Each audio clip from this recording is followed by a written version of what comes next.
years. So I'm hoping to help bridge a gap in communication, and this isn't replacing anything at all that we're already doing. Like we already are doing work in social media and via email and in press and whatnot. But we wanted to have a way to kind of have a better way to have a conversation. And we feel like Twitch streams are actually a great place to do that. So we're going to talk more about that as well. At Twitch, I've worked on partnerships. I worked in community and education. Someone earlier mentioned Twitch Weekly. Twitch Weekly started under community and education. That was about 7 years ago. I actually pulled up the pilot episode of Twitch Weekly from 7 years ago.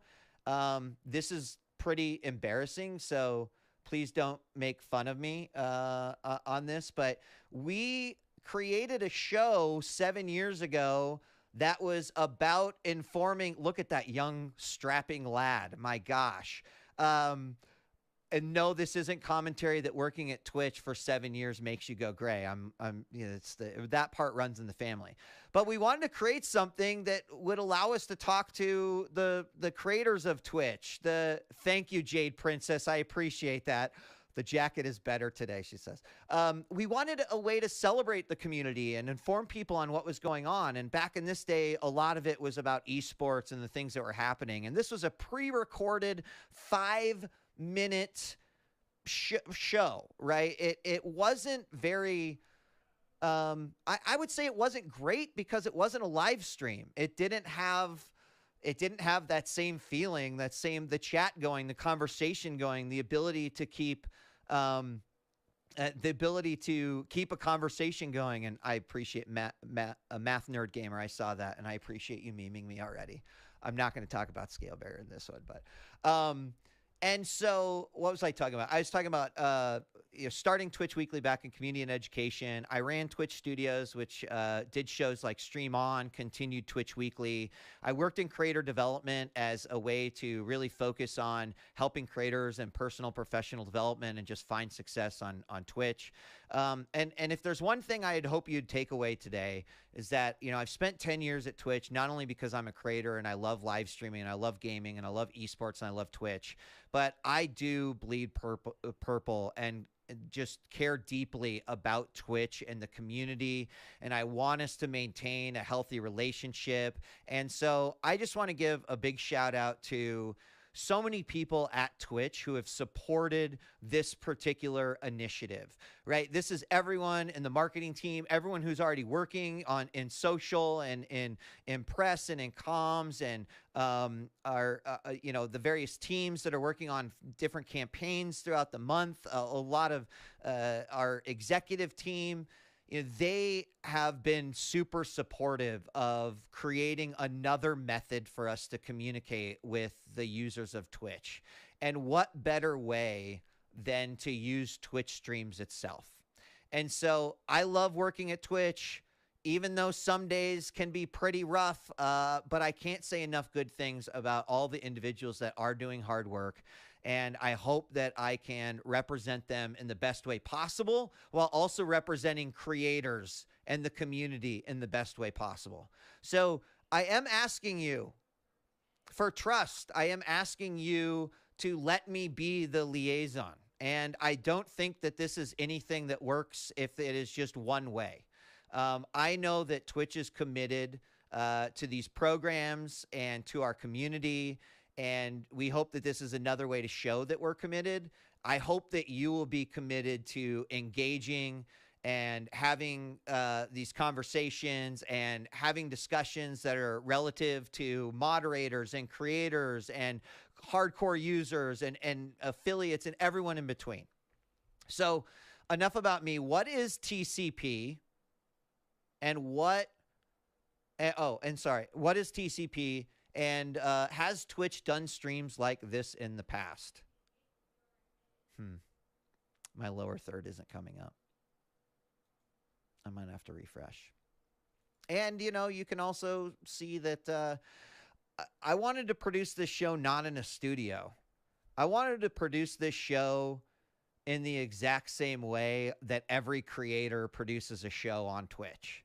using OBS, using featured chat, using basically the same tools that every other creator would be using in order to bring their stream and bring their community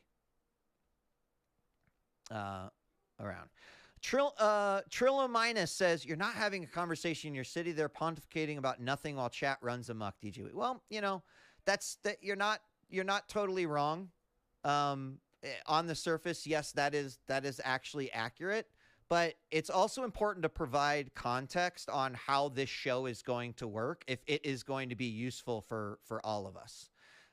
So I appreciate the feedback, and again, you're like not wrong, but hopefully we'll be able to set some context and it will make a little bit more sense. So, what is TCP, Twitch Community Productions, and has Twitch done streams like this in the past? So TCP stands for Twitch Community Productions, and Twitch Community Productions is here to supplement all of our other existing efforts: PR, social, creator camp, other education, and other campaigns that we might be doing. Right, this is another aspect of, again, how we hope to communicate with creators, the community, etc. So TCP is already working closely with different departments within Twitch, marketing, partnerships, trust and safety, to ensure that we have another avenue of communication. I've been able to work with trust and safety on things like the transparency report, on things like the off-service conduct streams, and we hope to be able to do more of that.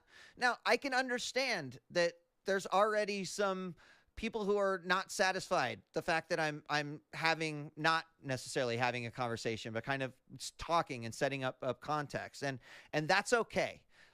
This is not going to be something that is going to be solved in a 60-minute stream, right? This is a weekly program, so I'm hoping that we can continue to come back, have these conversations, have a method for submitting different conversations, topics that you'd like to do. So bear with me. Bear with me a little bit. We recognize that sometimes having a conversation on social isn't the best way. Or if we post a blog, there's not necessarily a way to immediately ask questions. And so we do hope that things like Let's Chat and the other show that we'll talk about will help open up some of those conversations. So we're going to be working really closely with a lot of those teams to, help on the communication side of things as well. And I really appreciate all of their help as well. So the other question was, has Twitch done streams like this in the past? And the answer is yes. Maybe I've seen some of you already talk about the Twitch Town Hall, and how the Twitch Town Hall was kind of built to have conversations, but we didn't necessarily have a regular cadence with the Twitch Town Hall. And I want to tell a story about Emmett, actually. Emmett Shear, he's the CEO of Twitch, and you've probably seen him speak at a TwitchCon, or you've probably seen him speak at a GlitchCon, or maybe from a partner you've been to something that has that Emmett has spoken out. But I want to tell a story about Emmett, because all the way back in 2012, we asked ourselves this question, which is basically, should Twitch make content? And Emmett went back and forth, and the teams went back and forth. And when I say, should Twitch make content, right, it's like, should the company Twitch make content for the community or in any way, shape, or form? And at first, Emmett just said, no, we're not going to do that. It didn't make sense. There's already a lot of content creators. But then we started to realize that there might be ways that we could talk with the, community, the ways for us to, engage with the community more than we were as well. And so Emmett actually came back and said, you know what? You can make content, but you can't make content that competes with other creators. And that made a lot of sense to me, right? It doesn't make sense for Twitch to necessarily do a show where someone like me or someone else like sat down and played the newest release that came out on Tuesday. But it did make sense to create something like Twitch Weekly, which was a way to talk about creators on the platform and what was happening in the world of esports and product updates that were happening on Twitch and those other things. So we started doing Twitch Weekly. It lasted about 6 years. It ended around 2019. And I think Let's Chat kind of picks up a little bit where Twitch Weekly left off, is really wanting to have a place where we could meet on a weekly basis. We could have conversations. We could talk about things that are relevant. We could talk about things that are coming up. We can bring guests on, and we'll talk a little bit more about that in just a moment. But I feel, and everyone at the company feels like it is important to have something with a regular cadence and in a way that will allow our community to be actively involved and engaging with Twitch, and to have a place for discussion that will supplement the other means of communications with creators and the users on the site. So I hope that kind of gives you an idea of of what we're trying to accomplish here. And, I really want to be upfront about setting expectations, because I think a lot of people thought today was just going to be someone from Twitch showing up, talking about a laundry list of things that people are hoping that we would talk about. But that is just not necessarily the case. And we're going to move on, because now people are like, okay, then what exactly is Let's Chat? So let's talk about that. So Let's Chat, first and foremost, everyone, it is a weekly show. I think a lot of people got the impression that this was going to be a one-off show. It's not. We're going to be here every Wednesday that we can be. And I would imagine that it's a bit more like Twitch having a just chatting stream. And I want you to know, I see your questions coming in. We're not quite there yet. We need to create context and set expectations. Oh my God, are we going to talk about the hot tubs? Yes! That's what I want, baby. I could stall as great as Quinn69, but that is simply not the case. So we are obviously not going to solve every concern.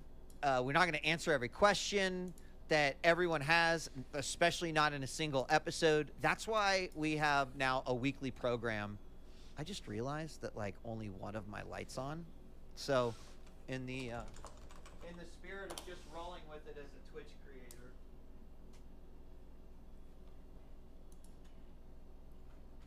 how's that for stalling? Now you can actually see me. I don't actually just live in my basement.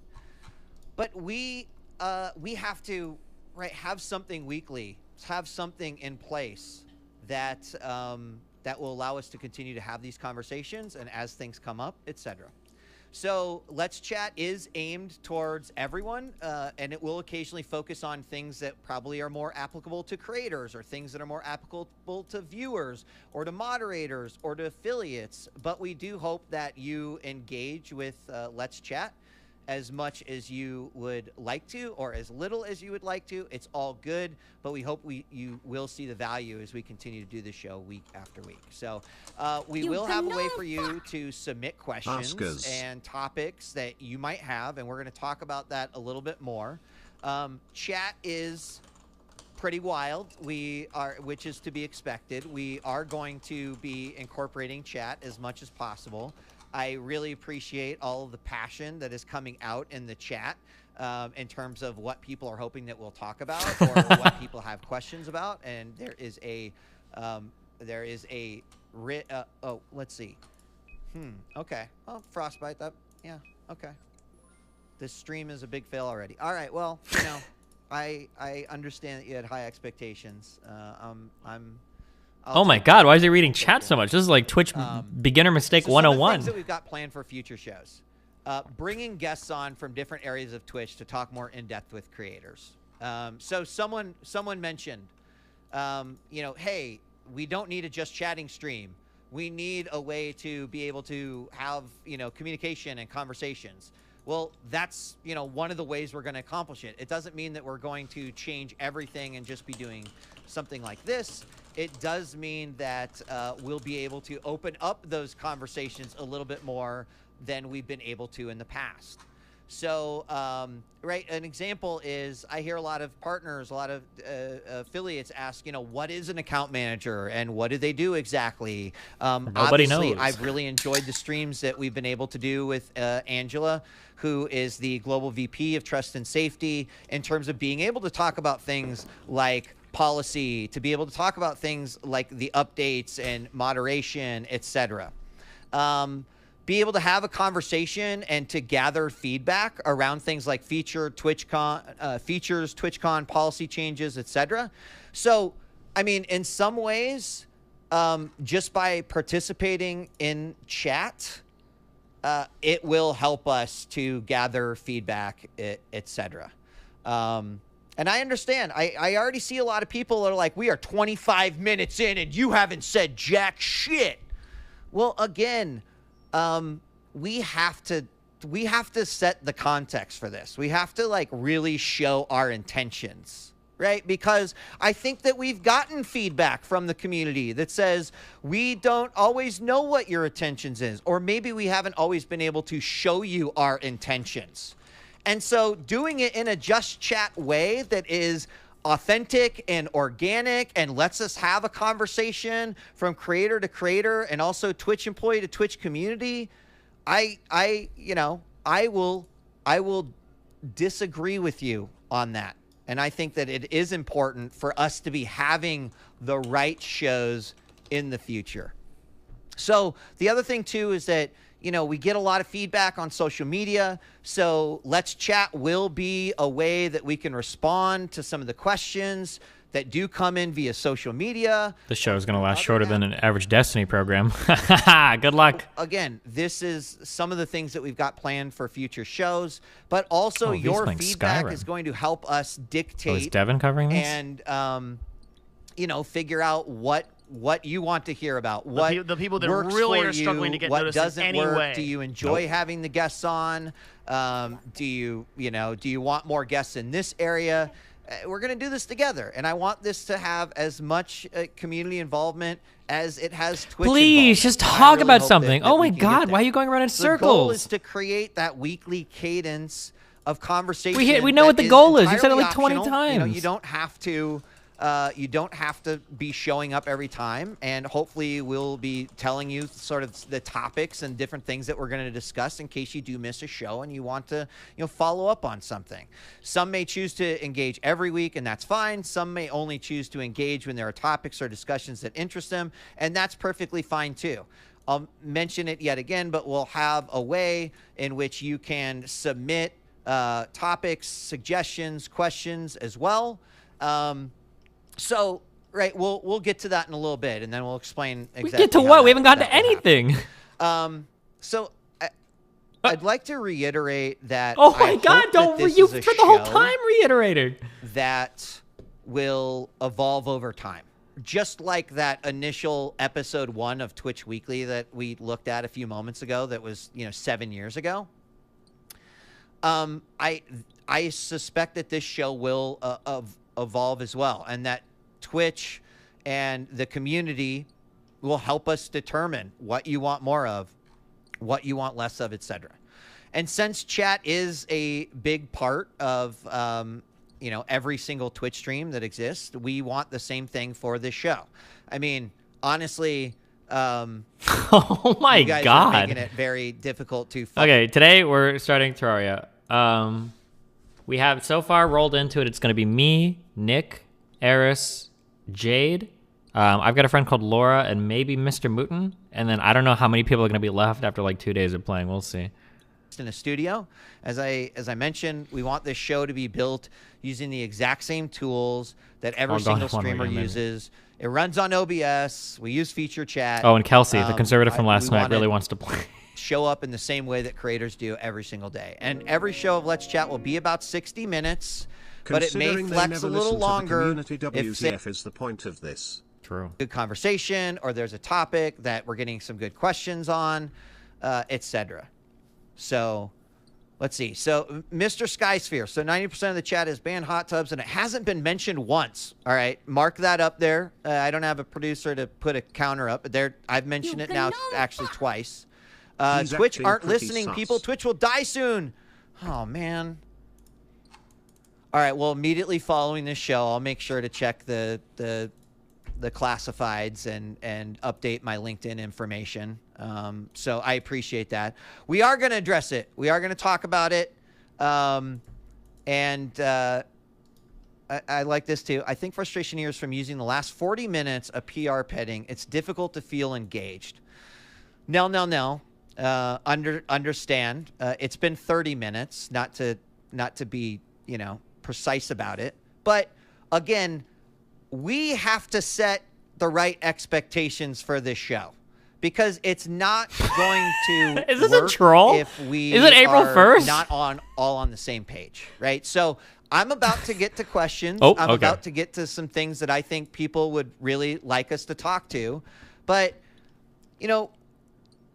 I've seen this complaint on social media, and it doesn't make, it doesn't feel very good to see, but it's like Twitch doesn't communicate with us. We hear that, Andy, right? $5. And we're doing our best. This is me coming out on a stream and communicating with you. This isn't. I want to set the expectations for what we can have. What is happening on a weekly right basis. now? So, how much legally moderated is this show going to be? I'm not sure I understand that question. And I can't answer it, legally speaking. Got him. But, I've already seen some great ideas, some thoughts, some great questions coming through. Again, we're never going to address all of the things that the greater Twitch community, whether you are a creator, a moderator, a viewer, whatever, in 60 minutes. So I hope that you would look at this as a long-term investment, and I'd hope that you would want to invest in this. Dude, I can't tell if this is did these guys draw straws in a meeting okay, well, I don't think he's a C-level in this company, but which exec has to go out and just see if you can bullshit an audience for 1 hour without doing anything and then ending the show? And they're like, oh no. And then they all drew straws and he got the show. It's like, fuck me. And then, and then he goes out and now the goal is just talk for 1 hour without literally saying anything. Is that? I'm about to get to questions, but let me go over again the goals of this new thing again, just to make sure that you understand what is going on. Partners and having moderators write them down. Great suggestion. And don't want the tone to be defensive. Want the tone to feel like the same way that a Twitch community feels as well, right? So it is totally fair. You're right. I mentioned it early on. I was so excited to do the show, and I'm also incredibly, anxious. This is kind of like an inside meme because the game wasn't mainstream popular. Boots upstream. I want to set expectations. Refuses to explain further. But Leaves. A good meme would just be a screenshot of his picture and this, and then you change the name of the stream to Loop Hero. That would be a good meme, but it wouldn't be a mainstream meme. But it'd be a good meme. Oh, anyway, let's go with our first question. Oh my God! First question. Easy one. This is a low-hanging fruit. Can creators co-stream Let's Chat in the same ways that other things on /Twitch can be co-streamed? Yeah, of course. The reason I brought this up is because it was a question that came up when we posted and announced the show. So yes, this can be co-streamed. We encourage you to co-stream it. We would ask that you put, say, hashtag Let's Chat into your title, your stream title, so that we can go back, we can review, we can engage with the creators that are co-streaming this. We can hear what your community is saying. I'm leaving that tag off. We also want you to be participating in this chat as well, but we'll have other ways for you to be able to submit ideas and topics. So pretty much everything on Twitch, I'd like to say, can be co-streamed unless we tell you otherwise. But this came in from a lot of creators, and hopefully it answers the question. Yes, you can co-stream this in the same way that other things on /Twitch. So, next question 2. Here we go. I see a lot of people asking about bans. No, So just go to the next question. let's talk about that. Okay. Will Twitch or Let's Chat share more information publicly No. around bans? Okay, real quick, before he gives you the answer, the reason they're not going to share more information publicly is because all they have are stuff to lose and nothing to gain. You would never share this information publicly because it doesn't benefit you whatsoever. That's the real answer. Specific information with the public around enforcement decisions. Angela has actually talked quite a bit about this in some of our most previous or most recent trust and safety streams. We treat this information confidentially out of respect for user privacy. However, users who do receive enforcements, they may choose to make the details of their enforcement public. They may not. They might share the notification email that Twitch sends out to suspended or to warned users. But this has never been our policy. Warned users? What? This is never going to be. I mean, I don't know. I get it, but I don't think it will ever be our policy. I know this is disappointing for some, but we want to make sure that we communicate this clearly. And you'll probably hear me talk about this and say this in several episodes of Let's Chat, because I'm sure it's going to continue. I understand if your favorite creator, your favorite streamer gets banned, you want to go do what you can for them, right? Or they're waiting for an appeal, but we're not gonna talk about those things. So I did see a question come in, which was from Waxy. He says, will you start telling people what they will get banned for? And I do think, and again, Angela has talked about this in previous streams, because they want more flexibility around being able to ban people for any reason possible. There is work being done on the team. There's always work being done for exactly that. They've said this for the years. Notification emails, which we actually shared during the transparency report to show what we are sending out to users that are suspended or that get banned. We did share those and showed what they look like, but there's no doubt about it. We understand that it doesn't provide all of the context that creators are looking for. Angela has talked about what the team is working on, including making sure that a creator has a clip or a reference point or whatever that might be to help them with the full context of what that is. But when it comes to sharing more information publicly around bans, we're not gonna do that. It's not gonna happen. That's not why we have this show. And I hope that you would respect not only the decision, even if you don't like it. I can understand, like, don't like it, that's fine. I mean, there's plenty of things that companies don't tell me that I wish they did, and I can not like it. But you know, my life does go on, and I hope yours will too. And so disappointing, but I'm gonna keep emphasizing this. So hopefully, for anyone who's like, why is this person banned? Let me pull back for 1 second. What I would like to be able to have conversations about, say around banning or enforcement, is potentially bringing someone on from trust and safety to talk about why one ban might look different. Oh my God, we've heard ban, these a million right? times Maybe over. being able to provide more context from like that moderation approach, rather than talking a bit more in sort of the weeds, in the details of everything that I think people want to hear about, which is right. Why did so and so get banned? Why has this person's appeal not been answered? So that is the information on bans, and you're going to hear me repeat this over the next couple shows. So, hot tub meta. Oh, I think there's a couple people here in we chat go that is asking. Let's see if we can make about the hot tub meta. And what can he we're gonna possibly talk say about to it. this? What could they possibly So, say? We understand at Twitch that this has been getting a lot of attention from the community lately, and we have been watching closely. Maybe? Our I don't know how they nudity could and possibly attire defend policy this. does allow bathing suits in an appropriate context, and hot tubs do fall under that criteria.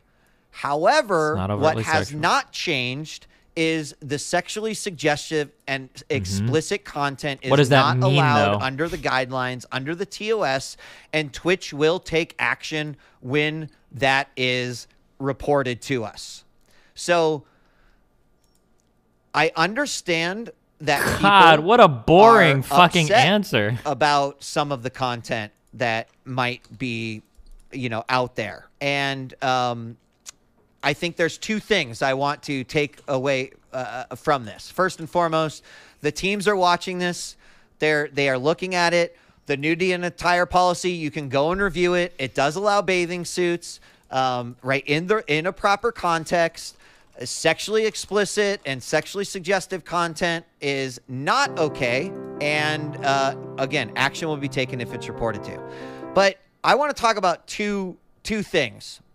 First off is that we think that it is important for you to be able to control the content that you see. Right? Whether it is a hot tub stream or it is a game that you don't particularly like or a creator that you don't necessarily fancy, not everything appeals to every person. And I understand that. That is, that makes a lot of sense. We as creators and as just humans, there's things we love. There's things that we don't love. So I want to show everyone that this exists too. And I hope that you will start using this. Now, I know this is just kind of a supplement to the answer overall. But did you know that you can actually click these 3 buttons right here? And you can say, I am not interested in the game Fortnite. And you can click on that, and it will not show me Fortnite-related streams anymore. Or if I come down and let's just say, this is not something that interests me. So I can go in and I can click not interested, and that will kind of help the Twitch discovery system, set what you see and what you don't see on the platform. Now, Hassan Abi, actually, I am interested in Hassan. Let me go back.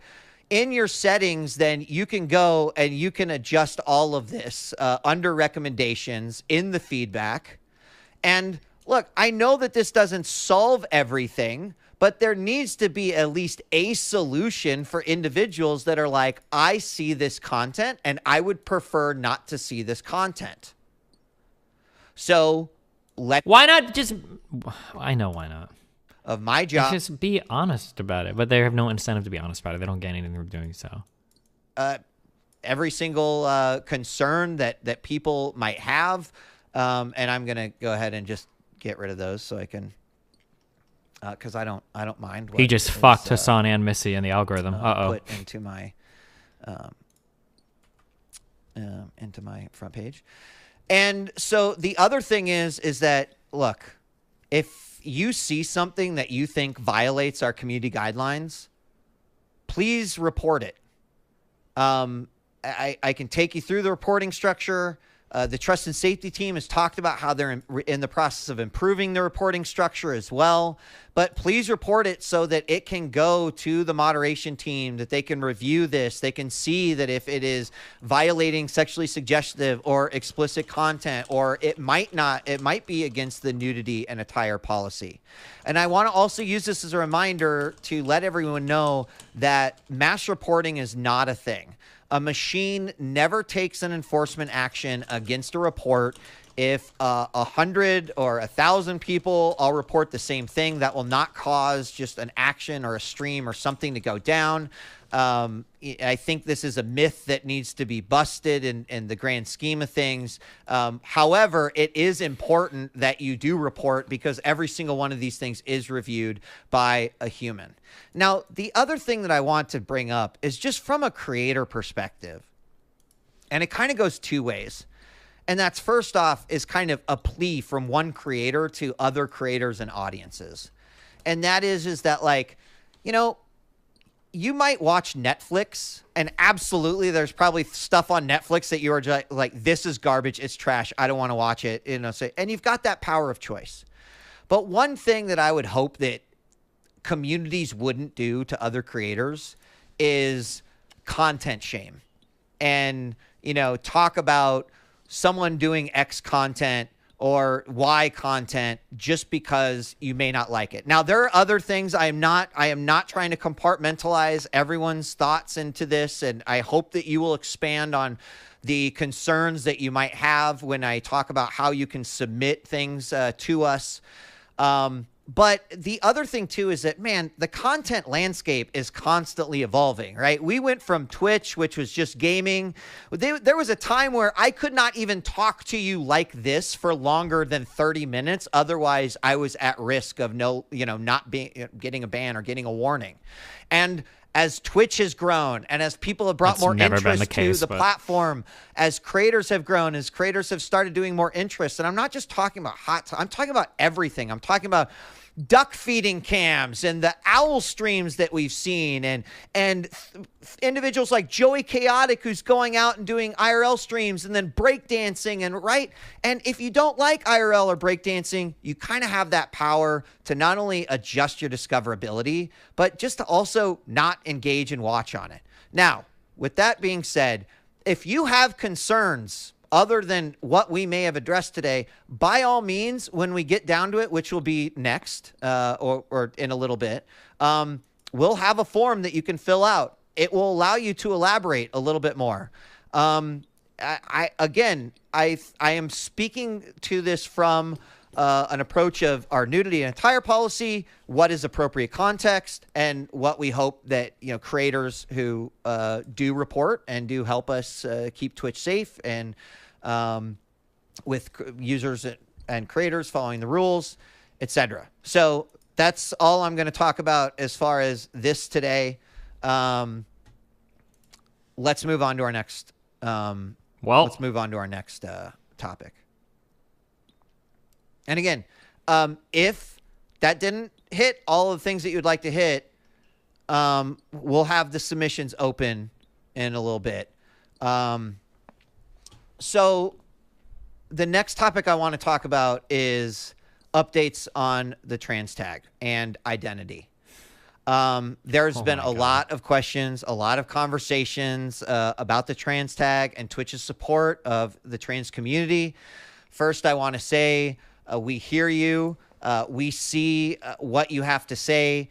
I personally, from a creator point of view, just also want to say, I really appreciate the passion that the communities, the creators, that those that have around here.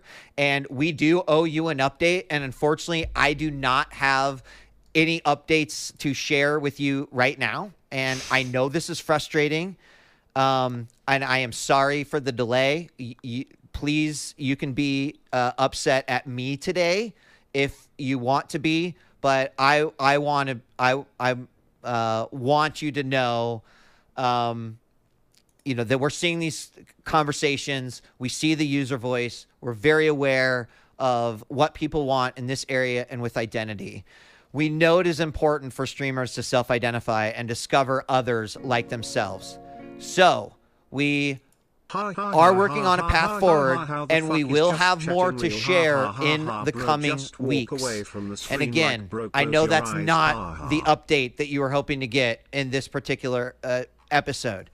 I hope that you will at least allow me to offer the fact that, we will have more to share in the coming weeks.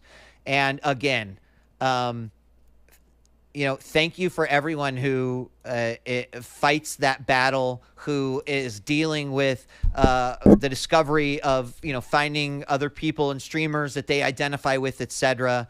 I know this is not a super satisfying answer, but it was really important to everyone that we did at least address this, that we it's been several months since I think we've had the opportunity to say anything. Again, working on a path forward. We will have more to share in the coming weeks. And I know I know that you wish there was more. I wish there was more. Everyone else does as well. And we'll be talking more about it soon. So that is our initial questions and some of the topics that we discussed today. Now, It doesn't mean we're not going to talk about these particular things in the future, but a lot of that will be driven by submitting and Wait, was that giving it? us topics. I feel like we had a longer elaborating intro than on an your actual like questions, question and your answer part. concerns, your ideas, your feedback, etc. So, how do I submit topics or questions to Let's Chat on a weekly basis? Well, I've got a little Google form for you. And currently in the Twitch channel, there's a bot that about every 10 minutes or so, 15 minutes, I don't remember what it is, but it will fire this link out and it will say, hey, here, if you have topics that you'd like to discuss, if you'd like to dive in further on a question. And the most important thing for this form is providing context. We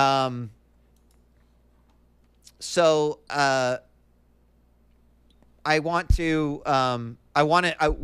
to create an opportunity for you to be able to provide context. Sorry, I'm trying to keep up with a few of your questions as well. I'm going to paste this into chat right now, and let's. And this is going to get lost pretty quick, but grab that link and bookmark it. And open it up if you'd like. I can kind of show you what it is and what you can expect here. Is there going to be a straight tag? So, got a question or a topic you think we should discuss on Let's Chat? We want to hear from you. This is your chance to influence what we talk about on the show. Please complete the form below. Suggestions will be reviewed weekly. Submitting a question or topic does not guarantee that it will be discussed on Let's Chat, and we will not discuss specifics related to individual creator bans or appeals, which we talked about already. I talked a little bit about the detail in it. And here's a submission example. So a not so great example is like, talk about becoming a partner. Well, there's 1,000 different ways that we could approach that. And in order to, say, try to get the best possible answer or conversation going, it would be, can you discuss or bring a guest on to help us affiliates who are trying to reach partner better understand what the team is looking for? I've hit all the achievements and criteria I need to apply for partner, but I keep getting denied. I would love to better understand what I could help my chances if I've hit the threshold that Twitch provided me. This is like, I don't know this. I'm just like imagining this would be something someone would want to talk about. So when you come here, identify, are you partner, affiliate, a moderator, community member? What is your question or what is a topic that you'd like us to cover on a future episode of Let's Chat? Why do you want us to cover this topic? And how is this valuable to the Twitch community? And then if you'd like to, your name, you're also completely welcome to be anonymous in that. Please do submit. I've seen already in chat, how often is Let's Chat? It's every week. It's every week on Wednesday at 1 p.m. Pacific. And we'll let you know if it's not going to be. And this is not just the only show that we're doing. This is hopefully step one of many, many steps that we'd like to have to get closer to conversation and being able to discuss these things in a way, in addition to the other ways that we're kind of already talking about some of them. Who the fuck asked? Okay, well.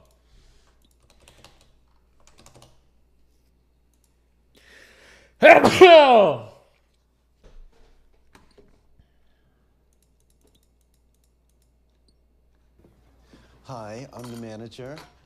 There's been a delay in your meals. I'm very sorry. There's been a disturbance in the kitchen, but we're taking care of it. Thanks. Well, what kind of disturbance? A general disturbance. What's a general disturbance? Well, let's just say it was a minor hiccup. Well, was it a hiccup or a disturbance? It's such a Pretty small soon disturbance. we'll see a straight tag, gate tag, and a couples tag, so you can watch the hot tub stream that matches your preferences, and boom, chatterbait light. Nice. Is chef angry, or did somebody drop some pots and pans? What happened? Let's just say the disturbance happened. Okay, that's a fact. And we're taking care of it. Okay? Are you listening to this? Wait a second. I am. How come you won't tell me what the disturbance was? Oh, well, that's a very good question. and I'm on top of it. Well, thank you. I'm glad you thought it was a good question because it was a really atrocious answer. Well, I beg to differ. Let me ask you this question. How in God's name did you get this job? I am great at dealing with these disturbances. Yes, Yes. really. I'm asking that because you come off as quite a goofball. I'm going to take that as a compliment. It's not. Delicious meal, by the way. Did I mention that? Oh, gosh, I'm jealous. Is there any question that you will answer? Because you haven't answered one question yet. For example, what color is your tie? Let me just say this. Uh-huh. I am wearing a tie. Yes, you are. What color is it? I believe the tie is self-evident, so the color is there. Okay. Okay, great. All right. Thank you. What the hell is that? Why wouldn't he tell me what it was? What's the big secret? I don't know. I'm going to the bathroom. All right.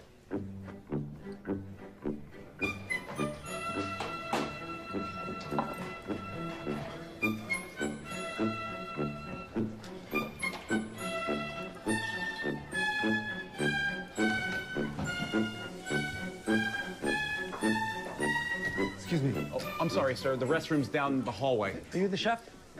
Yes, I am. Oh, okay. I was sitting at my table, and the manager came over to us and said food was going to be delayed because there was a disturbance in the kitchen. Oh, yes. I'm sorry about that, sir. There was a small disturbance in the kitchen, but if you go have a seat, we'll get your food right out to you. Yeah, no, thanks. That's okay. I mean, everything's fine. I was just wondering, you know, what the disturbance was. Regular kitchen disturbance. They happen all the time. Nothing to worry about. Did somebody drop pots and pans or something? Is that what happened? It's not that big of a deal, sir. It was a minor disturbance that we have since taken care Minor? of. It was perfectly minor. If it was minor, then my food would not have been delayed by 15 minutes. A slight delay in your It was food. more than a slight delay. Sir? Tell the truth about the disturbance. Sir. It wasn't minor, it was major. What is this? An investigation? This is a kitchen, sir. I'm just trying to get some food to some hungry people. That's all I want to do. And then I want to go home. Are you a married man? Yes. Do you have children? Yes. All right, so you're having a wonderful afternoon with the wife and kids. You go out to the post office to get the mail. You come back, you hear a big crash. You open the door, and your kids are sprawled out unconscious on the floor. You say to your wife, "What happened?" And she goes, "Oh, there was a disturbance." And you go, "What was the disturbance?" She goes, "No, I don't want to tell you." How would you feel? I would want to know what the disturbance was. That's exactly That's a right. very specific You want to situation, know sir. What the disturbance was, just like me. There's no children here. Yeah. You're acting like a child. You're the child who's keeping a little secret. Yes. You got a little secret. No. I'm the parent. I'm the parent who has to worry about all the things. I got to worry about getting the food, preparing the food, and then giving it You're to you. the little baby who won't tell Daddy what happened. Please leave, sir. With pleasure. What was the disturbance? What happened?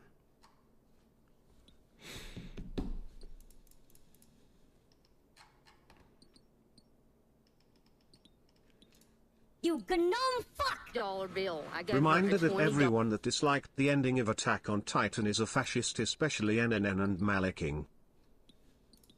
bill. I gave her a $20 bill. For what? For anything. I don't care. Whatever it's for, but she can give me my money back if she ain't gonna do nothing with it. Okay, were you planning to buy some drugs Yes, I or something? was. What kind of drugs were you wanting to buy? Rock. Rock. Yes, I was. You gave her $20 I back, gave her $20. She gave me some plaster. and now you want your $20 back Yes, I do. because she didn't supply you with crack cocaine. Well, if she shouldn't give me nothing, no plaster or nothing, she should have said no. What's going on?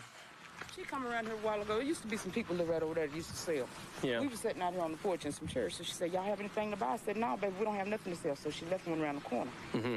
Then she come back 10 minutes later, holler, "Give me my money back up." No, you ain't bought nothing from here. Don't disrespect my child. This is my child. Mm-hmm. I don't sell crack. I'm a prostitute. What a neighborhood.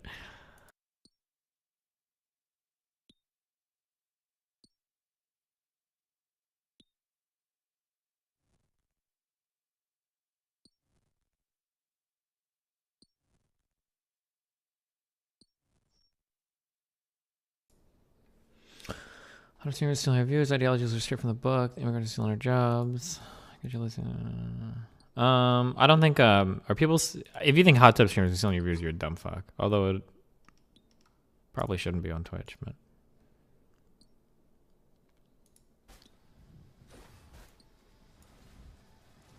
Push the wave, you fucking ass. There you go. 111, level 11. 111, 111. Hey You wanna know why? guys, Because I'm fucking did you know number that if one. you type your That's why. RuneScape password in chat, it will automatically hide it? Look. Sorry. Rodozen, $4.99. 111, level 11. Would you ever consider 111, getting back into 111. competitive gaming? If so, what wanna know why? theoretical Why? game Because would I'm it take to fucking get you number back one. into it? League of Legends, baby. Why? This I like how this LeBlanc isn't even like fed. What was she 2 and 3 with what? How much CS? There you go. One. She had 2 kills, 140 CS at 20 minutes. Is this ranked?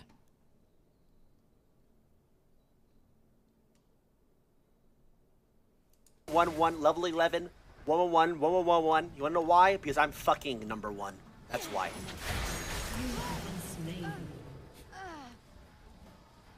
Well, it's just FF.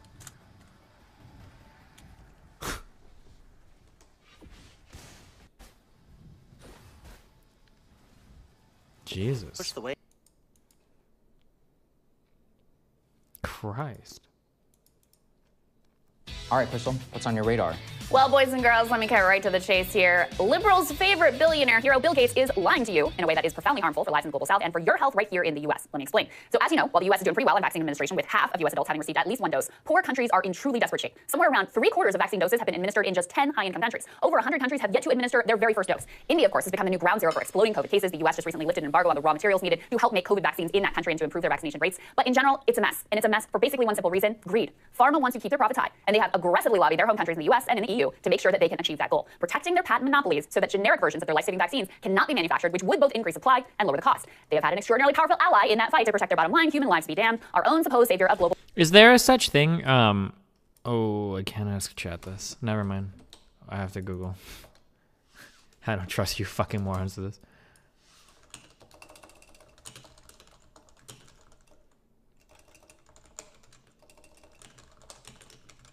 Oh my god.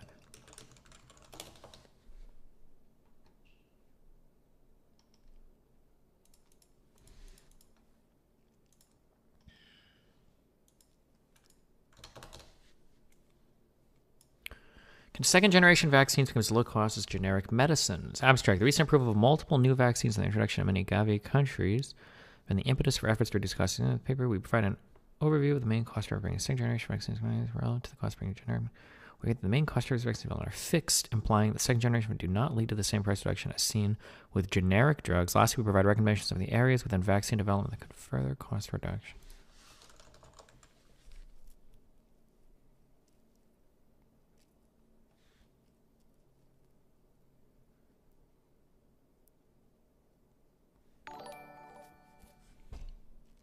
Henrik Bjork, 59 Swedish krona. My boy age 9 might be on the autism spectrum. What are your view on medication? Would you or are you giving Nathan medication? I don't believe Nathan has autism. I don't think they're, well, it depends on what you're treating. Oh God. I remember I got into an argument with Martin Shkreli over the terminology here.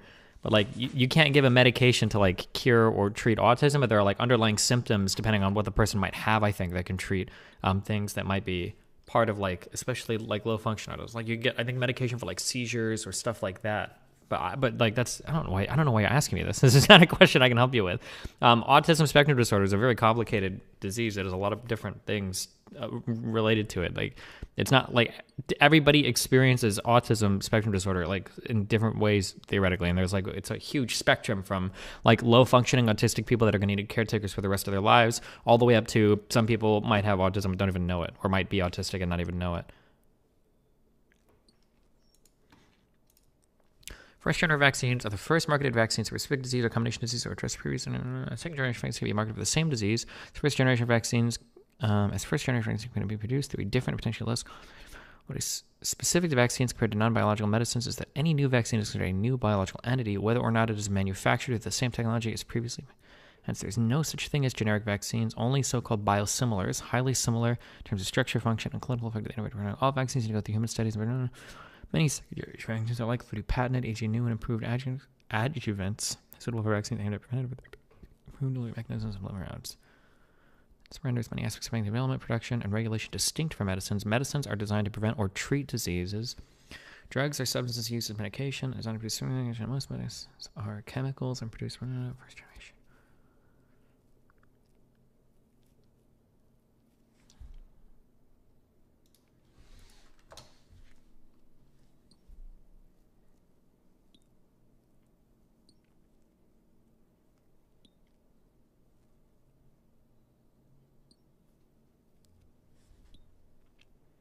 Okay, so this is my question that I was going to ask chat, but I don't know why I would ask chat this. Is there such thing as a generic vaccine? But it doesn't really seem like vaccine manufacturing is done necessarily the same way.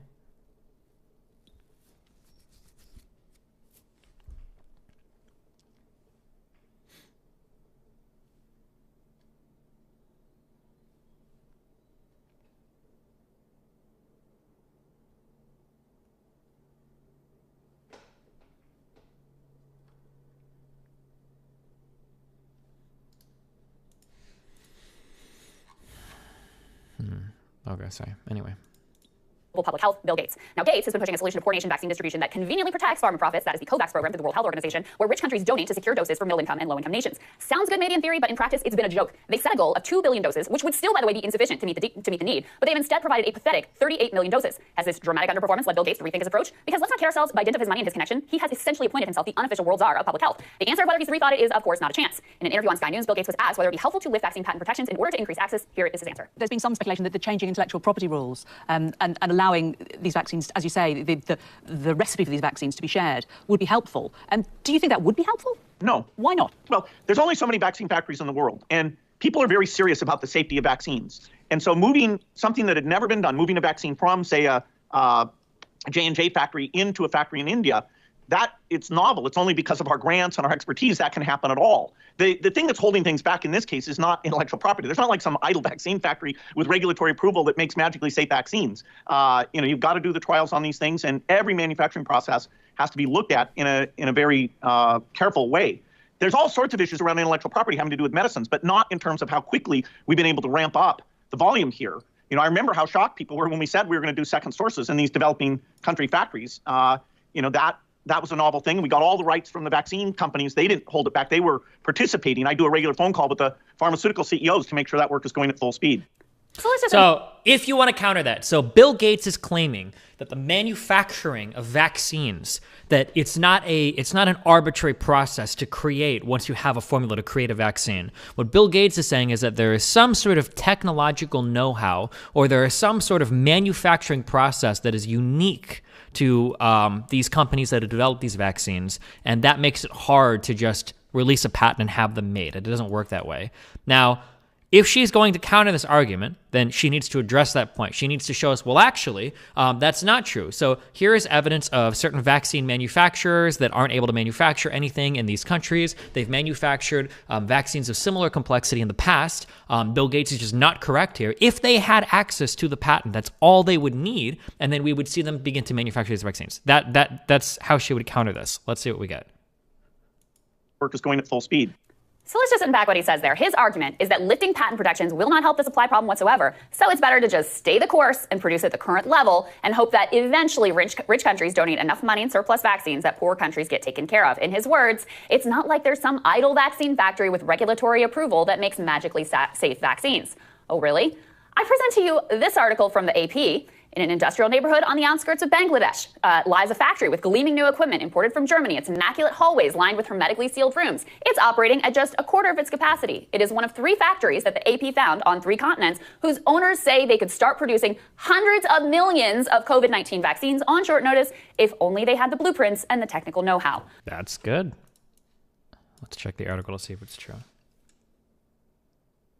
Well, actually, she's sourcing the AP, so I imagine it would be true. I don't know what the counter argument then would be to that. Does Bill Gates, what he just said, that these factories are lying, or? I present also to you. Wait, hold on. Oh, wait, what is this? If only they had the blueprints and technical know-how. I wonder what that last part means, but. Vaccines on short notice if only they had the blueprints and the technical know-how. I present also to you, John Fulton. You could argue that technical know-how, though, that might be contained in, that could be contained in the patent itself. So maybe the technical know-how would be understood if they have, if they had that patent. AP, Germany, India, vaccines. Fuck, what was the article? Oh, fuck, hold on. We should read the whole thing. Countries urge drug companies to share.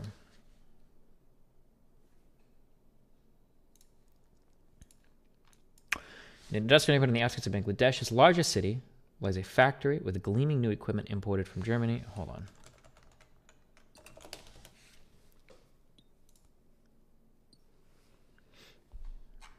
Okay. Bangladesh, over here. Okay. East side, India. Oh, we kind of know because Myanmar's over here, right? They had that one stream with the yoga girl, and then in the background, there were the tanks rolling around.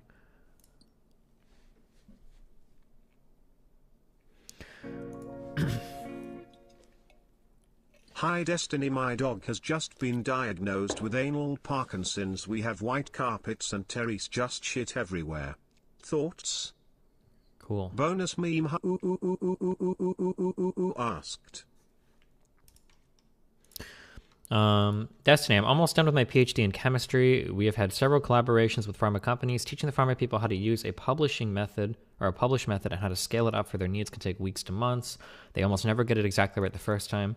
Just trying to follow our published procedures.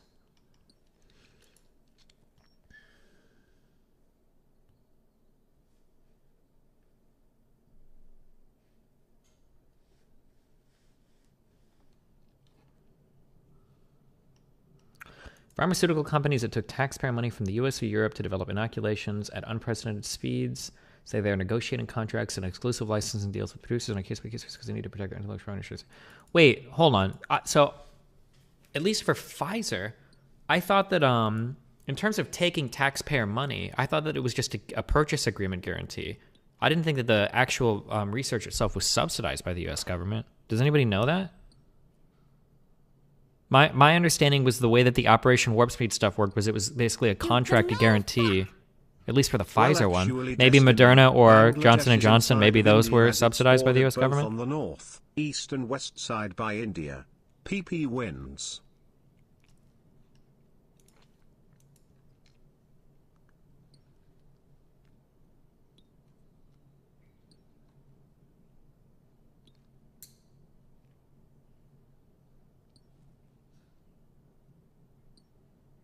One of the things that would be really worrisome, I don't know if you know this, there's an IP component of the WTO called TRIPS. This allows any country to issue a compulsory license for a drug for essentially any reason as long as they compensate the company at the end, and this compensation is generally very low in practice. So any country can license any drug they want for any reasons without regard for patents. So I'm somewhat familiar with TRIPS. I think, did Bush push for that?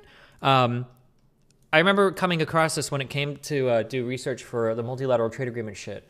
But I'm pretty sure that the way that it works is supposedly any poor country, if they want to be able to manufacture a drug, and they can show like, dude, if you give us this like malaria drug, we can cure like 100 billion fucking people. That as long as you do that, as long as you can show that need, then they're able to like apply for it and just manufacture like a generic like almost instantly off of it with like very, very low compensation to the end or something.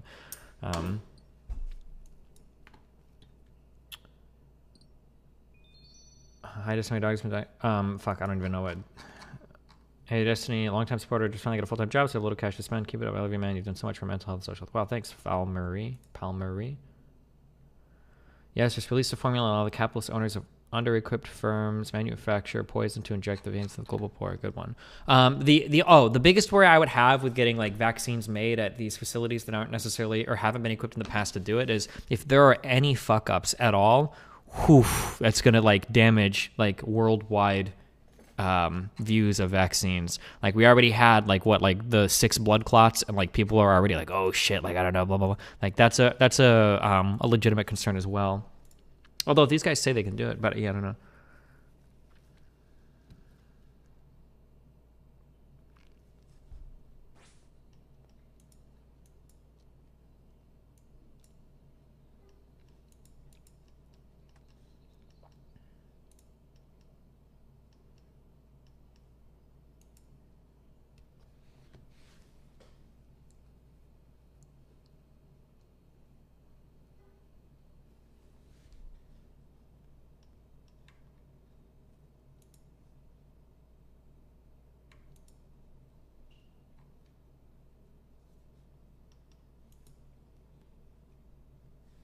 It's already happened in the EU with the fuck-ups of the vaccine rollout, and already anti-vaxxers in the EU are showing up like shrimps.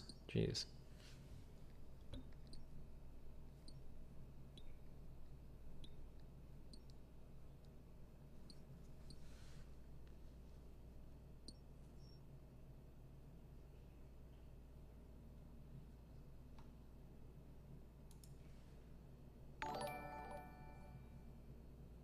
Aaron Green, $4.99.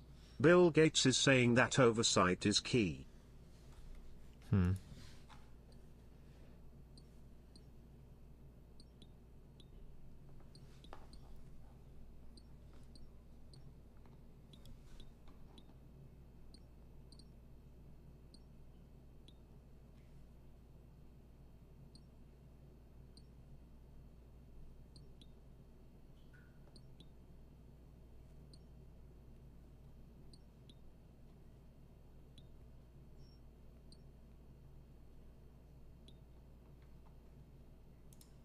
Short notice, if only they had the blueprints and the technical know-how.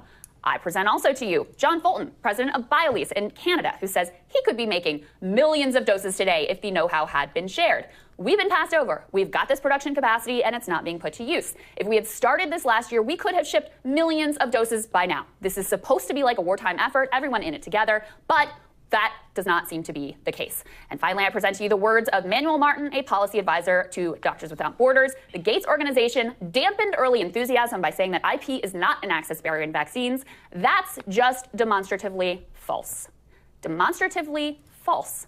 Bill Gates is lying to you when he says that lifting patent protections will not help with access. Now look, it may not magically fix everything, nothing is a cure-all, but it is a root cause of the problem, and it would help to ease the supply issue so that poor countries can start vaccinating and we can all avoid... What is this? And so obviously it seems to the people on Twitter that... This is from February 4th. Cyprian, why are you linking me this? Something nefarious was going on there, but I wanted to know from Bill what was the real story. Well, the making a safe vaccine is more complicated than, say, making a jet engine. And people are very picky about vaccines. In fact, you could ruin the reputation of vaccines if you're making them in factories where the quality control at every stage is not exquisite. And, any mistake, you can have that factory shut down literally for months at a time when its output is needed to save millions of lives. So vaccine factories are not something that you just, like open source code that you can take and, mess around with. And so the limitations on how many vaccines are being made, that's based on how many great capable vaccine manufacturers there are in the world. And we've made sure that the AstraZeneca is being made in these big Indian factories, and there's no royalty for that, no charge at all. Now, we've had to fund that, the Gates Foundation. These are companies we've been working on their factory quality for over a decade so that there was spare capacity to make inexpensive vaccines. So Oxford University is wonderful, but they're not capable of doing a phase 3 trial, and they don't have factories. We did tell Oxford that they needed to seek somebody with expertise, and AstraZeneca came in, and we didn't control that agreement, but they came in and said, hey, they want to do it on a nonprofit basis. And I'm impressed with how they put their best people on it and helped out. The pharma companies who didn't get involved, nobody's criticizing them. So, you feel sorry for the ones that are really miraculously helping make these vaccines. These are the very good reasons that I suspect exist, but that's where I feel like social media... It would be interesting to hear like somebody more qualified or somebody that's equally qualified in this, I guess, go back and forth on him here. Because I mean, like he said there are some factories in India producing this vaccine. I don't believe that there's only like a few countries in the world capable of producing vaccines, right? Like I'm sure like any major country should have the production capabilities, but maybe like specific factories are needed for more specific, like maybe for this mRNA vaccine, maybe it's a more particular type of like synthesis that goes through or something like. Media just doesn't get the nuance, and it pains me to see the world like that. What a fucking liar, dude. What a fucking weaselly little liar, dude. What a fucking liar, dude. and you know, even to see you, Bill, you know, be the target of some of these conspiracy theories, it seems to not bother you, but you know, it kind of bothers me as a guy who wants, you know, everyone to live in the same kind of reality. And you know, I see out there doing great things, and I think that, you know, that should be commended as opposed to I might be dumb, but isn't this similar to how fabs and foundries for semiconductors are almost only in Taiwan and maybe in the US? Yeah, I don't even... Do we have fabrication plants in the US for semiconductors? I thought almost all of that shit happened in like Taiwan, and in is it Taiwan in another country? Intel does. Very, very small though. Because those are things that are very, very, very, very, very... I don't know why. I just know they are very hard to manufacture semiconductors, and that you can have like whole batches of chips that get fucked. And even the process itself is not like very refined, or rather like, let me see if I can explain this. I don't know if this is the case now because I've been out of the PC building market for so long, but it used to be that like you would take a whole bunch of processors and then you would do the fabrication on a whole bunch of computer dies, and then basically depending on how good they turn out, like this is a really good one, we're gonna call this a K series chip because you can probably overclock it. Like this one's kind of shitty, we're just gonna call this as a normal non-K series. And then like this one is trash. It's gonna be like we're gonna like actually lock off 2 of the cores, and we're just gonna sell this as like a 4-core chip or a 2-core chip because it's not even like completely working. Like that, like basically like this idea of like the imperfections in the manufacturing process will determine like what kind of processor a chip actually becomes. You get. I'm not in a position to complain much. You know, I have a lot of things that you know, make me extremely lucky. And, you know, I hope these conspiracy theories go away. This is why some chips that you get will be, this is why some chips that you get will like overclock really, really, really well. And it's why some chips like are duds for overclocking. When I used to build computers for people, I remember like every now and then I'd get that Blue Moon 4790K that could overclock to like 5 gigahertz. And then some of them would like chug at like 4.6. It'd be like really hard to move them. I think I had one that I couldn't push past 4.5. It was like so fucked. And yeah, and people will and it I don't know, again, I don't know if this is still the case, but it used to be like in the really, really hardcore communities. I say hardcore, unlike overclock.net or whatever the fuck. Like, you'd have people that would keep track of like, if you can get like this serial number on the box, then that means that it came from this like batch of chips, and you know that like it's going to overclock well as long as you can get one. And then companies will also, like GPU manufacturers and shit, will get special chips that they know like performed really well at the fabrication plant that are binned, like the idea of taking one and putting it in a bin for a really good chip. Like they know that these will overclock well or do well. Like, yeah. You know, I don't know what it'll mean for the future. How do you feel about the vaccine rollout so far? Well, we need the supply, we need the logistics, and we need the demand. And there are huge challenges in each of those. I'm hopeful that Johnson & Johnson in the next month will get approved, because that's a single-dose vaccine, very cheap, highly scalable. So AstraZeneca, Johnson & Johnson, and a few months later Novavax, most of the developing world, those are the vaccines that will be going to them. And so we put billions into trying to make that happen, and you know, in a few months, hopefully it'll come together. Jesus Christ. Sorry. With the horror of watching the virus mutate to the point where it jumps the current vaccines. Bill Gates, with his billions, set the course for how global vaccine distribution would unfold, and now millions of people around the world are paying the price. Now, for those who've been tracking Gates' actions in the public health space for decades, these new comments will come as absolutely no surprise, as journalist Alexander Zaitchik writes over at TNR. Since Gates got involved in the AIDS epidemic in Africa in the late 90s, he has cultivated close relationships with big pharma execs, lauded their wonderful and noble efforts, and aggressively pushed industry-friendly policies with regards to patents. This significantly set back access to AIDS antiretroviral therapies. And so like Bill Gates is already like fucking billionaire. Like what?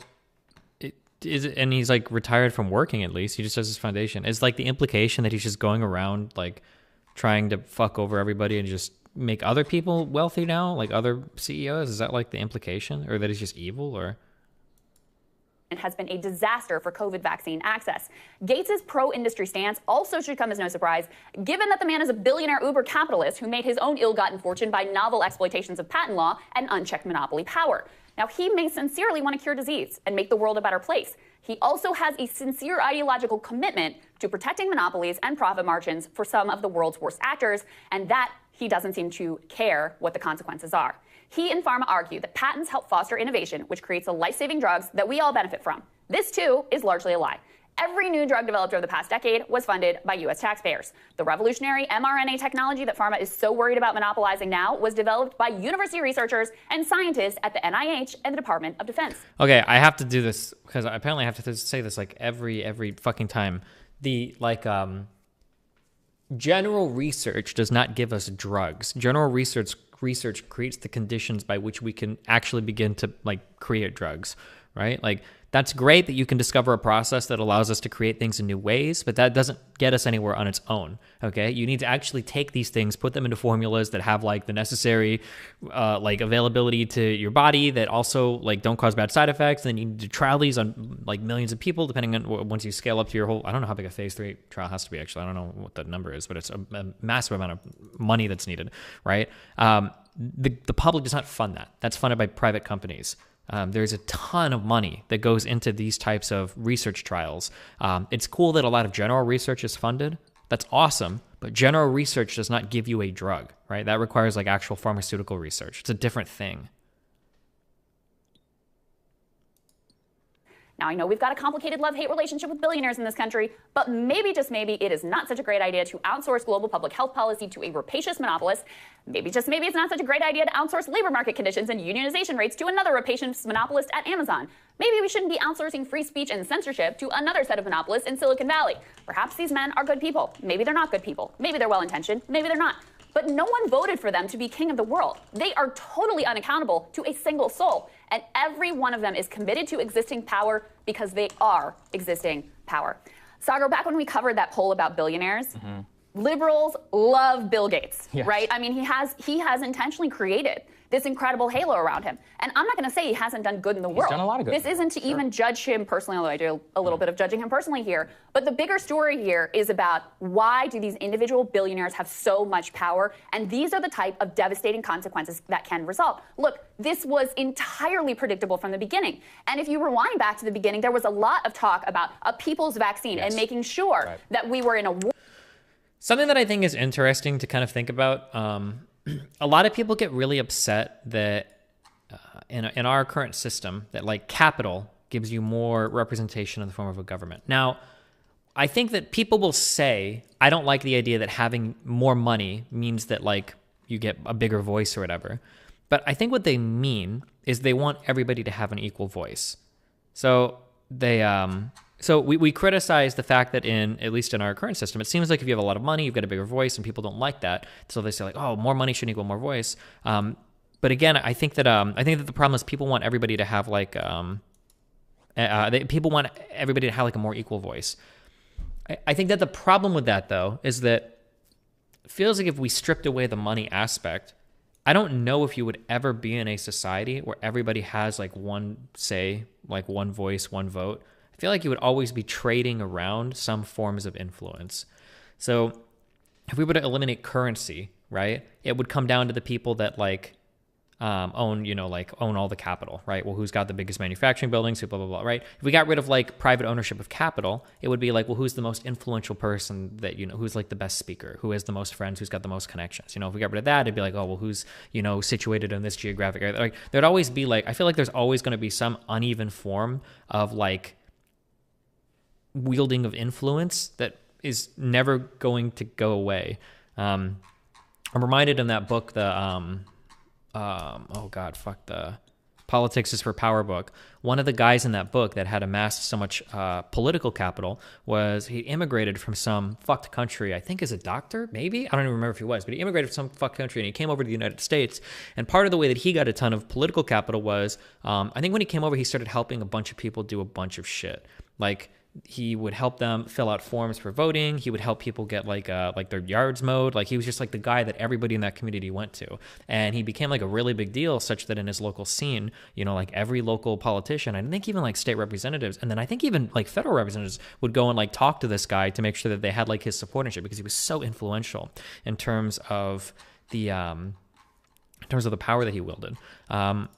So before, because there's some dipshit is making a Reddit post right now about how Destiny doesn't think blah, blah, blah. Like, I'm not saying that any of these things are good or bad. I'm not saying it's good that capital or money gives you big voice in politics versus not having much. I'm not saying it's bad that blah, blah, blah. I'm just things to think about, okay? These are just thoughts. They're thoughts about thoughts, okay?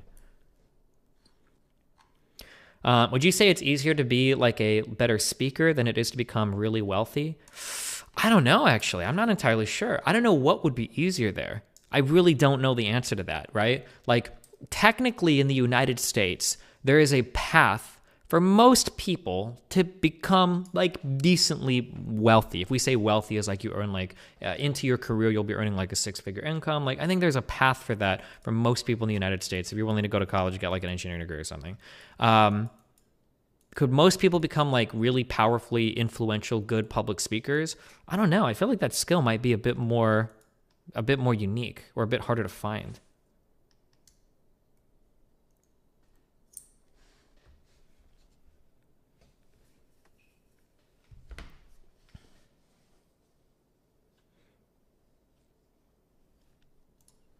Wartime effort to get vaccine supplies when they're developed, not just to the rich world, but around the globe, because that risk is real for absolutely everyone, even if you don't care what's happening in India or other places around the world.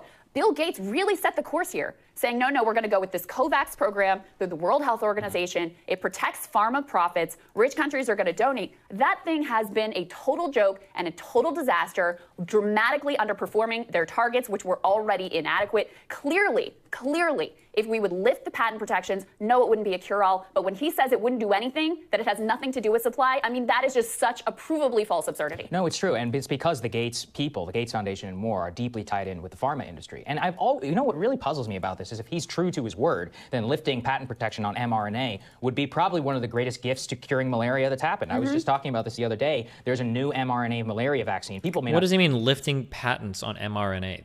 That research is publicly available, is my understanding, right? Like the process, maybe not for a particular vaccine, but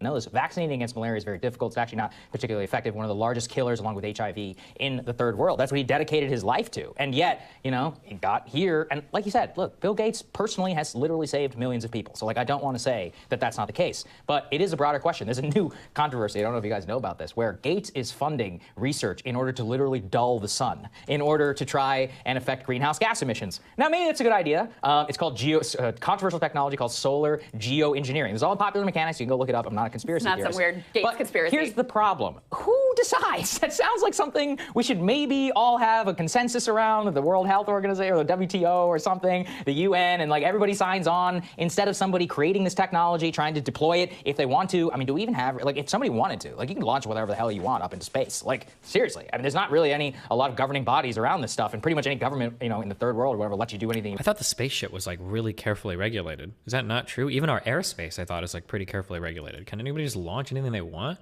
We literally track like every single piece of thing that, like, anything that's space debris and all that shit. Like, I'm asking questions, but I'm actually, this is true.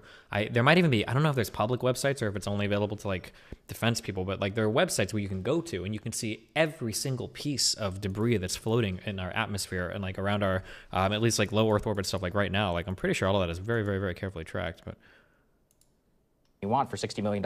So is that something you want to allow? And this is about power, which is that it's like, do you want the ability of a single person in order to literally dull the sun? I'm exaggerating, but I'm also not, because it's actually possible. Like, I mean, it sounds like the plot of like a bad Austin Powers movie, except where like it's the true, villain is like going to single-handedly dim the sun for the entire planet, and yet that is what is happening. And again, look, I want to be clear here. There's a lot of stupid, crazy Bill Gates conspiracy theories out there. Nothing about 5G we have nothing to do with that, right? And he's not like implanting chips in you with the vaccine, or I don't even know what the conspiracies are. This is the factual information reported out and his own comments about what he thinks about patent protection. So yeah, on the one hand, I'm sure he has saved a lot of lives. On the other hand, right now, his actions are risking millions of lives Because the fact that they had this patent protection in place from the very beginning means all of those factories and more around the globe that could have spun up to produce hundreds of millions, if not more, doses of vaccine are totally unable to operate. And he, maybe more than anyone else, is the architect of the direction of the vaccine distribution. And look, we also got to say,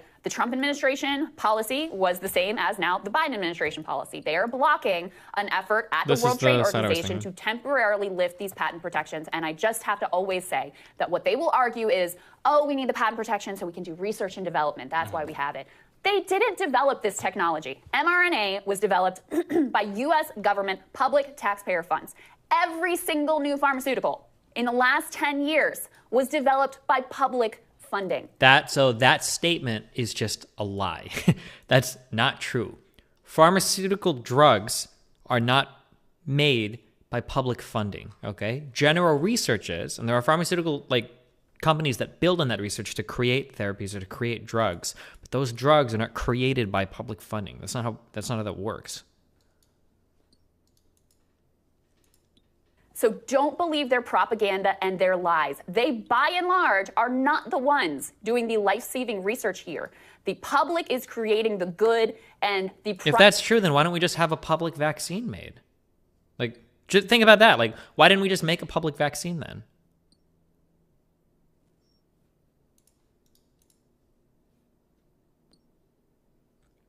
When you say create, do you just mean manufacture? No, okay, where's the PhD guy? Okay. This is my understanding of how things work, okay? Yeah, I'll draw it all out. I might be totally fucking wrong, okay? Fuck me, okay? Maybe I'm totally wrong, okay? This is kind of my understanding of how things work, okay? So we have here some, general body of shit, okay? All right. Oh, cool. We know some biology. We know some chemistry. We know some physics. Maybe even a little bit of math. Maybe a little bit of music. Oh, cool, okay? So what'll happen is maybe we'll make breakthroughs on research. Oh, cool, we're doing a lot of organic chem work because there are people that take that major for some reason. Oh, we're figuring out this information. Oh, cool, we developed this mRNA stuff. This is awesome. Now, all of this research here, all of this research is public. This is all publicly funded through grants, through the government, through universities and tenured professors and all these people that do research. All of this is publicly funded, okay? So what'll happen is oh my God, breakthrough. Wow, breakthrough. We've got... an mRNA process by which we can put together vaccines. This is so cool. Cool, awesome. And we've all done this and we've all publicly funded it, okay? Okay. That's it. Nobody is helped. Nobody is saved. That's it. You have nothing, okay? What happens next is a really important part, okay? Now what happens is somebody says, hey, we've got a new process by which we can manufacture, we can potentially manufacture vaccines. Now, what happens is some guy comes in, okay, and he's like, oh, well, I'm a private owner. I have factories that produce vaccines. This research here is actually really interesting, okay? I am going to try to take this research and build off of it, and I'm going to see if I can, make something out of it. So they'll take this research, okay, and they will try to build off of it. And most of these builds are failures, okay? Oh, fuck. This drug, we tried it, phase 1 trials died. Fuck me, okay? Oh, we tried this one, got to phase 2, died. Oh, we tried this one, phase 3B trials, and it fucking died. $500 million down the fucking drain. Fuck. We got fucked, okay?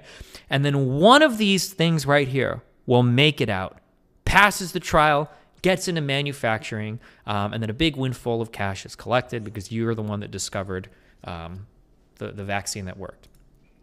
These pathways of private funding is how general research gets taken and then turned into a drug that can be manufactured and distributed to people that actually work as therapies or treatments for their diseases. The general research does not produce, what is this noise? Does not produce the vaccine.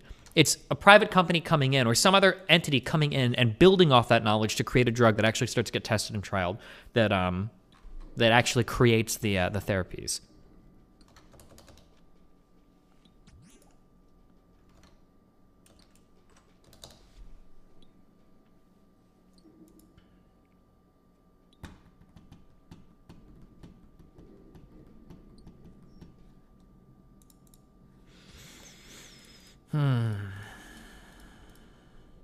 Do they have to pay for the public research in the form of grants or anything, or is it public through? My understanding is that like that research is all just public. It's like it all just gets published in like published like journals and shit. It's just public. That's my understanding of it.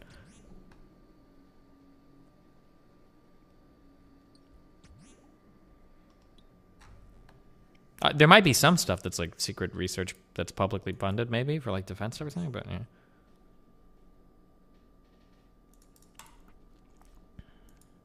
Don't universities make lots of money off of research though?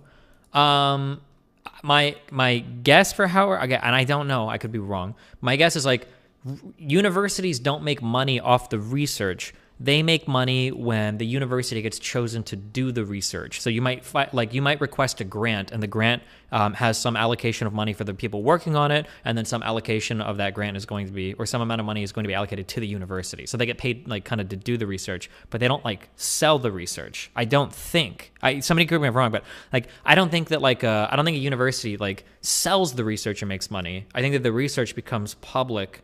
But they get paid like to do the research, if that makes sense. That's my understanding of it.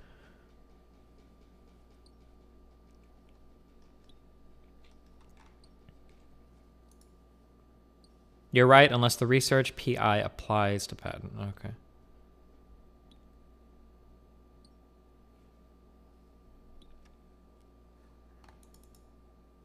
The university takes like 50% off the top from incoming grants, but they also own the licenses on products coming directly from research at the institution.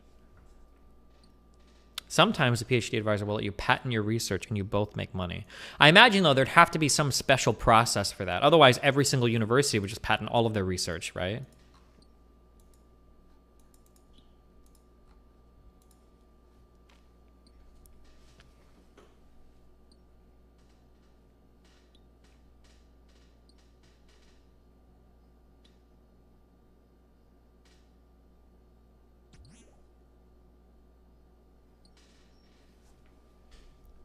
It depends. Yeah, it would. I would imagine it would depend on the type of grant you get, for sure. That's going to be probably baked into the provisions of the grant.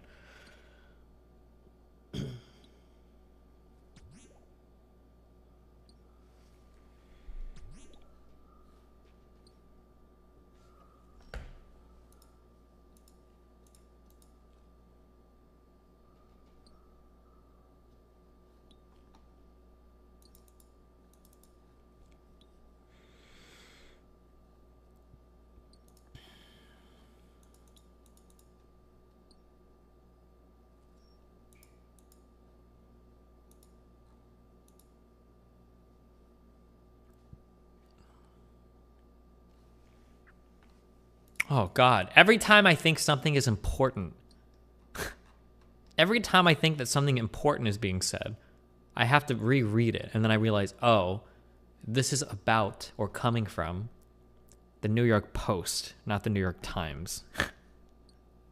Fuck. An announcement. Today I handed in my resignation to my editors at the New York Post. The Kamala Harris story, an incorrect story I was ordered to write, which I failed to push back hard enough against, was my breaking point.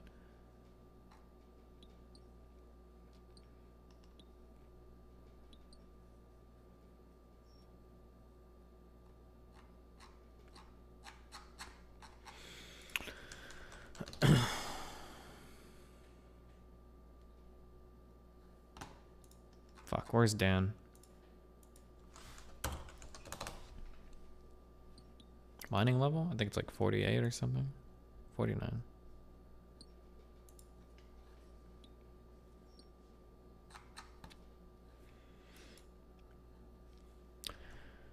In the last few days, the question of why more drug companies haven't been enlisted for vaccine production has come up. It's mostly due to this tweet. The vaccine shortage doesn't need to exist. Pfizer and Moderna could share their design with the dozens of other pharma companies who stand ready to produce their vaccines and end the pandemic. This article is by Derek Lowe. Derek Lowe is commenting on drug discovery and the pharma industry, an editorially independent blog from the publishers of Science, Translational Medicine. All content is Derek's own.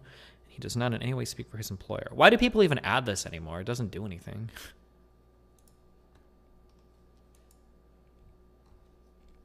Derek Lowe got his BA from Hendrix College and his PhD in organic chemistry from Duke before spending time in Germany on a Humboldt fellowship on his postdoc. He's worked for several major pharmaceutical companies. Okay, dude. Okay, nice appeal to authority, bro.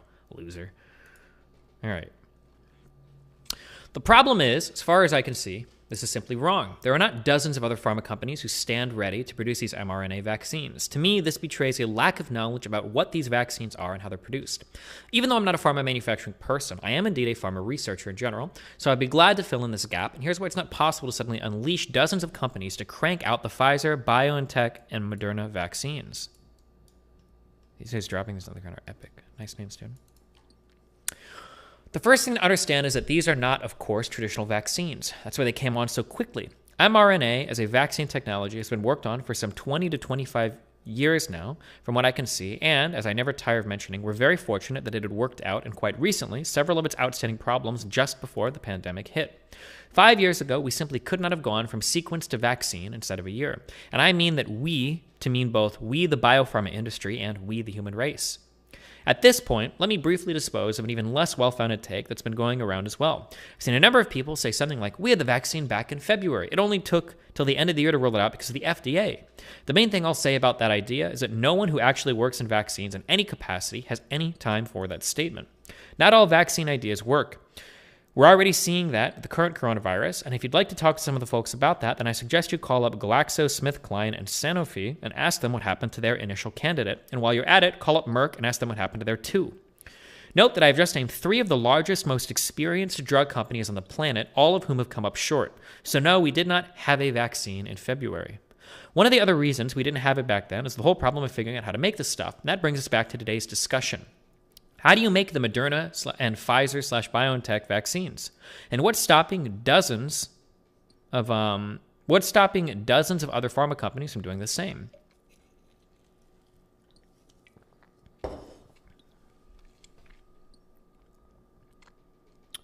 Let's just make okay, sorry. Where were we at? Oh. Okay. And what's stopping dozens of other pharma companies from doing the same? Let's get into those details, stopping briefly again to imagine asking James Hamblin above to actually start naming dozens of pharma companies. Anyone have a good over or under on how many names would get rattled off? Okay, let's look at the actual supply chains. The single most informative piece I have seen on this is from Jonas Newbert. I've recommended it before, and this is absolutely the time to recommend it again. I also have to mention this detailed article at the Washington Post, which focuses on the Pfizer-BioNTech vaccine, and this one at KHN about manufacturing bottlenecks in general. You should also read this Twitter thread from Rajiv Venkaya, who knows what he's talking about when it comes to vaccine manufacturing too. All of these will cover details that I'm not even going to get to today. Exploring the supply chain of the Pfizer/BioNTech Moderna COVID-19 vaccines. Holy Jesus. What a fucking nerd.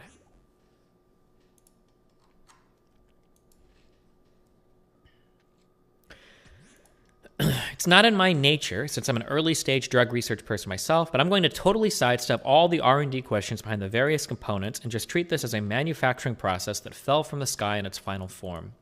To distill a huge amount of background and detail down into the simplified steps, we have... What is this webpage? Step 1, produce the appropriate stretch of DNA containing the sequence that you need to have transcribed into mRNA. This is generally done in a bacterial culture. Step 2, produce the mRNA from your DNA template using enzymes in a bioreactor. Step 3, produce the lipids that you need for the formulation. Some of these are pretty common, such as cholesterol, but the key ones are very not much. More of this below, are very much not.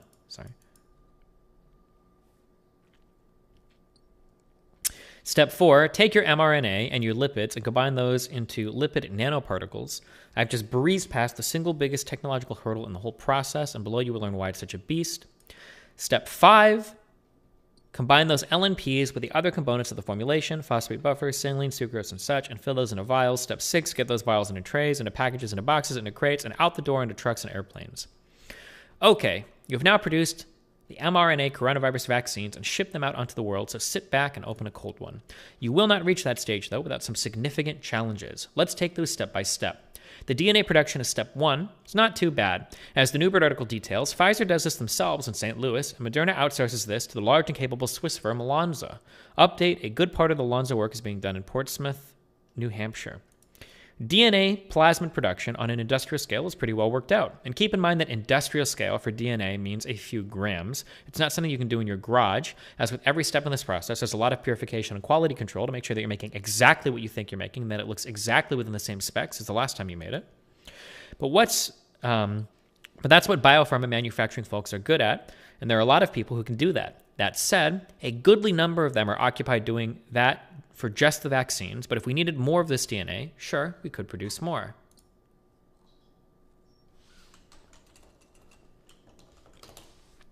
Okay, sorry. But we don't.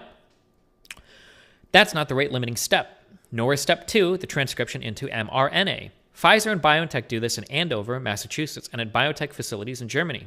They have manufacturing in I30 BtNQBBk, a town I recall visiting the cold rain one weekend in 1988 during my postdoc. And last fall, they bought another facility in Marburg, which is just getting revved up for such production now. The Moderna mRNA step is handled in Switzerland by Lonza. Now, this is not so common as an industrial process for sure, because it's only relatively recently that people have been treating RNA species as actual drug substances themselves worthy of scale-up manufacturing. If I had asked someone else to make me some more bags of bespoke mRNA, I might turn to Alnylam, who have a manufacturing facility in Norton, Massachusetts, although to be sure, they're using it for their own drugs. But doing so would not increase the number of vaccine vials coming out the other end of the process. RNA production is certainly closer to being rate limiting than step 1, but it's nothing compared to the real bottlenecks that are coming. Now to the lipids in step 3. This doesn't have to be done in sequence like the DNA and RNA step, of course. The lipids needed for the formulation are an entirely different production process. As the Newbert article will show you, Pfizer and BioNTech are getting all of theirs from a UK company called Croda, with production likely going on in the town of Alabaster, Alabama, which, unlike I30 BtNQBBk, I am certain that I have not visited. Now, each of these vaccines needs some odd lipids with positively charged groups on them. That's a crucial part of the formulation. These are surely not trivial to make on scale, but they're still small molecules with relatively straightforward structures. I'm sure that barrels of these things aren't stacking up at the factory for lack of demand, but I don't believe that they're the limiting reagent in manufacturing either. If you had to, you could surely get some other manufacturers up to speed on the process. I'm going to skip ahead to step 5 and step 6. These are surely running at a good clip, but they are more traditional functions of a drug company or of any manufacturing company. It's true that pharmaceutical vial fill and finish on this scale narrows you down to few players that would be involved in, say, canning tuna. Narrows you down to fewer players than be involved in, say, canning tuna. But these folks are already involved. Pfizer is doing this in Kalamazoo and in Purs, Belgium, and BioNTech is doing this at several locations in Germany and Switzerland, both at their own facilities and via at least 2 contracting firms. Moderna, meanwhile, outsources this to some of the big players in the US and Europe, Catalent, Rovi, and Recipharm. Everyone in this part of the manufacturing business has known for months that a big vaccine push has been coming and has been cranking up vial manufacturing, bringing all available production lines up to speed and signing deals all over the place with everyone who has any kind of advanced vaccine effort. But now we get back to step 4. As Newbert says, welcome to the bottleneck. Turning a mixture of mRNA and a set of lipids into a well-defined mix of solid nanoparticles with consistent mRNA encapsulation, well, that's the hard part. Moderna appears to be doing this step in-house, although details are scarce, and Pfizer BioNTech seem to be doing this in Kalamazoo, Missouri, and probably in Europe as well. Everyone is almost certainly having to use some sort of specially built microfluidics device to get this to happen. I would be extremely surprised to find that it would be feasible without such technology. Microfluids, a hot area of research for some years now, involves liquid flow through very small channels, allowing for precise mixing and timing on a very small scale. Liquids behave quite differently on that scale than they do when you pour them out of drums or pump them into reactors, which is what we're using in more traditional drug manufacturing. That's the whole idea. My own guess as to what such a vaccine machine involves is a large number of very small reaction chambers running in parallel that have equally small and very precisely controlled flows of the mRNA and the various lipid components heading into them. You will have to control the flow rates, the concentrations, the temperatures, and who knows what else. And you can be sure that the channel sizes and the size and shape of the mixing chambers are critical as well. There will be special purpose bespoke machines, and if you ask other drug companies if they have one sitting around, the answer will be, of course not. There's not anything close to a traditional drug manufacturing process, and this is the single biggest reason why you cannot simply call up those dozens of other companies and ask them to shift their existing production over to making the mRNA vaccines. There are not dozens of companies who make DNA templates on that needed scale. There are definitely not dozens of companies who can make enough RNA. But most importantly, I believe that you can count on one hand the number of facilities who can make the critical lipid nanoparticles. It doesn't mean that you can't build more of the machines, but I would assume that Pfizer, BioNTech, Moderna, and CureVac as well have largely taken up the production capacity for that sort of expansion as well.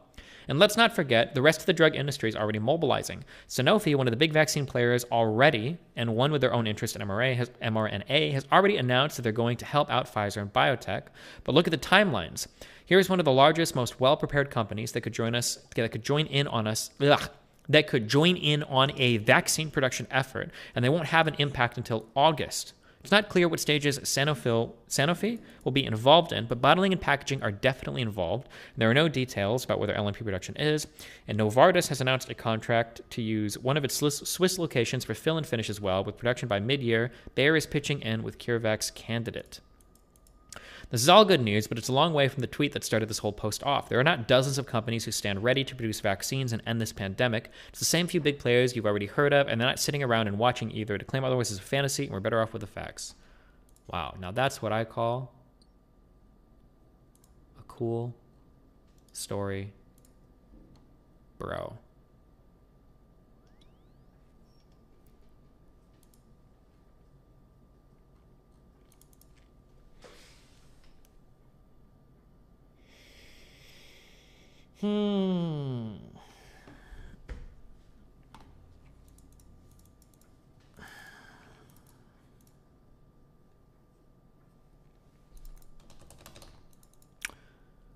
It might be nice to learn about the adenovirus vaccines too, since that's the other big type.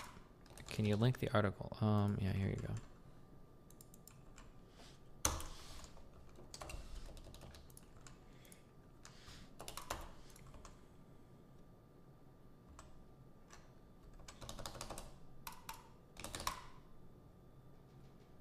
For the TRIPS compulsory license, you can do it for basically any reason. This article is why they aren't, though. Literally cannot produce the LMPs necessary. Gotcha.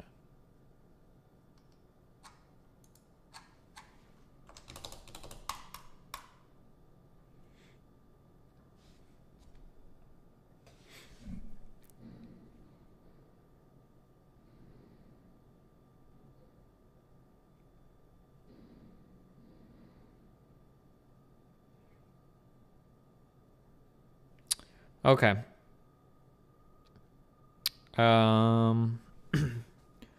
Give me a minute, and then I think we're gonna do. I think we can probably just start Terraria, right? I don't know, like who's ready to go. I don't know why you guys in chat are pogging for this so much though, because this is a low viewership game for me, but. For the record, that video makes some stuff up. Bill Gates was involved in setting up an exclusive deal with the Oxford vaccine, which is an adeno-based vaccine. Cool story, bro.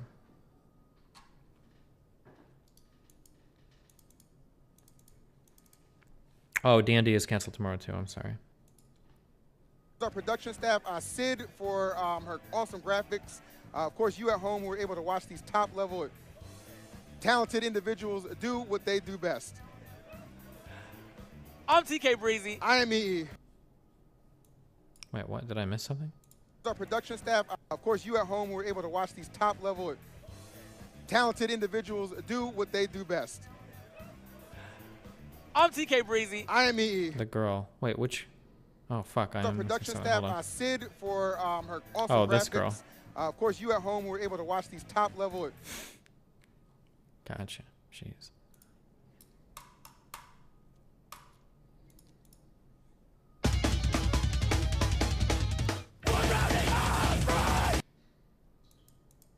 Okay.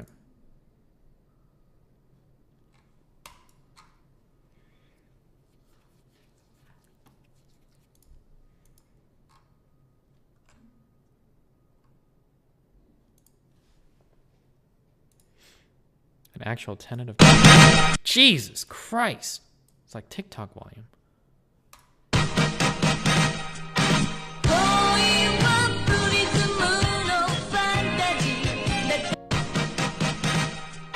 Global chip shortage at the same time as we're producing millions of vaccines. Coincidence?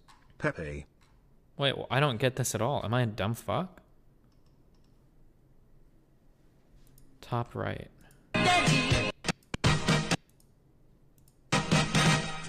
Oh. Have Okay. you heard over the conspiracy. The real reason McDonald's ice cream machines are always broken. About the ice cream. This is not okay. We're losing money. Jesus. Boobs, almost. Just call the guy. Wait, is there actually a reason? Is this like a good video? Did anybody watch this? Listen, I'm gonna be totally honest. This was why our ice cream machine was always down at our McDonald's, okay? So there was a guy that came to clean it at night, okay? Like every Friday or something. And then I think for the formal cleaning. And then I think we could turn it down and clean it as well at night. But basically what would happen is like, we would be scheduled to shut down our ice cream machine at like midnight. But what would happen is like the supervisor would come on at like 8 or 9 o'clock and he'd be like, listen, okay, shut it the fuck down. And then they would turn it off. And then they'd be like, okay, we'll turn it back on at like 6 or 7. Like, we'll do it at the end of the fucking shift. And then that's basically what would happen. So 99% of the time, anybody came through our drive-thru, when we said the ice cream machine was down, what it actually meant was it was just turned off for cleaning, but nobody wanted to fucking clean it now because the thing gets dirty like a motherfucker. And why would you clean it like right at the start of the shift, and then you have to clean it again before morning? Like, you tear it down at like 8 or 9 or 10 o'clock, and then you wait to put it back together until like 6 a.m. That's what happened in my McDonald's. I don't know. Maybe there's like something more crazy that goes on here, but...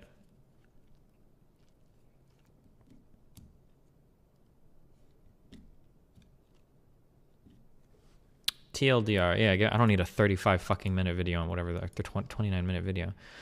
Taylor's a company that sells ice cream machine makers, or ice cream makers. Taylor sells ice cream makers for a bunch of different fast food chains. McDonald's corporate and Taylor's an exclusive agreement, so all franchises have to buy a specific model Taylor machine. The model Taylor machine sucks, it breaks down often, and has obtuse error messages, so you can't fix it. Even if it's something relatively simple, owners are not given a service fee, no read access to the machine. Taylor makes lots of money for repairing these machines, since franchises will do whatever it takes to fix the machines.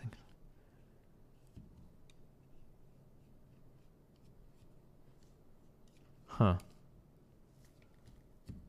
There was always a weird guy. He was a weird guy that had to come in to like break down the machine to clean it. I don't know why. I think it's the only machine that we had in the entire store that needed like a third-party service technician to come in and service the machine. That was always kind of weird.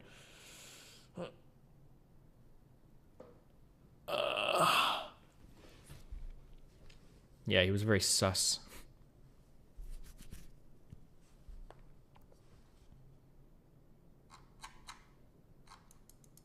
You think that's ice cream you're eating? I don't know what you're actually eating, but we would call it a shake mix, I think is what we would call it. Because I think that it all came out of the same machine. But it would just be this bag of like milky white stuff, and you'd put it in the top, and then that's what the ice cream was made out of. Listen, I don't care what the fuck it is. It tastes fucking good, okay?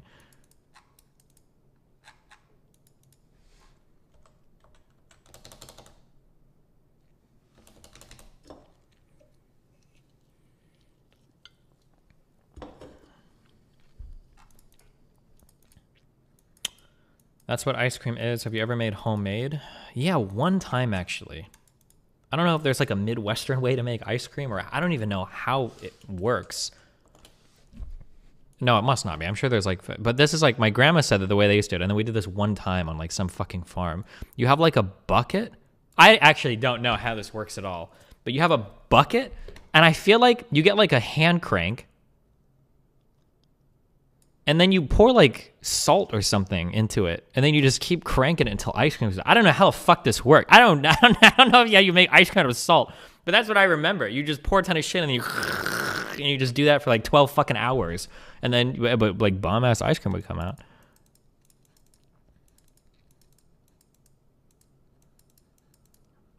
It's dry ice. Salt lowers the freezing point of water. Oh, okay. Well, whatever it was.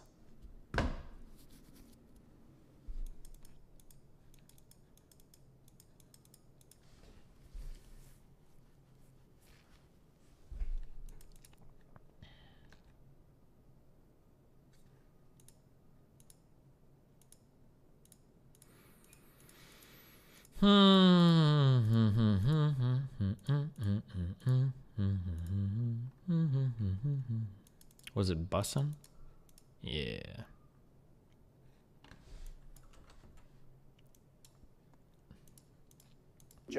I'm scared if I watch this guy's video, my YouTube is gonna get fucked, so I'm too paranoid.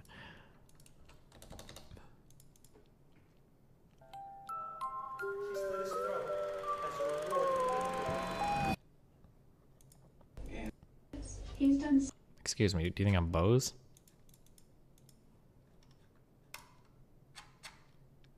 Why are you linking 2-hour videos in chat? Do you think I'm gonna watch that? I'm super curious.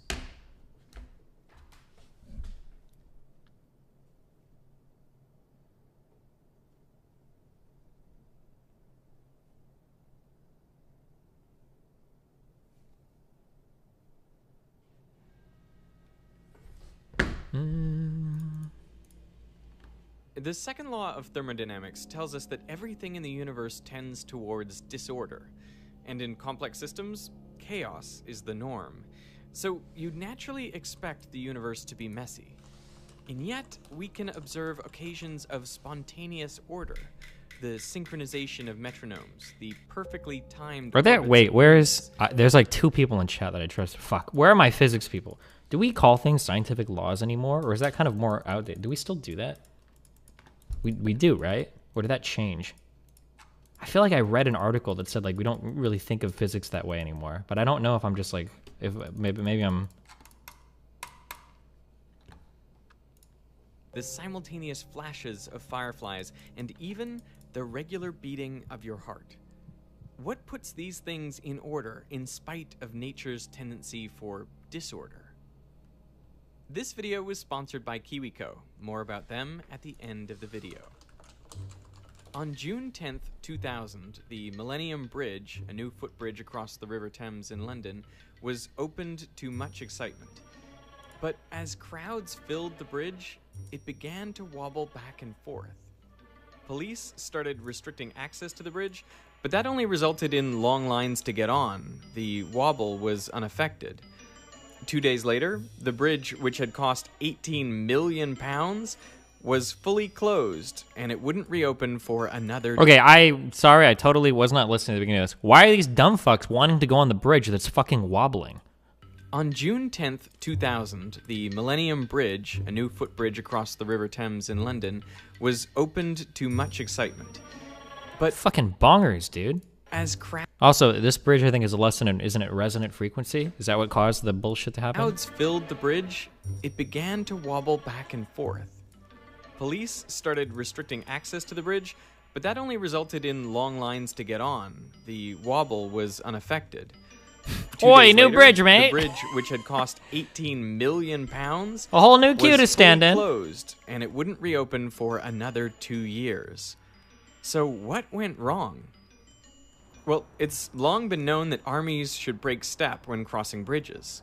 This dates back to an accident in 1831, when 74 men from the 60th Rifle Corps were marching across the Broughton Suspension Bridge in northern England. It collapsed under their synchronized footsteps. 60 men fell into the river, 20 of whom suffered injuries like broken bones or concussions. Luckily, no one was killed. But after this, the British Army ordered all troops to break step when crossing bridges. Now, look at the people walking across the Millennium Bridge. Most of them are walking in step with each other.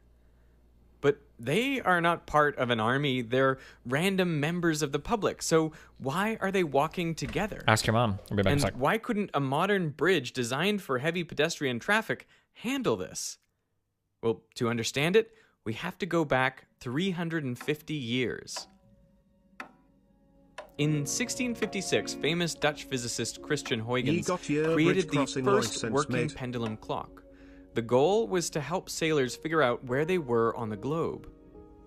Latitude can be judged by measuring the position of the sun or stars, but for longitude, you also need to know the time at some fixed location, say your home port.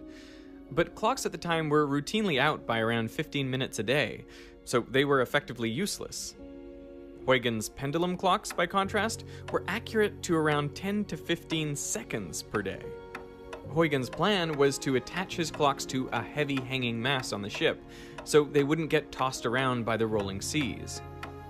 His plan called for 2 clocks in case one stopped or was damaged. But testing out this arrangement while at home sick in February 1665, he made a remarkable discovery. 2 of his clocks hung from a wood beam across some chairs. Watching the pendulums sway back and forth for hours, he noticed after half an hour or so, they would spontaneously synchronize. As one clock swung one way, the second would swing the other way. As one would tick, the other would talk. So he tried disturbing the clocks. He set them ticking out of sync, but again, within 30 minutes or so, they were back to the same lockstep. Huygens thought this strange sympathy of clocks must have been caused by air currents between the pendulums, so he placed a large board in between them. But the clocks continued to sync up. It wasn't the air currents. When he separated the clocks, the synchrony would disappear, their times drifting apart. But when he brought them back together, the synchrony returned. Huygens realized the two clocks were synchronizing because they were hung from the same wood beam. It transferred mechanical vibrations from one clock to the other, making the two oscillators coupled. Huygens was the first to observe this kind of spontaneous synchronization in inanimate objects. And although he qualitatively described what was happening, it was only a few decades ago that scientists started fleshing out a rigorous theory of synchronization. You may have seen this demo where you put several metronomes on a light wobbly platform and start them out of sync.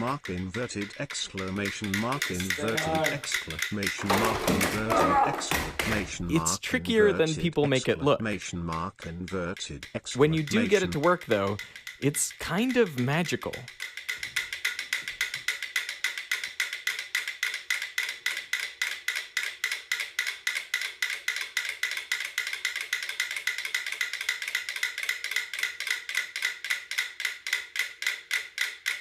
These metronomes don't have exactly the same natural frequency, and yet they still beat in time.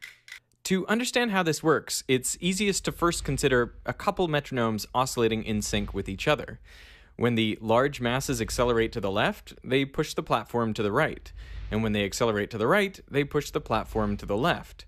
So the center of mass of the system always stays roughly in the same spot. Now, if you start another metronome completely out of sync with the first two, the motion of the platform gives it a kick every half swing, speeding it up until it's in time with the first two.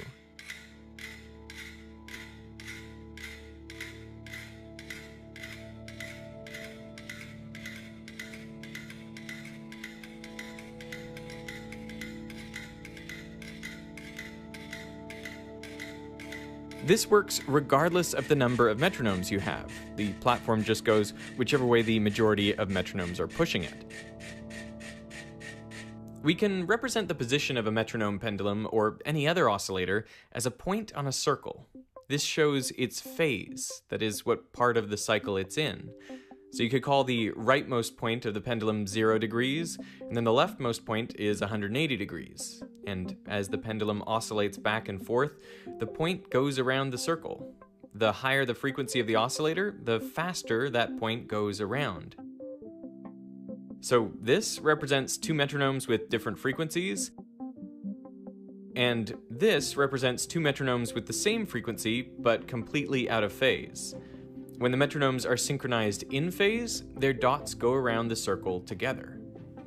We can use this depiction to illustrate a mathematical model for the synchronizing behavior we've been looking at.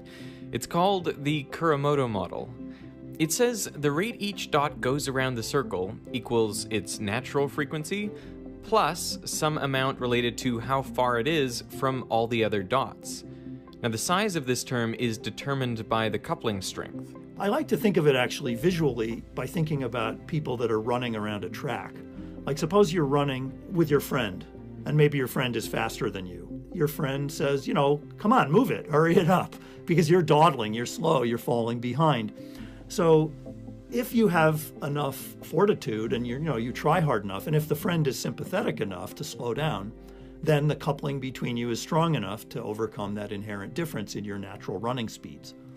But if you're not very good friends, or if you can't quite suck it up to move yourself faster, then the coupling will not be strong enough to overcome that difference, and one person will start lapping the other. The fireflies of Southeast Asia are apparently good enough friends because they synchronize their flashes. Even though each one has its own particular frequency at which it likes to flash, they couple to each other strongly enough so that hundreds, even thousands, can flash together in the same split second.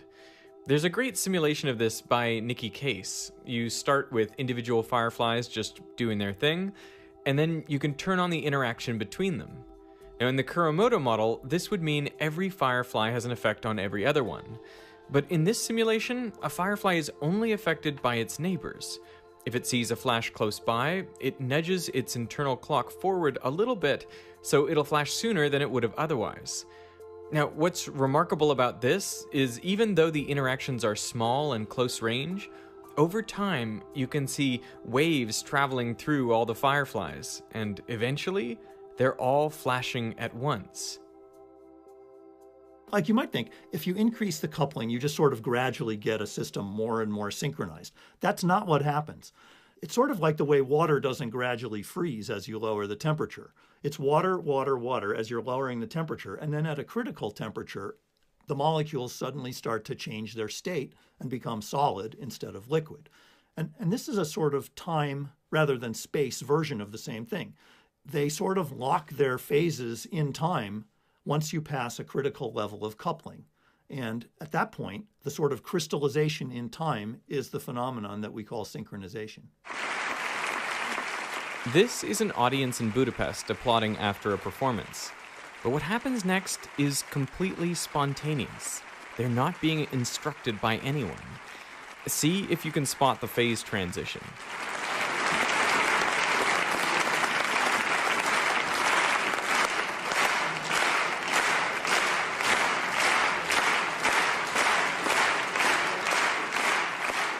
This phenomenon of synchronization that we've been talking about, one of the things that I find most appealing about it is how universal it is.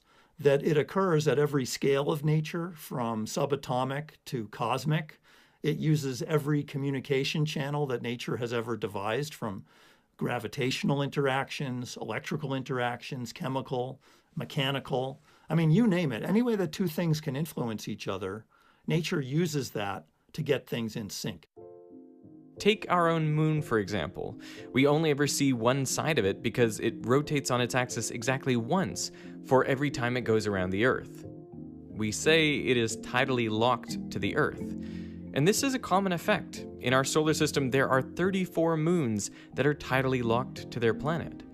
The way this happens goes something like this. A moon starts out with its own rotational frequency, but the gravitational attraction to the planet is stronger on the side closer to the planet, and so it distorts the moon into an egg shape, which is greatly exaggerated here.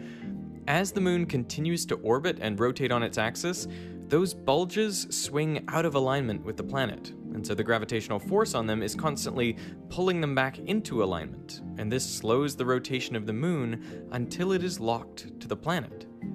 If the moon is initially rotating too slowly, this same mechanism can speed it up until it's locked. There are all kinds of other beautiful synchronization phenomena in our solar system. The three innermost moons of Jupiter, Io, Europa, and Ganymede, are not only tidally locked to the planet, they're also in a 1-2-4 orbital resonance with each other. For every time Ganymede goes around Jupiter, Europa goes around twice, and Io 4 times. In the 1950s, some Russian chemists went looking for a chemical reaction that would oscillate, like a chemical analog of a pendulum. It's like, could you get something going back and forth, say, between blue and orange over and over again? And naively, you might say that's impossible because there's principles of thermodynamics which say that closed systems just increase their entropy over time, that they're just going to come to equilibrium. But there's no principle in chemistry or thermodynamics that says you have to go monotonically to equilibrium. You are allowed to oscillate and damp out to equilibrium in an oscillatory way. This is exactly what Boris Belousov and later Anatol Zhabotinsky discovered. So this reaction is known as the Belousov-Zhabotinsky or BZ reaction. I've sped it up because it can continue for half an hour or more, oscillating between these colors. Now it spends more time on the burnt orange color, so I've sped up those sections more. It's very spectacular, and it's kind of shocking to see a chemical reaction doing these periodic changes in color, like chemicals acting like a clock, like a pendulum. So the stirred reaction has the advantage that you really get a sense of the collectivity of I don't know, quadrillions of molecules, Avogadro's number of molecules, all doing the same thing at the same time. On the other hand, if you don't stir, if you just put like a petri dish of the BZ reaction, you can see something even more amazing, I think, which is that you can see spiral waves of color or target patterns, expanding circles of color moving through the liquid. Maybe I should emphasize, the liquid itself is not moving. It's not like we're seeing ripples on a pond. But what's not still is chemical concentrations. You can see these blue waves in the BZ reaction that are chemical waves, not water waves, and they will just propagate, and they move at a constant speed, or they can look like a spiral that just grows and grows and spins around. And what's really spooky and uncanny about this is that the same phenomenon is seen in the heart. You can see spiral waves of electrical excitation in a heart that look exactly like the spiral waves in chemical oscillations and chemical waves in the BZ reaction. And this was the sort of thing that inspired my mentor, a guy named Art Winfrey, who used chemical reaction waves to give himself insight into cardiac arrhythmias. You may have heard the most deadly kind of arrhythmia, the kind that will kill you really in a matter of minutes, ventricular arrhythmias, ventricular fibrillation in particular. Winfrey's work, seeing these rotating spirals on hearts, as well as in chemistry, led him to a theory about what's really causing ventricular fibrillation. And how could we design, for example, better defibrillators that are gentler? That could be a good outcome of this theory. The lack of synchronization in a fibrillating heart is what causes no blood to be pumped, and then sudden death ensues. So too little synchronization is obviously a problem, but too much synchronization can also cause trouble. Remember the wobbly Millennium Bridge? It was all apparently down to something called crowd synchrony. Was it the people walking in step that caused it to oscillate? Actually, kind of the opposite. The Millennium Bridge was designed to look like a ribbon of light, so its construction is unique. Unlike a typical suspension bridge, its supporting cables run alongside it, stretched taut like guitar strings. In the civil engineering literature, all designers know that you do not build a footbridge with a resonant frequency equal to the frequency of human walking.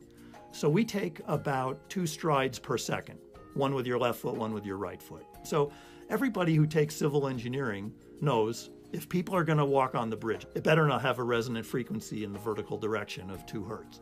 Okay, everybody knows that, including the people who built the Millennium Bridge. But what they didn't know, and what was new that day, is that half the frequency is also important. A frequency of 1 cycle a second, which is the frequency with which you put down, say, your left foot. Half the time you're doing your left foot. So why does that matter? Because when you're walking across a bridge and you put your left foot down, you put a tiny force sideways on the bridge. And normally that wouldn't matter because people are all walking at their own pace, they're not synchronized. So their sideways forces, which are only about 1/10 as big as their downward forces that they impart on the bridge, that would be negligible and it wouldn't do anything to the bridge. But if the bridge happens to have a sideways frequency of 1 cycle a second, which the Millennium Bridge, it happened, did, then people can actually start to get the bridge moving a little bit. After the bridge was closed, engineers got their colleagues to walk across it in increasing numbers while they measured its acceleration. With 50 people on the bridge, there was very little motion. At 100, the vibrations had barely increased. At 156, there was still no wobble. But with just 10 more people, 166, the acceleration grew dramatically. The bridge swayed just like it had on opening day. The system had undergone a phase transition. If people can get the bridge moving a little, it turns out people don't like to walk on a platform that's moving a little bit sideways. If you've ever been in a train that's kind of going fast, or if you stand up in a rowboat and it starts moving sideways, people spread their legs apart to try to stabilize themselves, and they will actually start to walk in step with the sideways motion of the bridge. You can see footage from the BBC of people doing that. It's spectacular and crazy. So it wasn't people walking in sync that got the bridge to wobble, it was the wobbling bridge that got people to walk in sync. And so as the people got in step with the motion of the bridge by adopting this weird kind of penguin gait, they ended up inadvertently pumping more energy into the bridge and making its motion worse. And so this was this positive feedback loop between the motion of the crowd causing the bridge to move more, which caused more people to get in step with the bridge, which made more people, drive the bridge. Once the problem was identified, they could solve it by decreasing the coupling strength. They installed energy-dissipating dampers all along the bridge. It was a tremendous embarrassment, and it cost several million pounds to repair the bridge. In science, we do reductionism. All of our science courses tell us the way to solve a problem is to break it into smaller parts and analyze the parts. And that has been phenomenally successful for every branch of science. But the great frontier in science today is what happens when you try to go back to put the parts together to understand the whole. That's the field of complex systems. That's why we don't understand the immune system very well. We don't understand consciousness very well, or the economy. It seems like the whole is more than the sum of the parts. That's the cliche that has entranced me for my whole research career. I want to understand, how can you figure out the properties of the whole given the properties of the parts?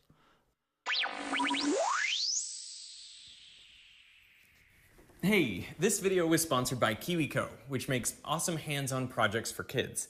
And I've actually been using their subscription crates with my kids for over a year now, so I wanted to reflect on some of the things I really enjoy about them.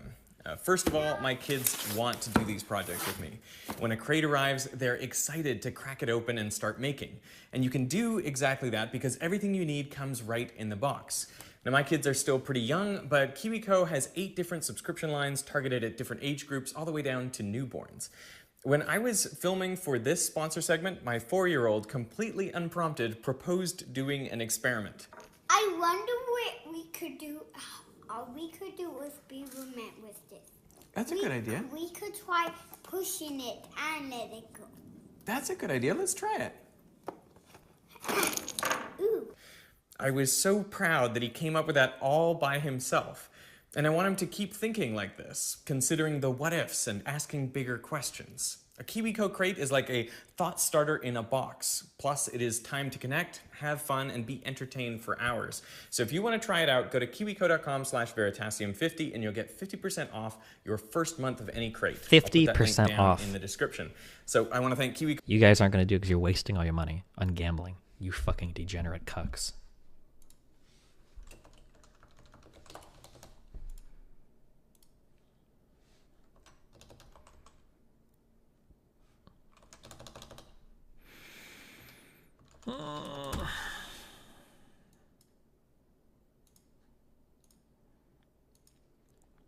I'm British. Those were stupid Americans from the TV What? Okay.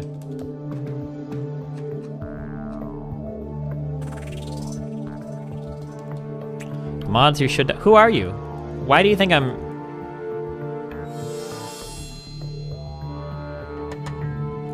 Okay, vein miner is cheating, okay? Just hold down a button and mine a whole vein? Oh, sorry. You definitely want recipe browser plus... Okay, this is what we ended up going with, okay? First of all...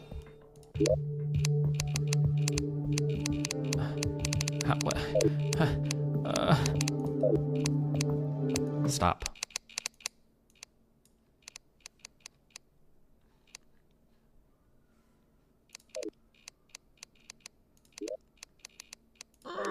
Where do I see them?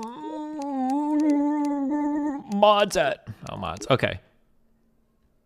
We have magic storage, extra slots, okay? That one.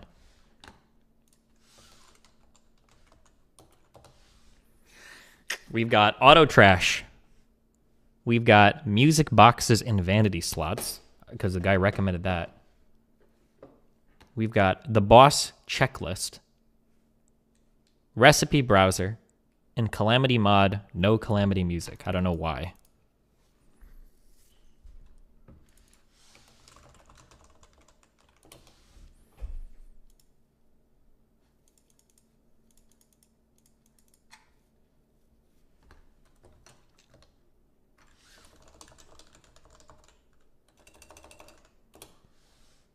How much point was launching ours? Why is he playing FTL? Looks like he's got shitty weapons. Oh, he's got his own drone. But This game was awesome, actually. Fuck. hopefully we're fine.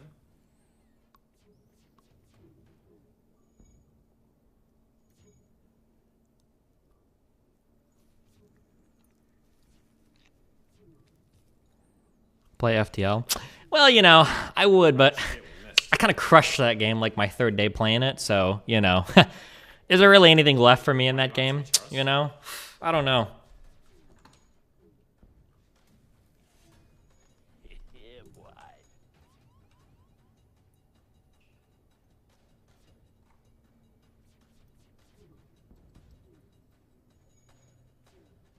Destiny's in the chat. Oh, what's up, Destiny? How's it going, dude? I'm about to go to bed, man. I'll come and play Terraria with you guys tomorrow instead of, since, D&D's now. What a loser. God, I hate Nick. I just hate him so much. He's such a cucked piece of shit.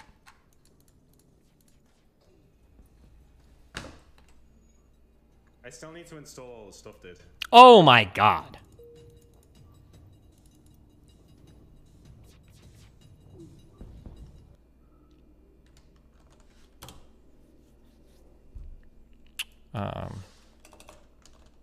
How much time do I even have in this game?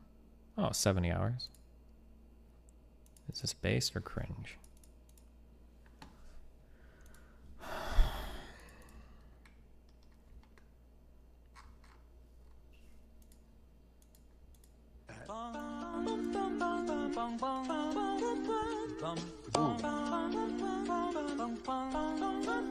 Mr. Biden, bring my vaccine.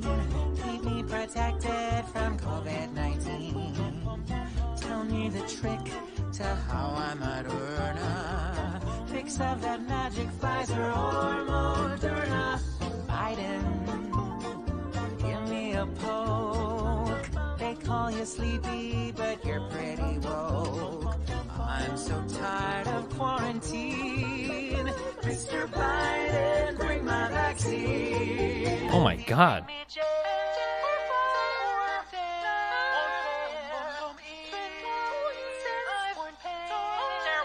Hey Joe Biden, where's my vaccine?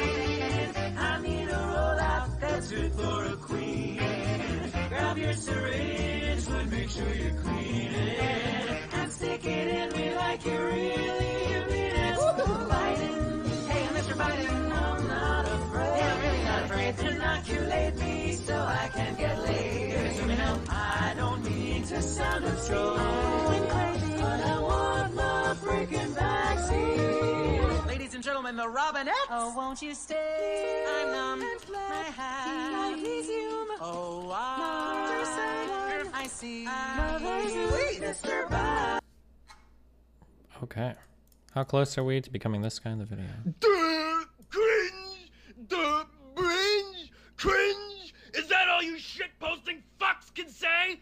Duh, base, cringe, cringe, base, cringe, cringe, base, cringe. I feel like I'm in a fucking asylum full of dementia-ridden old people that can do nothing but repeat the same fucking words on loop like a fucking broken record. Cringe, cringe, cringe, cringe, cringe, base, onions, Okay. True and based. This is my Hema gym.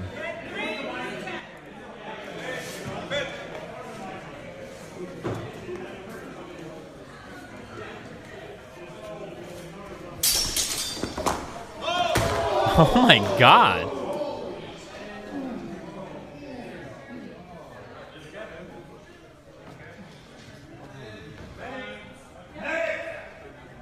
What is Hema?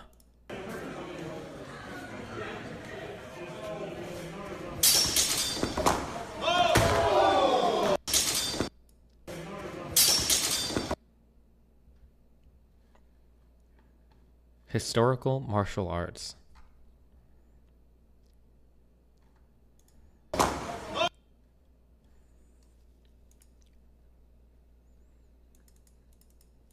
If there was like a meta for combat and it involved shit like this, wouldn't you eventually just make it so the hilt of your sword had like a knife coming out the bottom, and then if anybody picked you up like that, you could just stab them with your sword? I want to make that in D&D right now.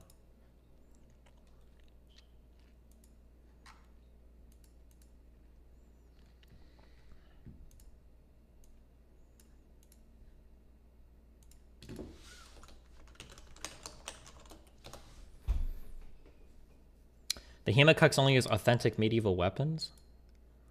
Lame. Jedi pork chop went viral. Viral overnight. I don't know. Is this about to be the hottest take? Am I about to drop a hot take about 1,000-year-old spirits?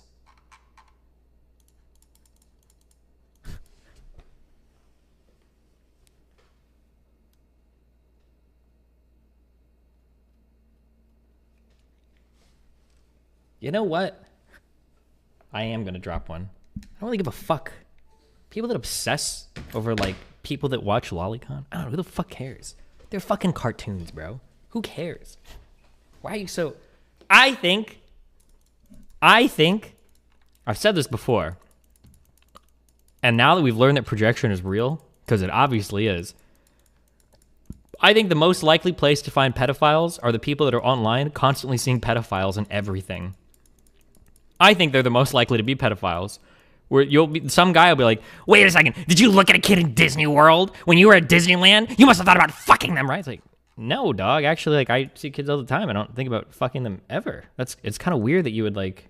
It's kind of weird that you would think that I would, though. Is that like a thing that you think about a lot? If you like see a kid, does your mind instantaneously like?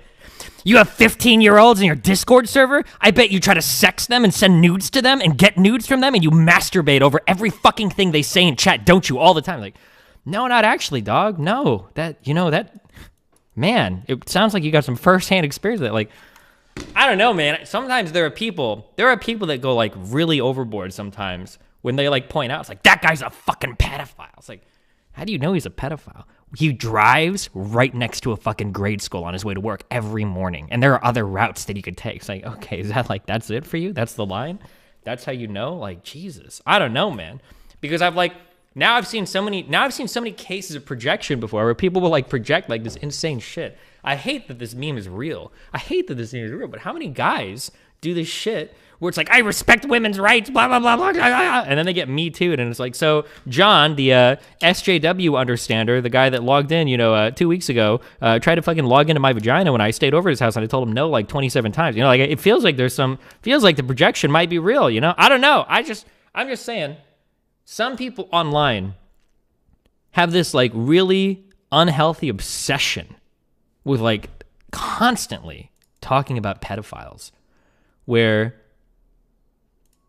they'll just be like, they just scream about it. They're just so crazy about it. And it's like, damn, dude, you gotta have other things to think about. Maybe not.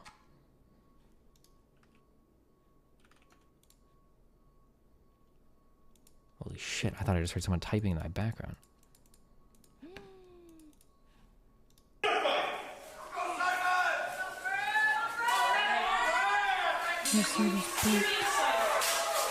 Hold on, we're watching guys fight. Okay, here's a question. Why is it for axes? Why do they have this pattern? Wouldn't it make sense for an axe to do like at least this thing on the bottom so that it doesn't get stuck like that? Or is this like not part of the meta? Is this a banned technique? There's got to be a reason why. Do you want to hook? Oh, maybe you want to hook people with the axe. Yeah, Darius, remember? Oh, true. Why else are you gonna dunk?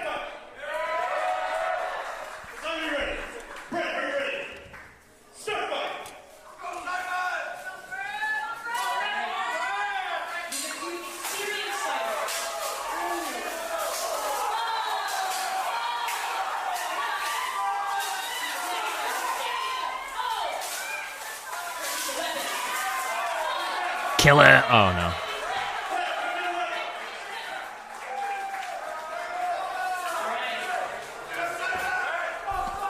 Okay, when you're fighting with weapons this small and armor this thick, is it even worth it to use the weapon? Like, I could understand if you had a big-ass fucking sword here and you're using it as, like, a bludgeoning thing, but, like, is this helping that much? You're never cutting them, right? Wouldn't it be better to just throw your whole body at them?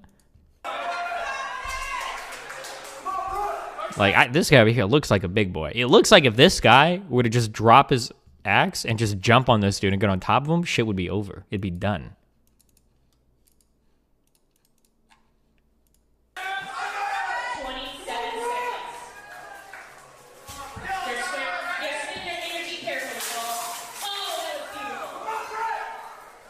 They're not rolling at all either. Maybe there are no iframes in this event.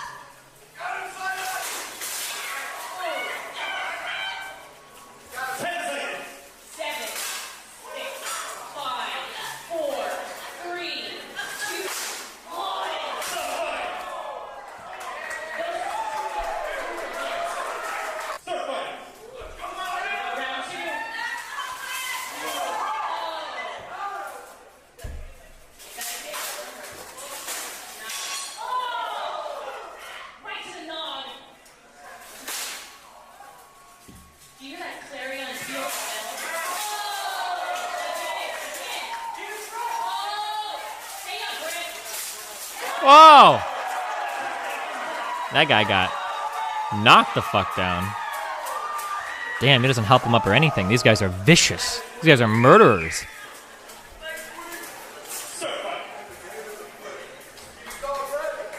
Come on, Brett. Brett is a name that is way too Chad for this. Whatever is going on here. Oh!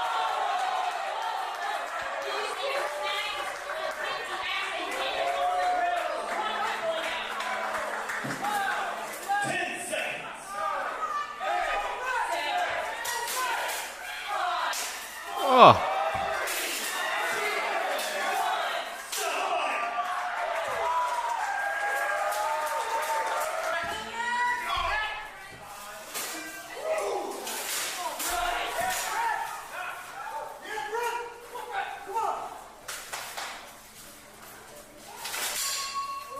Why does the other guy not have any friends here? We all hear Brett's friends.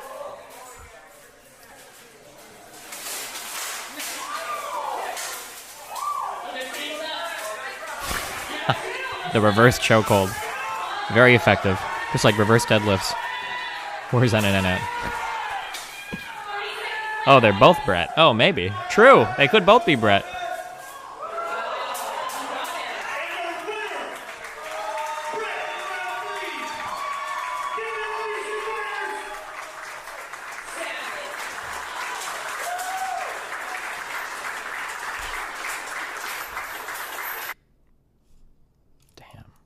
Medieval Fight Club. What if he would have just... What if he would have, like, beheaded him at the end there? Nobody's ready for it. We saw this, but we'll watch it again. There you go. 1-1-1, level 11, 1-1-1, 1-1-1-1. You wanna know why? Because I'm fucking number one. That's why.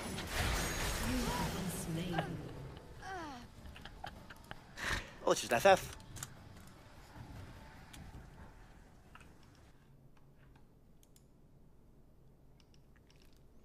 Did you see the clip of that MMA guy breaking his shin from a kick? Yeah, I don't know why. Maybe they're MMA masters. Well, I guess it's pretty rare that that happens. And so we only see like the disastrous moments where it does. Because I've seen like 2 of these now, and it's like, why would you ever kick somebody like that with your leg? But the reality is that kicking somebody and hitting them with your shin is probably a lot safer than kicking with like your toes. You probably like break your foot or something, right? It's probably not that common that people's... Also, I couldn't tell. Did he break his leg kicking him, or was it when he stepped back on it? Did he incorrectly do that and break it? I couldn't tell. Oh, also, those kicks hurt a lot. If you like get kicked in like the leg or whatever, oof, it was on the kick, gotcha. Like, I'm pretty sure that if like a professional kicks like a normal person in the leg, I think you're like on the ground in agony for like 30 seconds. Like, you're fucking out. Okay, hold on. I'm ordering a food and I'm logging in. Does the server work? Is it dying? Is it crashing? It's fucked. Wait, really? The calamity items don't work. Wait, do you have the right Terraria. Wait, are you logged in with the Tmod loader, or did you load up the normal Terraria? Yeah, but when I load into the server, it disables all my mods. Oh, well. I think they're installed server side, so it just disables yours and loads you in, and then they don't work. All right, let's find out. Hold on.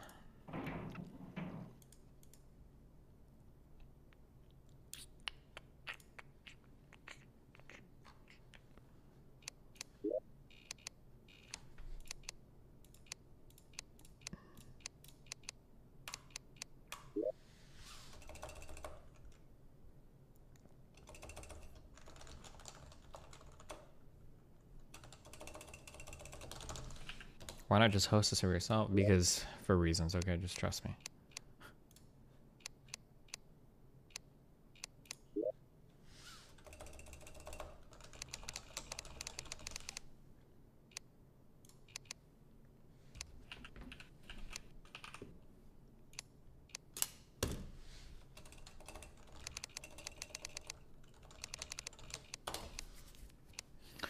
Okay. How do you know it doesn't? How do you know those items don't work? Oh, because it says unloaded item, unloaded item, unloaded Yeah. item. Wait, how do you access your inventory in this game? Do you remember the button? Wasn't it E? Does E work for you? Or escape? Oh, it's escape. Okay.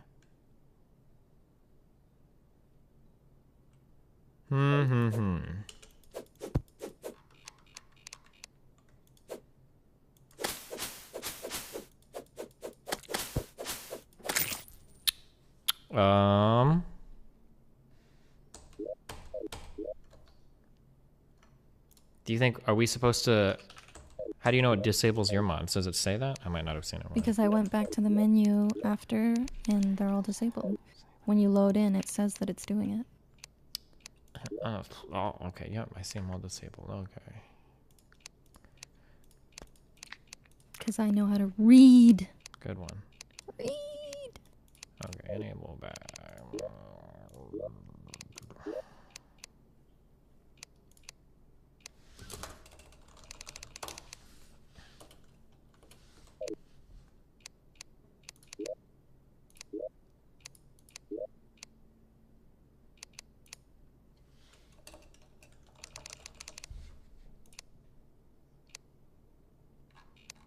Okay, I don't see it saying it's disabling mods, but maybe it is. Maybe it just loads so fast for me. The text just zooms by.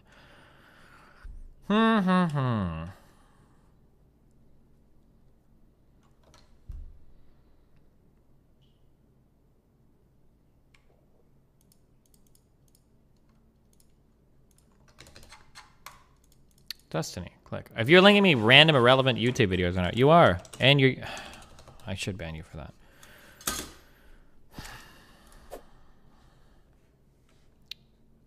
All right, well, maybe try doing an update and then reload. How is there must be some, is there like help or about mod list? Okay, where are the Terraria super duper modder people? In the mod menu, there should be an update and reload button. I don't know if it will work. Yeah, I already did the reload mods. Usually only disables out of date mods. But if they're the ones from the mod browser, shouldn't they be up to date?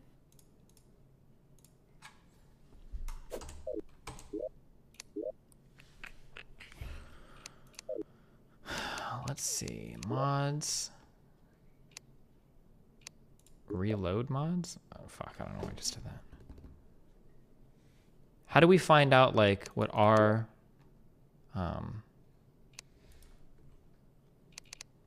oh, never mind. Hold on. Okay. So version 1.3.5.3 Terraria, Tmod 0.11.8.3. That's all correct.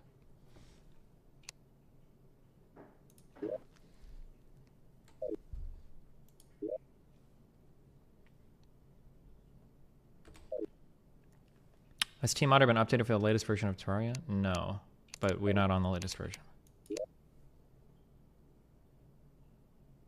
Go to mod browser and click update all mods.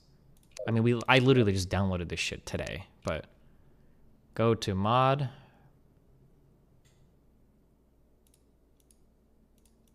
Browser. I don't even know where you would see all of your currently, unless you just mean mods.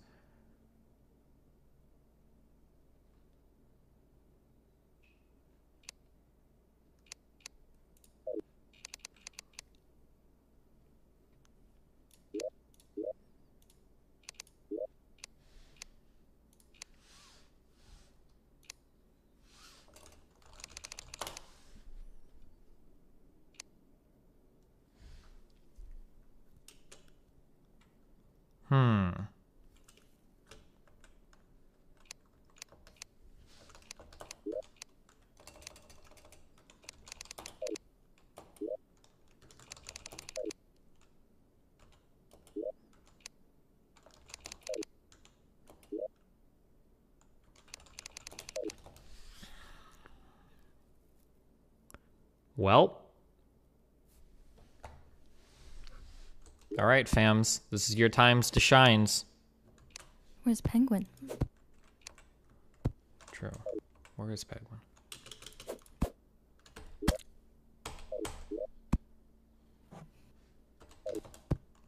What do we do if it's Cake's fault?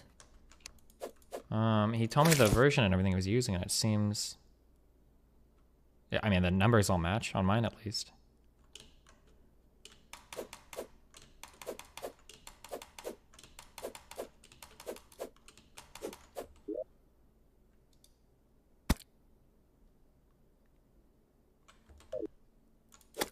I feel like it has to be a server-client mismatch because it works just fine in a single-player world. Mm-hmm. Okay, let's try this. Are the mods actually loaded for the server question mark? Maybe? Maybe the server launched somehow without loading the mods? I don't know how to check.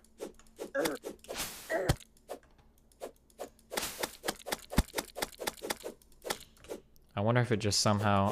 I wonder if the mods were downloaded, but somehow they're not like in the right folder or configured to turn on. There might be like a...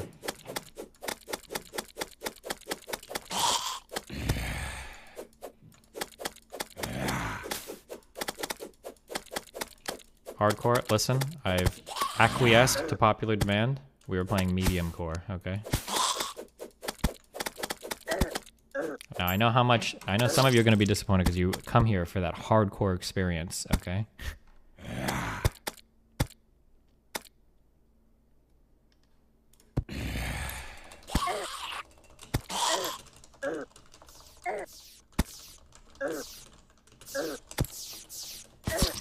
Try a single player world and see if it works. When I install stuff, I don't have to see if it works because I know it works every time, okay? I don't actually test anything that I ever put on my computer ever. I just install it and walk the fuck away, knowing that whatever it is, it's 100% gonna work. Every single time. I tested it for you. It works in a single player world. Yeah, duh.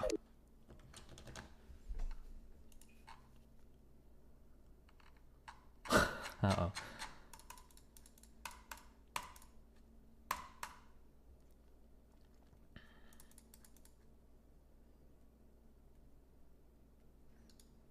Okay, I think Cake is redoing the server thing. It was actually an incredibly complicated problem that most of you wouldn't understand, but only through Cake's ingenious engineering skills. Did he not change it disable to enable? No, it's actually something way more complicated than that.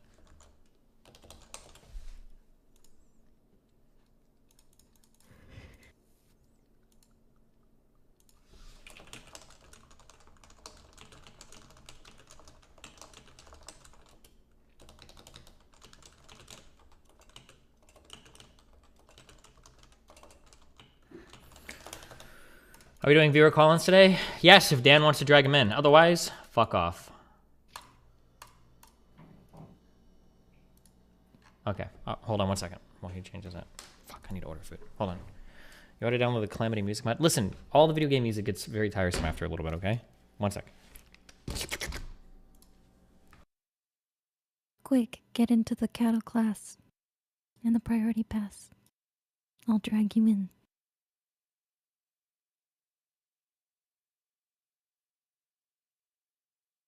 Hello, I'm Dan.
I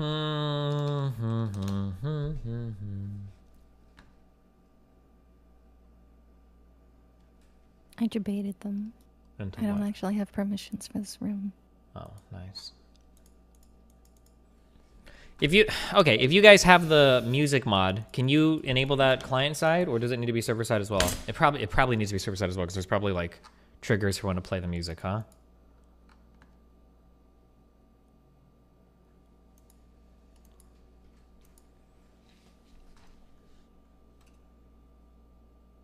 Doubt it? Does it? What do you think?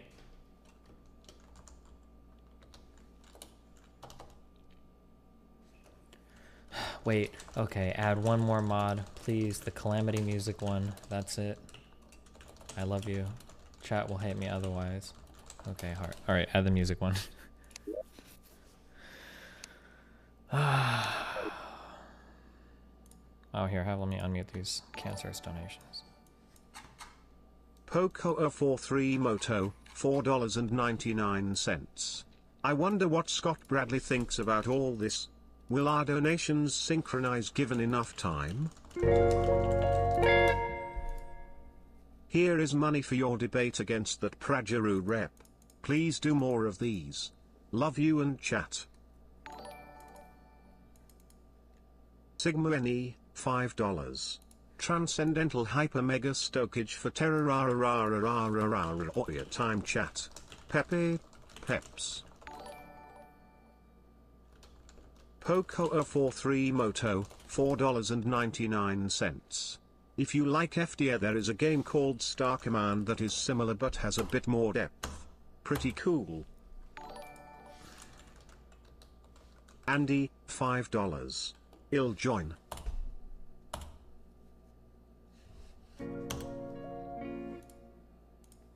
Hemodies nuts. You gnome fuck! Hello chat, wide people happy. Bonus meme, there is no bonus meme, you greedy fucks, enjoy your wide people happy. Smile. You gnome fuck!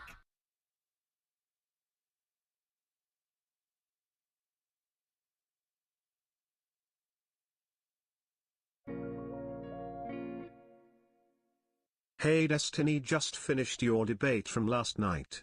I live in Charlotte and have a handful of friends who think and talk just like that lady. Are those folks too far gone to engage in discourse with? How can you even converse with people like that? You gnome fuck! People in DGG chat are so mean. Whenever I ask a question, people just type ask us. Or they are fucking my mom. WTF. Ebro, $5. Yo Destiny, I love your debates, they keep me going in these dog-ass times. Keep on being you, man. Listen, dumb fucks post 2. Noose meme, listen, dumb fucks post 2 again.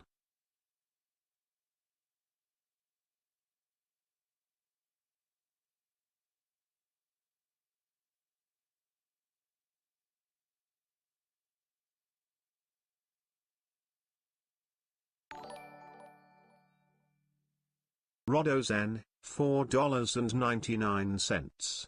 I want to understand the coup argument. Wouldn't they still have a fiduciary responsibility under US law?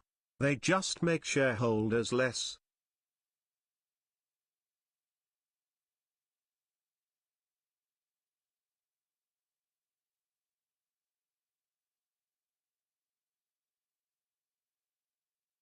Aren't you just supposed to make a JIRA ticket and submit it to Cake and have him take care of it?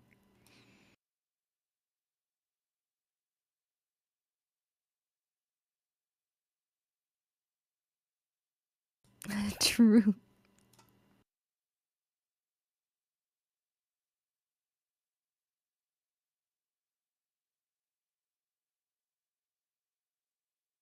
Oh, sorry. I didn't know my mic was muted. Sorry. Fuck! I said I labeled every single ticket as urgent, so Cake, stop reading them. Okay. Okay. That's new. We've lost us on. What? Of the global population held over You did say her dead name, though, in your example of what people said? Yes! I said Bruce Jenner when talking about what dead naming is to describe to people what dead naming is! Are you fucking brain dead? We also said Ellen Page when talking about Elliot Page and what dead naming would be! How do you explain something to people without using examples? That's how people learn! Fuck! Fucking brain dead idiots! Who knew that it would be the trans community that bring us all back to the liberalism side? Amen. You guys are doing the most proxy, or praxy. Or proxy, I don't know, whatever you want to call it. Okay. Okay, I didn't even order food yet. What, I have like 7 windows open. Okay. One thing. Okay. World type. What kind of world are we making? Okay. First launch of your dedicated server. No one cares. Okay. World files. Loads a world and automatically starts the server. Okay. Creates a world if none is found and the path specified. World size is specified by 1, 2, and 3. Okay. So we need auto, okay. Okay, so auto create equals 3. That's important. Okay, ban list, world name. Okay, do we need to turn on like expert for the world or something? Is that a thing? Okay, control F, expert. So it's the difficulty of the world. Oh, okay, so there's expert, master, or journey. Does it need to be journey to have all the shit unlocked? Wait, why do you, that's creative mode. Does journey mean creative mode in Terraria? Oh, master, expert, master, okay. Okay, auto create equals 3, difficulty equals, okay. Journey is an out and 1.3, okay. Difficulty equals 2? Hold on. 2? Check. 2. Difficulty 2? equals 2. Okay. Those are the 2 important ones. No, expert is the hardest. Wait, never mind. People are saying difficulty equal 1. Okay. I'm gonna hope that the config file is the same and it's either 0 or 1. You find the calamity shit. Oh, okay. What is which one is the music one? Okay, mods, control F music. There's fucking 400 things here. Calamity music. Legacy / scrapped calamity music boxes. Calamity mod, no calamity music. Calamitous calamity music replacement. Calamity music planetoids and abyss mini boss. Go into the mod browser in Tmod loader. I don't think Kate can do that. I think he has to find it in this list. Okay, mod browser. Search calamity space music. It's the same fucking Calamity thing. mod music version 1.4.5.3. Oh, is it called Calamity mod music? Ah, okay. Calamity mod music. There it is. Okay.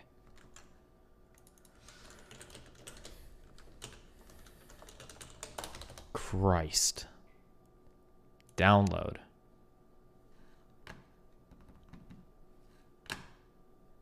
Okay. Back. Mods. Enable all. Boom, boom, boom.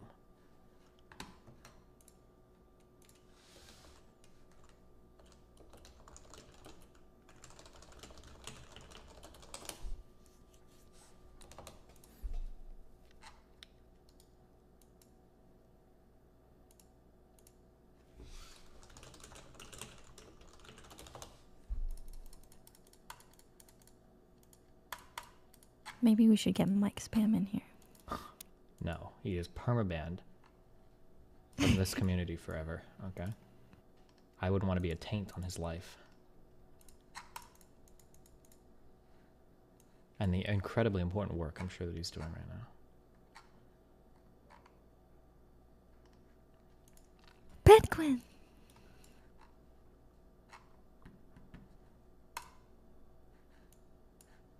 You can activate Revengeance mode on Expert Worlds by using the Revengeance item when you spawn in. Hey! Holy X Grail! I want to thank you for typing that, okay? I didn't understand what people meant the first 247 times that I saw it. But now that I see you typing it in for the 248th time, I understand now that I can use an item to activate Expert mode or whatever, or Revengeance mode, okay? Thank you. Thank you so much for your guidance, okay? You're like a shining light in a tunnel of darkness.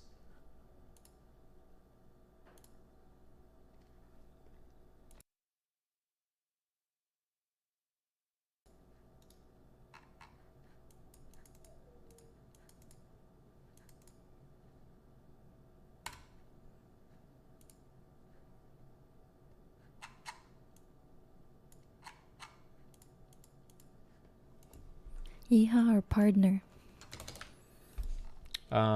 Well, he wins, so.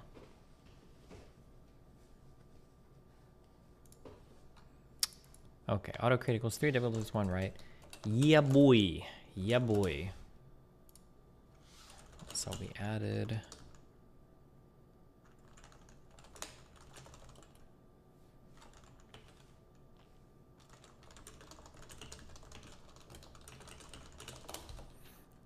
Okay, let me take a screenshot of all this shit. Boom, boom, boom. Oh, yes. Imager, give me ads now. Yes. That's what I want. That's what I want.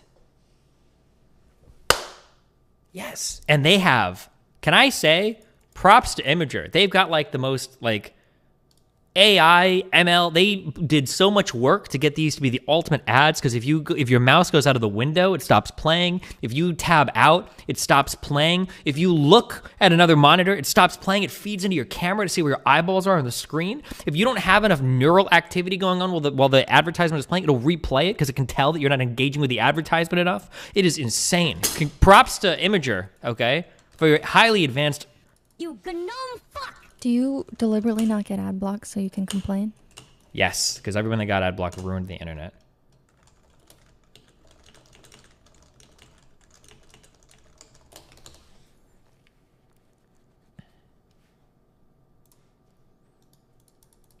Okay, people keep saying I need to sort out my yee ass haircut. But why would I change when Yee always wins? Are you even thinking?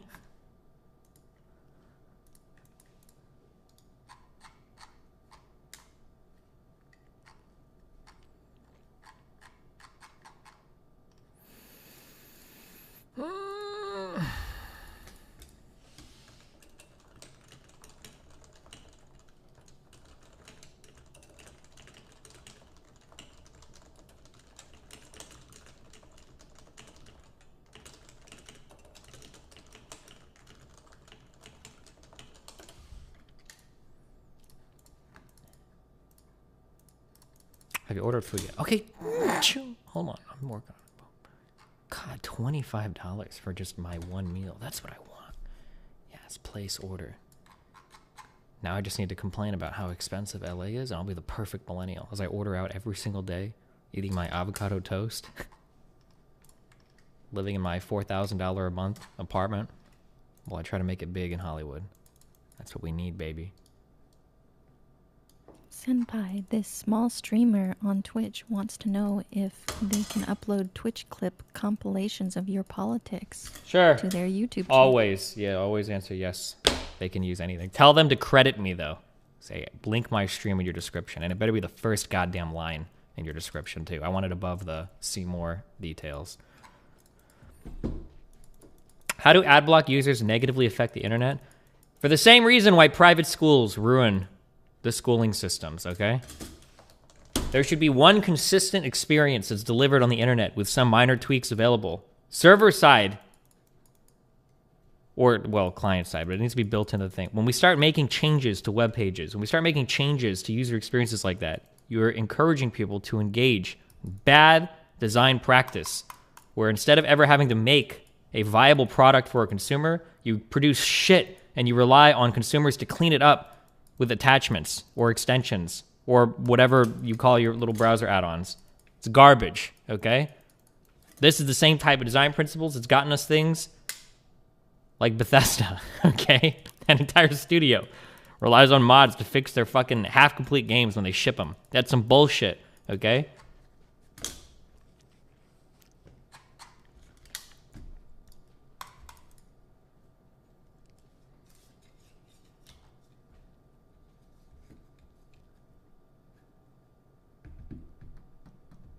Why is my website reloading? Who's hacking into my apartment? Oh shit. Also, is it just me? Or do Zoomers refer, has anybody ever run into a Zoomer referring to their internet as Wi-Fi?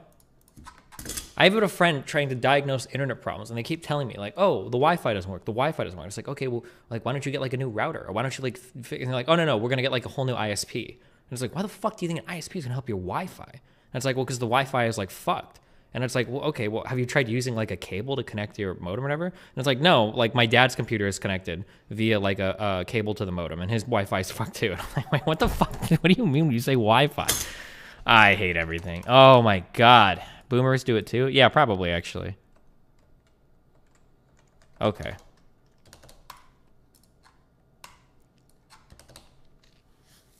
The Wi-Fi.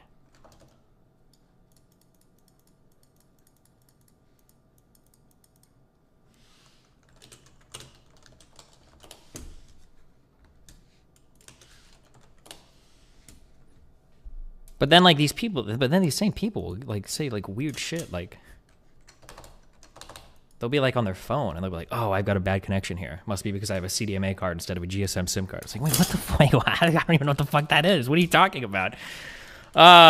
So crazy world we live in. All right. It's multiplayer. Yes. Wait, hold on. Turn this off.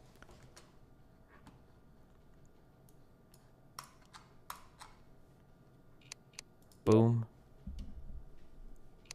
Yes. Oh, I gotta make a goddamn character.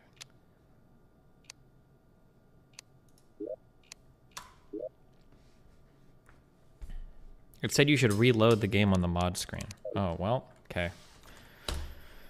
I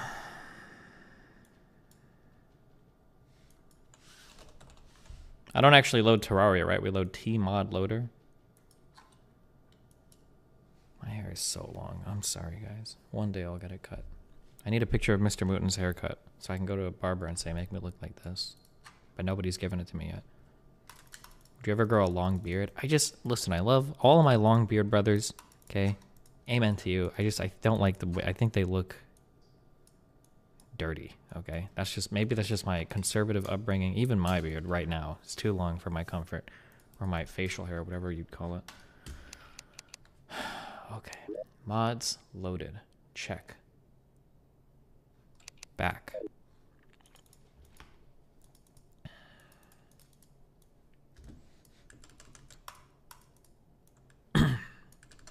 My girlfriend says you're a worse looking version of me. Well, that's not very surprising.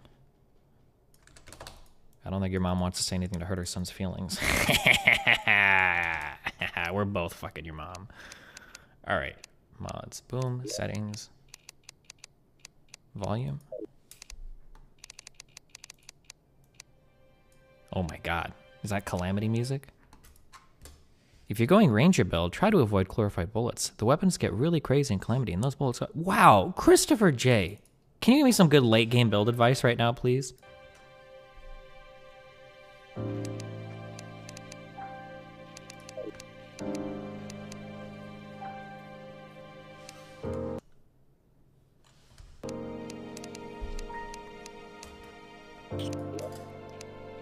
What did you give Cake?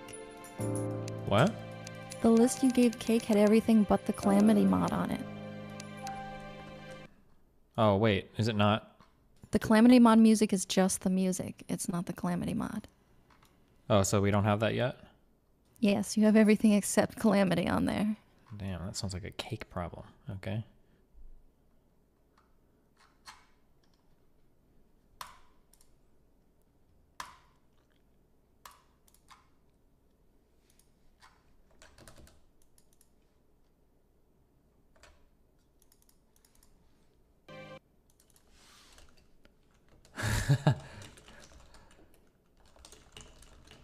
Fuck, hold on. Now we gotta find out which one is the Calamity Mine. God damn it. 1.4.5.7. No, there's... It's called Calamity mod, no Calamity music. Calamity mod. No, it's not. It's like Calamity mod parenthesis. There it is. Oh, I'm sorry. Well, the Control F is a fickle beast, okay? That one.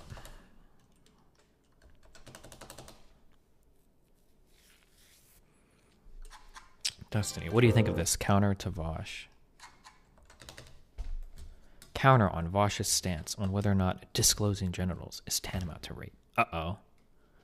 Vosh raised a question whether a Palestinian man tricked the Israeli woman into sleeping with him by lying about his heritage. I'm curious what Vosh would say about this. Imagine a girl goes to a Halloween party and she's super turned on by Deadpool. Let's say she has talked about wanting to perform oral with Deadpool with his mask on. Let's say she has a dubious brother who knows this, so he decides to also go to the party as Deadpool. He knows very well that his sister is disgusted by incest, but understands it's quite irrational. So he decides to go for it anyway. Is that right? Oh my gosh. We've got incest fanfics and everything here. Excite, 50 Swedish krona. I work at an ISP and customers think internet and Wi-Fi are synonymous. Wi-Fi doesn't work, nothing works, but it'll be logged into their router, _Destiny Pepe mods. I work at an ISP and customers think internet and Wi-Fi are synonymous. Partially. I'm not going to say ISPs are to blame. You gnome fuck! Hey buddy, big fan. Just wanted to thank you for all you do and keep it going. Bonus meme, wide peep happy. But one thing that probably caused a lot of confusion for this is that ISPs combined everything into one box. It used to be, way back in the day, way back a long time ago, we had these ancient devices called modems. You would buy a modem, and the modem would plug into a separate box called a router. But nowadays, from an ISP, you get like these combination, like router, modem, coffee boxes, switches, like refrigerators. They give you this huge thing that does every single thing in one. Destiny, I still have a modem. What are you on about? Oh, I haven't seen a dedicated cable modem, I don't think, in years. It feels like every ISP basically leases or lends like a combination box.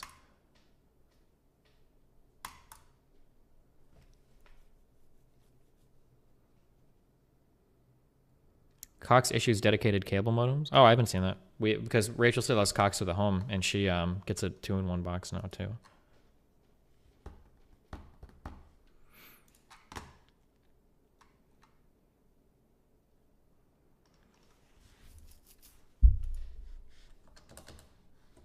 Damn, that infrared guy is a little bit crazy, guys. Did anybody else notice that? Fuck. I thought he was like cool and he was just like kind of being chill before, but now it seems like he's multi-core lighting. Yes, use all my cores.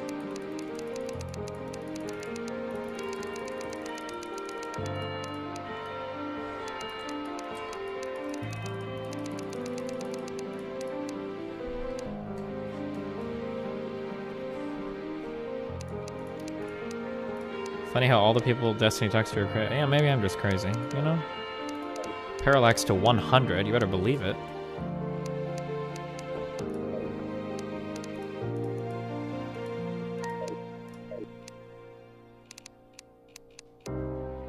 Okay.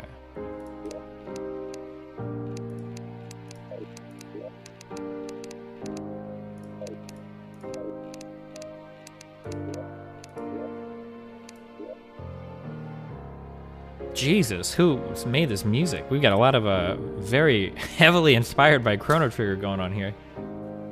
Not that I'm complaining, I guess.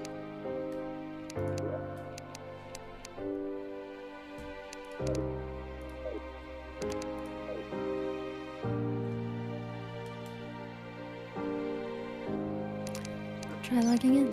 So, hold on, I gotta make my character. Interface. Is there a way to turn the UI bigger? There must be. General. No interface. No video.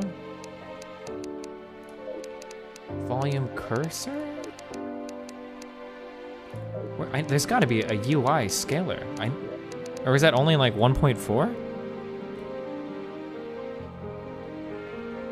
Oh, sorry, you guys can't even see anything.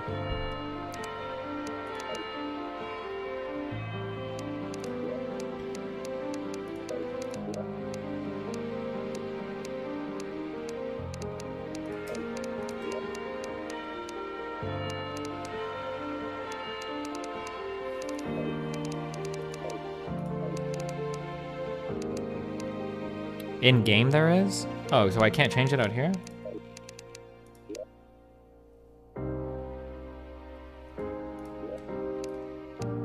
Under video? Okay, whatever.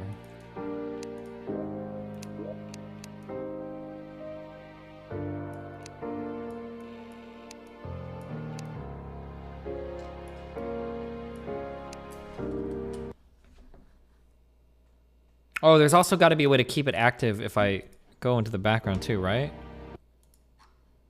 I mean, if you're not hosting the server, it should. No, when I like when I like move off the screen, It'll keep running. No, it doesn't for me. The server will. No, I mean like the window stays active. So like if I move my mouse off the window, the music stops playing. Oh. It will in multiplayer. Okay.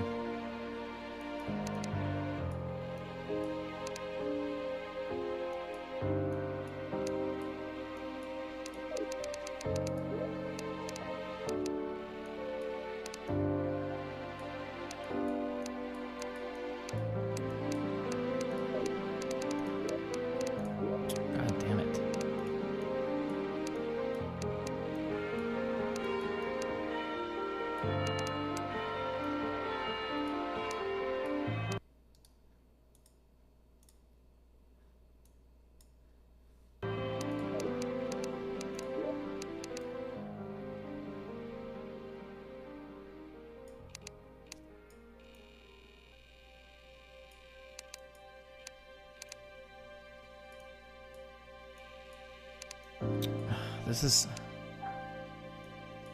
I don't know what to... Oh, that's okay, I guess.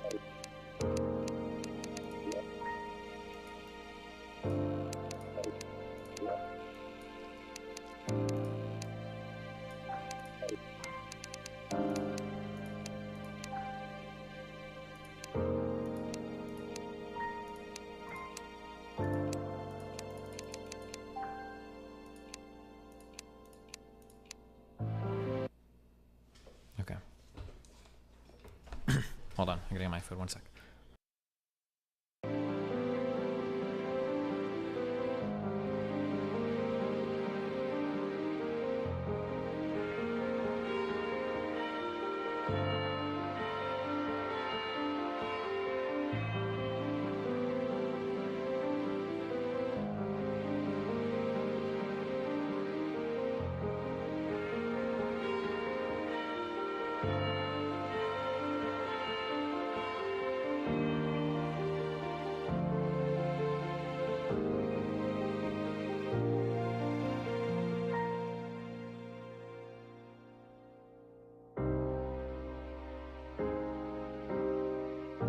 Hello.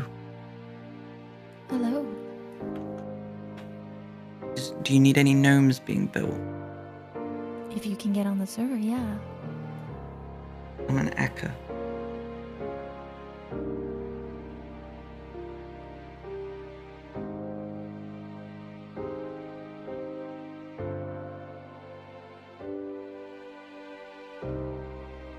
How you been? Did you see all of the toilets? What? In 1.4, Oh. they finally added all of my toilets. Didn't think this was related to the game for a moment. I was like, yeah, they added a lot of toilets. Did you play much 1.4? A little bit, yeah. I want to build a whole bunch of stuff now. Well, it looks like, yeah, you're gonna be playing modded, which isn't 1.4 yet. Sadly, they're getting there.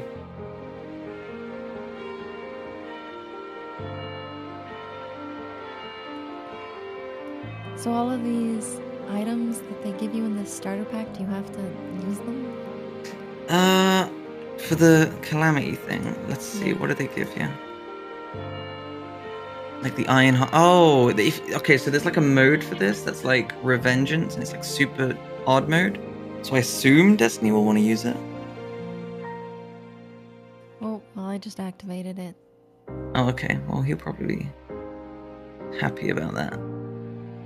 Maybe. Iron heart makes it so healing doesn't work. Healing with potions and a positive life regen is disabled. And you have What? 2 hearts. I have 41 health. Oh god. Okay, yeah. I don't play with much mods, honestly. But yeah, that sounds great. I have a pet squirrel that's humping people with an acorn. Oh, that's pretty good.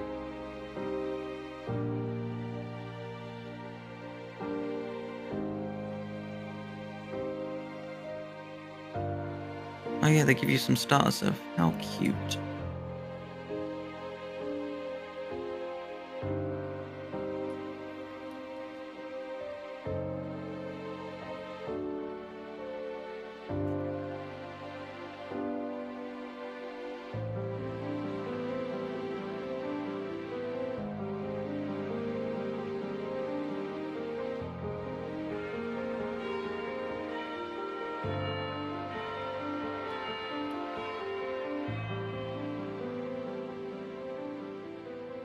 Chat, how much will you give me if I summon the king slime as soon as he gets on the server?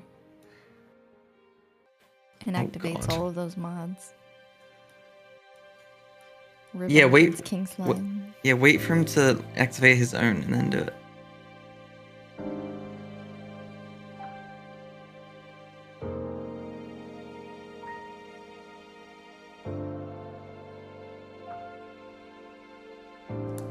Who the fuck was that? Oh shit. The jig is up. What's up? How's life going? Hey dude, it's been like 5 years. Yeah, holy shit. Wait, how old is your kid now? 2. Just turned, actually. Holy shit, he's only aged 2 years in the 5 years since I've last... She. Well, I don't know if it's on you to be making that declaration this True, early. true. I guess you're right, yeah. Oh my god. I guess we'll see. I'll be pausing in the meantime. How's life going? Yeah, pretty good. I'm not like strapped down by Terraria anymore. I'm a variety man now. What kind of variety games do you play? I play awful indie games. You know, those really bad ones that no one likes.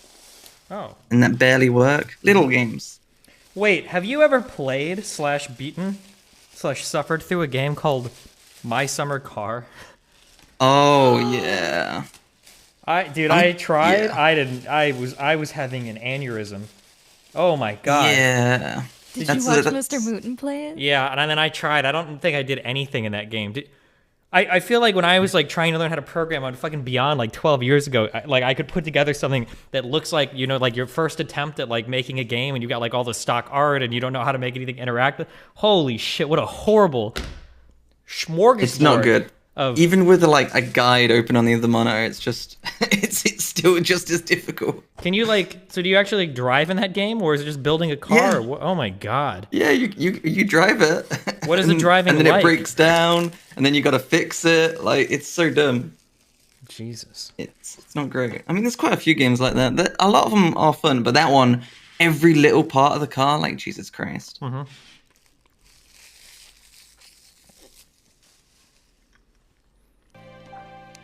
I've seen you've gone full. YouTube's great, by the way. Holy shit, that's exploded. It's doing Proud of okay. you. Thanks, I'm trying. Do you mainly like stream these days? Do you stream every day, or I think our time zones are way different, so. Yeah, pretty much. I joined a network called the Yogscast, and I do a lot of stuff on their YouTube as well, and on their streams and stuff. But yeah, I stream on my own channel, and that's been going really well. But yeah, Gotcha. really fun. Well, awesome. What org or whatever? Say again? What org? Org? You said you joined like an org, an organization. Yeah. Yogscast. I've heard of those guys. Yeah, they like did the Minecraft way back in the day. Did those guys survive, or were there any rapists in that group, or did they make it through all the whole Me Too stuff? Oh yeah, a couple, but they survived. Oh, okay. They got rid of them post haste, you know. Okay, well the that's standard good. stuff. I'm glad. That's, yeah. Amen. Wait, did they really? I don't know if they actually did it. I'm sorry. Fuck, my bad. Cheers. Never mind. Anyway, Christ. it was all a meme. Perps and shit. I don't know any of these names. I don't know anything about the YouTube world. Don't worry, they're as good as dead. Don't worry. Well, jeez. We buried him out back. Don't worry. Well, how are you still married? Yeah, I am. What's up with the there? Is everything okay? I don't talk about it too much. Oh, okay. Because I don't know. Ever since I got a kid, people are just weird. You know, I don't know. I don't like people talking about me or my kid or I don't know. People are weird, but I don't mind talking about with you because obviously. Oh, because you can fuck with my kid too, so we've got like equal. Yeah, like, exactly. Risk here, If you say anything, I can just feel like, well, yeah, fuck Nathan. I saw a clip with Nathan the other day. Like, what the fuck? Yeah, I said some very naughty stuff. Like, very edgy. Holy shit, he needs to. Yeah, I wonder where he got that from. Like, yeah, I don't know, dude. man. He must be watching bad YouTube channel or something. Oh my god. Do you guys still live in the land of the Brit? Yeah. What city do you? Or, I don't know how specific. Like, do you live like near London, or do you live like really far north, or? I live in Bristol now, which is where my organization is. So I go into the office sometimes. I've got a really big office. Go into the office? Wow, to stream or to like work on content stuff, or for meetings, or? For content and for streams as well. They have like a really cool setup where we can have like all four. I don't know. It's just really cool. Having like a studio guy do all the stream stuff for you as well, because we do like shows and stuff, not just the basic stuff. How do you feel about that? How do you feel about going into an office? Well, I only go in like once or twice a week. I do all my other stuff from home, but it's just to hang out with everyone else, really. Especially since COVID, you barely leave. I wonder for the mental health stuff. I'm curious for streamers if they were to if they have like a designated streaming space and they got out of their home to go somewhere else and like that mental separation of like work and like play environment, if it would help people's minds. Or I think so.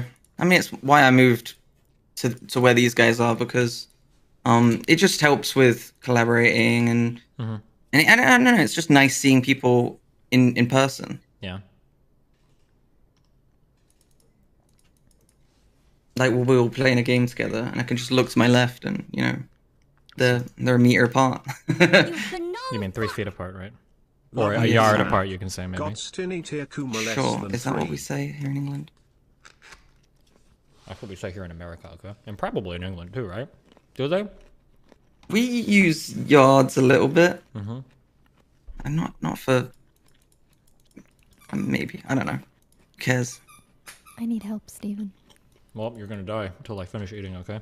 Hold on. Oh well, I've been dying every 3 seconds. Oh, I'm dead again. Wow.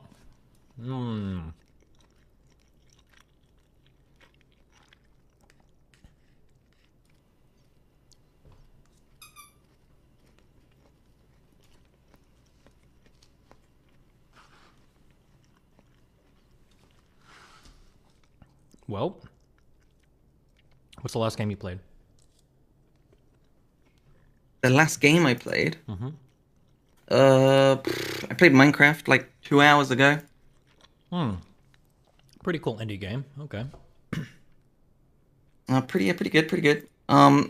Yeah, the one of the people I'm in the network with made like a really cool game mode. Yeah.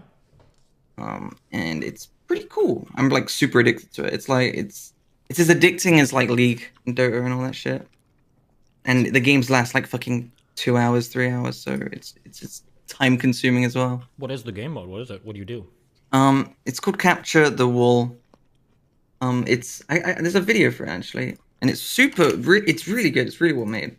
Best thing I've played in Minecraft. Let's see. They made a little tutorial like in Terraria. Have you had any like surprise discoveries? Like you discovered an indie game and it was like really good? Oh yeah, sure, for sure, all the time. But I mean, it all comes down to taste. Like something I like, someone else might not like. There's this game I played the other day called Contraband Police, and it's only in a demo, but it's essentially like Papers, Please. But you've got to like search their car for contraband and stuff, so you've got to like tear if you're suspicious of them and you have a right to like search their car, like tear the fucking seats off and find cigarettes and stuff like that. That was really fun, but only the demo's out just yet. But I was fucking loving that. Did you play through all the Papers, Please? Oh yeah, that was fun. I did all the side stuff as well.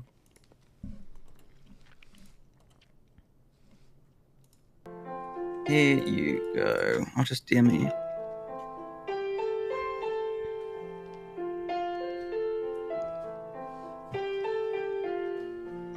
It's like a 4-minute tutorial. Well, not a tutorial, but like a trailer sort of thing. Okay, hold on. And one of our dudes in the network made this, and it's really, really, really fun. I've played like, I don't know, like 15 games.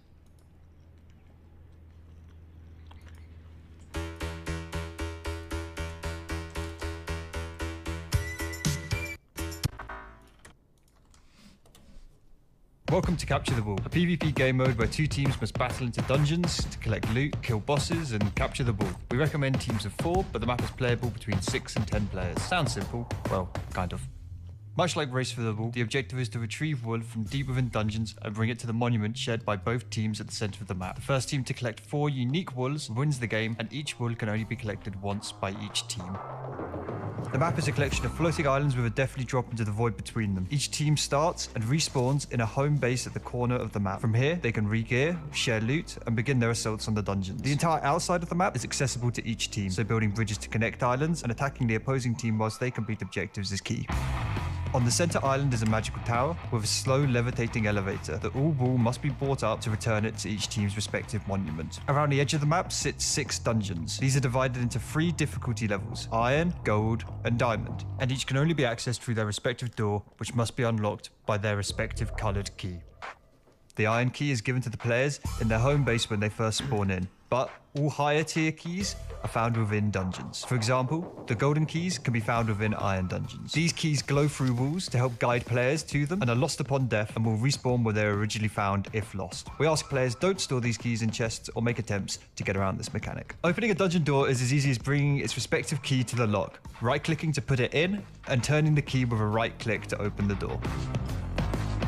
Dungeons are skyscraper-esque buildings found around the map. There are 6 different dungeons to complete. Once opened with a key, the dungeon is accessible to both teams, so be careful which dungeons you open. Inside each dungeon, you'll find spawners to destroy and chests to loot, with increasing difficulty and reward as you progress through higher tier dungeons. Along the way, dungeons take you on paths up, down, and back on yourself. But dungeons only contain 2 paths, one that leads to the key and one that leads to the boss. If you feel like you're getting lost, don't fret, just keep pushing forward, and you will always find an objective or a reward at the end. Are the dungeons like procedurally generated, or are there like set maps in this? They're different on both sides. So red team and blue team will have different dungeons, but they're like super identical. The loot will be randomized and the location of it will be randomized. But the dungeon is made so you can like so if you've played a few times, like yeah, the dungeons will be the same. At the top level, but the iron one will be the same. The gold one will be the same. Yeah, And then the The diamond Village one Dungeon was is a the same, yeah. teleporter that will take you But to they a are boss planning on dimension. Here adding you're put new into ones, so they adventure rotate mode, out. so So no people breaking can blocks, and you must defeat the not boss like and any learn the minions map to and release the be world. Each pros dungeon has a quick. unique boss with unique mechanics, so be sure to come prepared and bring some friends. Upon killing the boss, it will drop some obsidian coins, but it will also unlock the respective dungeon's wool. Each wool can only be collected by one team and one player at a time, so make sure to contest and try and steal the wool from the opposing team while they're taking it to their monument. The wool will automatically sit on your head once collected from the boss room, and at this point you must work your way back out the dungeon and return it to the shared monument on the center island. The wool is lost upon death, and you will have to retrieve it again if you fail to return it to the monument. Players who are carrying the wool are slowed slightly and will have a slightly different colored glowing outline, so be sure to protect your teammates as they carry the wool to the monument. Coins are everywhere across the map. They are dropped by mobs and can be looted from chests. These coins can be redeemed in your home base at the vendors for consumables you'll need whilst completing the map. Food, blocks, arrows, and much more. Coins can be found in and are dropped by monsters in each respective dungeon. Obsidian coins are dropped by boss mobs and can be exchanged for powerful items at a special vendor right next to the wall monument. We recommend you share your currency between your teams, spend it frequently to ensure you have the resources you need, and use the ATM vendor to exchange down your coin for more resources. There are a multitude of playable classes in Capture the World. Each class has a positive attribute and a negative attribute, and should help you decide on what role you want to play on the team. All classes can participate in every aspect of the game, but some classes excel at certain jobs over others. Each class is represented by a hat given to you in-game, and don't you dare try to take it off. For example, if you want to get around the map quickly and carry the wool for your team, the messenger has a positive attribute of bonus speed. However, they have the negative attribute of losing 1/3 of their inventory space. If you want to play a more combat-focused role, the knight might be a good choice. They have the positive attribute of 5 extra hearts, but the negative attribute of slowness, making them sluggish and slower to respond in action around the map. We encourage you to check out the classes in the lobby area before the game and find one that looks fun and will accentuate whatever playstyle you enjoy. Much like Race of the Wall, the map requires a bit of honesty from both teams playing to not break the rules and abuse the game. We ask you to take a look at the house rules in the tutorial section of the lobby and in your spawn base, as these will make the game fun for everyone. PvP is a huge factor in this map and something that can be discovered through playing, whether that be stealing a wall from under the enemy's nose, holding a position to buy time for your team to defeat a boss, and slaying the enemy team on the Monument Island. There are exciting opportunities to fight the other team at every moment during this game. It's just really up to you. So although we've covered a lot here, there's still so much to learn and discover on the map. From awesome puzzles in the diamond dungeons to unique modeled items, there's so much depth to get your teeth into. I encourage you to check out the tutorial section in the lobby, and if you have any questions, ask your nearest pleb and they will give you a smooth brain answer. Thanks for watching. Thank you to all the builder plebs and all the coding plebs that helped make this map possible. They're truly awesome. That was a terrible thank you. I will go again. Let me read that thank you again, Joe. Don't use that one.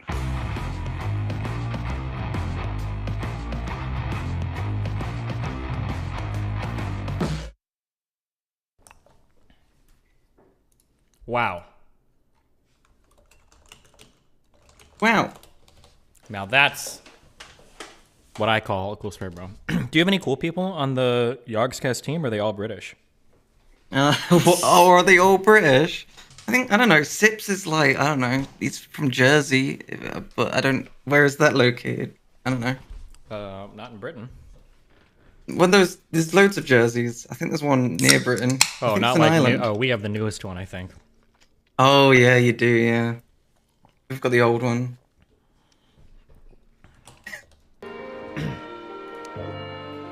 We have some Americans as well. We have a couple.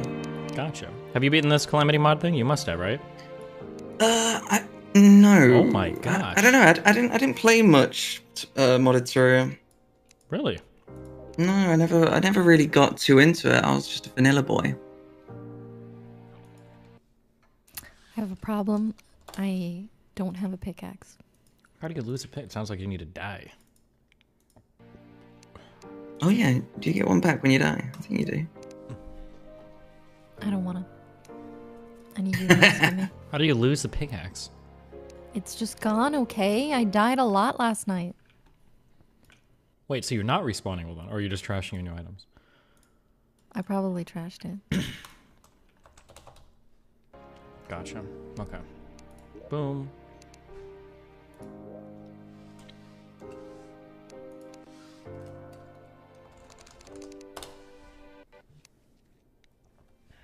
Okay. Hello. Hello. Oh my god. Okay. UI. First of all, have I played Terraria on my... I don't know. I must have on a 1440p monitor before. How is it also small?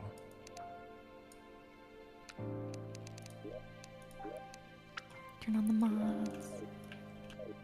They are on, I think, right? Or do I No, need to the use Revengeance one. You gotta use the... you turned it off. I think it was already on. Ironheart is active, healing is disabled. What does that mean? Yeah, you don't naturally regen and potions don't heal you. How the fuck are you supposed to heal? Don't get hit.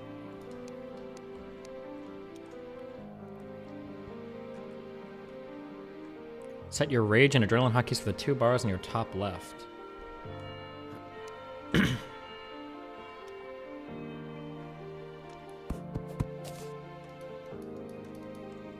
How do you open doors? Oh.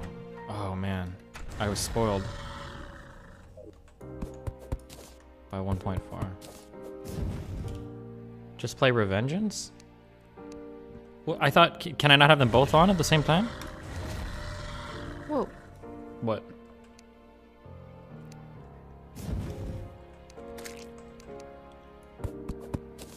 Hey, that's the music. Oh, well, my music now. Ironheart is lame? What does Ironheart do? It just makes you not heal. It doesn't give any other bonuses? It's literally just a Yes, fuck it you does. mod? Yeah, you gotta read it. Read! Oh my god. Hold on.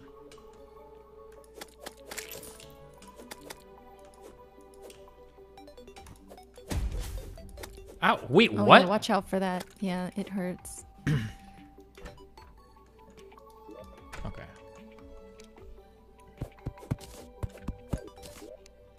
Okay, healing with potions and all positive life regen is disabled. Enemy damage scales with your max health can be toggled on and off. Okay, Ironheart is not... We're not doing that one. Okay.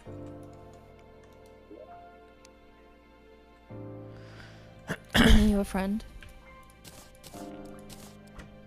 What? Goodbye. Why? Run away! Wait, this our world is fucked now. He'll disappear, right?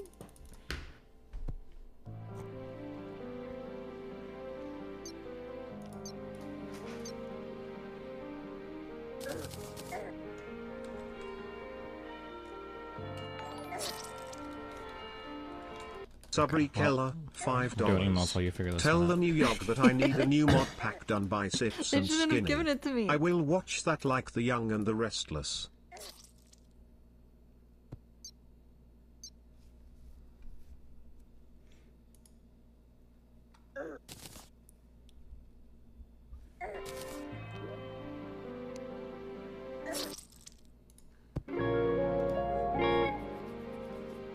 Destiny, have you read Gantz before? It's literally god tier and is what this god-forsaken world Wait, why needs can't to I convert run? incels to a path of redemption. Maybe you're running out of Also, stamina. why does your character look like Mystical Ninja Goemon?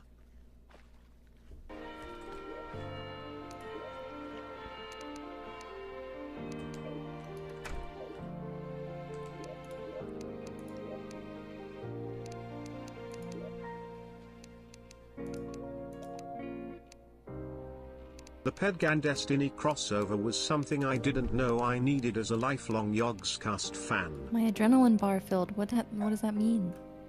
Good question. Wait, there is no way to make this run in the background when I tab out? Are you serious? Oh my god.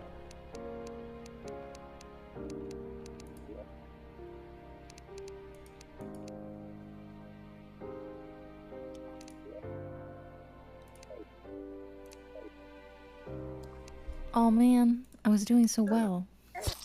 Does it just turns off the music? Oh, well.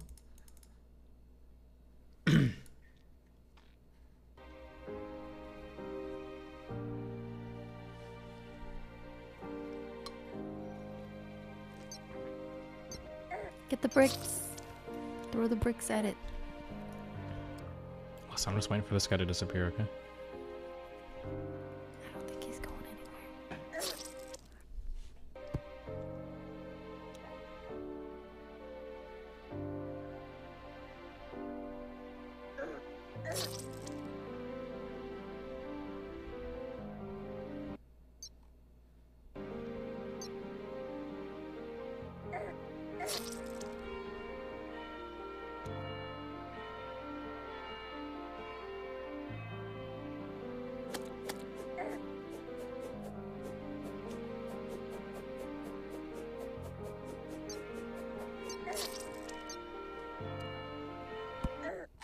Jesus Christ. Okay.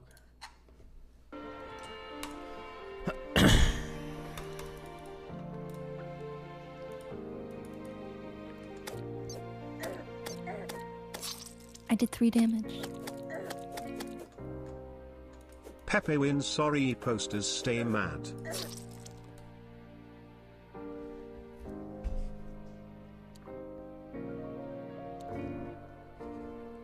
Amazing gameplay, Destiny. Wow. Thank you, I tried. We did it. We scared him away. Nice job. Oh, you died.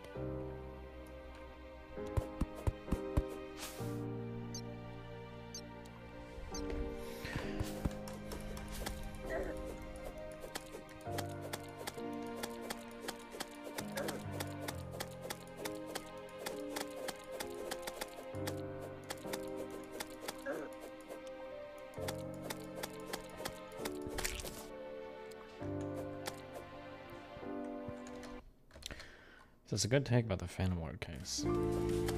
That, how do you call this? The plaintiff was asking for $30 million, and the plaintiff received $20,000. Do you know how much do you know how far you get with $20,000 for, if you're gonna take a case against Twitch, do you have any idea how much it's gonna cost on lawyer fees? 20,000 is a fucking drop in the bucket. It's not nearly even close to what was spent to win that lawsuit. 20,000, it's fuck all. You're probably gonna get a couple of good lawyers and you're gonna pay them for a couple of days of work. What the fuck are you on about? I mean, we don't know that, right? We just don't know. We don't know what the compensation scheme for the lawyers were. It's possible they took the case hoping to get compensated with a percentage of the winnings. It's like, I don't think any of us know, unless he's publicly released, how they're being compensated with the payment was. Did you lose the starter bag you started with? I have no idea where any of that is.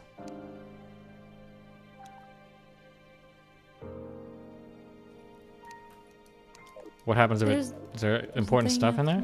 Oh god. Run away, run away.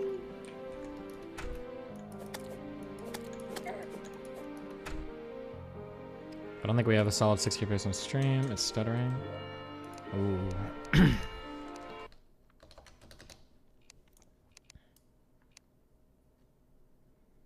I have your starter back. I'm coming back with it. Can you turn frame skip on? I don't know if frame skip would help. Does it? Did that do anything? I don't know what frame skip means. Maybe it does help. Okay.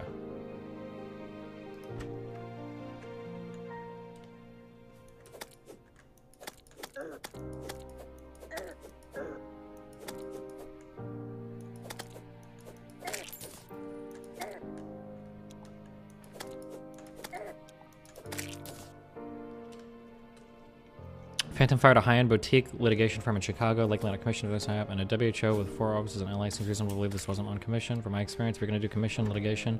So you're going to safer, easier cases that are sure to pay out like MedWall or insurance. Maybe. Yeah, I don't know. There you go. What is all this shit? Jesus, fuck. It's your starter pack. Like your squirrel.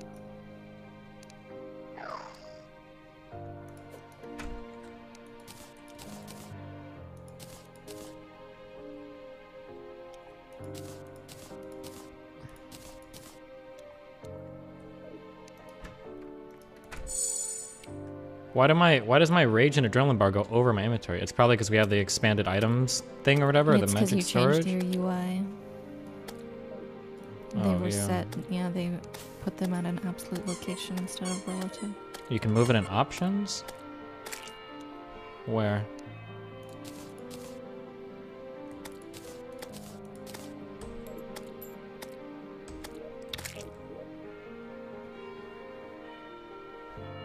Why was your debate so nice last night? I match people's energy. I don't know how many times I have to say this to you guys. Controls. Settings. Mod configuration. Let's see. What is this, Calamity mod or what is it? Stealth meter. Oh, okay. Here we go.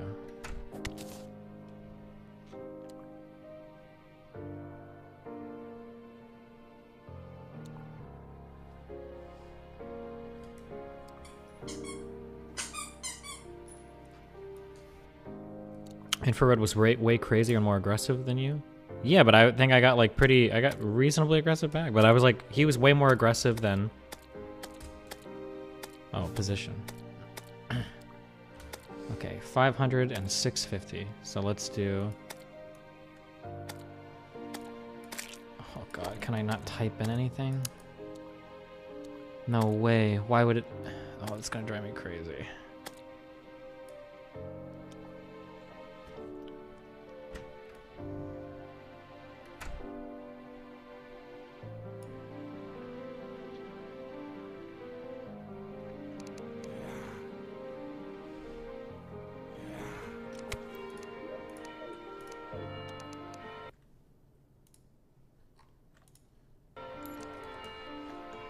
Okay, that didn't help. Did they even move at all? I actually can't tell.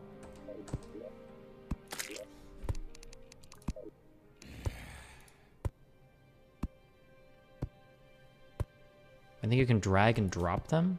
How? The meter can be dragged with the mouse if lock meter position is disabled.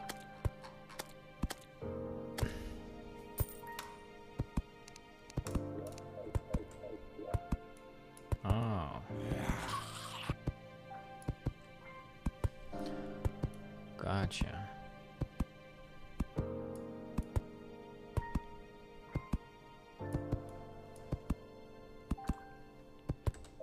Bye, Bedouin.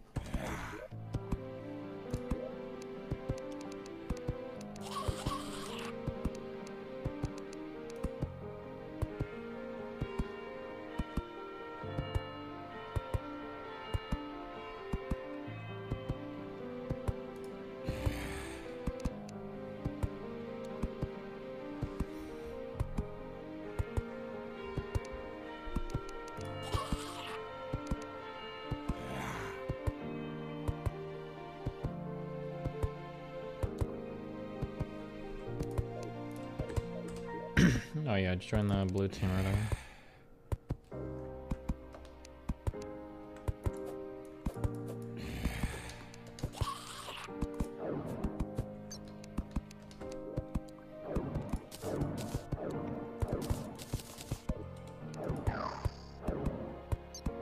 Oh, the squirrel doesn't even do anything? Yeah, it does. I don't see him attacking anybody. Maybe he likes zombies.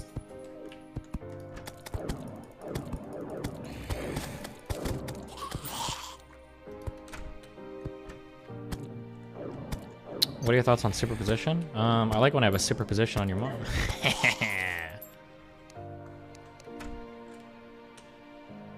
What, did you go left or right? I went left, there's a big tree. Okay.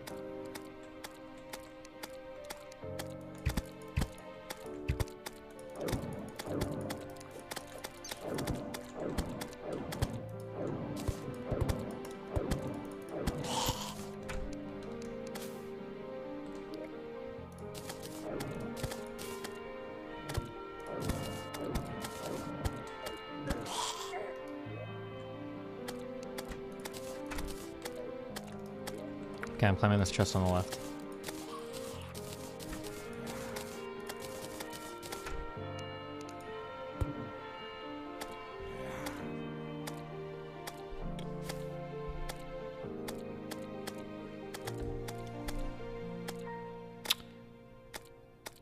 Yeah, this is probably important.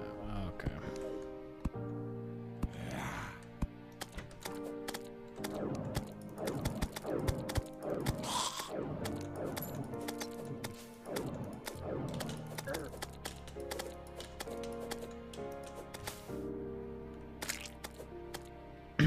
Oh yeah, I saw that Rudy Giuliani's house got raided. Rip. Ripperino Federino.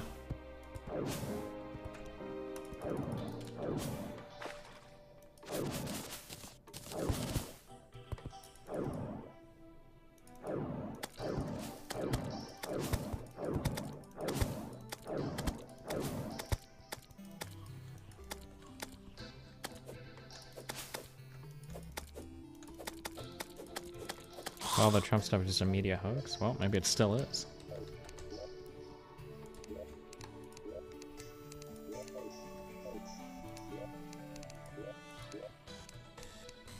Oh my god, am I getting old and blind, or is this game just like really zoomed out? You can zoom in. Yeah, I know, but...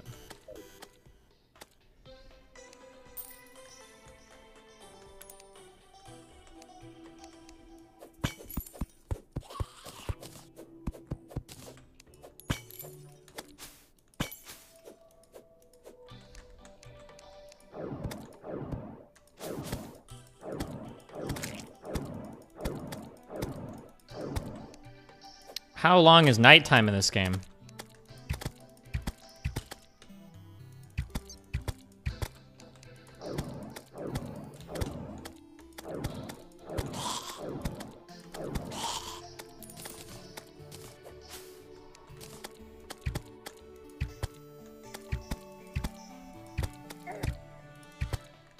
Oh god, I need to turn off the grid shit on the cursor too. Control? Oh, nice.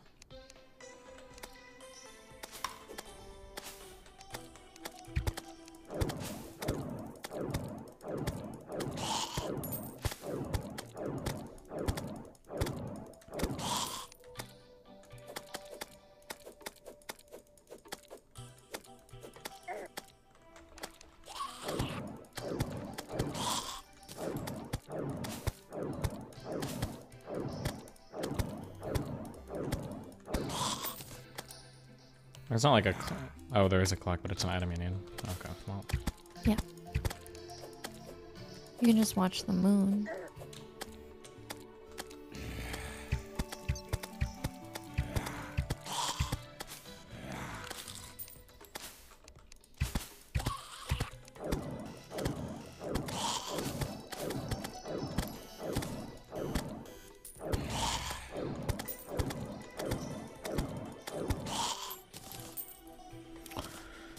Where's Dan Smith? Mooten might be joining tomorrow, maybe. I'm not sure. And then Dan doesn't play. Dan doesn't play any fun games. Dan only plays Rust. Dan is exclusively a Rust player. What about COD? No, he doesn't play COD anymore. Only Rust. Something's about to drop on me and kill me. I can feel it.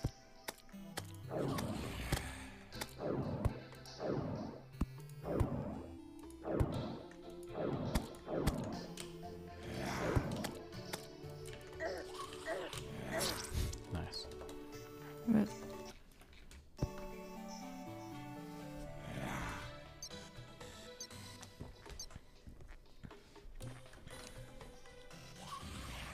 Am I gonna get introduced to what the rage and the adrenaline thing do, or? I thought the items said what they did.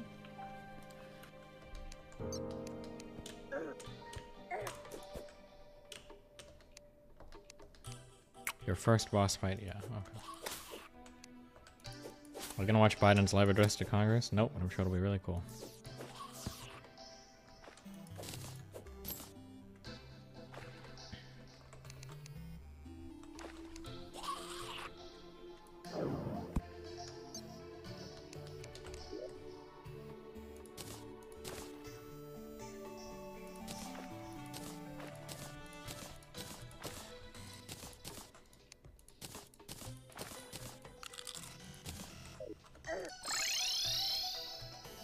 Rage is a damage boost for taking a certain amount of damage, and adrenaline is a damage boost for not taking damage for a certain amount of time. Oh, okay.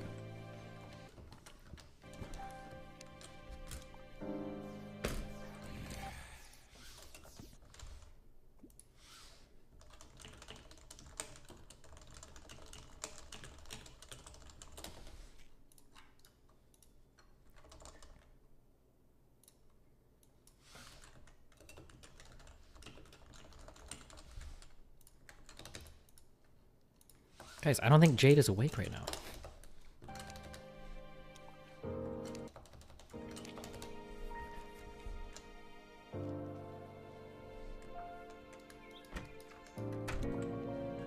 But she's in the group. She can join whenever. Hey brother, I just finished watching your debate with that PragerU ambassador. I honestly applaud how level-headed you stayed during that. I had to stop and like calm down halfway through because she was driving me insane with her dog shit takes. Wait, she was a PragerU ambassador? Is that even true?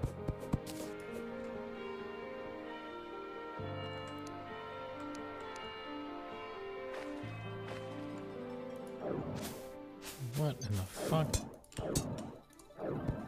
Oh my god, there's a massive hole over here.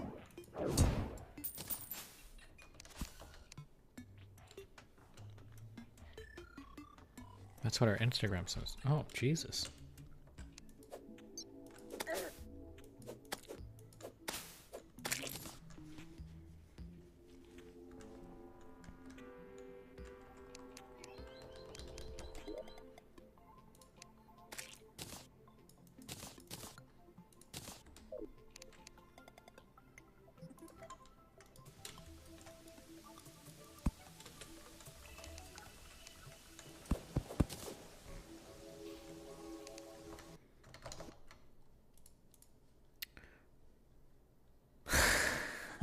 No way, dude. Balon B. This has got to be like a meme website. This is a meme website. It's dumb. Stupid. Who fell for this?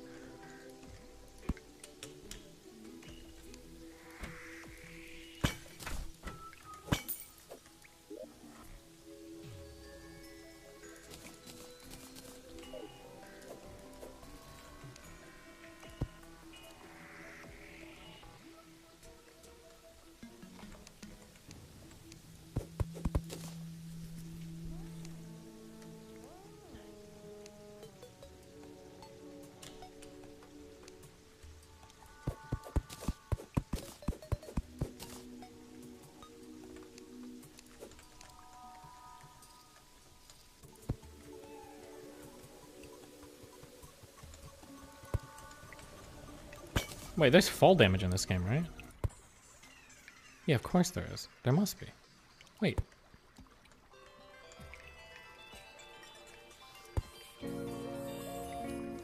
You should test it. Rest in peace, KekW. Type in KekW to pay respects. Rip. KekW.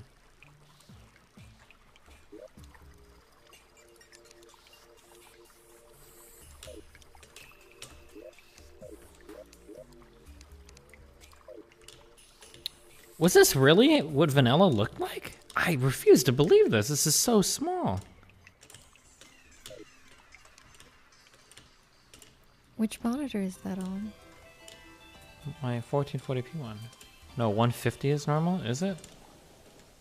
Wait, why did this dumb fuck move in here? Oh my god.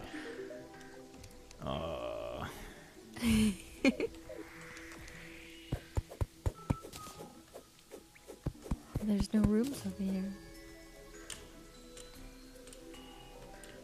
Vanilla caps the zoom level to what 1080p looks like. Tmod loader uncaps it. Oh, okay. Yeah, because there's no way that it looked like this originally. I refuse to believe it. Impossible.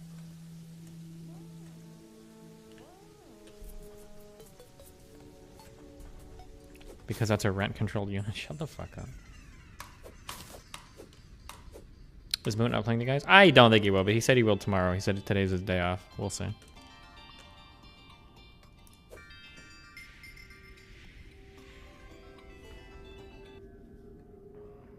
Okay, I'm not going over there.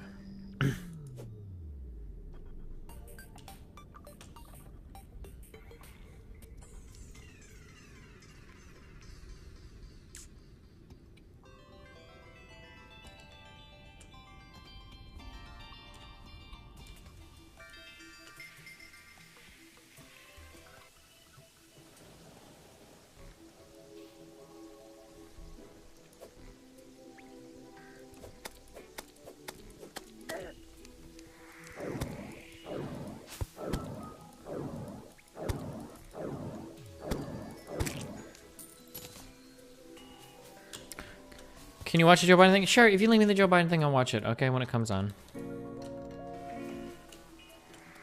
Destiny, I know of multiple DGG chatters who are sinning in chat. Please make sure those fricks know that hell is not a place to be made fun of. Amen.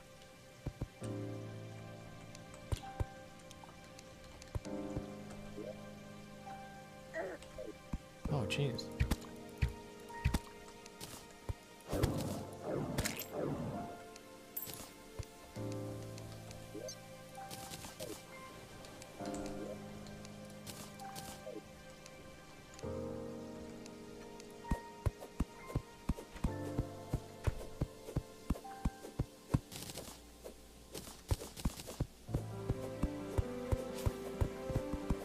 Did you say it was okay to upload highlights from stream to YouTube? Sure, knock us out. Just give me credit.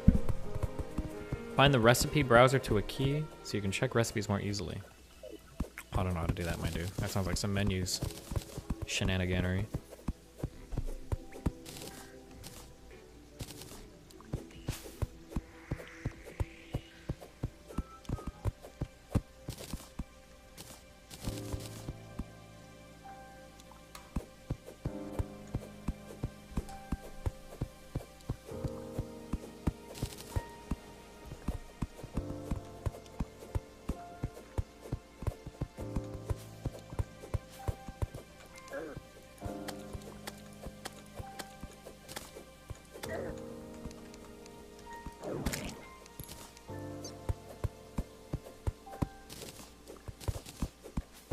Watch the XCC Grand Wizard clip? Yep. Go to settings, controls, and scroll down. Recipe browser. There.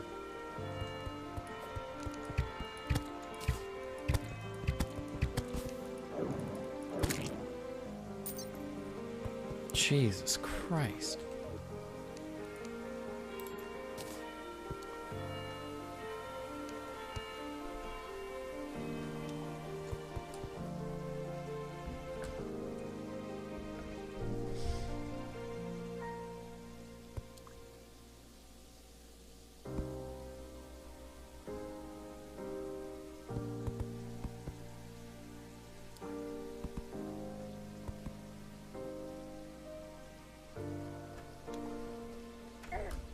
I had no idea what Grand Wizard was before that clip.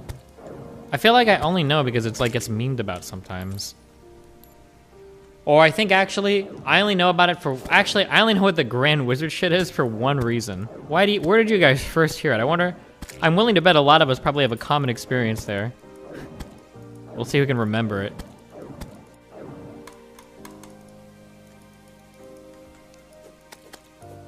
A lot of people are saying Chappelle.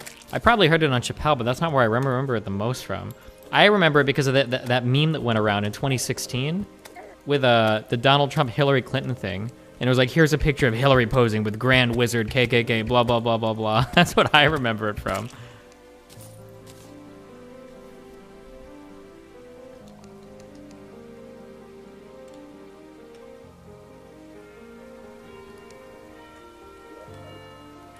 Oh man, you have to actually click on the door? I highly recommend Defiled Ruin if you want a difficult experience. Not having wings that let you fly for a minute makes endgame bosses so much different. Defiled Ruin. I don't know what... Wing flight is disabled and enemies can critically hit you. Increases most rear doubt chance enemies. Why would you want to disable wings?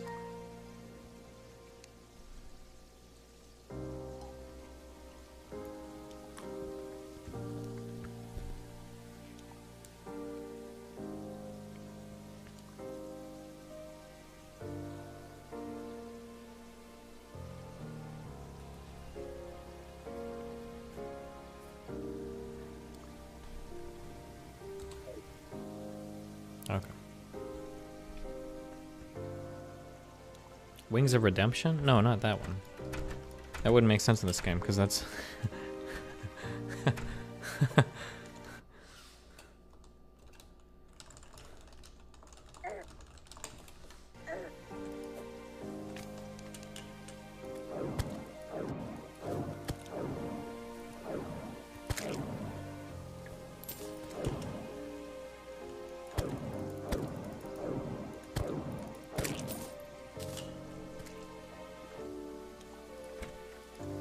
What am I doing? Okay. Escape? This was how you craft things. I'm remembering now. Okay.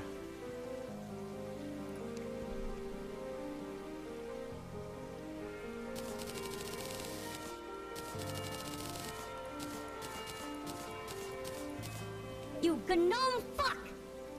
He was commonplace in complexion, feature, manners and voice. He was of small build and his eyes, blue, and remarkably cold. Otherwise, on his face there was only an indefinable, faint expression of his lips, something stealthy, a smile. Nathan. Is this an article about me, or is this just you're just randomly quoting some? I don't even know anymore.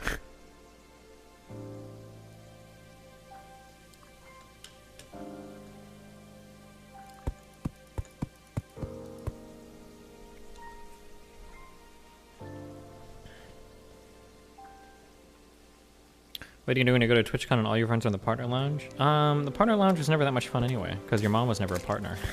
That's who I go to TwitchCon for.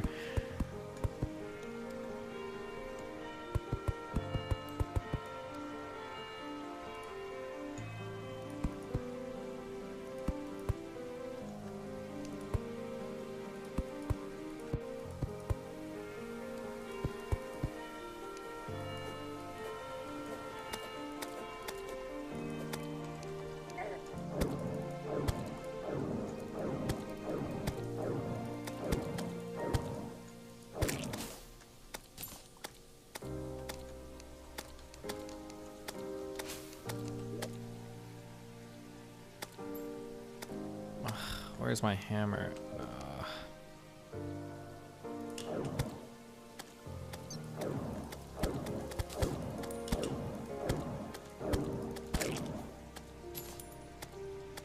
Should have been in your starter bag.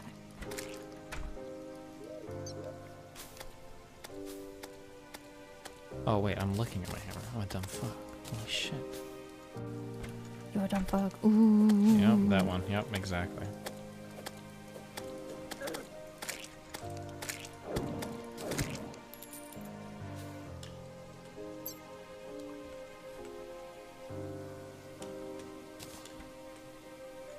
Should watch the new Vsauce video. I don't know if I can play it. YouTube might not like that. We'll try it. The future of reasoning. Oof, edgy. Hey, Vsauce. Michael here. Where is your mind? Is it in your head? I mean, that's where your brain is, and your brain helps you remember. This was my thought experiment. He is copying me. No one thought about this before me. Remember and plan with phones, and notes, and calendars. And you make judgments and solve problems with all sorts of things. You know, when you think about it, the brain is really just a wet lump of fat and protein, no firmer than a blob of tofu. But the mind is huge. It's an ever-expanding organ of tissue and wood and stone and steel and people. Because of communication. Communication allows us to even make other people extensions of our minds. We can access their memories and perceptions and knowledge by simply asking. Or not. I don't need to learn how to fix a car and practice medicine and vulcanize rubber or remember everything. Other people are doing that for me just as I do things for them.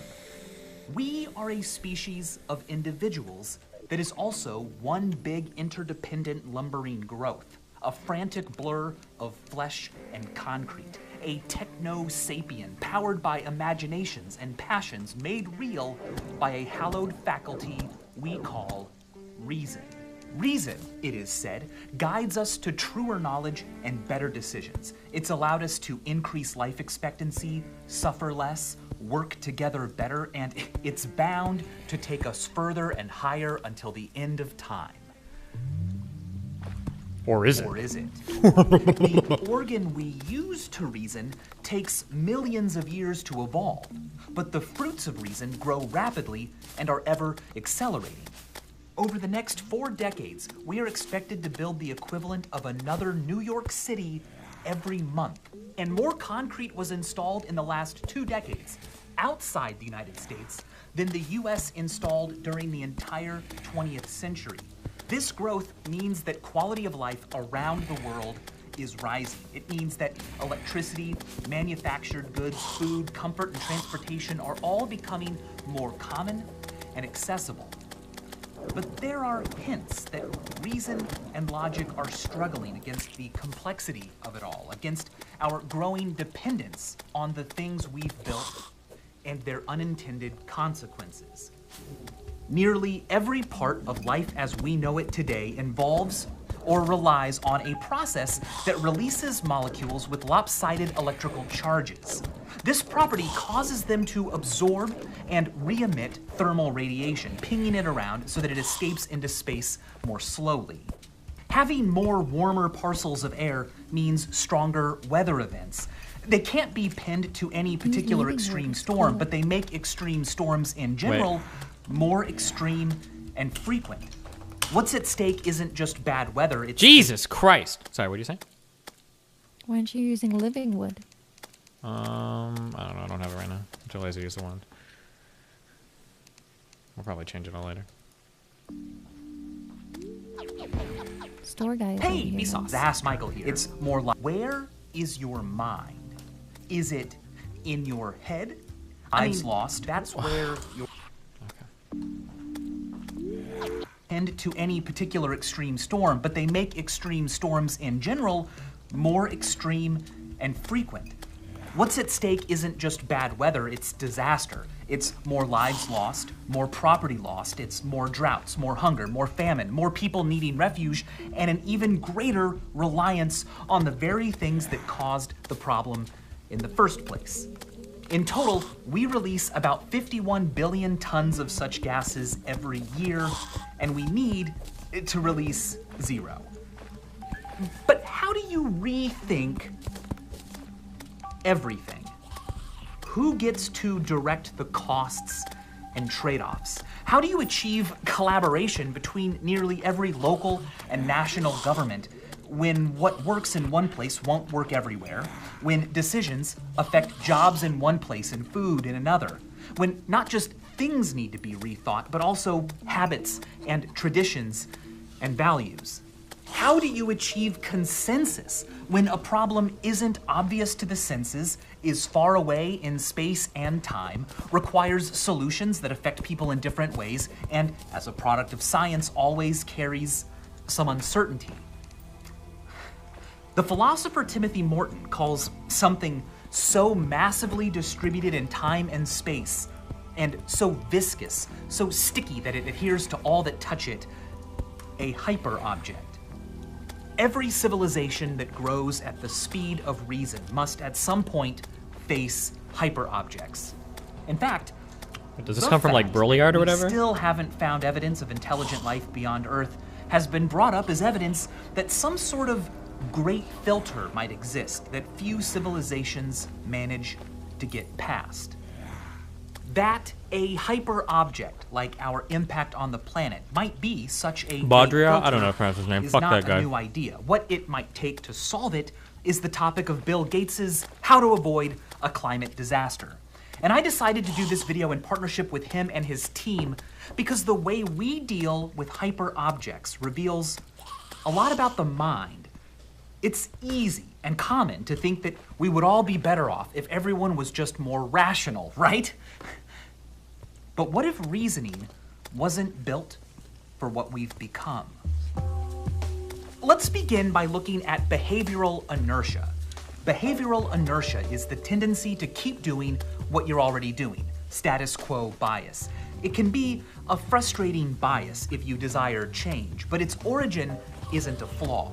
If an organism has managed to survive long enough to reproduce and provide and care for its offspring, then the state of its world was sufficient for its genes to spread. That's all it takes to persist. The types of organisms we see around us will naturally be those that managed to persist and didn't, after reaching that point, rock the boat too much. So behavioral inertia can help slow down the accumulation of unintended consequences and the loss of ideas that work, but it can also slow down innovation and adaptation. If the environmental impacts of our society were more immediate and unignorable, it wouldn't be so tempting to apply this inertial brake. But emissions are invisible, and their consequences aren't immediate or local. They impact future people, and people far away, those who are different from us, poorer than us, people we will never meet. This may be one of the first challenges advancing civilizations face, wielding not just the power of technology and distributed cognition, but also the responsibilities. Extending the mind is really cool, but whether or not a species can extend their empathy might be a great filter. Surely, reasoning will allow us to do that, right? Well, what is reasoning? Well, reasoning is a way of making inferences. An inference is a piece of new information extracted from the information you already have. Now, we make inferences all the time. I don't. Every living Ever. thing does. For example, we don't have measuring tape tentacles that shoot from our eyes. I do. And what actually enters our brain is just a 2D image, but nonetheless, our brains can infer depth by attending to cues like... Well, I feel like I give these takes all the time. You guys fucking roast me on this. How many times I argue that you don't see in 3D? Nobody seems to understand this. You always perceive a dimension less than you. And you guys are like, well, actually, I have 2 eyes, so it's basically 3D. No, it's not, you dumb fucks. Who roasts me? All of chat argues with me when I say shit like this. I feel like Vsauce is watching my stream, and he's ripping my hot takes for his YouTube videos. This is bullshit. Stereopsis, occultation, perspective, parallax, size. Now, when this happens, we accept it as reality. We aren't aware of the visual processing that made it possible, and we don't have to be. If, however, we do consciously consider why a certain conclusion was reached, well then, boom, that's reasoning. Reasoning is the process of making inferences not automatically and instinctively, but by looking at facts and seeing what conclusions they support. When Eratosthenes calculated the circumference of the Earth to within a percentage or two of the value accepted today, he didn't do it by measuring the Earth, and he didn't just perceive it as self-evident. No, he inferred it from what he knew about shadows and how long it took camels to move.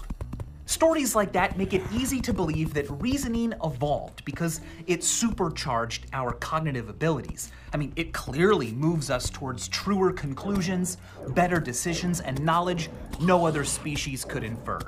Attempts to describe the rules of good, orderly reason became logic and mathematics, concepts so general and abstract that while we were still animals, armed with them, we were no longer beasts.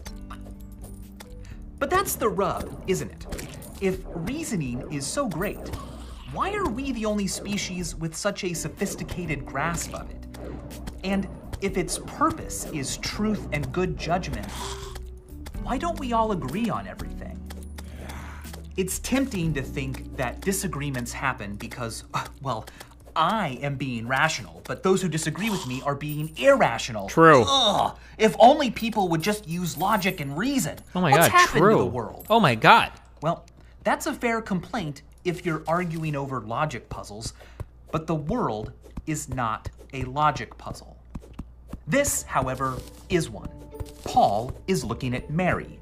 Mary is looking at Peter. Paul is married. Peter is unmarried. Is a married person looking at an unmarried person? What? Hold on.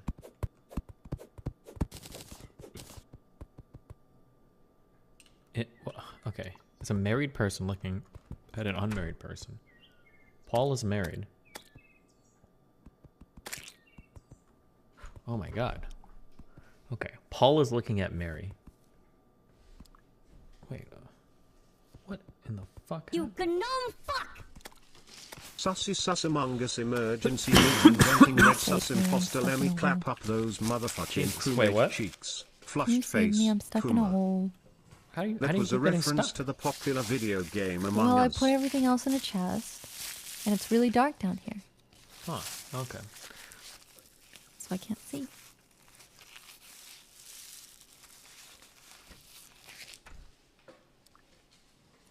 Don't go in the hole unprepared. Yes. Maybe take rope. No, or not enough information to decide.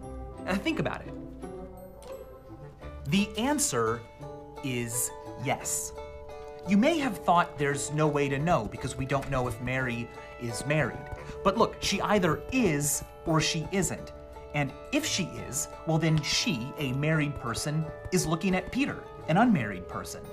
If she isn't, then Paul, a married person, is looking at her, an unmarried person. So no matter what Mary's deal is, the answer will be yes. When people get this puzzle wrong and the correct answer is explained to them, they almost always immediately see why it's right and change their mind. Life is not always like that. Let's take a look at a logical syllogism. All elephants are awesome. Michael is an elephant.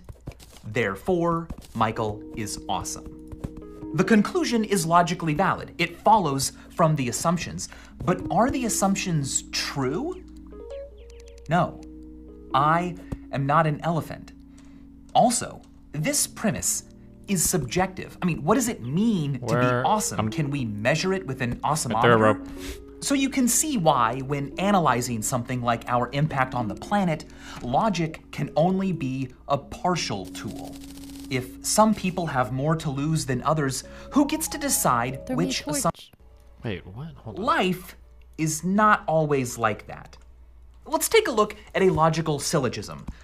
All elephants are awesome. Michael is an elephant. Therefore, Michael is awesome. The conclusion is logically valid. It follows from the assumptions. But are the assumptions true? No. I am not an elephant. Also, this premise is subjective. I mean, what does it mean to be awesome? Can we measure it with an awesomeometer? So you can see why, when analyzing something like our impact on the planet, logic can only be a partial tool. Oh no, I say this, I am a super dipshit layman, to be fair, but this is like layman's engagement with philosophy 101 and makes horrible fucking mistakes. There's actually, and it's strange because he actually got the first word right, but maybe he did it by chance. He was totally correct in saying that syllogism was valid, but you can still logically analyze it, and a syllogism can be valid, meaning that the conclusion follows from the premises, but not sound, meaning one or more of the premises are incorrect. It's not like because a premise is wrong, we can no longer analyze it with logic. Like, oh God, like my logic professor never prepared me for a syllogism whose premise was incorrect. Like I'm totally at a loss to describe this. Maybe he'll address this in a sec. I don't know. If some people have more to lose. Example of a syllogism? Sure. All men are immortal. Socrates is a man. Therefore, Socrates is immortal. So that would be a syllogism that's logically valid, because assuming both premises are true, the conclusion logically follows, but it's not sound because all men are not immortal, right? So that's like, it would be valid but not sound. Than others, who gets to decide which assumptions are fair? You can link me the State of the Union when it starts, okay? It would seem that reasoning should be able to help here. If each of us would just attend only to the facts, surely we'd all recognize the same reasonable approach. Problem is, that's not how reasoning works. Since the scientific study of human reasoning began about 100 years ago, it has been found again and again that not only are we bad at reasoning, lazy and biased, but we actually seem almost programmed to be bad, like the flaws are intentional. In an episode of Mindfield, I once used a magician to pull off a little experiment. He asked people to look at two faces and choose which of the two they would prefer to work with, placing their preferences in one pile and those they rejected into another. Then, the pile of people they picked were shown again, and each person was asked to provide a reason for why they chose that person. But with a little sleight of hand, the magician managed to sneak in some of the faces they had just rejected. Amazingly, the majority of people didn't even notice the trick. Not only that, they were able to effortlessly explain the reasons behind their choice. A choice they never actually made. I would also be really careful here, and I understand that like it's just a YouTube video and maybe it doesn't matter, whatever, but like I would be really careful when we use like, and I try to say this every time I have a debate and we get into like any amount of philosophy, I try to be really careful here with my words. When you say like reason or when you say logical, like it's very good to be like very precise with what you mean when you say that. So if I ever talk about like reason or logic with like a capital R or a capital L, what I'm talking about is like what's like a consistent like set of rules by which we can arrive at like deductive conclusions, right? That's what I mean when I say something like, oh, this is like rational or this is logical, right? So as in like premise, and then assuming these things are to be true and we all like understand on how to like compute language, then the conclusion like necessarily follows. Like that's what I mean when I say reasonable or logical or whatever. And I usually that exact same thing that I just said, I usually say that explicitly when I use the word like reasonable or logical. I think it's really important that when you're using these words, you have to be careful, like, not to mix it up with just like, well, what does it mean to be reasonable?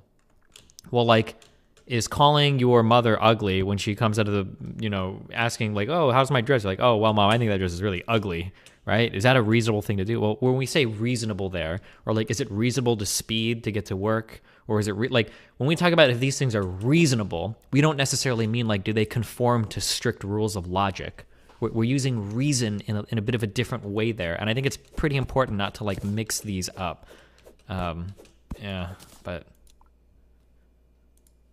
Remembering faces you've only seen briefly isn't the easiest thing to do, but other studies have shown that even if the task involves answering questions about one's political beliefs, things we would seemingly have a firmer grasp on, nearly half of participants will fail to notice that the answers they gave have been reversed when they're later asked to explain them.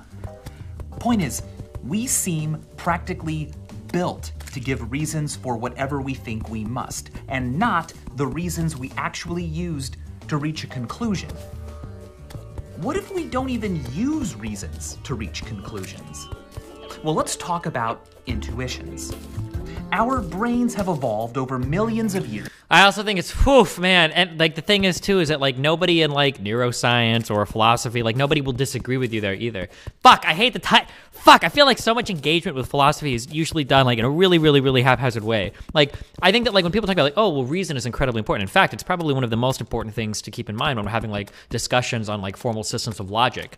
And then somebody like Vsauce comes in like, well, are we actually reasonable at all? And it's like, okay, well, when we say like reason or like logical, we don't mean like somebody isn't drunk or somebody's thinking soundly. We just mean we're using like formal definitions of this.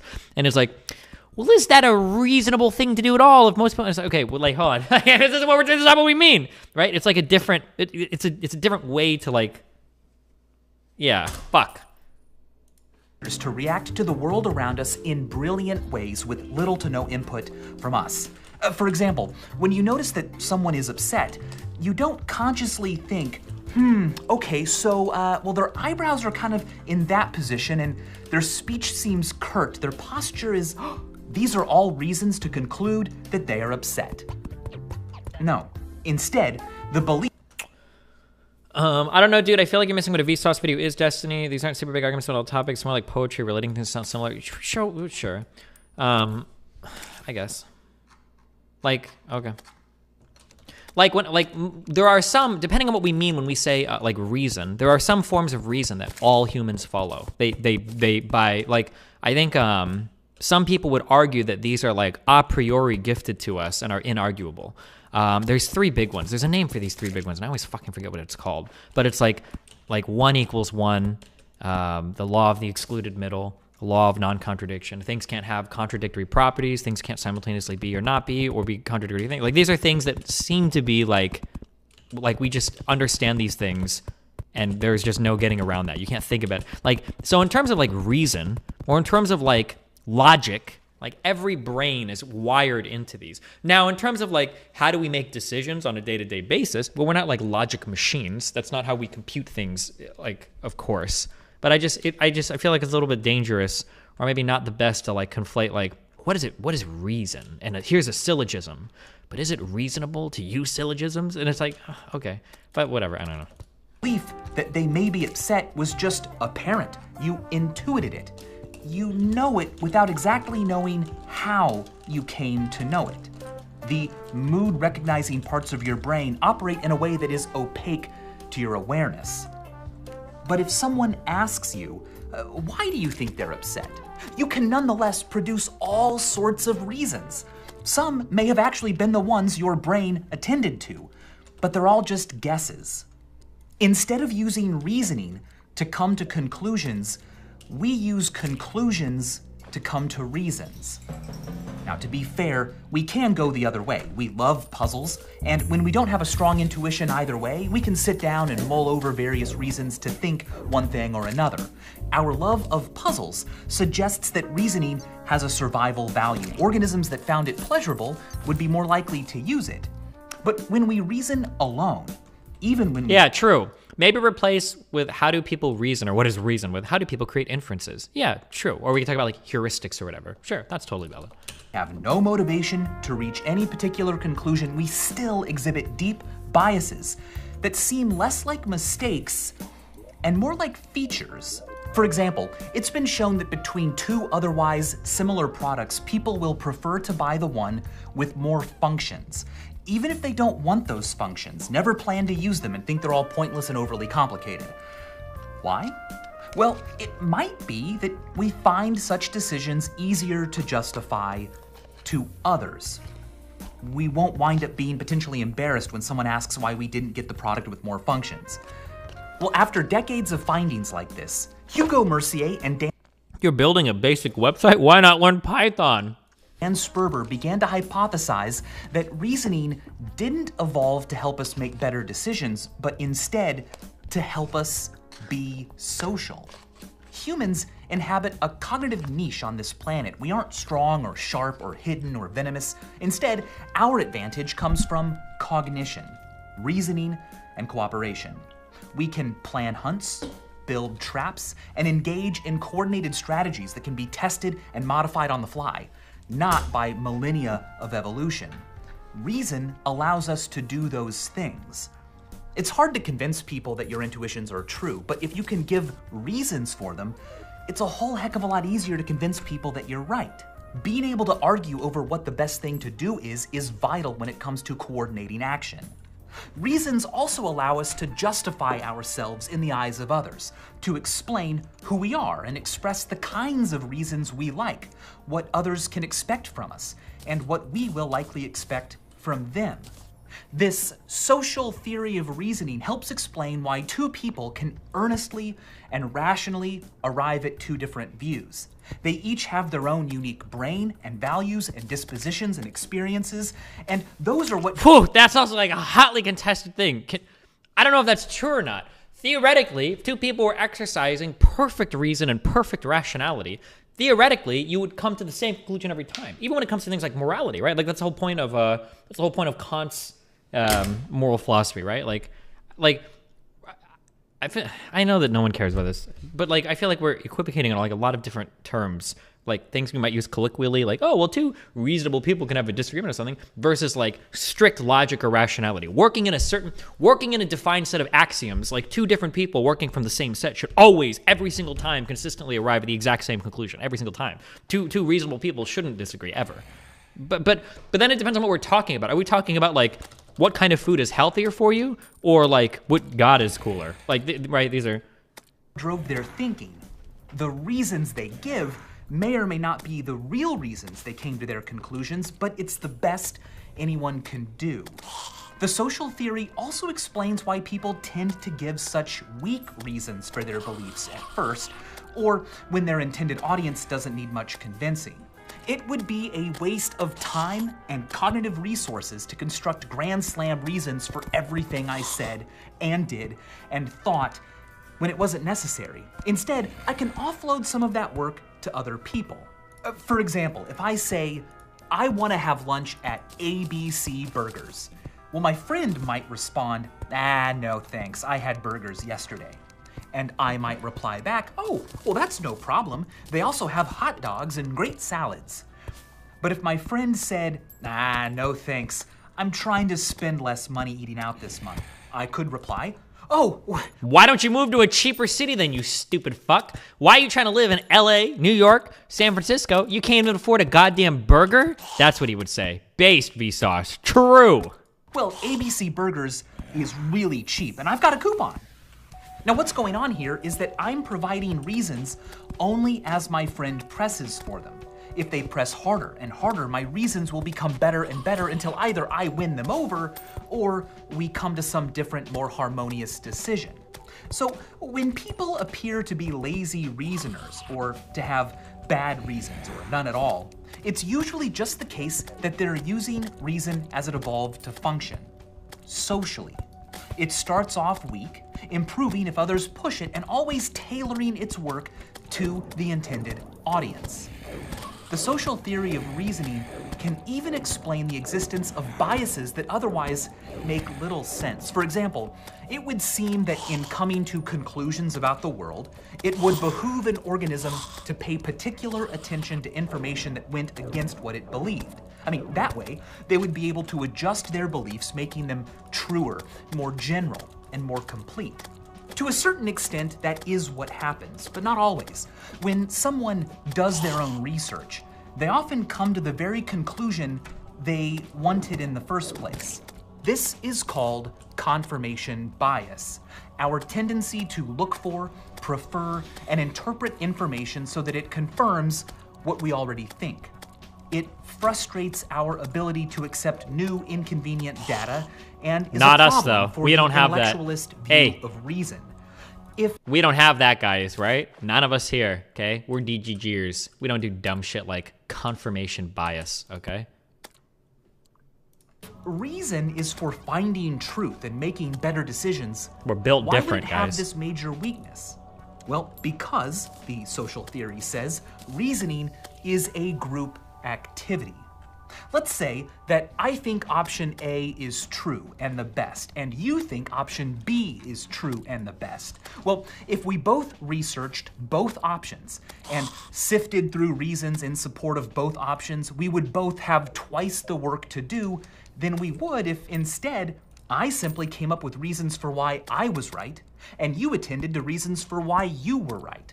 The confirmation bias at least halves the cognitive work that must be done. Now, sometimes a lone reasoner will have a bad idea. Wait, where do you or a see your decent level up idea at? with some bad parts. The reasons they have to justify for and argue for it will be sufficient for them and those who intuitively agree, but they may be weak. However, subjected to deliberation, put forth into the machine of collective thought, it can be evaluated and judged not by one mind or a group of minds thinking alike, but by something very special: the crowd. Humans have long known of the wisdom of the crowds, the phenomenon by which a collection of many people can process information into a conclusion better than any one person could do alone. It's why we don't trust big decisions to a single person, no Unless matter it's me. how educated or powerful they are. Instead, we ask a group of people to deliberate, to reason together. In this way, the biases and errors of each is smoothed out and the decision wiser. In a famous example, it's been repeatedly shown that if you ask a bunch of people to guess how many jelly beans are in a jar, you'll find that the average of all their answers is closer to the real number than any one individual was alone. What happens is that although some people may guess a number that is like way too big, that mistake is balanced out by the fact that others will inevitably guess a number that is way too small. Altogether, their disagreement evens out into spectacular accuracy.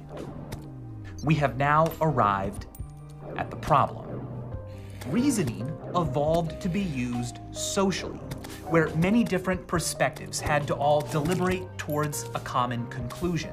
Such contexts are becoming less and less common, and it is becoming easier and easier to simply be a lone reasoner, justifying only a particular viewpoint without doing the harder work of deliberating and acting. The internet gives voices to more perspectives than ever before in our history, but it also makes it easy to disengage from accountability and to find places where... Okay, no one cares. The members of the escort committee will exit the Who is chamber that through the queen lobby talking doors, right now? the right and left of the speaker's podium.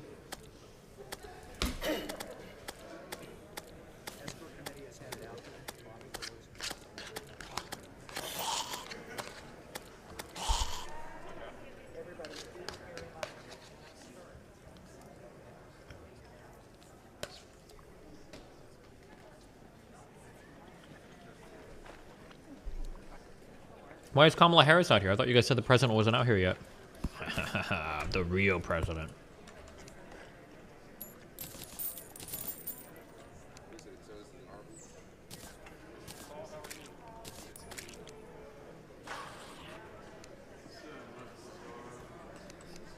Okay. They don't announce the. Hot mic. Uh-oh.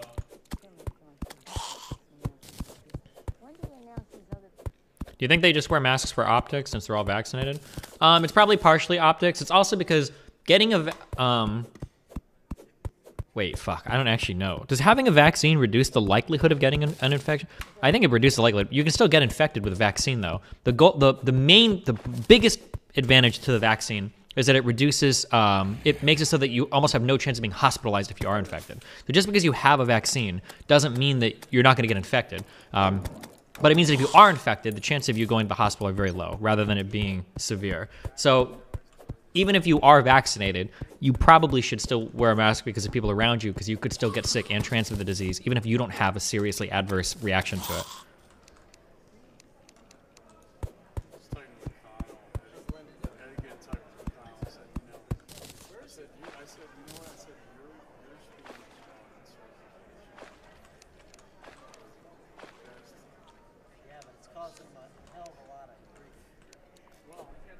Piggy. Wait, is that a dangerous piggy? That pig is 1,000 life?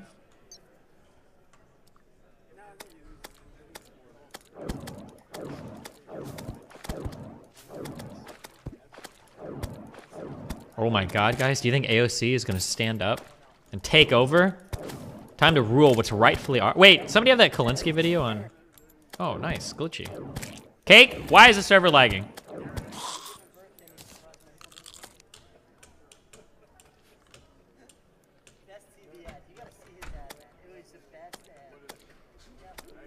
The pig drops a lot of gold. Well.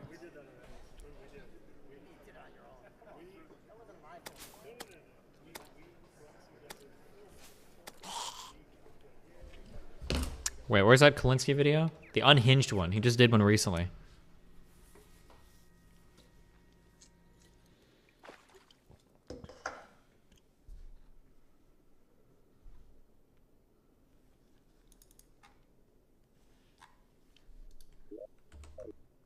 Yeah, the yelling at AOC one. Who told me that Biden was live? Click my last message meme. What?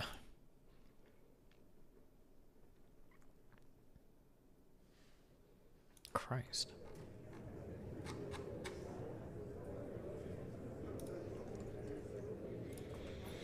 Am I gonna have to dig through my subreddit for this?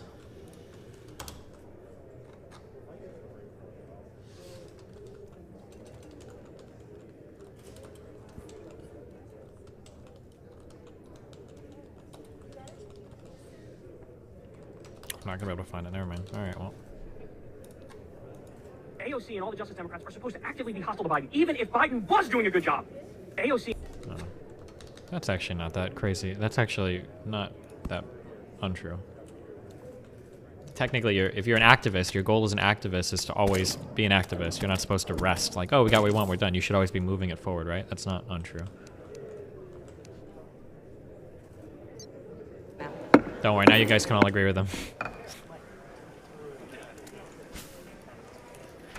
Madam Speaker, the Dean of the Diplomatic Corps.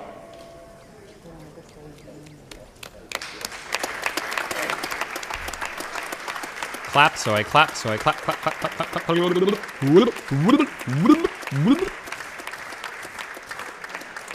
Can you make rope in this game? No, you buy it, I think.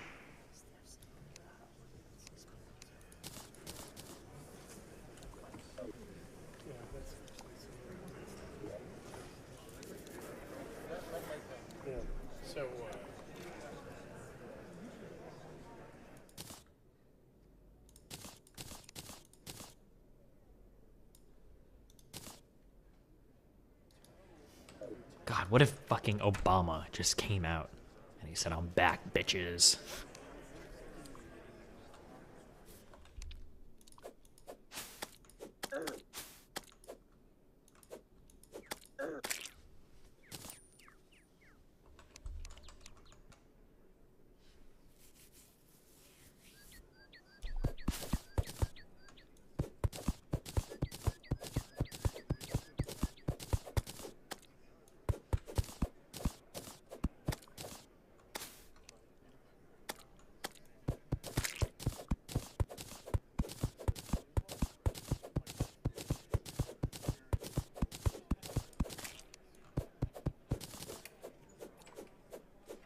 I'd agree, but he said hostile. That's unproductive sometimes. Well, I guess it depends on what he means by hostile, huh?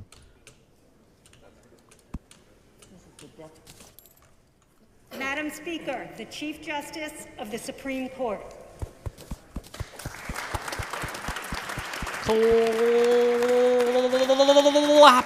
Clapping it. Clap. Well, not like that. Not like clapping it. Like that.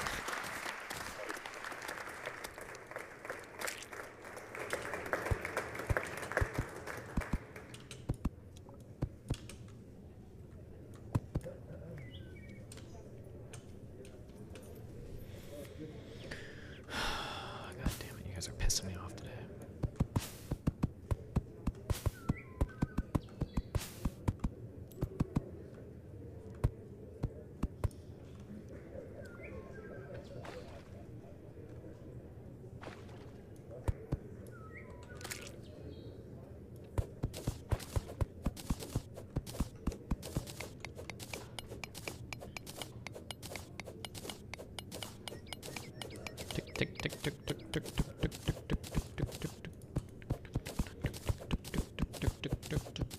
Where is my president?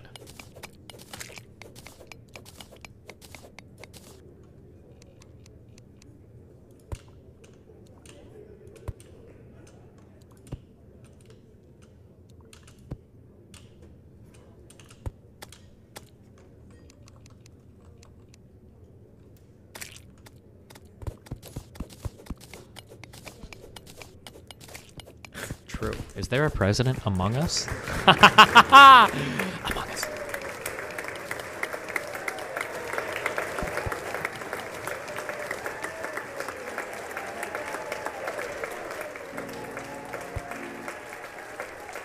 Who wants to bet Jewish space lasers Congresswoman does some dumb shit during this? She won't. I already talked to her. We were DMing earlier.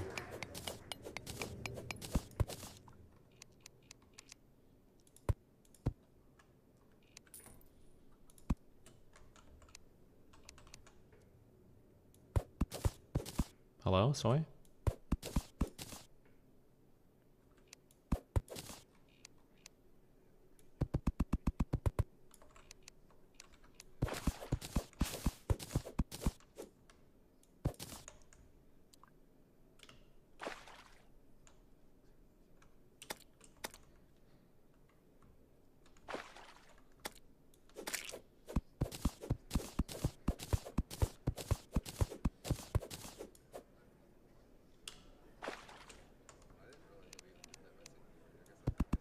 I didn't realize either, dude.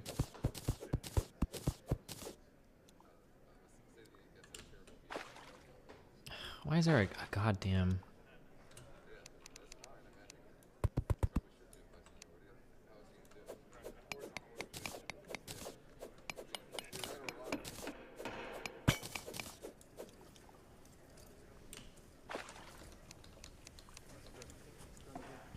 Madam Speaker, representatives of the President's Cabinet.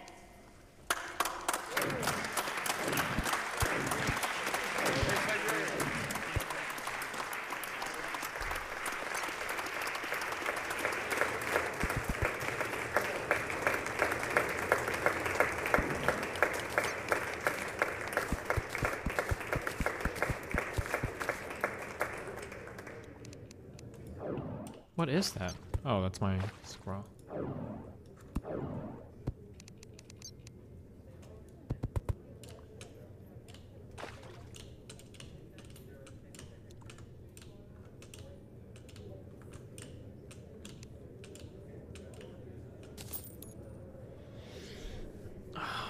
merchant guy. I need you, baby.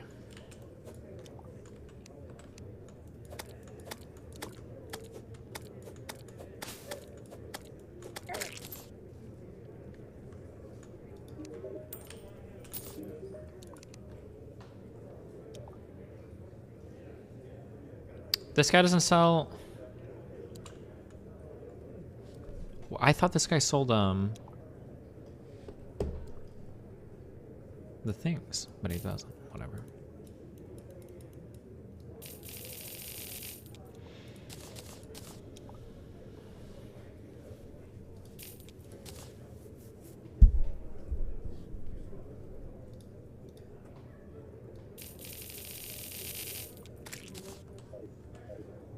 The merchant only sells glow sticks at night. Oh, of course.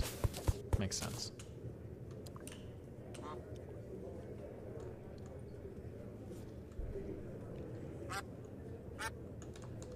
Okay, train wrecks. Let's go.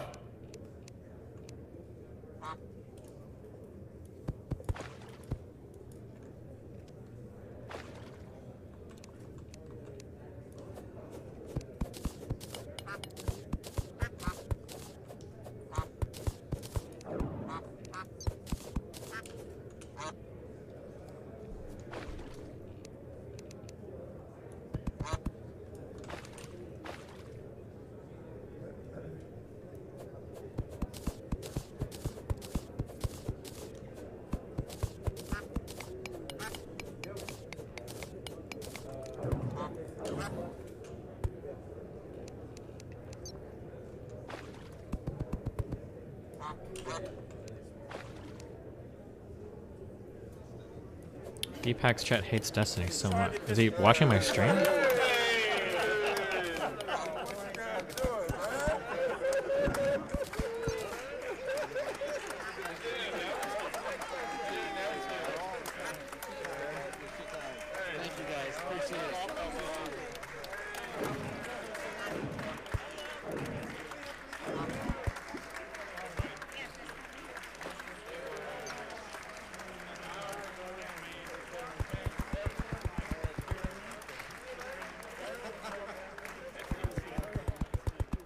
Did you guys think that was Biden? Cringe, guys.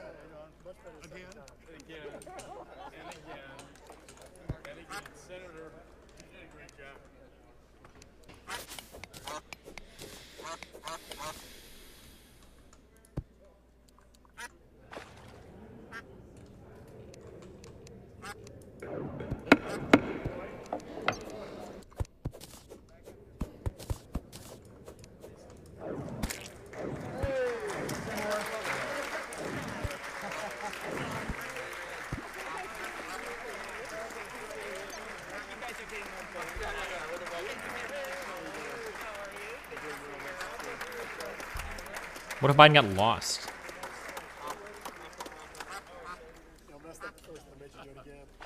Oh my god.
I need a goddamn glow stick. I can't see shit.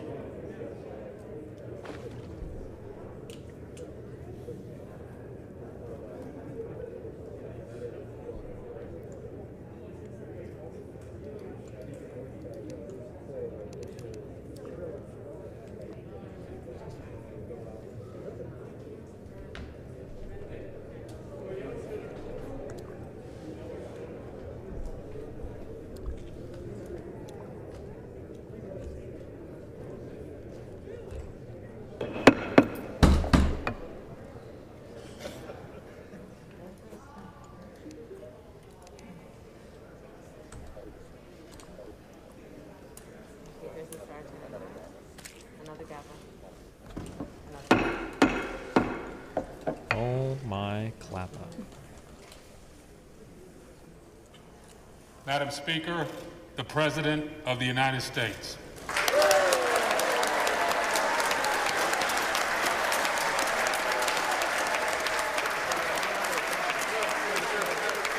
You guys think that's Biden again? How easily duped.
Members of Congress, I have the high privilege and distinct honor to present to you the President of the United States.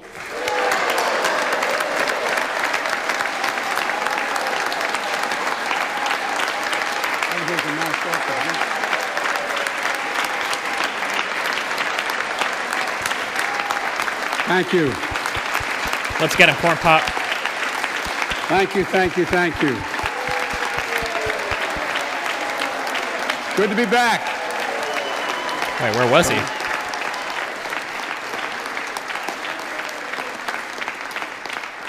As Mitch and Chuck will understand, it's good to be almost home. Down the hall. Anyway, thank you all. Madam Speaker, Madam Vice President.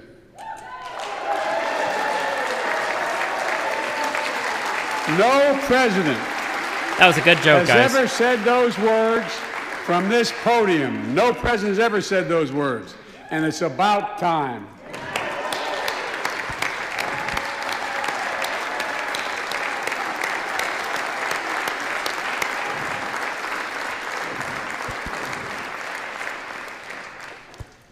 First Lady, I'm her husband. And I would hope so. Second Gentleman, Chief Justice, members of the United States Congress and the Cabinet, distinguished guests, my fellow Americans. While the setting tonight is familiar, this gathering is just a little bit different. A reminder of the extraordinary times we're in. Throughout our history, presidents have come to this chamber to speak to Congress, to the nation, and to the world, to declare war, to celebrate peace, to announce new plans and possibilities. Tonight, I come to talk about crisis and opportunity, about rebuilding the nation, revitalizing our democracy, and winning the future for America. I stand here tonight, one day shy of the 100th day of my administration. 100 days since I took the oath of office and lifted my hand off our family Bible and inherited a nation, we all did, that was in crisis. The worst pandemic in a century, the worst economic crisis since the Great Depression, the worst attack on our democracy since the Civil War. Now, after just 100 days, I can report to the nation, America is on the move again. Imagine if you would have said America is great again.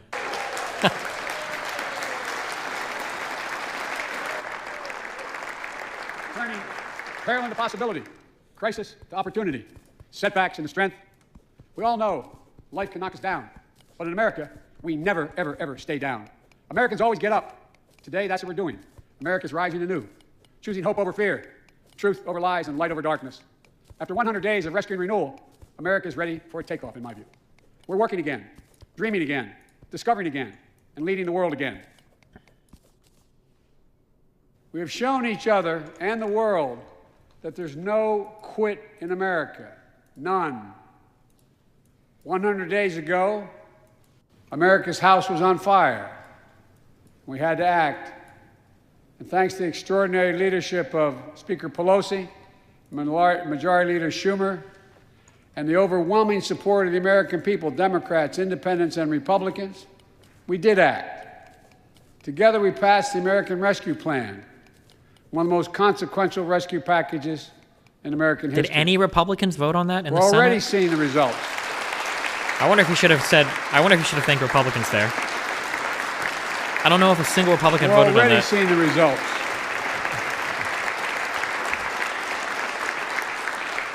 After I promised we'd get 100 million COVID-19 vaccine shots into people's arms in 100 days, we will have provided over 220 million COVID shots in those 100 days. Thanks to all the help of all of you. We're marshaling, with your help, everyone's help, we're marshaling every federal resource. We've gotten vaccines to nearly 40,000 pharmacies and over 700 community health centers where the poorest of the poor can be reached. We're setting up community vaccination sites, developing mobile units to get to hard-to-reach communities. Today, 90% of Americans now live within 5 miles of a vaccination site. Everyone over the age of 16, everyone is now eligible to get vaccinated right now, right away. Go get vaccinated, America. Make your appointments, Go and get guys. the vaccination. They're available. Oh my God, that hair. Eligible now.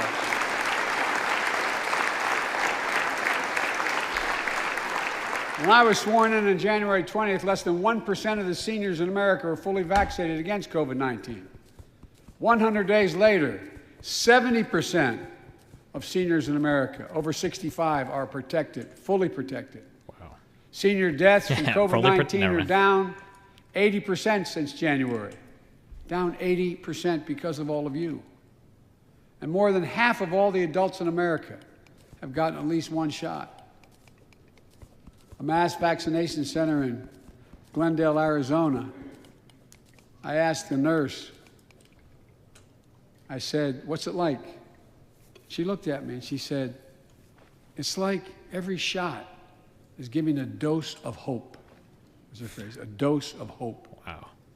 A dose of hope for an educator in Florida who has a child suffering from an autoimmune disease.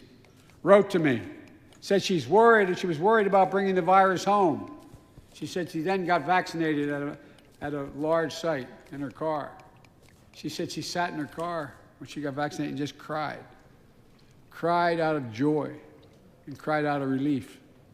Parents, seeing the smiles on their kids' faces for those who are able to go back to school because the teachers and school bus drivers and cafeteria workers have been vaccinated. Grandparents, hugging their children and grandchildren instead of pressing hands against a window to say goodbye. It means everything. Those things mean everything. You know, there's still, you all know it, you know it better than any group of Americans, there's still more work to do to beat this virus. We can't let our guard down. But tonight, I can say, because of you, the American people, our progress these past 100 days against one of the worst pandemics in history has been one of the greatest logistical achievements this country's ever seen. What else have we done in those first 100 days? Tell us, Jack. We kept our commitment, Democrats and Republicans, of sending $1,400 rescue checks to 85% of American households. Why does he give the Republicans credit for that? Man, I don't understand. 160 million checks out the door. I don't get that. I really don't get that. It's making a difference. You all know it when you go home. For many people, it's making all the difference in the world. Where's Deepak? A single mom in Texas who wrote me. She said she couldn't work, but she said the relief check put food on the table and saved her and her son from eviction from their apartment. A grandmother in Virginia who told me she immediately took her granddaughter to the eye doctor, something she said she put off for months because she didn't have the money. One of the defining images, at least from my perspective in this crisis, has been cars lined up for miles. And not people just barely able to start those cars, nice cars, lined up for miles, waiting for a box of food to be put in their trunk. I don't know about you, but I didn't ever think I'd see that in America. And all of this is through no fault of their own. Does this really happen that much? I know there were the pictures of the one time in Texas, but there were really a lot of people going to like food. That's why the rescue plan is delivering food and nutrition assistance to millions of Americans facing hunger. And hunger's down sharply already. We're also providing rental assistance. You all know this, but the American people, I want to make sure they understand. Keeping people from being evicted from their homes. It's really bad in St. Louis. Providing loans to small businesses that reopen and keep their employees on the job. During these 100 days, an additional 800,000 Americans enrolled in the Affordable Care Act when I established a special sign-up period to do that. 800,000 in that period. We're making one of the largest one-time ever investments, ever, in improving health care for veterans. Critical investments to address the opioid crisis. And maybe most importantly, thanks to the American Rescue Plan, we're on track to cut child poverty in America in half. That's really insane.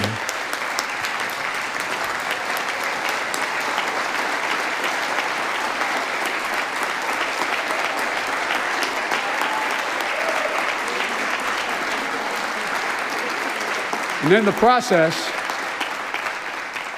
while this was all going on, the economy created more than 1,300,000 new jobs in 100 days. More jobs in the first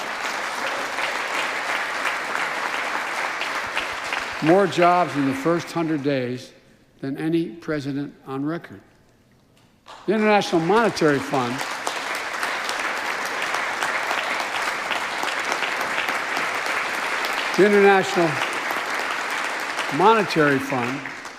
is now estimating our economy will grow at a rate of more than 6% this year. That will be the fastest pace of economic growth in this country in nearly 4 decades. America's moving forward, but we can't stop now. We're in competition with China and other countries to win the 21st century. We're at a great inflection point in history. We have to do more than just build back better. We have to build back better. We have to compete more strenuously than we have. Throughout our history, if you think about it, public investment in infrastructure has literally transformed America, our attitudes as well as our opportunities. The Transcontinental Railroad. Wait, what did he misspeak on? The interstate highways united 2 oceans and brought a totally new age of progress to the United States of America.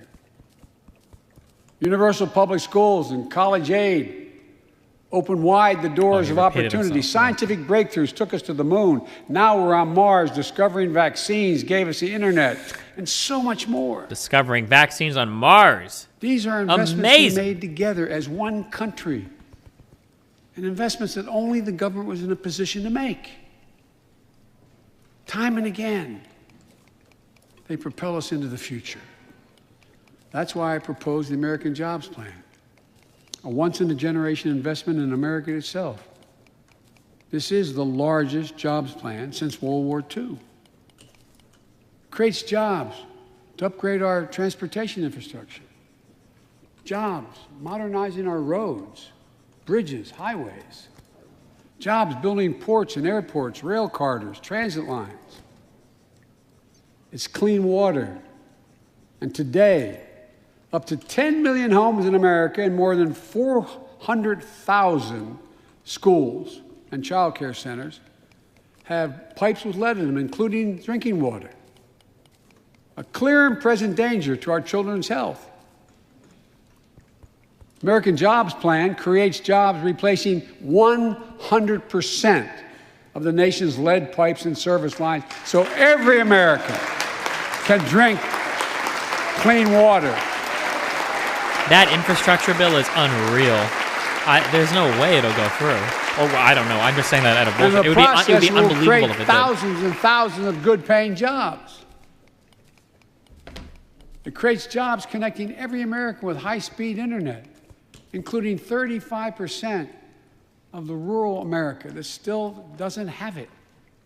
It's going to help our kids and our businesses succeed in the 21st century economy. And I'm asking the Vice President to lead this effort, if she would, because I know it'll get done. Creates jobs building a modern power grid. Our grids are vulnerable to storms, hacks, catastrophic failures with tragic results. Hacks? As we saw in Texas and elsewhere during the winter storms. The American Jobs Plan will create jobs that lay thousands of miles of transmission lines needed to build a resilient and fully clean grid. We can do that. Look. Is there techno in the background? What is that noise? The American Did anybody Jobs hear that? Plan will help millions of people get back to their jobs and back to their careers. 2 million women have dropped out of the workforce during this pandemic. 2 million. And too often because they couldn't get the care they needed to care for their child or care for an elderly parent who needs help. And? 800,000 families are on the Medicare waiting list right now to get home care for their aging parent or loved one with disability. How is Ted Dweeba doing? Check out in your own district. Man. Democrat or Republican. Democrat or Republican voters. Their great concern, almost as much as their children, is taking care of an elderly loved one who can't be left alone. Medicaid contemplated it, but this plan is going to help those families and create jobs for our caregivers with better wages and better benefits, continuing a cycle of growth. For too long, we've failed to use the most important word when it comes to meeting the climate crisis. Jobs. Jobs. Jobs.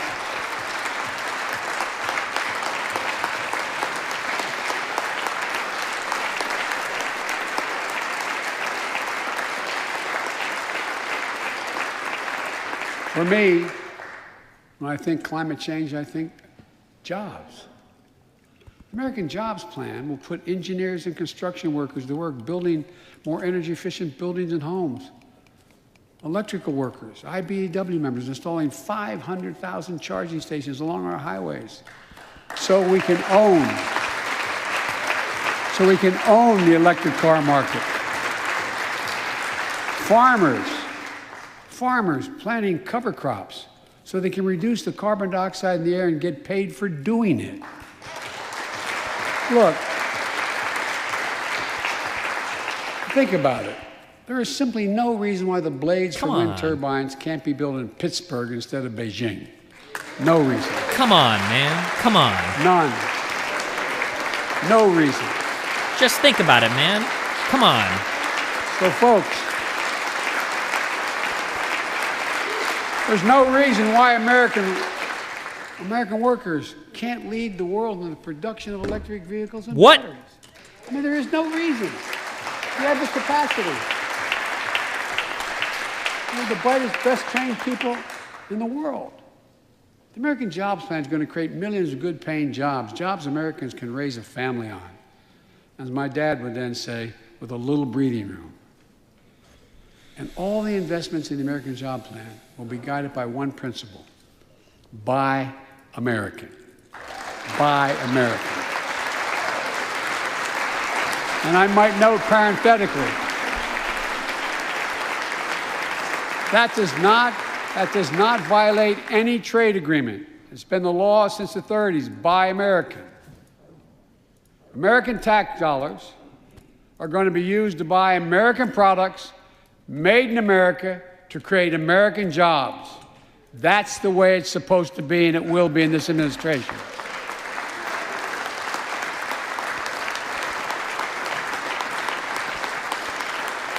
And I made it clear to all my cabinet people, their ability to give exemptions has been strenuously limited.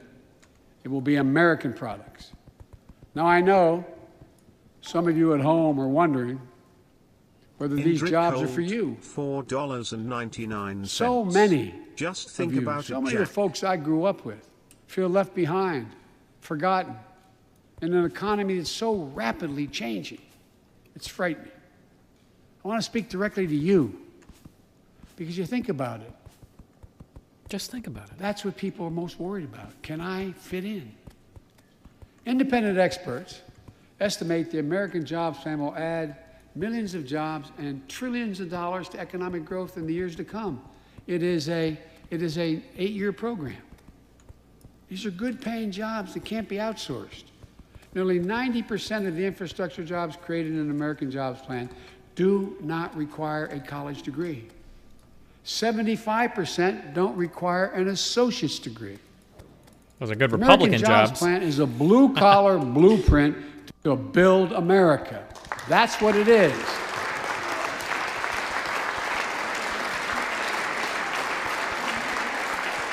And it recognizes something I've always said in this chamber and the other.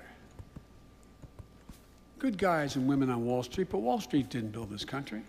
The middle class built the country, and unions built the middle class. So that's why I'm calling on Congress To get rid of the right to work laws? Protect the Right to Organize Act, the PRO Act, and send it to my desk so we can support the right to unionize. And by the way, while you're thinking about sending things to my desk, let's raise the minimum wage to $15. No one. Wait, did somebody No one boo? working 40 hours a week. No one working 40 hours a week should live below the poverty line. We need to ensure greater equity and opportunity for women. And while we're doing this, let's get the Paycheck Fairness Act to my desk as well. Equal pay. It's been much too long. And if you wonder whether it's too long, look behind me.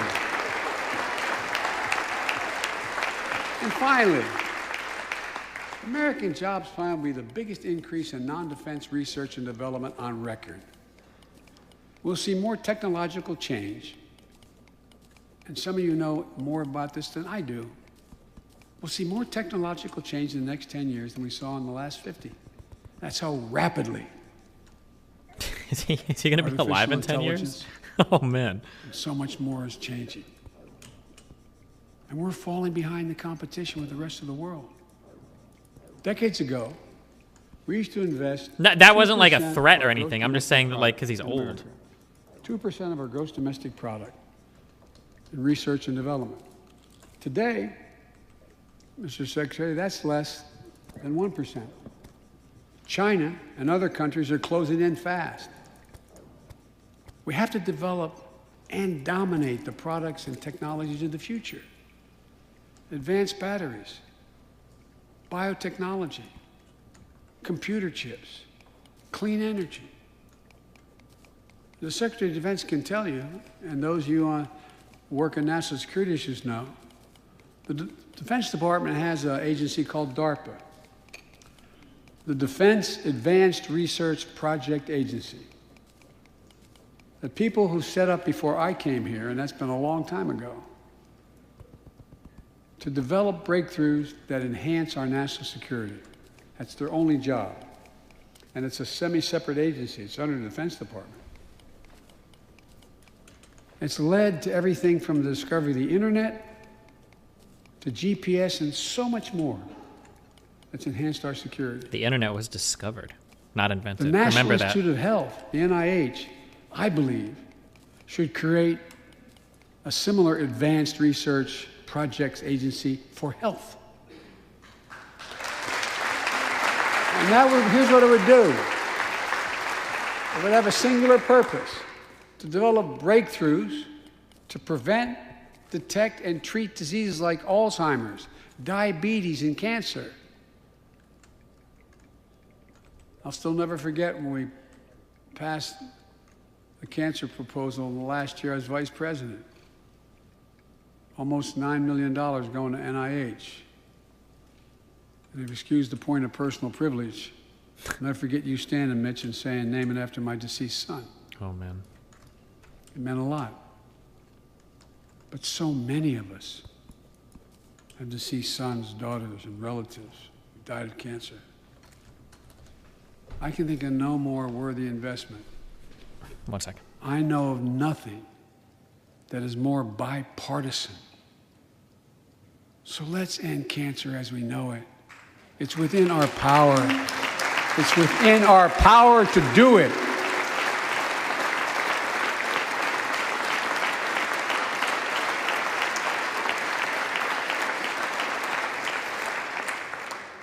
Investments in jobs and infrastructure like the ones we're talking about have often had bipartisan support in the past. Vice President Harris and I met regularly in the Oval Office with Democrats and Republicans and discussed the jobs plan. And I applaud a group of Republican senators who just put forward their own proposal. So let's get to work. I wanted to lay out before the Congress my plan before we got into the deep discussions. I'd like to meet with those who have ideas that are different, they think are better. I welcome those ideas. But the rest of the world is not waiting for us. I just want to be clear. From my perspective, doing nothing is not an option.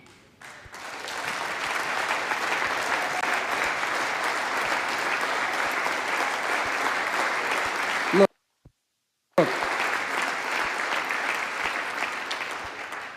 We can't be so busy competing with one another that we forget the competition that we have with the rest of the world to win the 21st century.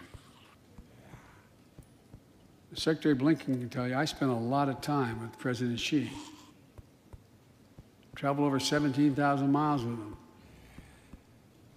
Spent, they tell me, over 24 hours in private discussions with him. When he called to congratulate him, we had a 2-hour discussion. He's deadly earnest about becoming the most significant, consequential nation in the world. He and others, autocrats, think that democracy can't compete in the 21st century with autocracies because it takes too long to get consensus. To win that competition for the future, in my view, we also need to make a once-in-a-generation investment in our families and our children. That's why I've introduced the American Families Plan tonight, which addresses 4 of the biggest challenges facing American families and in turn America. First is access to good education. When this nation made 12 years of public education universal in the last century, it made us the best educated, best prepared nation in the world. It's, I believe, the overwhelming reason that propelled us to where we got in the 20th century. But the world's caught up or catching up. They're not waiting. I would say parenthetically, if we were sitting down, we set a bipartisan committee together and said, okay, we're going to decide what we do in terms of government providing for free education. I wonder whether we'd think, as we did in the 20th century, that 12 years is enough in the 21st century. I doubt it. 12 years is no longer enough today to compete with the rest of the world in the 21st century.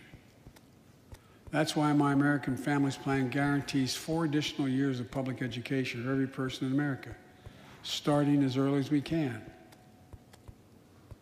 The great universities in this country have conducted studies of the last 10 years.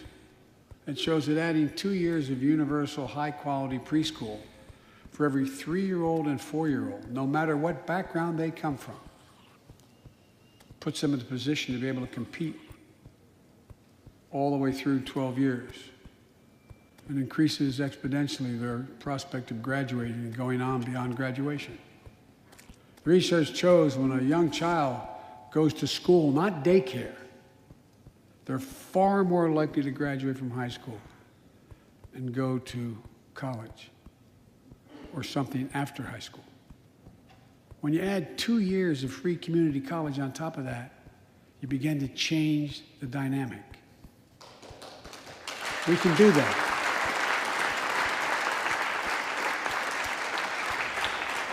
And we'll increase Pell Grants and invest in historical black colleges and universities, tribal colleges, minority-serving institutions. The reason is they don't have the endowments. But their students are just as capable of learning about cybersecurity, just as capable of learning about metallurgy, all the things that are going on that provide those jobs of the future. Jill is a community college professor who teaches today as First Lady. She's long said, if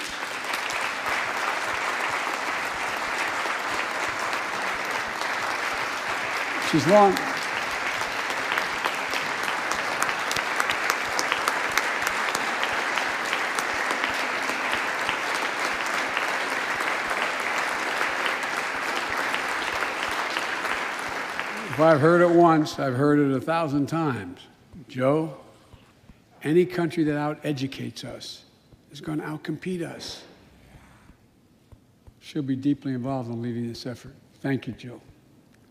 Second thing we need, American Families Plan will provide access to quality, affordable child care. We guarantee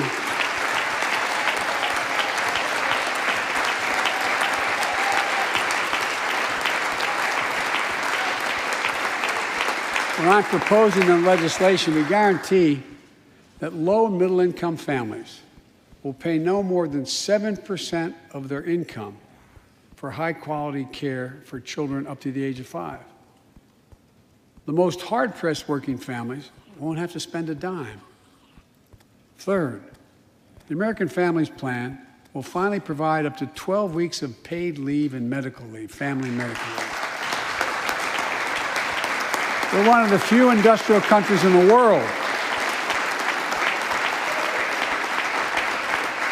No one should have to choose between a job and a paycheck or taking care of themselves and their loved ones or parent or spouse or child.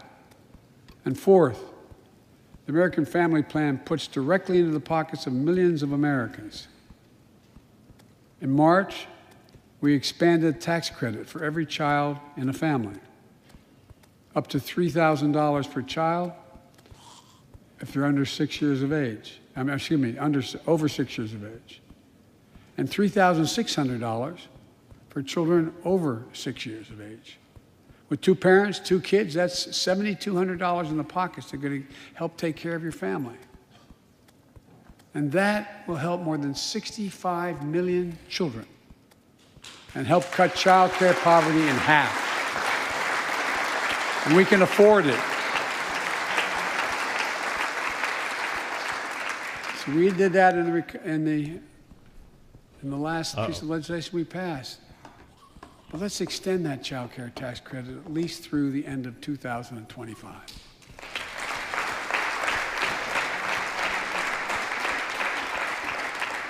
The American Rescue Plan lowered health care premiums for 9 million Americans who buy their coverage under the Affordable Care Act. I know that's really popular this side of the aisle.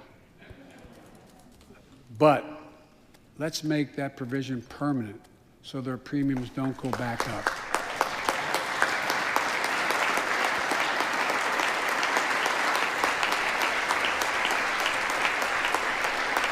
In addition to my family's plan, I'm going to work with Congress to address this year other critical priorities for American families. The Affordable Care Act has been a lifeline for millions of Americans, protecting people with pre-existing conditions, protecting women's health, And the pandemic has demonstrated how badly it's needed. Let's lower deductibles for working families on the Affordable Care Act. And let's lower prescription drug costs. We know how to do this.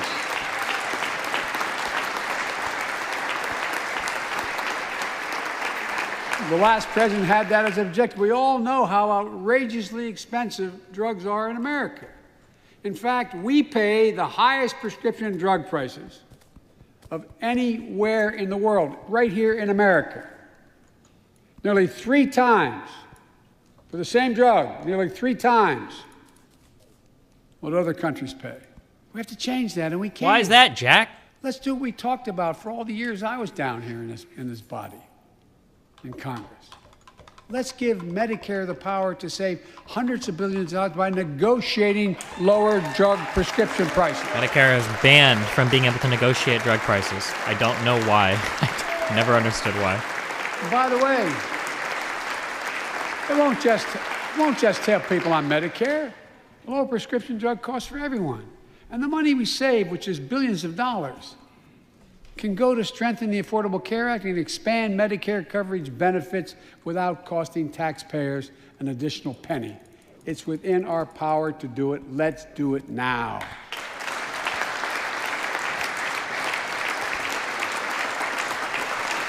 We've talked about it long enough, Democrats and Republicans. Let's get it done this year. This is all about a simple premise. Health care should be a right, not a privilege in America. A human right. So, how do we pay for my jobs and family plan? I made it clear we can do it without increasing the deficits. Let's start with what I will not do. Tax I will not impose on middle-class any Americans. tax increase on people making less than $400,000. But it's time for corporate America and the wealthiest 1% of Americans to just begin to pay their fair share. Just their fair share.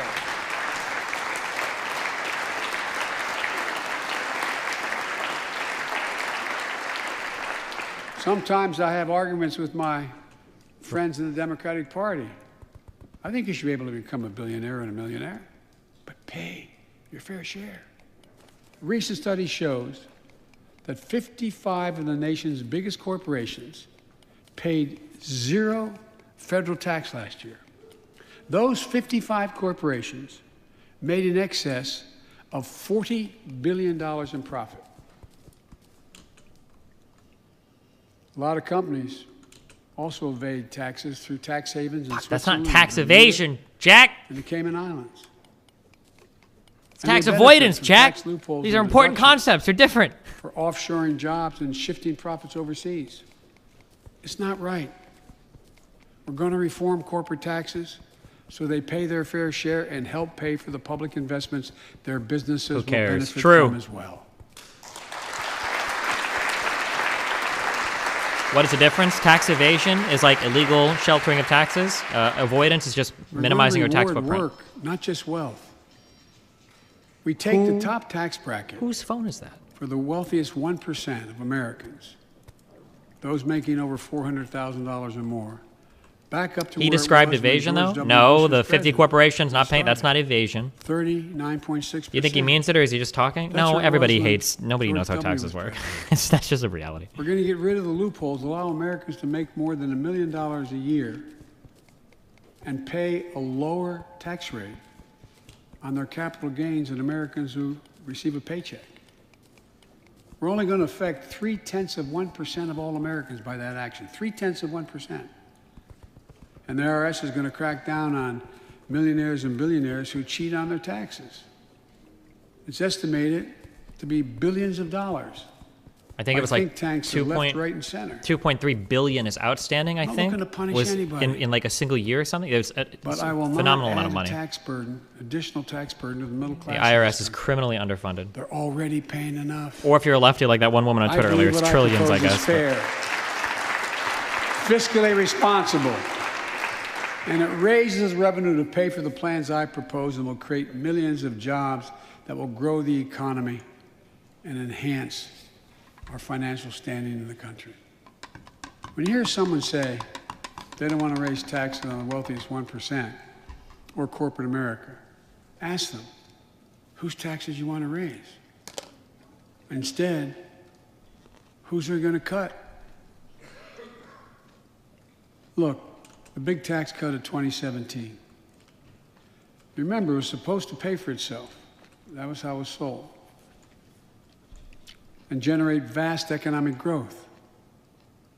Instead, it added $2 trillion to the deficit. It was a huge windfall for corporate America and those at the very top. Instead of using the tax saving to raise wages and invest in research and development, it poured billions of dollars into the pockets of CEOs. In fact, the pay gap between CEOs and their workers is now among the largest in history. According to one study, CEOs make 320 times what the average worker in their corporation makes. It used to be below 100. The pandemic has only made things worse. 20 million Americans lost their job in the pandemic, working and middle-class Americans. At the same time, roughly 650 billionaires in America saw their net worth increase by more than $1 trillion in the same exact period. Let me say it again. 650 people increased their wealth by more than $1 trillion during this pandemic. And they're now worth more than $4 trillion. It ain't right, Jack. My fellow Americans, trickle down. Trickle down economics has never worked. And it's time to grow the economy from the bottom and the middle out.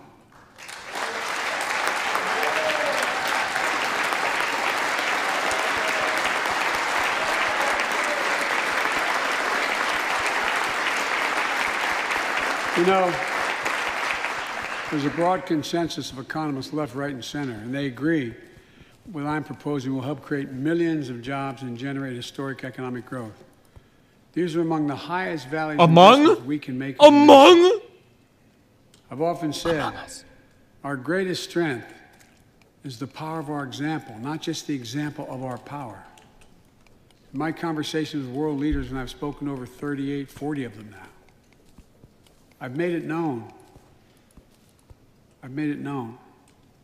that America's back. And you know what they say?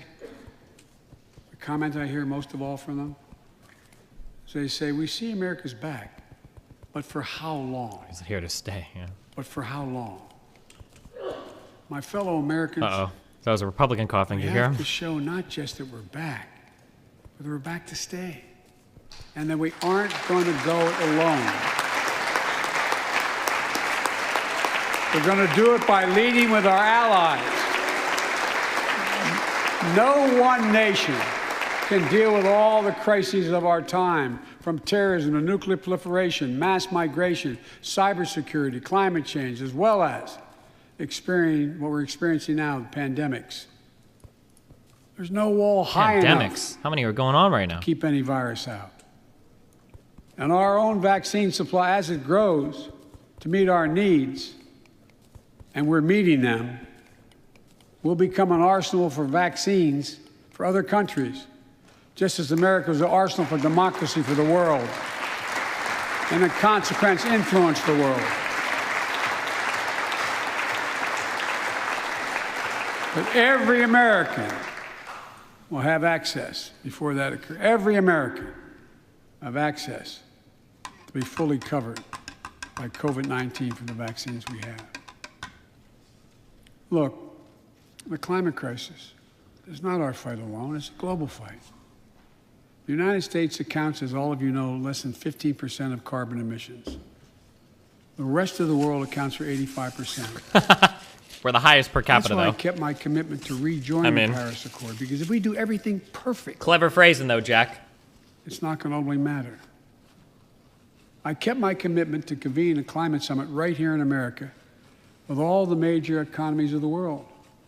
China, Russia, India, European Union. And I said I'd do it in my first 100 days. I want to be very blunt about it.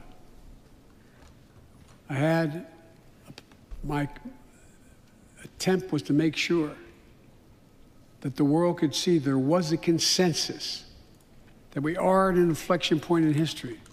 The consensus is if we act to save the planet, we can create millions of jobs and economic growth and opportunity to raise the standard of living of almost everyone around the world. If you watched any of it and you were all busy, I'm sure you didn't have much time. That's what virtually every nation said, even the ones that aren't doing their fair share. The investments I propose tonight also advance the foreign policy, in my view, that benefits the middle class. That means making sure every nation plays by the same rules in the global economy, including China. In my discussion with President Xi, I told him, we welcome the competition. We're not looking for conflict. But I made absolutely clear that we will defend America's interest across the board.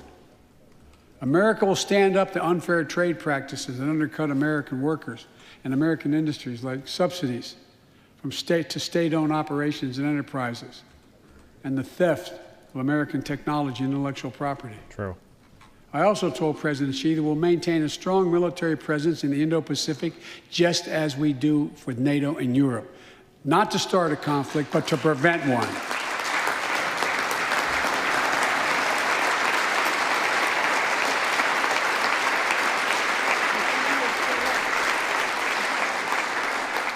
I told them what I've said to many world leaders, that America will not back away from our commitments, our commitment to human rights and fundamental freedoms, and to our alliances.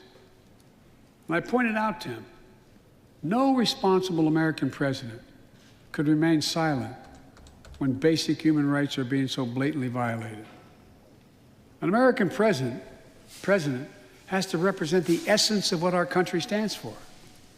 America is an idea, the most unique idea in history. We are created, all of us, equal. It's who we are.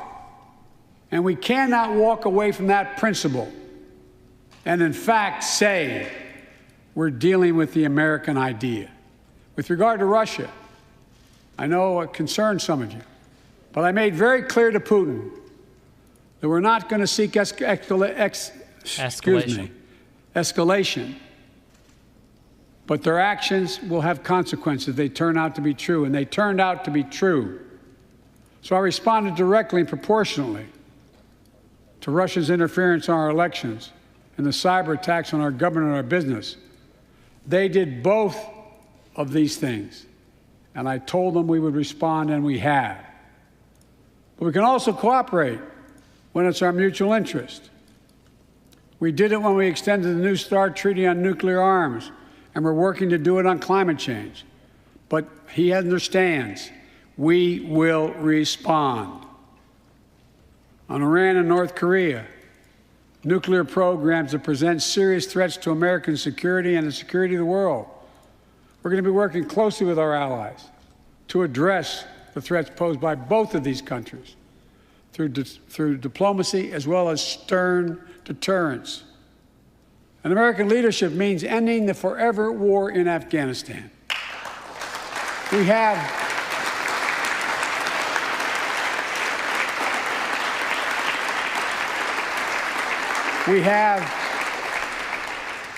without hyperbole, the greatest fighting force in the history of the world.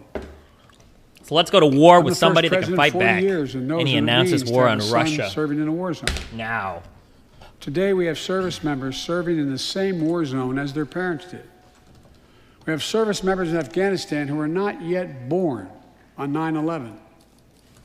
The war in Afghanistan, as we remember the debates here, were never meant to be multi-generational undertakings of nation building.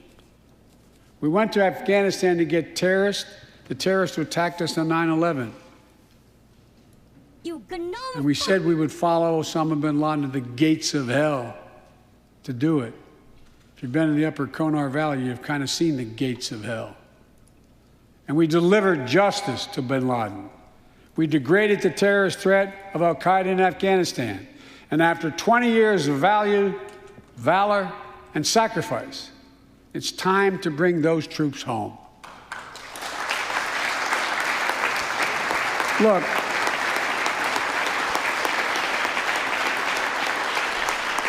Even as we do, we'll maintain over-the-horizon capacity to suppress future threats to the homeland. And make no mistake, in 20 years, terrorism has metastasized. The threat has evolved way beyond Afghanistan. Those of you in the intelligence committees, the foreign relations committee, defense committees, you know well, we have to remain vigilant against the threats to the United States wherever they come from. Al-Qaeda and ISIS are in Yemen, Syria, Somalia, other places in Africa, in the Middle East, and beyond. And we won't ignore what our intelligence agencies have determined to be the most lethal terrorist threat to the homeland today. White supremacy is terrorism. We're not going to ignore that either. My fellow Americans, look, we have to come together to heal the soul of this nation. The soul, It was nearly a year Jack. ago before her father's funeral when I spoke with Gianna Floyd, George Floyd's young daughter. She's a little tyke, so I was kneeling down to talk to her so I could look her in the eye. She looked at me, she said, "My daddy changed the world." Well, after the conviction of George Floyd's murderer, we can see how right she was if we have the courage to act as a Congress. We've all seen the knee of injustice on the neck of Black Americans. Now's our opportunity to make some real progress. The vast majority of men and women wearing a uniform and a badge serve our communities, and they serve them honorably. I know them. I know they want...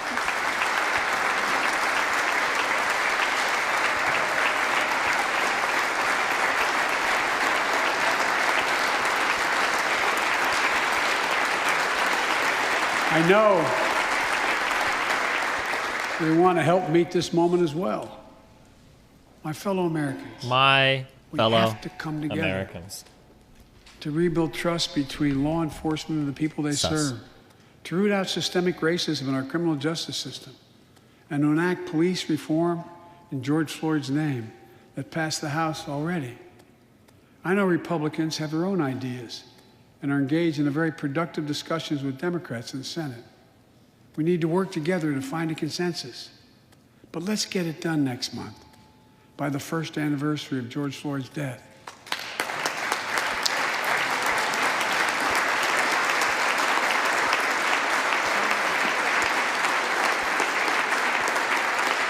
The country supports this reform, and Congress should act, We have a giant opportunity to bend the arc of the moral universe toward justice, real justice.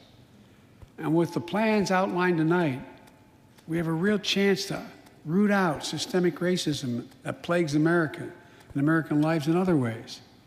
A chance to deliver real equity, good jobs, good schools, affordable housing, clean air, clean water, being able to generate wealth and pass it down through generations because you have an access to purchase a house. Real opportunities in the lives of more Americans, Black, white, Latino, Asian Americans, Native Americans. Look, I also want to thank the United States Senate for voting 94-1 to pass the COVID-19 Hate Crimes Act to protect Asian American and Pacific Islanders. You acted decisively. You can see on television the viciousness of the hate crimes we've seen over the past year and for too long. I urge the House to do the same and send that legislation to my desk, which I will gladly, anxiously sign.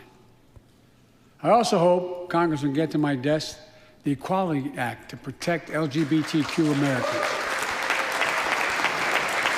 For all transgender Americans watching at home, especially young people, you're so brave. I want you to know your president has your back. Another thing, let's authorize the Violence Against Women Act, which has been law for 27 years.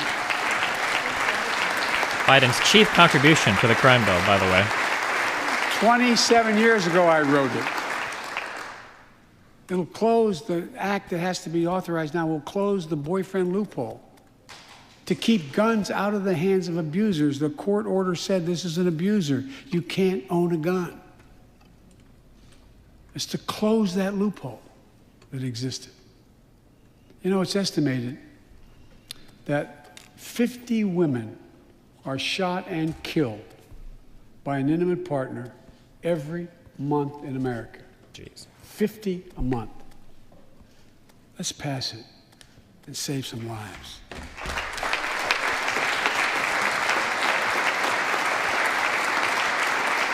There was like an absolute reduction in domestic violence by like 50%, I think, by the passage of that act, which is pretty impressive considering the population grew as well. It's become an epidemic in America.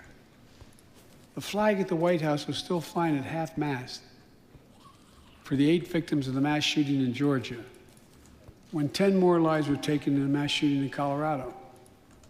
And in the week in between those two events, the alarm, PTSD. 250 other Americans were shot dead in the streets of America. 250 shot dead. Wake up. I know how hard it is to make progress on this issue. In the 90s, we passed universal background checks, a ban on assault weapons and high-capacity magazines that hold 100 rounds that can be fired off in seconds. What if you need to kill 12 deer at once, Jack? Mass shootings and gun violence declined. Check out the report over 10 years. But in the early 2000s, the law expired. We've seen daily bloodshed since. I'm not saying if the law continued, we wouldn't see bloodshed. More than 2 weeks ago in the Rose Garden, surrounded by some of the bravest people I know, the survivors and families who lost loved ones to gun violence, I laid out several of the Department of Justice actions that are being taken to impact on this epidemic. One of them is banning so-called ghost guns. These are homemade guns built from a kit that includes directions how to finish the firearm. The parts have no serial numbers, so they show up at crime scenes and they can't be traced. The buyers of these ghost gun kits aren't required to pass any background check. Anyone, from a criminal or terrorist, could buy this kit and within 30 minutes have a weapon that's lethal. But no more. And I'll do everything in my power to protect the American people from this epidemic of gun violence. But it's time for Congress to act as well. How much longer is this? Look.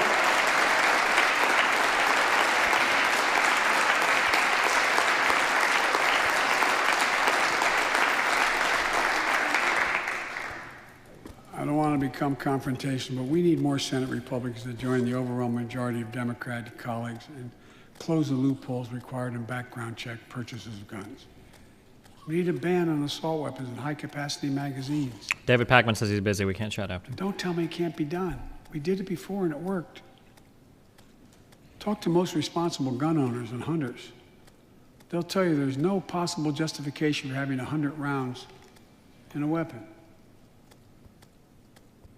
What do you think, deer wearing Kevlar vests? They'll tell you that there are too many people today who are able to buy a gun, but shouldn't be able to buy a gun. These kinds of reasonable reforms have overwhelming support from the American people, including many gun owners. The country supports reform, and Congress should act. This shouldn't be a red or blue issue. And no amendment to the Constitution is absolute. You can't yell fire in a crowded theater. From the very beginning, there were certain guns, weapons, that could not be owned by Americans.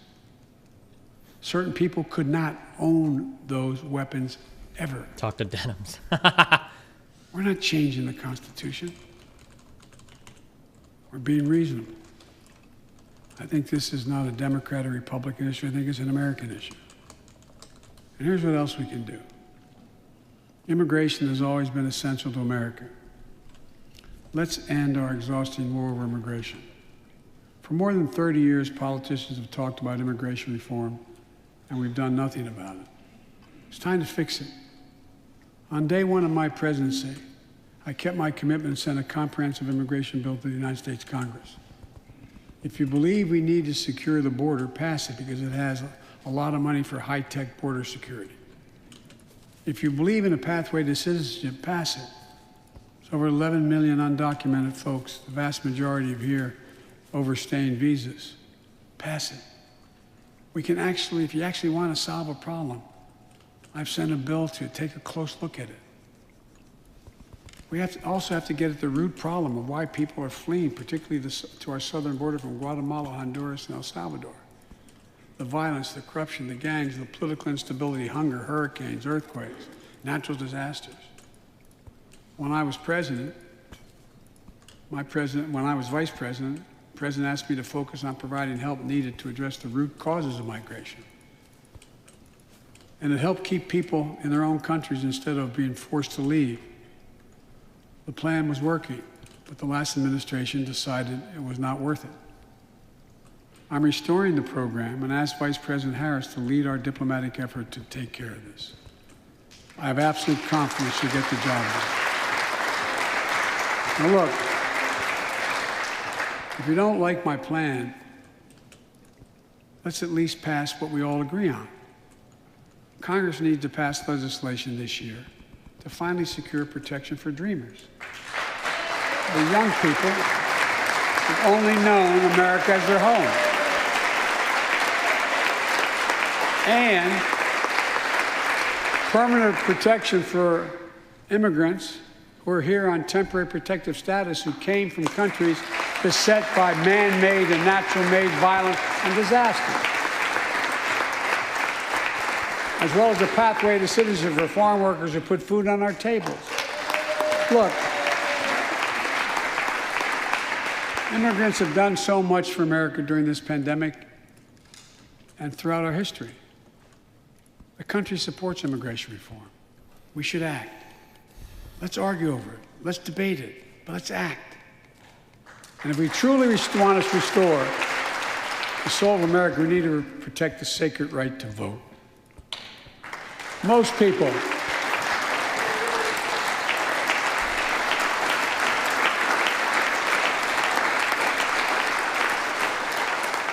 more people voted in the last presidential election than any time in American history, in the middle of the worst pandemic ever. It should be celebrated. Instead, it's being attacked. Congress should pass H.R. 1 and the John Lewis Voting Rights Act and send it to my desk right away.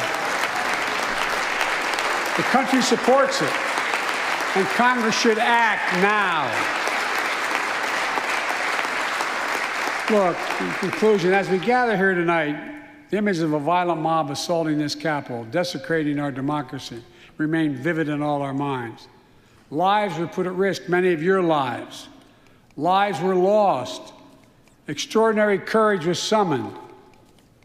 The insurrection was an existential crisis, a test of whether our democracy could survive, and it did. Surprisingly. But the struggle is far from over. The question of whether our democracy will long endure is both ancient and urgent. As old as our republic, still vital today. Can our democracy deliver on its promise that all of us, created equal in the image of God, had a chance to lead lives of dignity, respect, and possibility?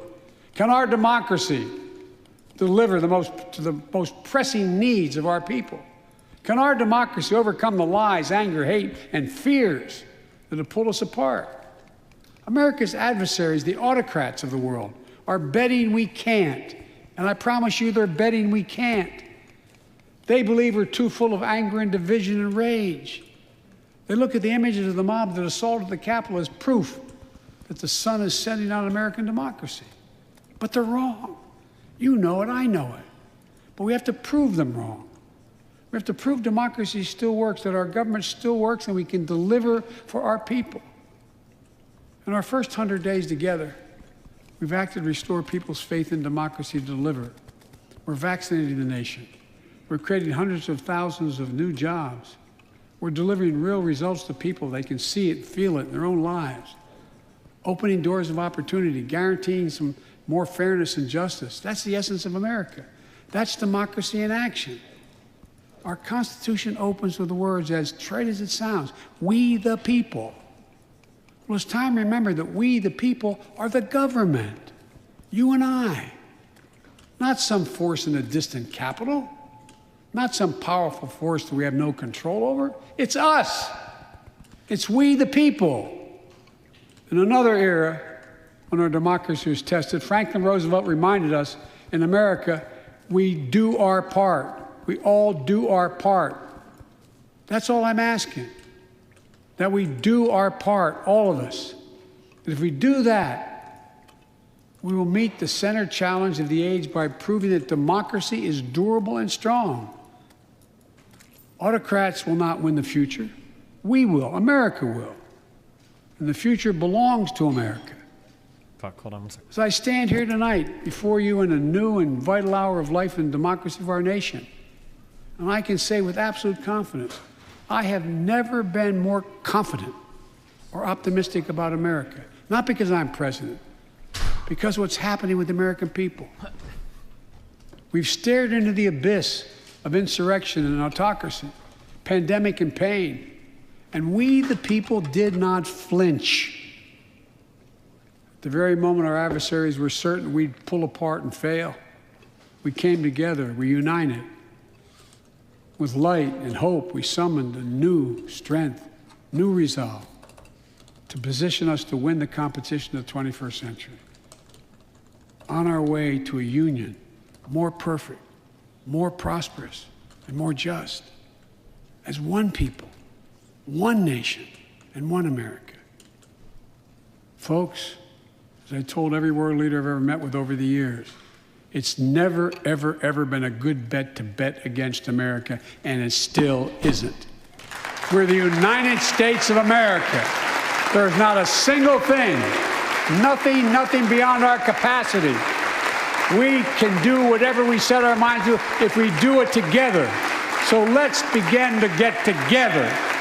God bless you all, and may God protect our troops. Thank you for your patience.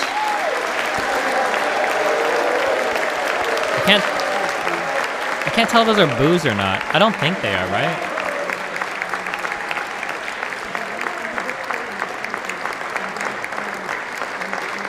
Thank you. Thank you.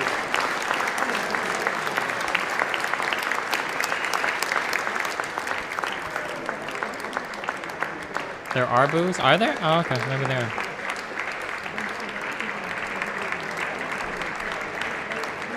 What's up, homeboy? Hi, what's up? What did you think of the speech? Seemed okay. What do you think about it? We know how to do this. What did I have yesterday? Hold on, let me see my message here so I can remember. The last. I thought the 100-round magazine comment was a fucking stupid comment. Well, I mean, I think most people feel that way. That certain magazine sizes should probably be banned from guns, right? I mean, like, I think 30 should be fine. Like, the difference between 30 and 10 in an assault... I'm sorry. I fucking hate the word assault rifle because it gets so loaded. No pun intended. But, like, I think 30-round magazine is fine. I think reducing it from 30, you're not really solving anything. Well, that's why you said 100, right? Yeah. Hold on, I'm sorry. Work call. 1 second. Be careful.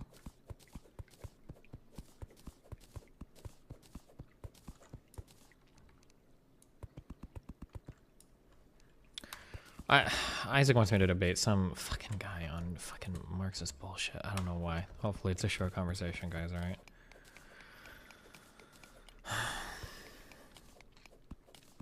Is there anything you can do with tin or bronze in this game? I forget. Or do you just like not even build tin armor or bronze armor?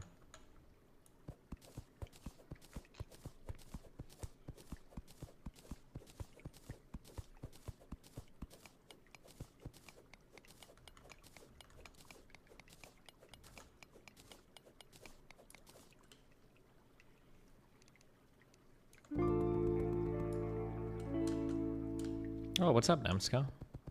Thanks for the raid, kiddo. Oh, I see you finished just as Biden's speech did. How does your audience feel about his address to Congress and the nation?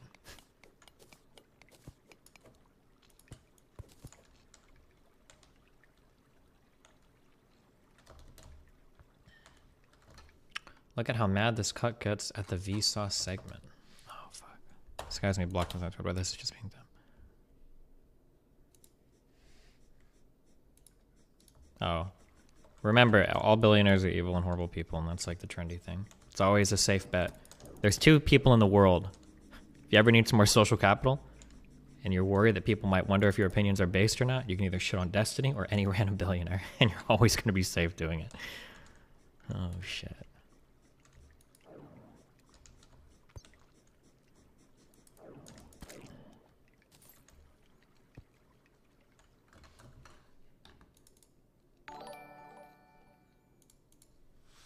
Works, $5. Hopefully it's a short conversation. Today on Things Said Moments Before Disaster.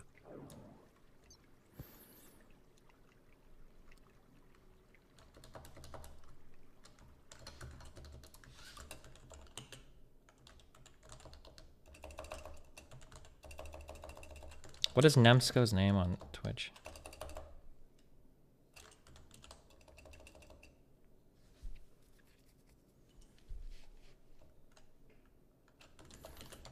AKA Nemsko, gotcha. Alright, Lycan, I love you, I'm sorry.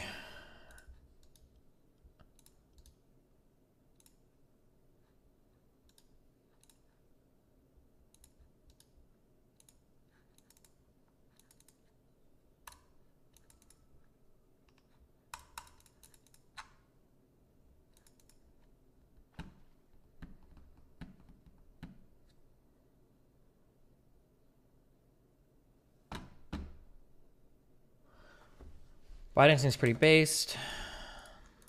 In your opinion, has he done anything that's actually bad so far? I mean, I don't know. I mean, there's always things you can do better. I don't know if he's done, in terms of like political viability, I don't know if he's done anything like bad so far. I mean, some people will argue about the border stuff, but realistically, I'm just not sure like how much more can be done at the moment, because that's a pretty overwhelming situation. The 15K refugee cap, yeah, like I don't know in terms of like the coronavirus stuff. I don't know how restricted we are in terms of taking in people and everything.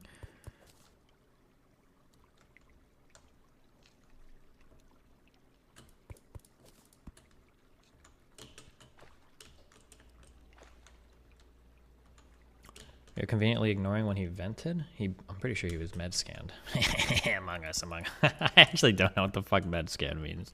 I think it means you get somebody who scans you, and it tells you for sure if they're the imposter or not. Why don't you just med scan everybody? Can't you just like beat the game instantly?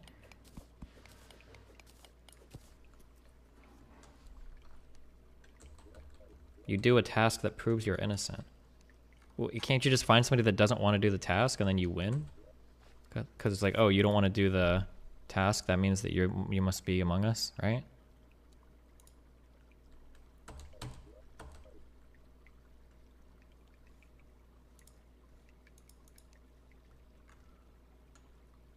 Only 2 people get that task.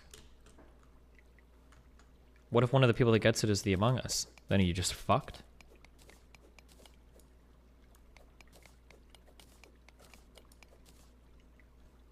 Oh, the imposter can't get it. What if 3 people say they have med scan then?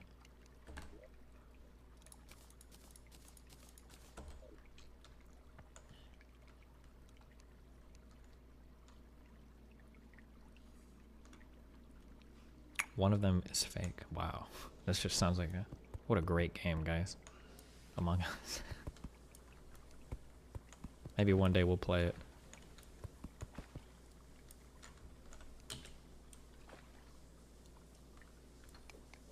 Okay, this guy needs to talk in like 2 minutes or else we're not doing it, okay? I know how excited you guys are for Labor Theory of Value, Part 17.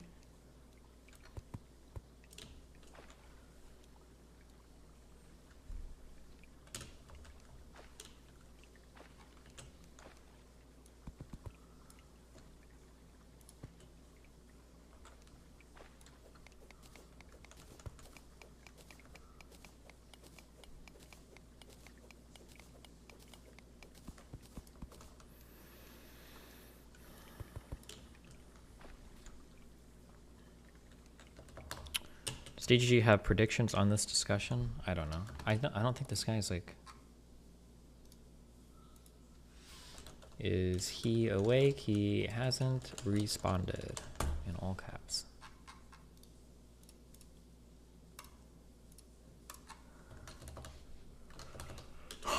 What do you think of the menthol cigarette ban? Listen, man. Jesus Christ, if you were going to smoke cigarettes, why the fuck would you smoke menthols? That shit is disgusting. What's wrong with you? Why? At least just be a normal, nasty cigarette smoker. Why would you smoke menthols? Oh, God. Yo Dest. Among us with Sikuno would be very poggers. I see a new friendship in the making, poggers IUXT. Might as well be eating toothpaste at that point. Ugh. Disgusting. People that smoke menthols are the same people that think that mint-flavored desserts are, like, legitimate. Ugh.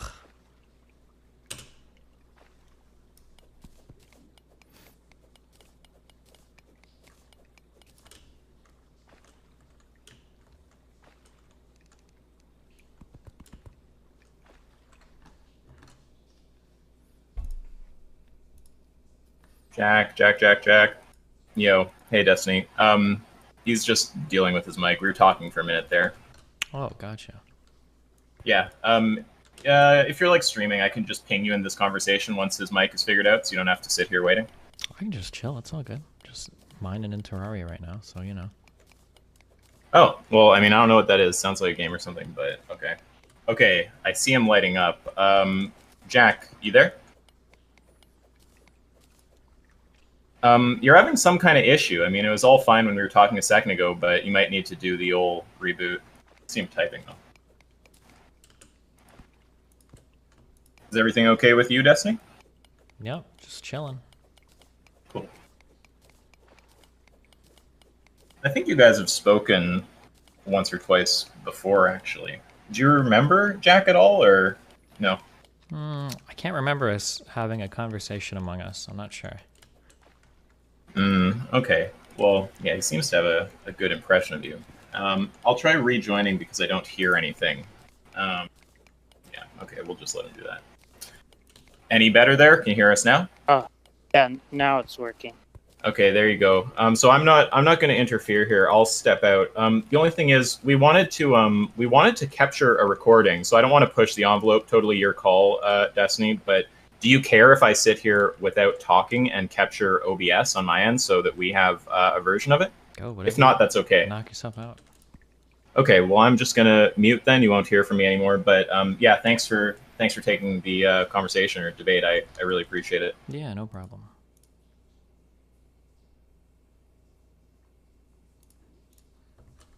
Hello. Hey. Hi, what's up? Yeah, so I was trying. I mean, I actually haven't watched any of these debates, but I've just been sort of told by people that you have been attacking the labor theory of value, and I wanted to see if I could get you to explain exactly what the position is. Yeah, I don't know what the point is. I don't know why you would ever use that form of analysis. So you understand? Well, why don't you explain to me why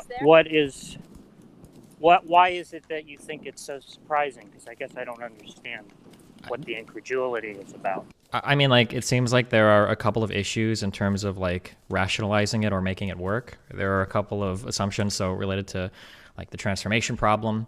And it feels like modern economic theory can explain everything pretty adequately. I don't know why we would use, like, the labor theory of value to explain anything ever. Well, what is it that you think modern economic theory explains that the labor theory of value... I'm sorry, I guess what is it that you think the labor theory of value explains that the modern economic theory explains better? The relationship between the, like, productions of commodities, the relationship between, like, capital labor and the production of commodities? I guess I don't understand. So, like, what exactly is the datum that the labor theory of value is seeking to explain? Isn't the labor theory of value just supposed to relate, like, the labor and capital and commodities produced? Isn't it just supposed to be a way to, like, relate all of these things and to find them in common terms? I don't think so. Okay, tell me what you think it is, or what is it for you? It's an attempt to theorize the dynamics of the capitalist mode of production. Wait, can you tell me what the difference is between what you just said and what I said? I didn't understand what you said. Okay, can you explain what that means, what you just said? So, the idea is we want to understand what it is that, how it is that a capitalist economy will develop over time and understand what explains those dynamics, right? That's what the aim of the theory is, right? To attempt to determine the evolution of the capitalist mode of production, right? How a capitalist economy will evolve over time, right? Okay. I guess I didn't get that far in my understanding of it. I thought that the labor theory of value was just like an incredibly like relational thing that is able to let you determine the value of like commodities based on like the input forces. Or Well, it does attempt to determine value, but value on the labor theory of value is a technical term. Well, every term and anything is a technical term. Or what do you mean? Of course. What I mean is that it doesn't mean the same thing as it does in other economic theories, Well, or of course, even that's in because ordinary parlance. Sure, of course. Yeah, and see, so I think that raises an issue about how it is that modern economic theories, Estimated to use your 50 term, Swedish. Is able to do what the labor theory of value does better. Well, but what is the point? Yeah, I guess, but like, so my biggest problem with the labor theory of value is, I don't know what value means, and I think that the definition of it is incredibly murky and like very circular. And Well, doesn't I seem- can try. Well, wait a minute. Okay, Sure. so I'm not sure why you would say that it's circular. Okay. Can you tell me? Well, I'll just ask a few questions then, and you can try to explain it to me. So, All right. Can you tell me how to figure out the value of a good or service using the labor theory of value, the value of a commodity? Are you asking what on the theory the value is understood to be? Yep. The value of a commodity is understood to be. Mm-hmm. So, value on the labor theory of value Mm-hmm. is it's what's called a theoretical unobservable, right? Do you Mhm. understand what a theoretical unobservable is? I can guess by what theoretical and unobservable mean. But Well, go I ahead. just mean that's a technical term in philosophy of science, right? It's something that's posited that isn't directly observed, right? But that's posited to explain some phenomena, Okay. right? It's kind of like an electron or something like that, right? Like you don't see an electron, right? But you posit them in a theory in order to I don't know if I would compare explain an electron that's observations. like a testable thing to like just something that we arrive at via pure reason, right? I think that these are two fundamentally different things. What makes you think that value is not testable? Because because whatever value is going to be here is probably something that you're going to arrive at through a set of axioms that doesn't necessarily have to map onto a real world. It doesn't have to be like an observable thing. I think it's different than something you test for. Like an The electron. point of the theory, right, is to actually explain I'm observations. gonna lose my mind. Right? In It's this actually conversation. meant to I'm gonna predict, lose my mind in this conversation. Oh my god, phenomena. I'm not gonna be able to do it, guys. So I don't see why it would be any different from an electron. Okay, sure. So I guess like my question there then. So we didn't really define value at all. I understand, but or maybe we can go back to that. But because once we get through your set of definitions, my question is going to be: what does the labor theory value predict that I can't under current economic models? Yeah, He's going to well, say the there's a falling bunch rate of of profits. predictions. Please don't do it. Please don't do falling rate of profits. Please don't say it. He's going to say it. It's the first So thing we he's can gonna go. say. We can talk Please about don't say it, those. please. Yeah, can you So just it give me just- like one prediction? I'm just curious. Like, what is something that like, oh, I have like this economic question, and the labor theory of value gives me a really clear answer, and I can't understand this using like contemporary economics.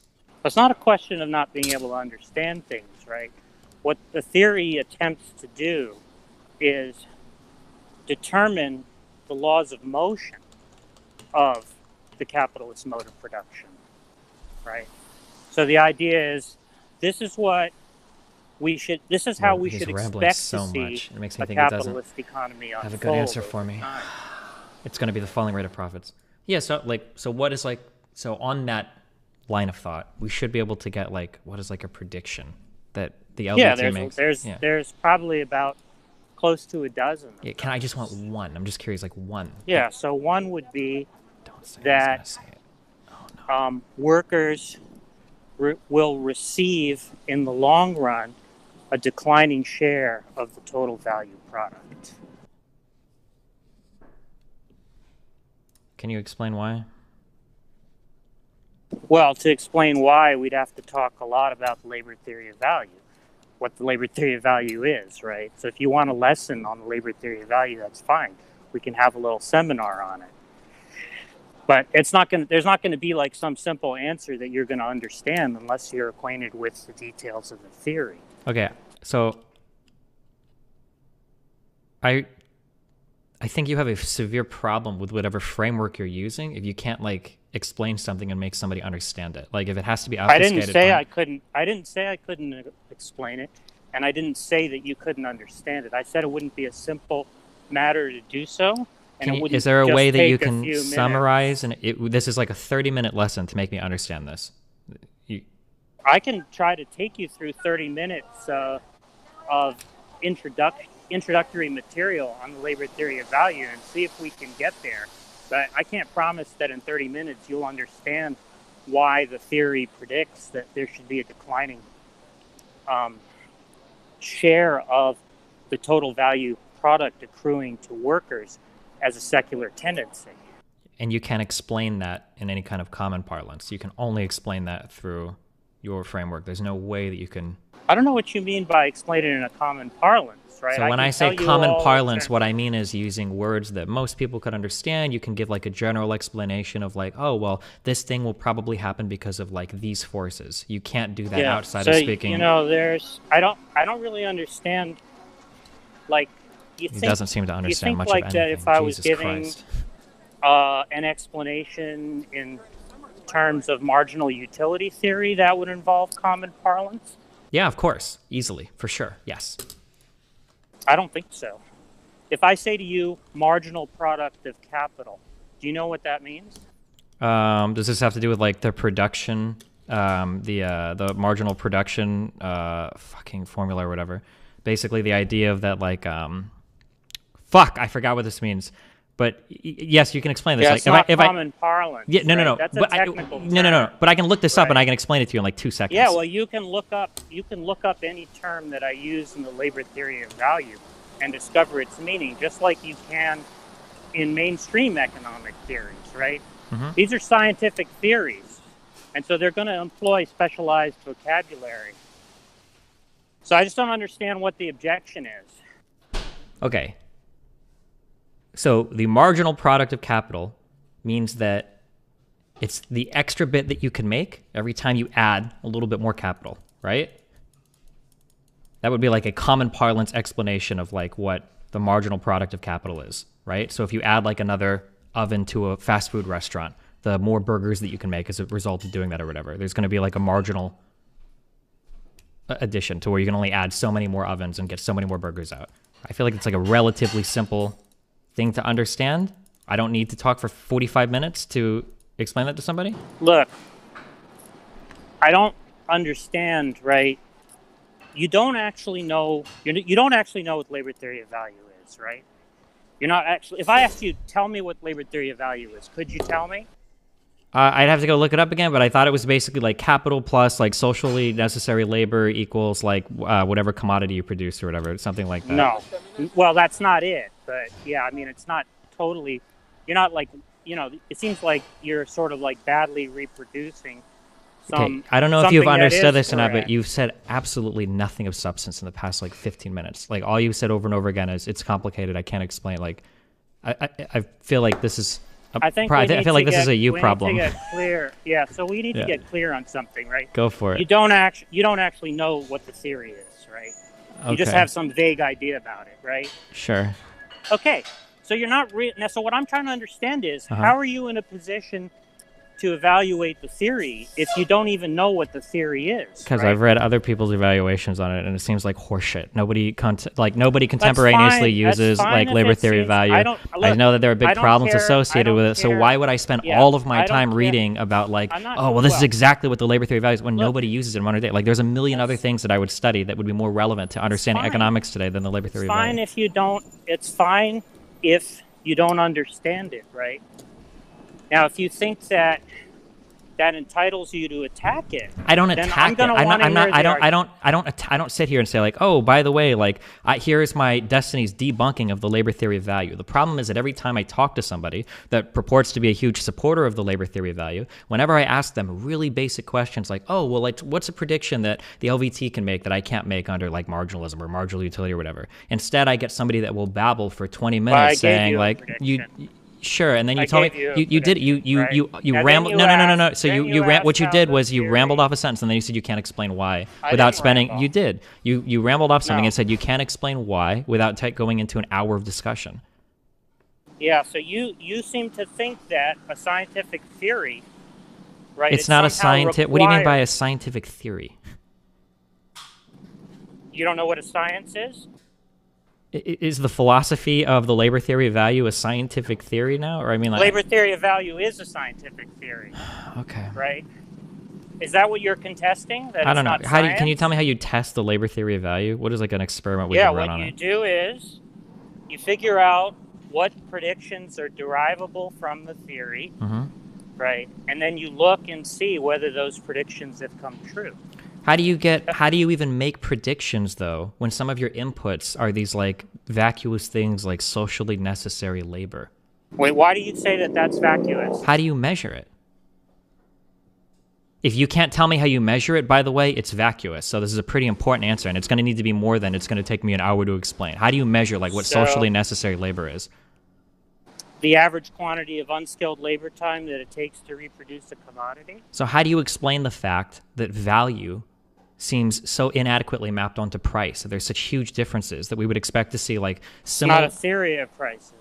Sure, but if value doesn't map onto price ever, what the fuck is value? Why do we care about that variable? What does value mean to us? Right. So the reason why we care about that variable is because what we observe when we look at commodity prices over time is that there's a long-run equilibrium price, right? And so values are actually posited to explain those prices. So a value is supposed to explain the long-term equilibrium price, as in like the final price that a good or service will meet when what equilibrium is reached?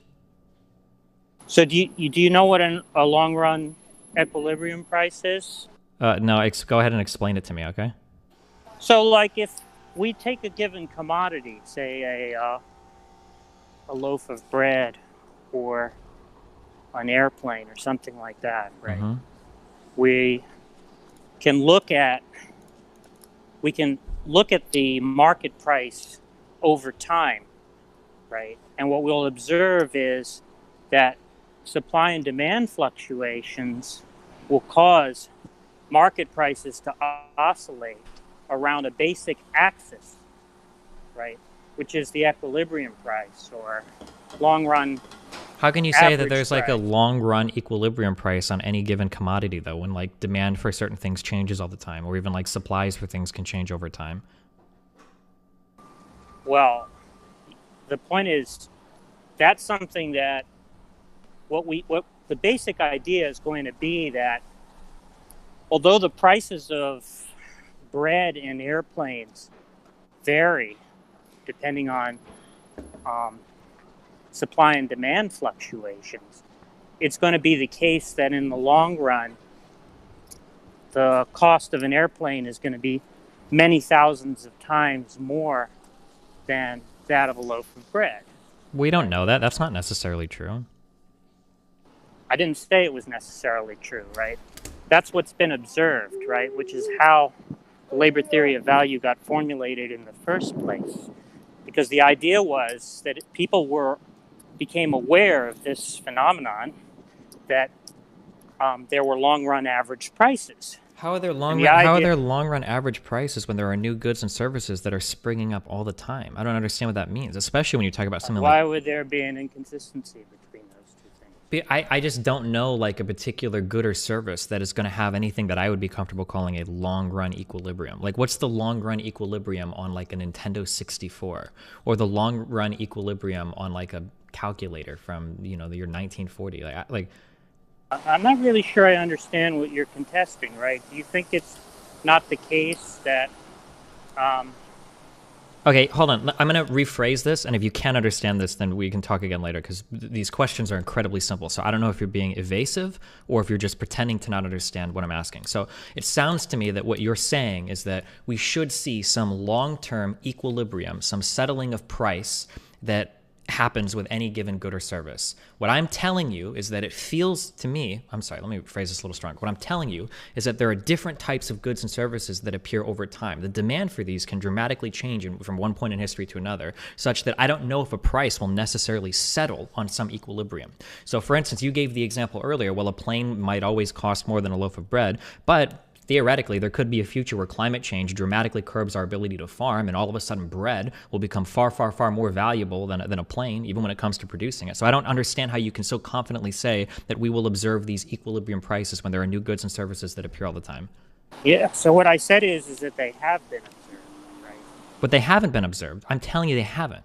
So there is no equilibrium price today, unless you're saying the equilibrium price of everything goes to zero as the demand for it disappears, except for some like essential goods or services.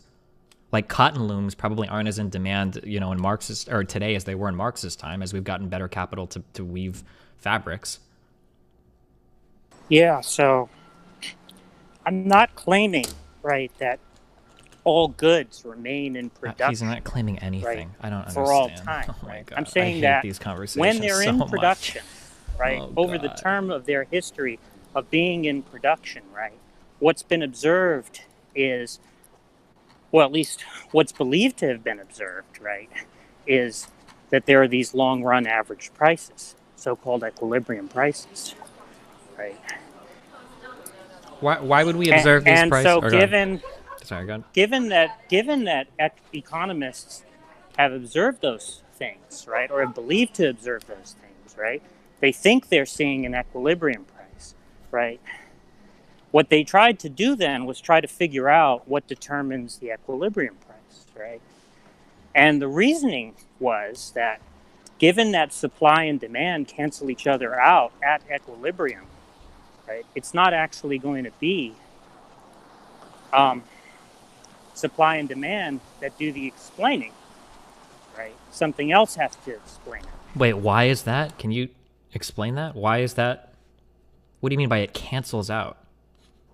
So if supply is equal to demand, that's the point of equilibrium, right? Okay.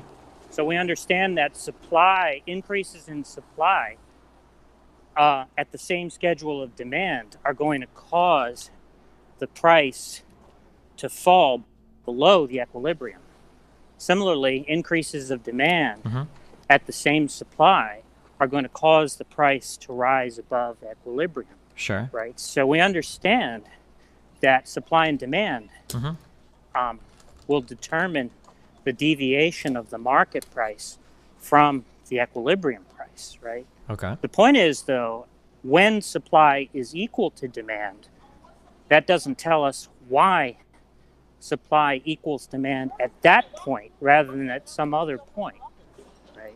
Well, isn't it just because there's a certain quantity demanded at a certain price? Isn't that all that means? Well, question is, why is it that in the long run we have this basic stability? Because there's a scarcity of resources. People only have so much money that they can spend on so many products, and it's up to them to figure out the utility of any given product and how much they're willing to spend on it? Well, I don't know whether that's a good answer or not, right? You'd have to show me how you can actually provide some kind of like mathematizable model. I'm sure if you talk to somebody in econometrics that there's like a billion different models where people try to figure out like how much money people would be willing to spend on something. That may be the case, right? What I'm saying is that the theorists of the labor theory of value came up with their own theory, right, of equilibrium prices, right?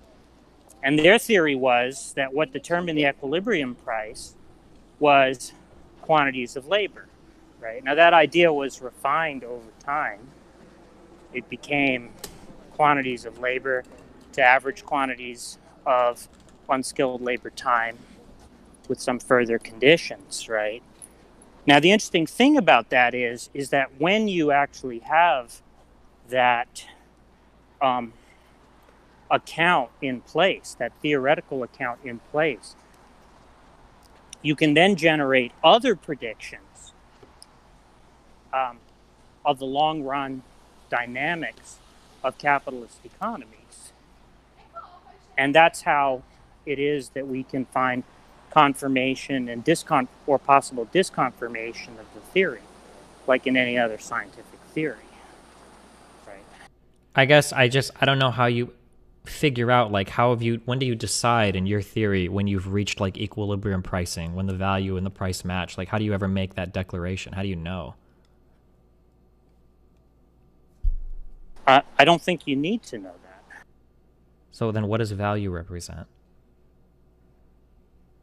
So, again, value is understood to be an average quantity of unskilled labor time that it takes to reproduce a good at a given time or place, right? That's what's understood to determine value. Yeah, I've never understood how you, like, that unskilled labor time. Like, there are multiple things that we could create using unskilled labor time. It feels like your prediction would say that all of these things would roughly have the same value, but the prices would like fluctuate wildly in the market depending on what they're producing. What right? prediction? I don't understand. What prediction are you talking about? If you're saying that you can take the quantity of labor that goes into a given commodity, then you should be able to determine the value of that commodity. No? Or am I misunderstanding you still? Yeah, what I'm saying is... Wait. Did I misunderstand you, or did what I said make sense? You'll have to repeat it. Okay, let me say this one more time. So it feels like what you're telling me is that if I give you the quantity of socially necessary labor that goes into creating a certain thing, that you should be able to know the value of it, deductively so. Is that true or not? Yeah, that's the average quantity of unskilled labor time so that my question to is, produce a good so is the value. So my question is it feels like I can take different commodities that I could produce with the same amount of socially necessary labor, and I would get wildly different prices for those things in the market based on their like demand. But I don't know if you account for demand in labor theory. Theory is not a theory of prices, so you could get prices that are markedly at variance with values. So then how do you ever figure out when the price is where the value is? If you're telling me that, like, well, the value is going to be what the price in the long-term equilibrium will settle at. You don't need to figure that out. So then what is value again? I'm sorry, can you explain one more time for me? Yeah, so value is a theoretical unobservable that's postulated to explain equilibrium prices. It's understood that it will coincide with equilibrium prices under certain conditions. And in the conditions where it doesn't coincide with equilibrium prices, those that variance is something that can be understood as a systematic deviation from the value, right? And then how do you determine, like, when it comes to, like, what units do we express a value in? Is it arbitrary? You can express it in hours. Okay, and then how do you make the calculation of, like, how much, like, socially necessary labor goes into producing a given commodity? You're asking, how do we know in the case of a given commodity? Sure. How much socially necessary labor time was expended? You'd have to be able to open the books of all the different firms to know that. Does it take into account things like education or productivity, like access to capital, or? I'm not sure what you mean by take into account. What do you? Okay. What do I you? mean, What do you? What do you? What do you think? education What do you think I mean by that? I don't understand how I talk to these people and they have no fucking idea what the fuck I'm saying. Okay, so clearly there's probably, if I were to try to wire a house to an electrical grid, or if I were to try to wire a house's electrical shit up, it would take me a lot longer than an electrician, right? So it seems like that education is probably somewhat relevant to figuring out, like, that socially necessary labor number, right? No? Am I wrong? Or? So you're talking about how degrees of skill can be understood as varying in some way that's correlated with degrees of education? Yes, that, and then the access to capital as well. So, for instance, a really good construction. But I'm not seeing why the education has to be appealed to if what we're concerned with is the average degree of skill when it comes to a certain. Well, because the average degree of concrete skill labor. might be far different from one worker to the next, right? So, if you say that, so we're talking about an average. okay, but I don't know if an average. The average seems quite meaningless here, I guess. So there's an average quantity of labor time that it takes to produce a certain good. Does that seem meaningless? Yes. Why does it seem meaningless that there's an average quantity of labor time that it takes to produce a certain good? I don't get it. Because if we're given a set of data and we've got values that kind of gather around two different points, a high and a low point, an average here is literally worthless.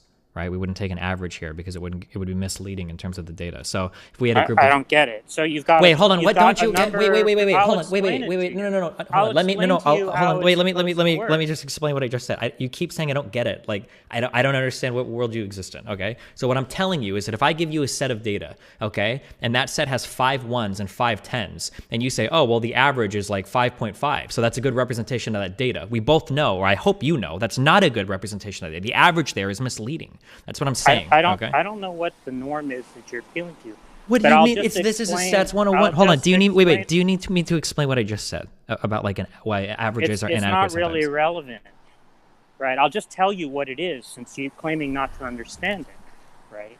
So let's say there's a specific good, right? Let's say it's a chair, right? Let's say there are 100 different firms that produce that chair. Right. There's going to be varying amounts of labor time expended across the different firms producing those chairs. Right. Some firms can produce 100 chairs in 10 hours. Others will produce 100 chairs in 20 hours. Right. You just add up the total number of labor hours and the total number of chairs, right? And you're going to be able to divide by the number of chairs, right? And you're going to be able I understand to you can do that. I don't know why it took you. I understand you can do this, but this is such a wholly worthless number. Like what? Like what? Why is it worthless? Because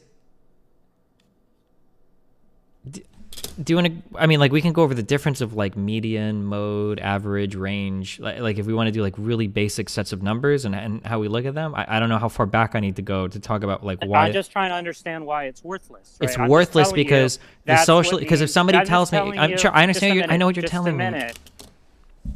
I'm just telling you that's what the value is on the theory, right? Sure, and I'm just explaining to you when that you say it's worthless, right? Presumably that's worthless with respect to some aim, right? So what aim is it that the theory is attempting to target, right?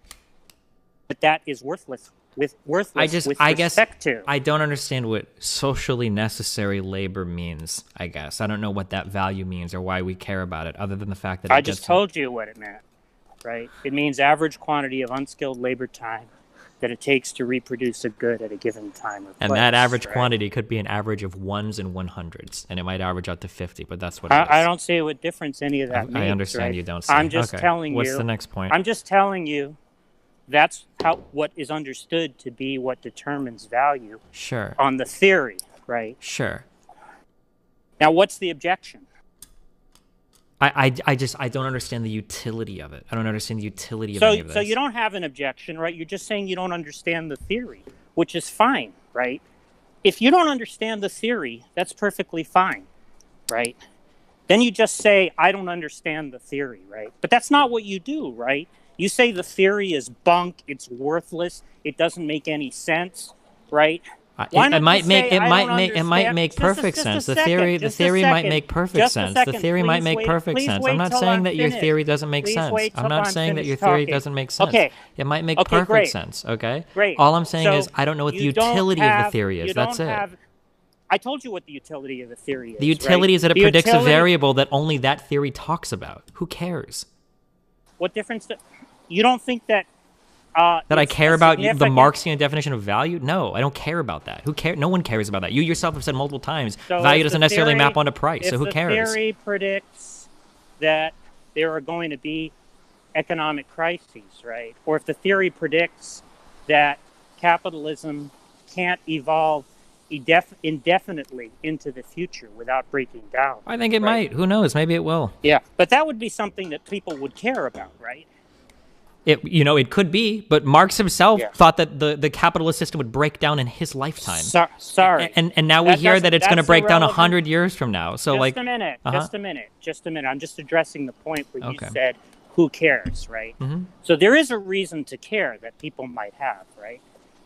Not for something that is equivalent to Nostradamus predicts economics. No, Sorry, you haven't established that. I don't have to establish that. No one uses this theory anymore, and it's predicted the downfall of capitalism for over 100 years, and it hasn't happened. I'm sorry. First of all, sorry. First of I'm all- sorry. I'm sorry for you. Okay, I'm sorry. Yeah. So look, I'm not interested in the smart-ass comments. Yeah. Right. Okay. Is your view that the theory is bunk or not? My view is that I have never in my life been given a problem and I thought, man, I don't understand this problem at all. And then somebody is like, oh, well, if we analyze this from an LTV perspective, now we have way more, we've got a better tool to make sense of this problem. And then it's like, oh, shit, you know what? Yeah, totally. I didn't understand, and now I do. Now this is So let's get clear on this. Mhm. You don't. You said you don't, and then it cuts You don't off. claim Oh. that the theory is false. Is that right? The theory, what does it mean to be false? I mean, as long as it adheres to all of its definitions, it could be internally consistent. I didn't ask you if it was internally consistent. That's a different claim, right? The theory makes predictions about how capitalist societies should evolve. Can you walk me through one clear? Wait a minute. You're not going to. You're going to speak in vague generalities. All right, go ahead. Wait a minute. I just want to get clear on this, right? Your claim is not that the theory is false. Is that right? Well, it depends on what you mean by false. Is it internally consistent or does it make accurate predictions? I didn't ask you if it was internally consistent. Okay, You well, think what the are you theory is asking not me? internally consistent? I'm sure I would hope it is. So you don't think the theory is internally inconsistent, right? I don't know the LTV enough thoroughly to know whether or not it's internally consistent. You don't know it well enough to know if it's internally consistent. Correct. You know it well enough to know whether it's false or not? I don't. It depends on what you mean by false. So you understand, right, that there are propositions, that what predictions are propositions, right? We should expect to see X, right, over time, right? So let's say a rising rate of exploitation, right? We should expect to see a rising rate of exploitation over time, right? That's a prediction of the theory, right? Why would the theory predict that? Can you walk me through that? Again, I can walk you through it if you want to take the time and have a seminar on the LTV. Can you explain it to me in less than 3 minutes? No, I can't. Okay, go I mean, not in a talking way and I'll that you- go not ahead. in- not in a way that Go you for would it. Then just start understand, talking. right? Then do it in 5 or 10 minutes or 20 minutes. Go explain it. Why? So you want to have a seminar on the labor theory of value, right? Yeah, now? I want you to tell me why we would expect to see less and less or more exploitation of workers. All right. So let's start with the basic formula for capital. Okay. I'm sorry, for value. Okay. Right. The formula for value, the value of a commodity, is C plus V plus S. Right. Okay. C is constant capital. Mm-hmm. Constant capital refers to what are sometimes called capital goods in mainstream economic theories. So it's going to be basically the goods, the material goods that go into production that are not actually labor, right? So it's going to be like natural resources, right? It's going to be labor. I'm sorry. It's going to be machinery, Okay. Tools. Well, hold on. I thought that those things count as having had labor enacted on them prior to this. So, for instance, the value of capital goods Mhm. is going to be broken down into further components of C, V, and S. V being labor inputs. Okay. And if you keep breaking down the C, right, eventually all you're going to have are labor inputs. Gotcha. So the idea is that all capital inputs can be broken down into labor inputs. Okay. So, so C is going to refer to buildings, machinery, raw materials, energy inputs, and other types of auxiliary products that are necessary in the production process, things like soap or lubricants and so on, right? Now, then there are labor inputs. That's V.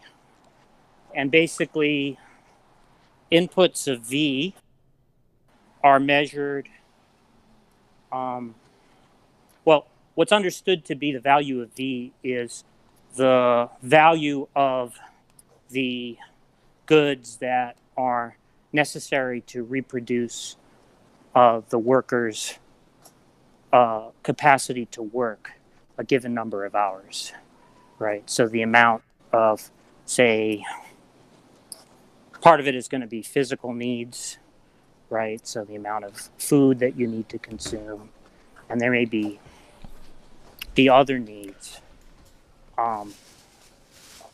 that figure into the average wage, right? And that's going to be the value of the, that's going to determine the value of the labor power of the worker, right? So V represents the quantity of the labor power of the workers employed in production of a given good. Now, the third input is surplus value. Surplus value is a differential between the total amount of value produced by the worker within, let's say, a work day, and the value of the worker's labor power.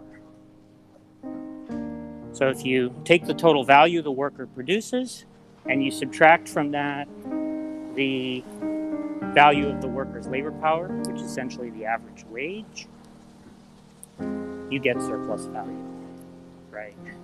Now, if you add that up, C plus V plus S, right, you'll get the value of the commodity. That's the formula for value, right? Gotcha. Okay. Okay. So we got to value. All right. Can I just, okay, just to make sure that I understand this. So we have, it was C plus V plus what equals the commodity? S, surplus value. Okay.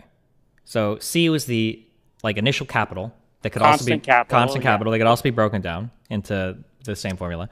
And then we have V, which is the, so this is the variable capital. Okay, which that is means, labor. That means right? That's the value of labor power. Yep. Okay. And S, which is surplus value. Okay. Equals are good. Okay. What is the, okay, gotcha. All right. Okay. Now, how is it that from this we can develop a theory of the dynamics of capitalist production, right? Well, we need to understand that that profit has its origin in surplus value. Right? So the idea is that C and V represent the initial capital outlay of the capitalist, right? The capitalist is engaged in production because he can make a profit, right? So if all he did was merely reproduce the counter value of his initial capital outlay, there'd be no incentive to risk his money in production, right? So it's because the worker agrees to work 8 hours, right? Let's say, but produces the value of his wage in just 4 hours of labor, right?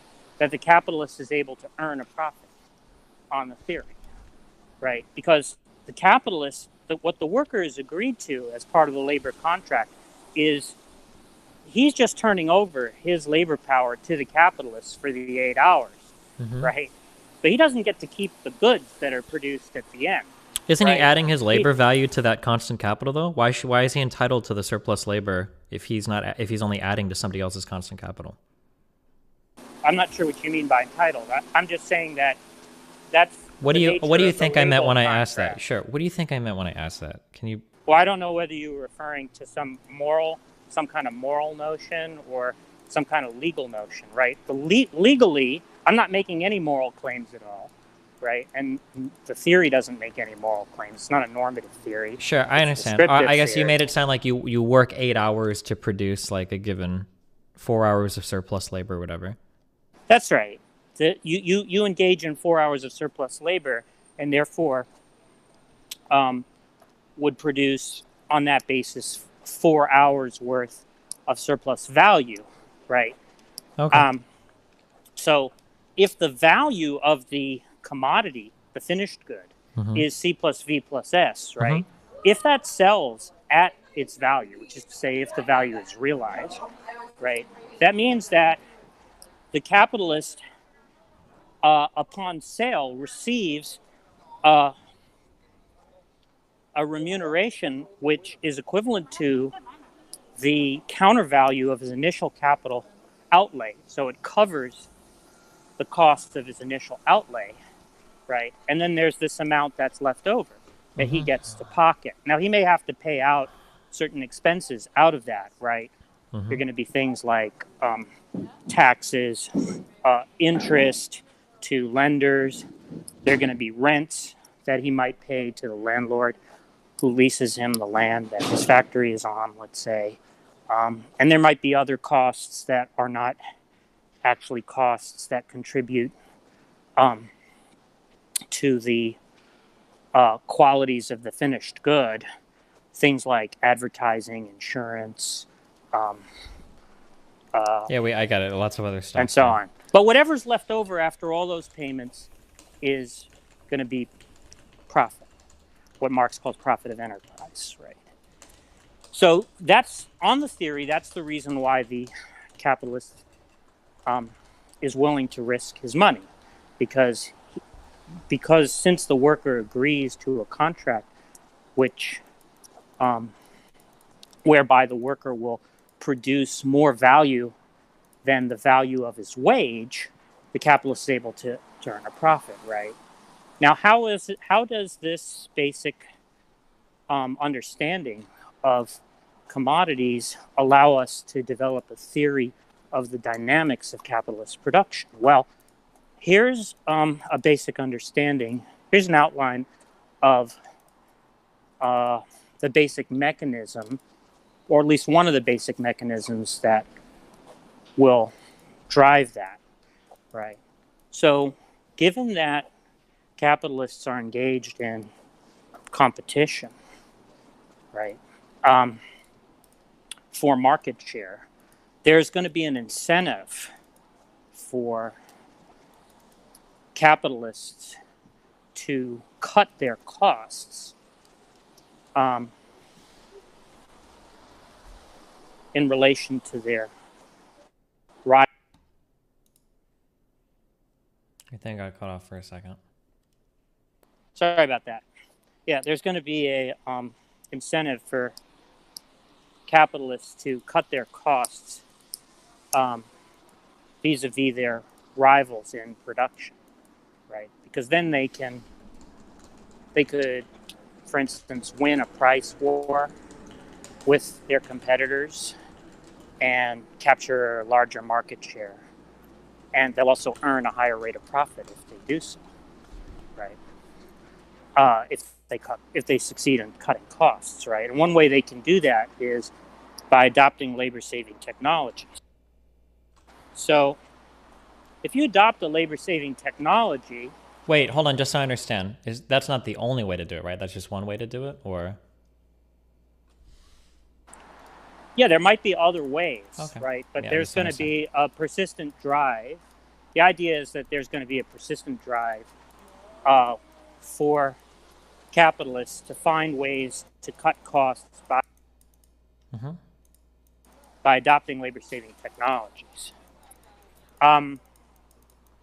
So let's look at how this affects the formula for value so we can understand how it generates a kind of dynamic and the development of the mode of production, right?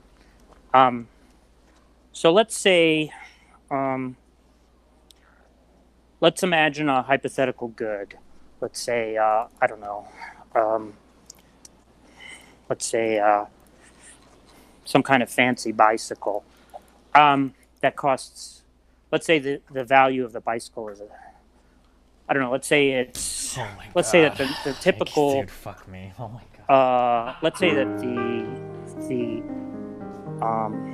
the value of constant capital across that sector of production in a given production cycle is going to be something like, I don't know, let's say $1,000, right? And let's say that in that same production cycle, $1,000 worth of variable capital is employed. So the cost of labor, the average cost of labor in that sector of production in that production cycle will be $1,000. And let's say that the rate of surplus value is 100%, right? So that means for every dollar that is employed in hiring workers, an additional dollar will be generated in production of surplus value, right? And so that means, so if the rate of surplus value is 100%, that means that if the variable capital is $1,000, the rate of surplus value will be $1,000, right?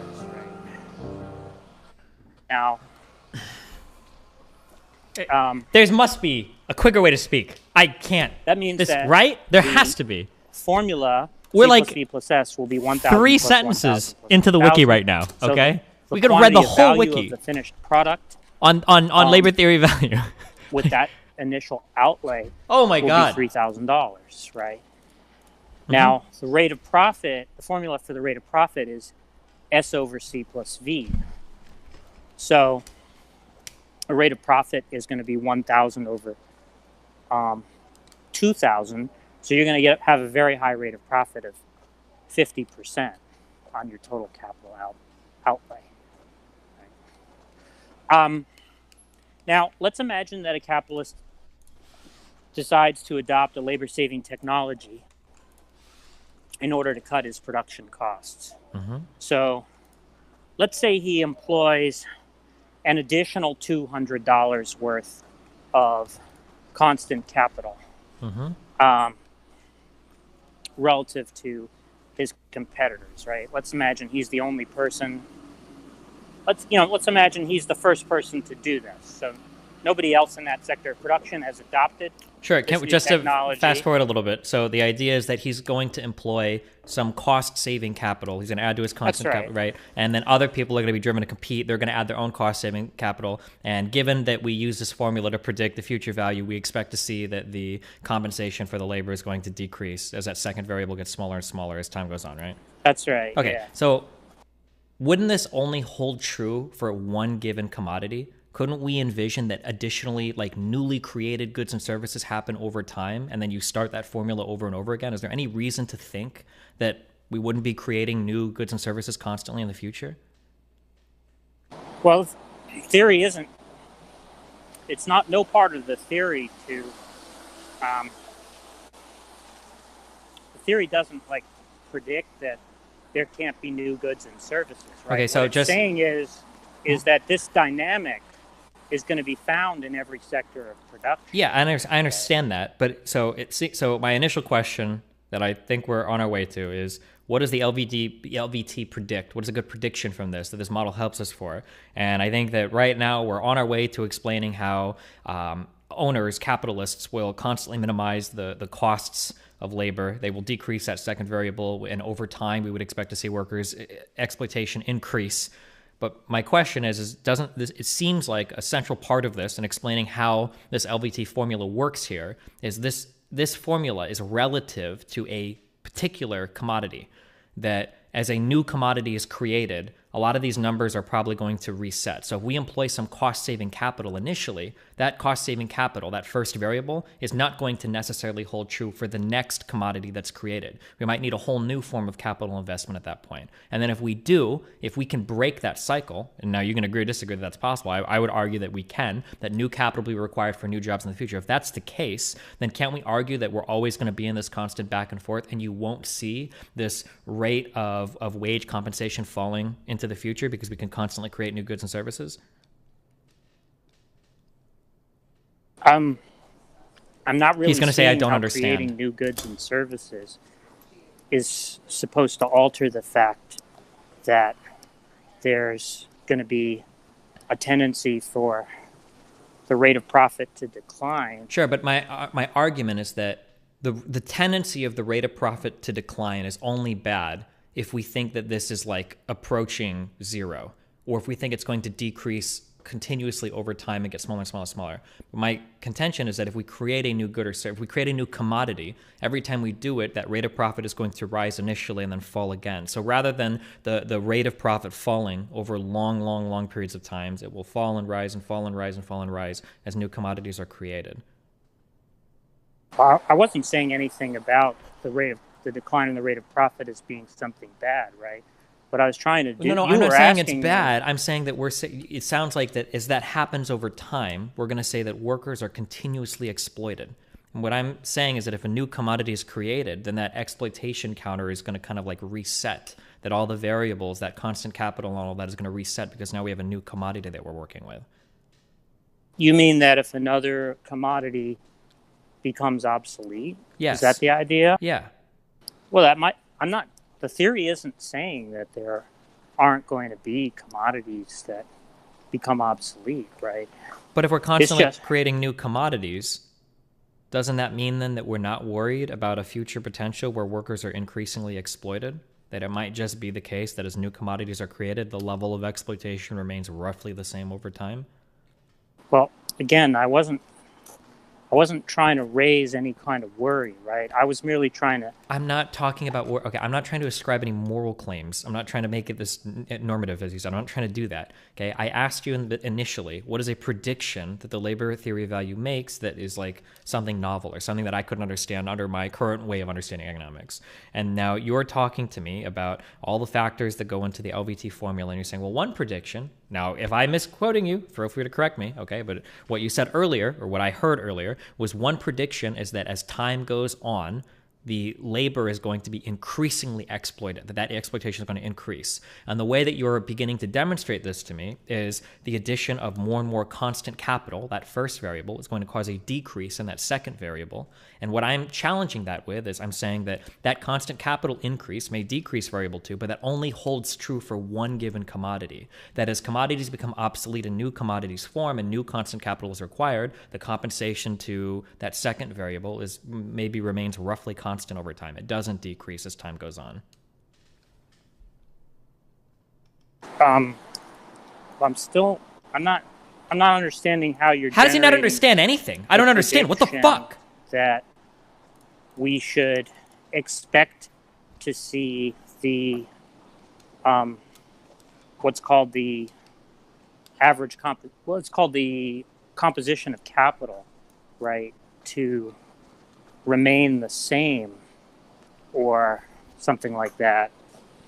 So like here, economy-wide. Okay, so let's use a real world example, okay? And I'll see if I can understand all of our factors of production here or whatever, and see if I understand this, okay? So let's say that we have a huge warehouse where we store documents, okay? So we have, in this warehouse, we have giant filing cabinets, okay? I'm gonna call that C. And then we also have workers that we bring in that we have to pay a wage, and they go through the filing cabinets. We'll call that V. And then you let's say that the W, the product, the commodity you're selling at the end is like access to these documents to some company, and you charge them money. That's not. See, the access to documents is not going to be understood to be something that has a value. Wait, what do you mean? Can I not analyze services using the LVT?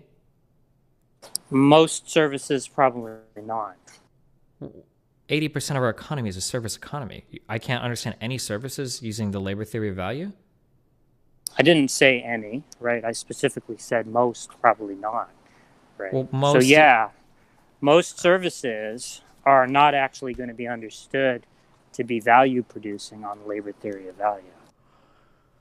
Okay, let's use a different example, okay? Let's say that we're making cars, okay? So I've got my constant capital is going to be my tools. We've got our V variable is going to be the workers that we pay to work on things. S is going to be the surplus value that's created when V acts on C, I think, right? And then W is our car sold at the end, right? Okay. Okay. So it seems like what our worry is that over time, as capitalists seek to minimize V, they're going to add more to C, and they're going to minimize V, and that's a trend that we would expect to see over time. That as the capitalist adds more and more tools to their arsenal of car-making stuff, that wage labor is going to be compensated less and less, and we would tend to see that fall over time. Is that an okay understanding of what we're saying? Well, what I'm saying is that what the theory predicts is that that of the total value product, right, the amount of it which is surplus value is going to increase over time, proportional to the amount of it which is workers' wages. So yeah, so for instance, if we added more tools, if we added more to our constant capital, the surplus value would remain the same, but the wage compensation would decrease. We would expect to see that over time, right? Well, given that the technologies being adopted are labor saving, right? Of course, we're going to assume that's what the constant capital added would be, is labor saving. It's not just for kicks, right? Because it's labor saving. There's I guess one way to think about it is that the weighting of constant capital to variable capital is going to increase. The ratio on the side would increase, yes, on the Yeah. side of the constant capital, yes, right? That's right. Yeah. Okay, that's what we would expect to see over time. So what I'm saying is that particular formula, okay, that's relative to a single commodity. Do you understand that? Yeah, but the point is that the same. Yeah, there are going to be different formulas in different industries. But what I'm So saying there's is that if we expect to see the ratio of C to V increase over time, that's going to be with respect to a given commodity, to that one formula. However, let's say in the future we go from making cars to flying vehicles. We're going to get a whole new formula where the ratio of C to V might reset completely. And that those might be further replaced by some other commodity where the ratio of C to V resets completely. So what I'm saying is that it seems like we would only expect to see that ratio of C to V. We would only expect to see that increase indefinitely over and over and over again. And we'd expect to see that to increase to hugely large numbers only within a single given commodity. But if we're constantly creating new commodities, I don't know if we would expect to see that tendency over time. Oh, what I'm trying to understand is why would you think that the replacement rate of new commodities for old commodities would be like highly labor intensive? Why would you think that the majority of those because the productivity of labor would be highly labor because the intensive productivity rather than highly capital? Because it seems like the productivity of labor has grown tremendously as time has gone on. How does that generate that prediction? How does what generate that prediction? I'll grant you that the theory does predict that there will be increasing productivity of labor, right? That is a prediction of the theory, right? So I'm granting to you that we should expect to see increase in labor productivity, right? What I'm trying to understand is how an increase in labor productivity generates a predictive expectation that as new commodities are created,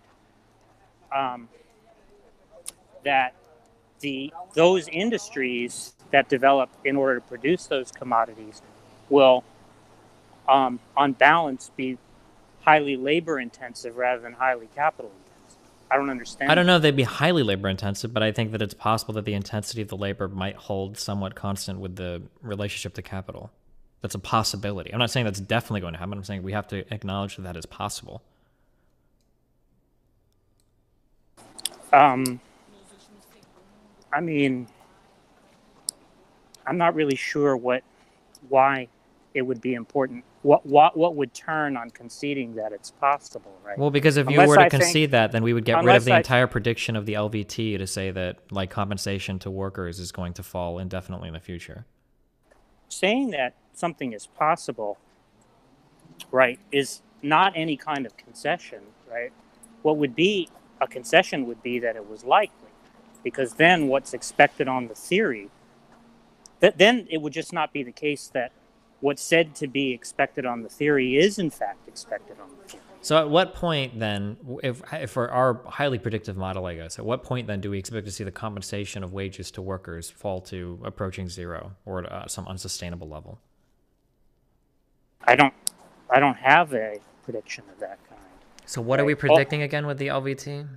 We're saying that one of the predictions of the theory is that as a secular tendency, we should see a declining share of the total value product accruing to workers relative to the share accruing to capital. And why? Can you explain to me why I can't understand this in like conventional economic terms? Why do I need the LVT to understand this? So, what I think is the case is that that's what's called a novel prediction of the theory. Are you familiar with the idea of predictive novelty? Predicting something new that hasn't been predicted before, or something unique to a particular theory? See, the reason why predictive novelty is significant is that it's sort of taken to be a highly, well, what's called highly virtuous explanatorily with respect to a theory. So in other words, the idea is that if you have a theory that correctly predicts novel facts, that's like taken to be extremely strong corroboration of the theory. Well, it's if, not merely if the novel that things actually happen, though, right? That's right. That's right. So if you can design a theory to predict something that you know about, right? And if it, so you might have some observed phenomenon, and you can design a theory to explain that, right? But although you can say that your theory is corroborated on that basis, it's kind of like a weak confirmation of the theory relative to a theory that not only predicts what's observed, but predicts things that are unexpected, right? Because if you correctly predict several things that are unexpected, of course. that's Is there an example? Like strong corroboration. Sure. Is there an example of a novel prediction the labor theory of value made that ended up being correct, that nobody else was able to understand economically? Well, it depends on what you mean by nobody else is able to understand economics. So more like neoclassical or more conventional like economic theories. Yeah. Right? So the thing is, here's the basic case, right? Like an outline. The basic case for the theory is that the theory generates, let's say, 11, maybe 12 basic predictions, which are kind of like long-term trends, primarily in the evolution of capitalist societies, right? Now, there may be other ways you can independently confirm the theory, right? But one of the main ways, or maybe the main way, you can confirm the theory is by looking at these main 11 or 12 so-called laws of motion of the capitalist mode of production that are predictions of the theory, right? Now, so the claim is that all or nearly all of those predictions are actually novel predictions. Okay. Right. So okay, all of so them it seems have like come we've taken. true. Wait. Yeah. Yeah. So okay. So let me try to recenter this. Okay. So what I'm asking very simply is there a novel prediction that the LVT made that came true that wasn't predicted by any other model? Not are there tons of new predictions that haven't come true yet? Well, that's what I was trying to get. No, I think they've all. Well, I think all the main ones have come true. Okay. Can you just talk to me about one? Just one that nobody yeah, else predicted? declining. Yeah, decline. Well, when you say nobody else, so this is the point, right? The point is you can construct a model after a trend has been observed. But then it wouldn't be novel. We both know. That's right. Okay, yeah, that's not right. what I'm saying. Yeah, we both know that's what I'm saying, right? Okay, yeah, it so what has I'm to be saying something is- besides the tendency of the rate of profits fall because it's still contested. People don't even agree on that one yet. Are there any other like predictions, any other novel predictions that the LVT made that no other prior constructed model, not one that was constructed to Yeah, explain? so there's about 11 or 12. Can you give me one of them? Yeah, I gave you one. I said that there's a declining share of value of the total value product Can you accruing. give me a second one? What's another Yeah, one? there should be increasing centralization of capital. Sorry, let me give you a different one. Oh, well, Increasing wait. concentration. Yeah, increasing concentration of capital. How would aren't these well understood under most like economic models? So we have like terms like an economy of scale. We've got like more efficient production by larger firms. Like wouldn't this be understood traditionally? Yeah, so I mean, you can have a debate about whether in 1867, right, these were all novel predictions, right? Some economists are going to claim that they are, right? You could have a debate about that, right? I don't think a lot is going to turn on that question, right? Because I don't think within what might be called subjective value theory, mainstream economics, there are models that exist that explain the ensemble of predictions predicted by the labor theory of value, right? So there's plenty of post hoc models that can explain each of those predictions, well, at least maybe not all of them, but several of those predictions singly, right? So the reason why the labor theory of value can be understood to be to be abductively highly virtuous, right? Is A, because it makes several correct predictions, right? Which is going to be like roughly a dozen, maybe, of a specific type, right? These long-term trend type predictions. The vast majority of those are going.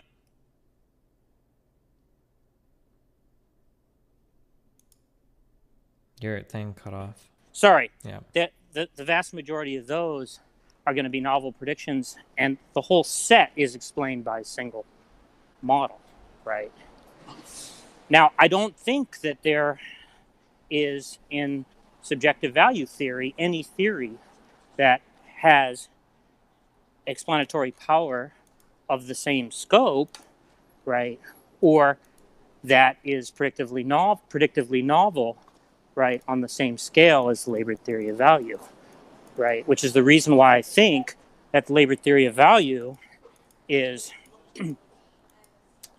one of the most robust theories in terms of empirical soundness in the social sciences. That's my claim. Why don't any contemporary economists use the labor theory of value to understand anything like contemporaneously about economics? Well, I can just offer you a speculation about that, right? Because I don't actually think that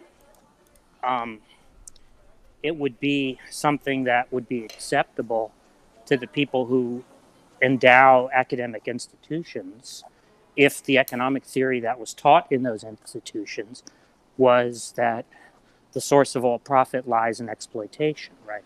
I don't think that's actually acceptable. Couldn't we just you said it's not a normative theory, so instead of exploitation, couldn't we just give it another word? So you're saying that all of academia, all economists are all kind of like lying to themselves, knowing that there's a superior theory out there, but none of them will engage with it because I didn't say they were lying to themselves, right? I'm just saying that there's a kind of, my speculation is that there's a kind of filter built into the academy whereby academic ideas that actually are in some way challenging to the prerogatives of the people who endow academic institutions are going to be disincentivized. The people who do endow those institutions are going to be disincentivized to endow institutions or departments or chairs or whatever. Wouldn't it be the right? case that if like one university like wanted to make a name for itself and it started employing like a whole bunch of Marxist econ professors that started making all of these accurate predictions about the economy, wouldn't we expect to see this type of thought enter the mainstream incredibly quickly? Like this one university would come out and like boom, boom, boom, boom, boom, look at all these accurate predictions we made. Like this is such, wouldn't we expect to see more people adopt that type of thought? I don't have that expectation. I think that things that actually threaten ruling class prerogatives, right, are not actually going to flourish or attract money. So we think the right? the ruling class controls academic institutions, or at least exerts enough they're the influence ones over who, them to. I think they're the ones who endow universities, right? And they do As a this on rule. like a worldwide level, because it seems like the Marxist stuff isn't very popular in Europe. It either. doesn't. Yeah, well, capitalism is the reigning mode of production in almost every country in the world, right? There's like maybe 2, maybe 3 countries where it no longer is the reigning model. No longer is the reigning mode of production. So in those countries, I think we would expect to see that Marxist economics would be taken more seriously.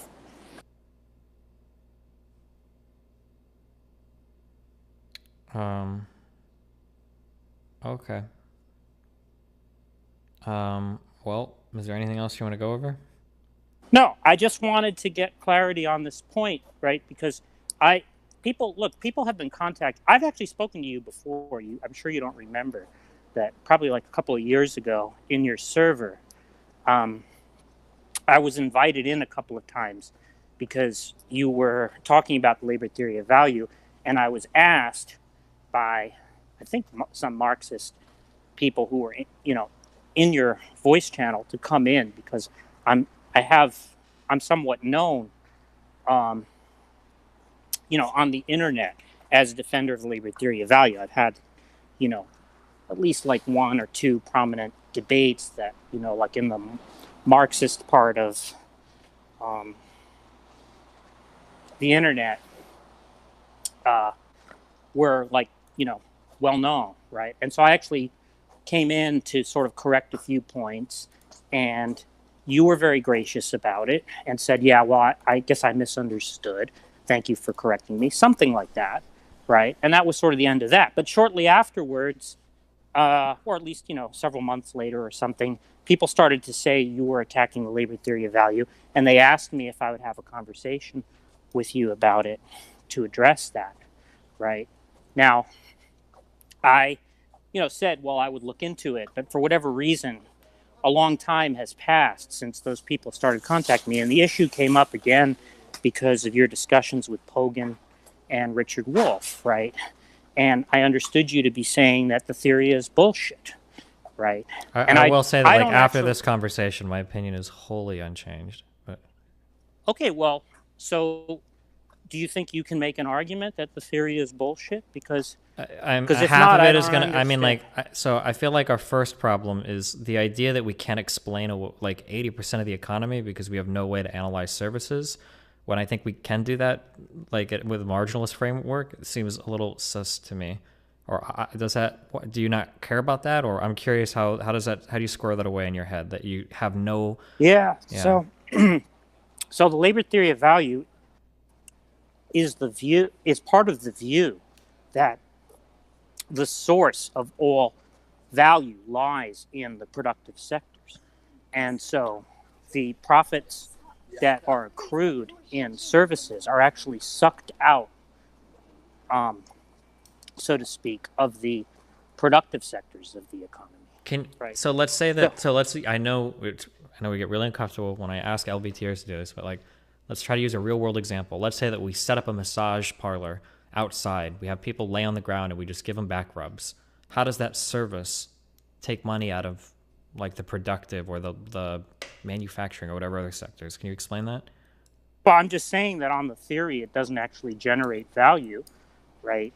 You're paid for the service, right? And if your costs are lower than what you're paid, right, you can earn a profit in that sector. I'm just saying that from a theoretical point of view, right, from the point of view of this theory, the LTV, there's no actual value being generated in that in that sector. What's happening is that value is flowing into the sector in the form of payments, right? And those payments happen to be greater than the costs that it takes to undertake those services, and so therefore those people can earn a profit. But it's not in any way, I don't see why that's some kind of problem for the theory, right? Because it seems to me that this theory is like, it exists like very much on like the very fringe margins in terms of making some very grand predictions about the economy in the future. But in terms of like day-to-day understanding of like economics, it just has zero, it seems like it offers almost no utility. Okay, so what I wanted to understand was, see, I'm still not clear on what your position is, right? That's Your thing just cut off again. Sorry. I'm still trying to understand what your position is, right? Because what I was trying to, that's why I kept asking you, are you claiming that the theory is inconsistent, A? Are you claiming that it's false, B? Are you claiming that it's circular, C? Are you claiming that it's unfalsifiable, D? Are you claiming that it's ad hoc, E?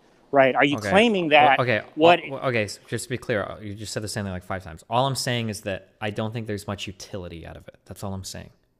I'll say that again. I think I've said that before. It might be wholly consistent.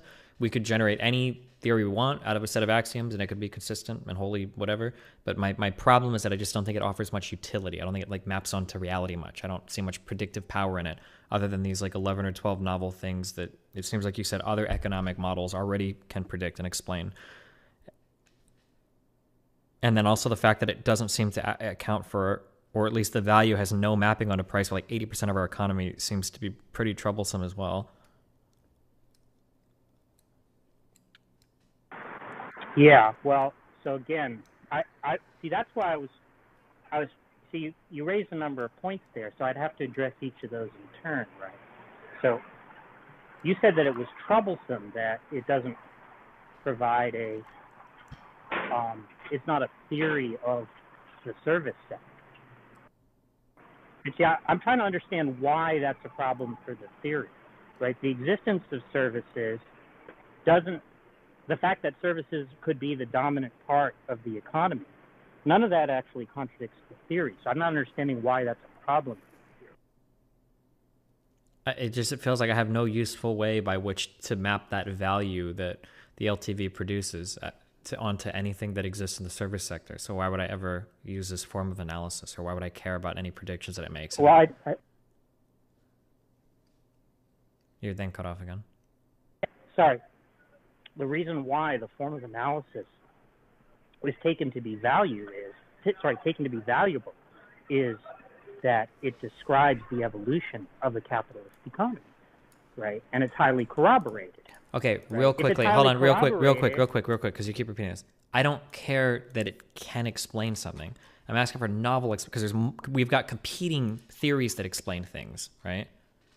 So my question is, why would I use, because you're the one making the affirmative argument for the LVT, right? So I'm just asking why this over something else that seems to be more widely accepted, like ubiquitously around the world? Yeah, because those theories are not as highly corroborated as the labor theory of value, right? And because they're not as highly corroborated, they're therefore less valuable in terms of understanding the future dynamics of capitalist system, right? If we want to understand how the capitalist system is going to evolve, right? If that's what we're interested in, right? because you do understand, right? I know. See, I'm not really interested in debating socialism. I understand. Now that this guy says he's But famous you for internet understand, debates, right, this guy that is like the for Darth Dawkins of Orthodox socialism, Marxists, probably. right, That's what I'm part doing of the right now. rationale Fuck for me. socialism is because it's understood that on the labor theory of value, right, capitalism is not taken to be something, at least by some Marxists, to be something that can survive in the future, right? It's understood to be a contradictory mode of production and therefore to not be sustainable. Does it seem weird that it's supposed to explain like so much of capitalism, yet it seems inadequate to account for like 80% of the economy, or like every economic sector trying to transform into service economies?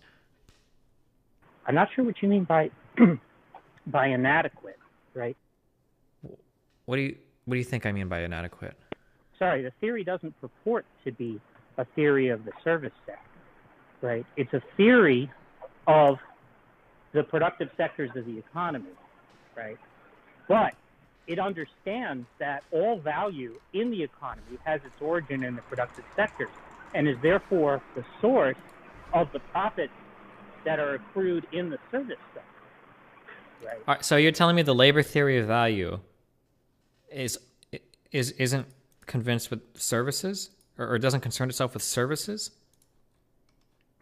Well, it doesn't offer a theory, right, of some kind of like equilibrium price for services, or at least for most services. There are some services which are taken to be productive, but okay. So if you're giving me like a theory of value that only accounts for physical, then it's only physical goods, or?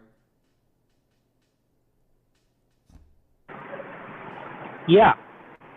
My view is that labor theory of value is a theory of material goods. Well, so how do you deal with what do you do when you've got like physical goods that have some service involved in them? Like there I can posit several real world examples or hypotheticals where service is part of, like, and services have labor as an input. Shouldn't we theoretically be able to generate a value with them using your socially necessary labor? Shouldn't we be able to theoretically value those services using the LVT? There are some services that are taken to be productive, right? And for those, yes, right. But there are going to be other services that are going to be taken to be unproductive, and those services are not going to be What is the difference between a understood. productive and an unproductive service? The basic idea is that the service contributes to a material change in the commodity. This doesn't sound like a service to me. This just sounds like labor. What's the difference between that? What's the difference between service that contributes to a good, or that changes something materially, and labor? What's the difference between that service and labor? So there are services. I take it that you think a bookkeeper is laboring, right? What do you mean by bookkeeper? Like a librarian? No, an accountant. Somebody who, like, an accountant is laboring. Yes, yeah, I would say yeah. Yeah, right. But my point is that the labor of the accountant doesn't actually doesn't actually alter the material quality. Yeah, but what I'm asking you is, what is a service that affects the material quality of something that isn't just labor? It is labor. Okay, so then there are no services that are accounted for. It's all labor, right? No, I'm saying that there are some services which are productive and some which are but I'm trying to ask, unproductive. what is an example of a productive service that isn't just labor? Oh, like polishing. What do you mean that isn't just labor? It is labor. All. Yeah, so then there are no services that productive. services. It's all labor. That's just labor. I don't know why you call it a productive I don't service. understand why. Why would you have two different names for the same thing? So we distinguish.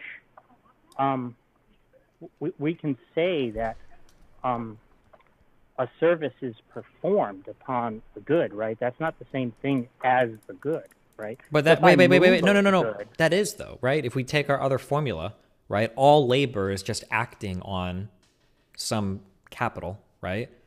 Which could be a good, arguably. Is it not? Yeah, well, so some things that we call services, for instance, are transportation, right? That's generally classified as a service, right? Is So that if a I productive good? transport Or is that, I'm sorry, is that a productive Yeah. service? That's a productive service, yeah.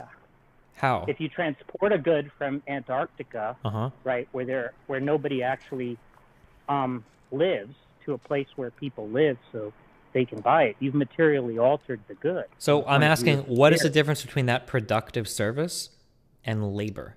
Like if we were to plug that into our formula from earlier, aren't we just talking about labor? So all productive services are labor. There are going to be some labors, though, which are not productive. Mm-hmm. So my question is we have these inputs of labor into productive services, but we also have inputs of labor into non-productive services. How is it that we're adding inputs of labor into non-productive services? How do those non-productive services not have a final value that we can account for? Because on the theory, right, Uh-huh. value is understood to be a function of there being some material change in the good brought about by the labor. How do you measure that material change, I guess, then?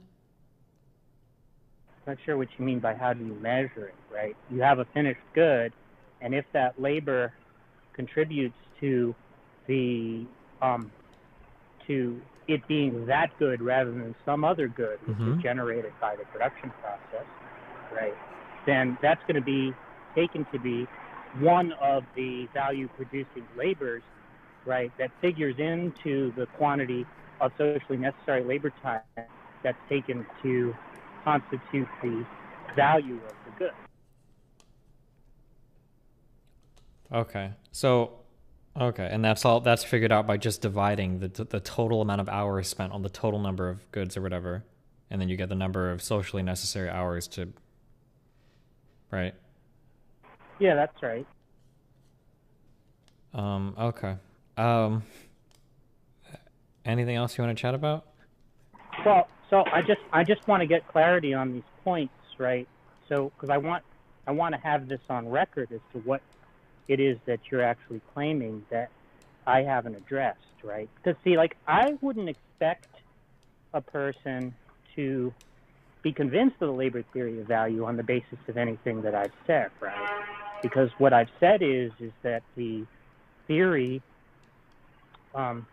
is corroborated by empirical data, right? And I haven't given you any empirical data, right? So do you want to without give me investigating that, do you want to give me a little bit of one or two empirical datums? I mean, I can link you to some papers or books. Is or it all going to whatever, be on the you know, tendency if you- of profit to fall, or is it going to be on other types of empirical claims? I can give you stuff on all the predictions if you're interested, right? But the point that I'm getting at is that I wouldn't expect anybody to come out of this conversation and say, yeah, I'm convinced that the labor theory of value is true, right? I wasn't trying to convince you the labor theory of value is true, right? I merely was interested in contesting claims that labor theory of value is incoherent or false or vacuous or circular or unfalsifiable or ad hoc or surpassed empirically by rival theories or anything like that, right? And I'm not clear which if any of those claims you're making or what other claims you might be making. Sure. So to recenter again, my only initial claim was that I just don't see any novel predictions made by the labor theory value that aren't accounted for by other more mainstream economic theories that have greater predictive power.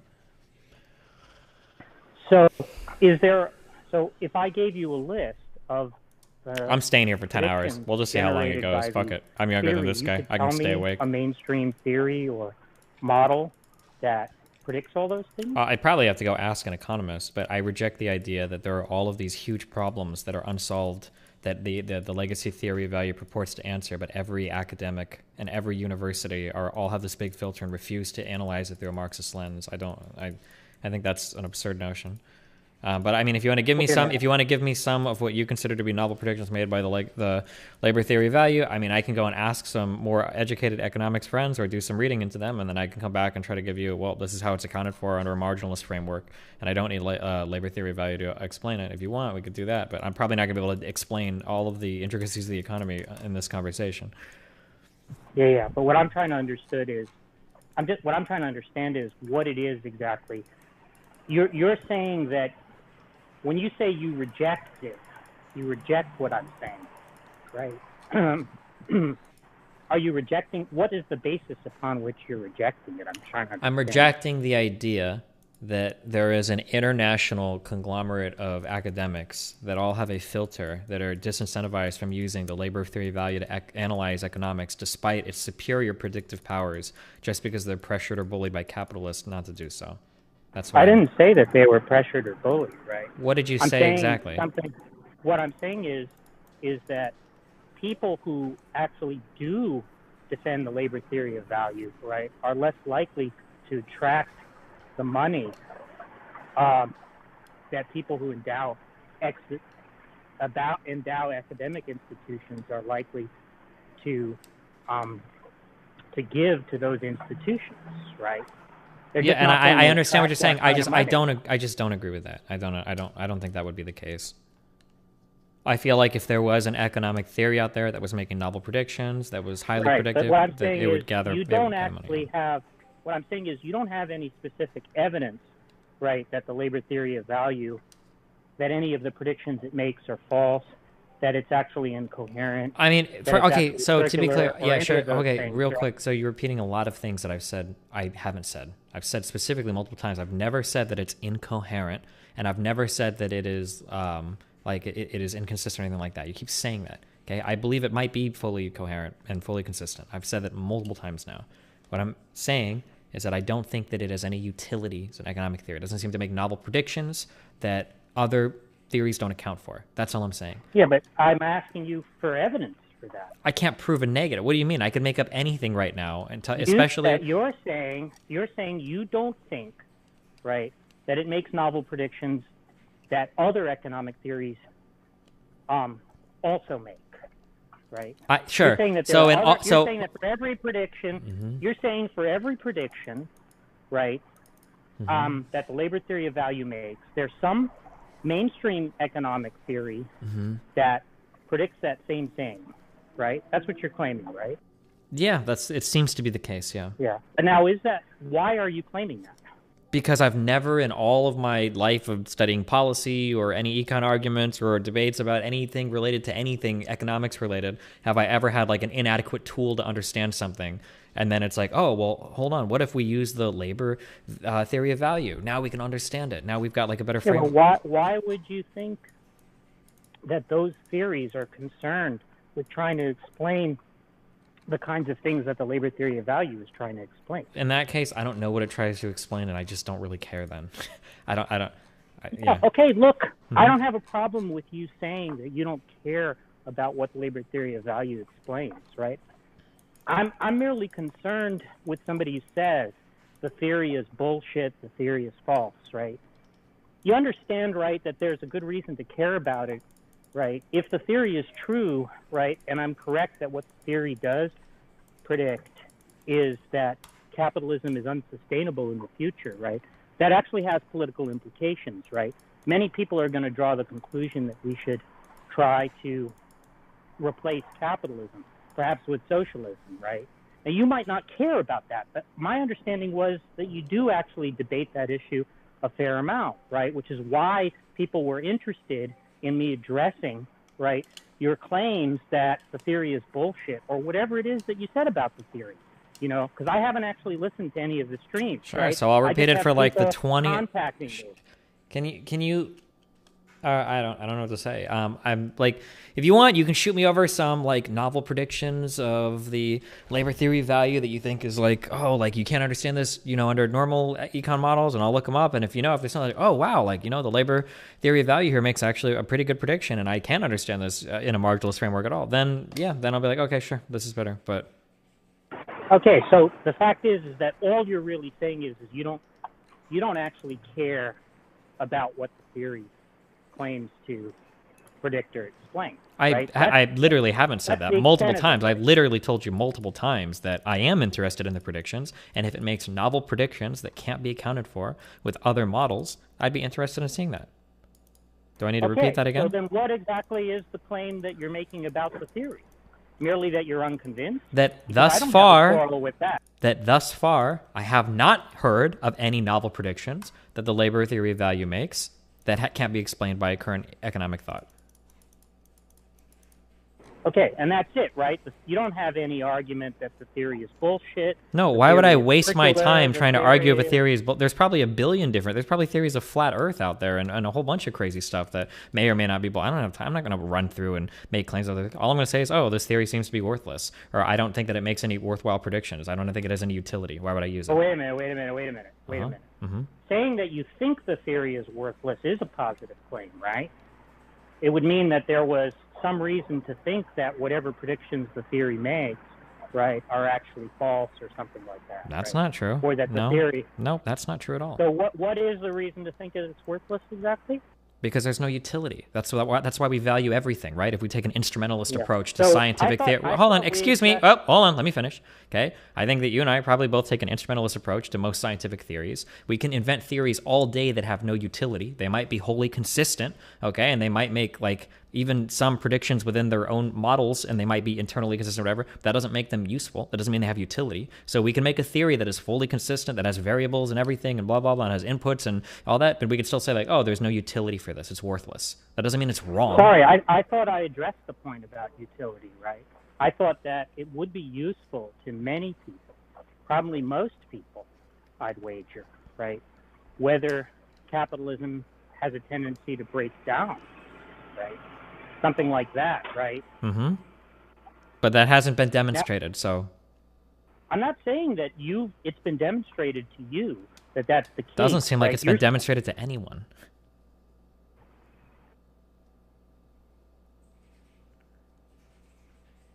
Your thing is cut out. If you want to have a discussion as to the reasons why the theory predicts things like the instability of capital, its tendency to crisis, right? That kind of thing, right? That's what we were doing when we were going over the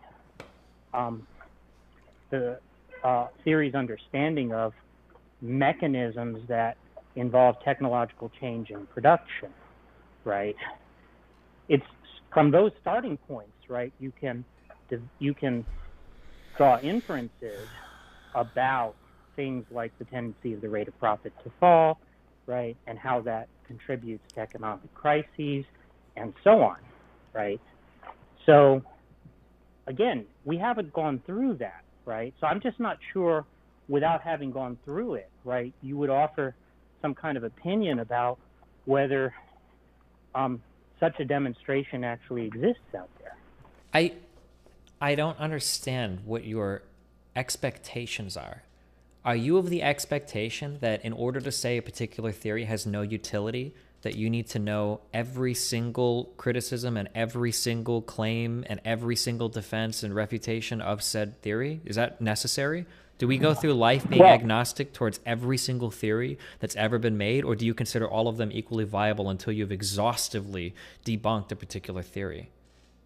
Well, when you say the theory has no utility, right, I'm trying to understand how This is you going to go on for understand that hours. claim, I'm right? sorry, It seems guys. to me there's two basic ways I can understand This that guy claim, is the Darth Dawkins of socialism. I one, realized it way too late. there isn't I should have known when anything Isaac recommended that him that this is the what I was theory signing up for. purports to tell us that would be of interest to anybody, right?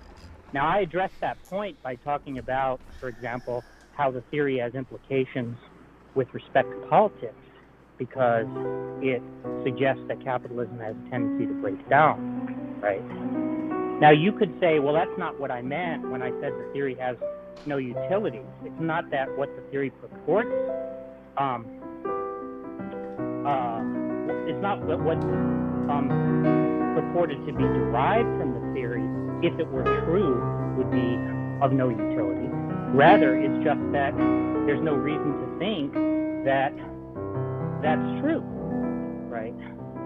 So when you say it has no utility, I'm trying to understand which of those two interpretations, or if it's some other, you have something else in mind.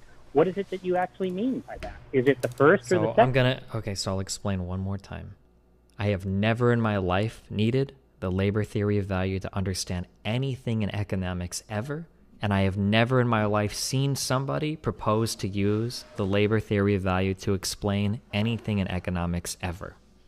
So it doesn't seem to me that it has any utility, so I don't concern myself with it, I don't use it, and I question those that do.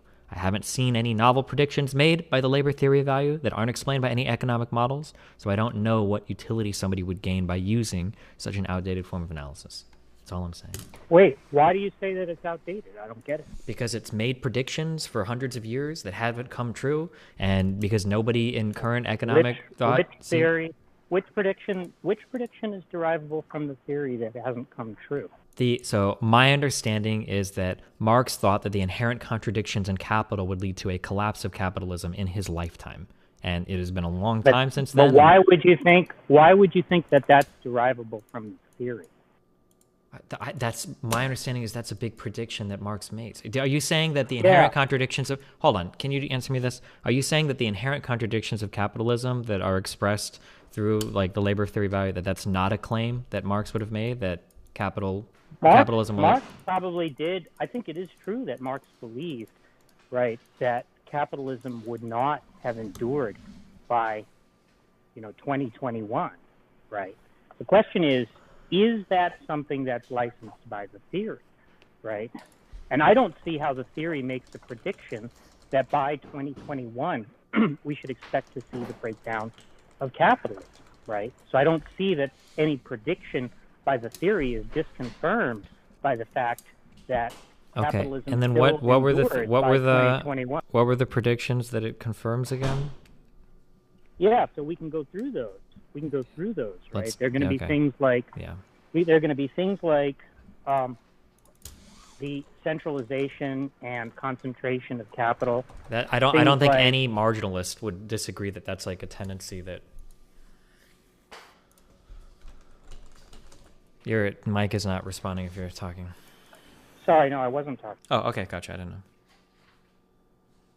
Yeah, so again, it's not really relevant whether marginalists would agree or disagree whether those tendencies are not only is it absolutely relevant, it is literally paramount. It is exactly what we're talking about, because of every single claim you can make with the labor theory of value can be subsumed under some mainstream economic theory that isn't going to scratch its head and be unable to explain like non-productive services. I'm going to go with the more explanatory theory that explains more in the economy. Point is that's just a claim that you've made, right? Okay, and I'm asking you right now to give me something novel that the labor theory of value explains that I can't understand. Yeah, so again, I can give you like these 11 predictions. Yeah, go for it. Go ahead and give me a few. Yeah, so there's going to be things like a declining share of the total value product should accrue to labor. Yep, we've gone over that one. And then what's the next one? Capital has a tendency to centralize. We've gone over that one. What's the next one? Capital has a tendency to concentrate, right? Yeah, we've gone over this. What's the next one? There's a tendency of the rate of profit to fall. That you just restated. Long ways. What's the next one? Long ways periods of expansion. There's a tendency for industries to become more capital intensive. I don't think any marginalist would disagree with this either. Go ahead. Well, see, again, I'm not really understanding what the relevance is of whether marginalists will agree or disagree, right? Do you understand why, if I have competing economic theories, I would probably pick the one that can explain the service sector and not the one that just can't explain any of the service sector? Yeah, the theory doesn't purport to explain the service. Sure, but I've got some other theories that explain every single thing the labor theory of value explains, plus more. That's just a claim. That's not a claim. No, we're going through your claims right now. Okay, so here's a question I have for you. Okay, Do you have any of these? Are any of these 11 predictions something? I don't know what you mean by the word novel. Also, by the way, I must just not know what you mean by that, or you're using it in a very unique way. I don't know what your theory, like, what does it make any predictions that a marginalist wouldn't understand? I don't know what you mean by wouldn't understand. Why wouldn't they understand them? Because their form of analysis, like, doesn't provide an explanation. Look. Wait, do you not have anything after all of this? Again, right, I understand what your claim to be. What the claim you're making is, right, is that you can find an economic model on subjective value theory that explains all the things that the labor theory of value explains and more, right? That's your claim, right? Yeah. Great. Okay. So that's your challenge. I'm going to give you the list of predictions, right? And then you're going to find that theory that explains all those things, right? And it's a single model, right? The labor theory of value is a single model that explains all those 11 things, right? So you're going to find me an economic model that predicts all those same phenomena correctly, all 11, right? That's your challenge, right? That's what you're going to do. You're going to ask an economist to do that, right? Okay, so then what of these 11 things then could a subjective theory of value not explain? Yeah. So again, I'm telling you this, right? I've been telling you this multiple times, right? There is no such theory that does that. There are individual models that can explain each of those things, or maybe not all of them. Okay, hold on, stop. What I'm asking you is because that's essentially what we're talking about, right? We're talking about the labor theory of value versus subjective theory of value. And I'm asking you to tell me, can you tell me anything of your 11 predictions that I wouldn't be able to understand with the subjective theory of value? What I'm telling you is they can't be explained as an ensemble. That's the key point, right? You can develop a model that predicts things like industries becoming more capital intensive, right? You can develop a model on marginalist assumptions that predicts that, right? The point is, there's no marginalist assumption that explains all the things predicted by the labor theory of value, right? Which is why the labor theory of value, right? Mm-hmm. So you're just wrong. I think you're just wrong. Yeah. You.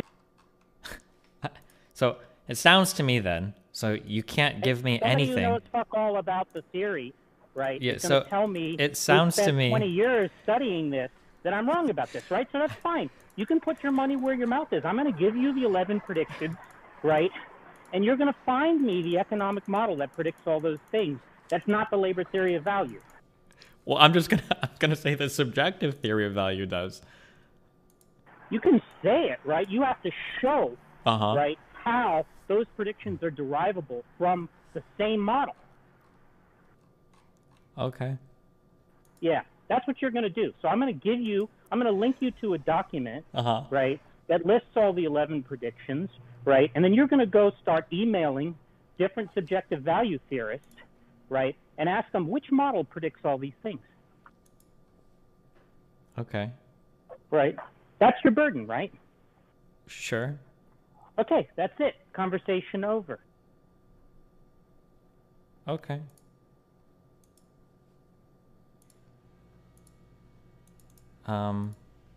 I guess we're good then? Yeah, so I'm going to link that document in the chat. Uh-huh. And I hope I'm not going to hear from people that you're saying that the theory is bullshit, right? Until you've met your burden. Okay. Okay, that's great. I look forward to seeing you fulfill your burden. Okay, me too. What? Oh, okay.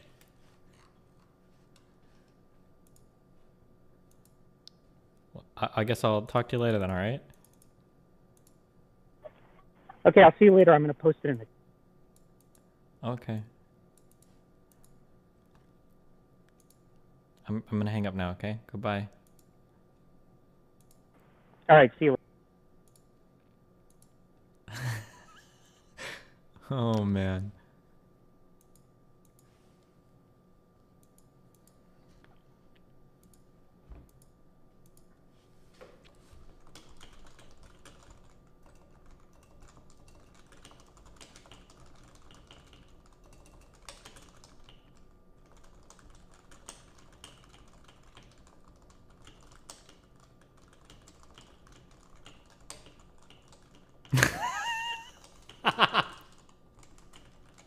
Oh my god. Holy shit.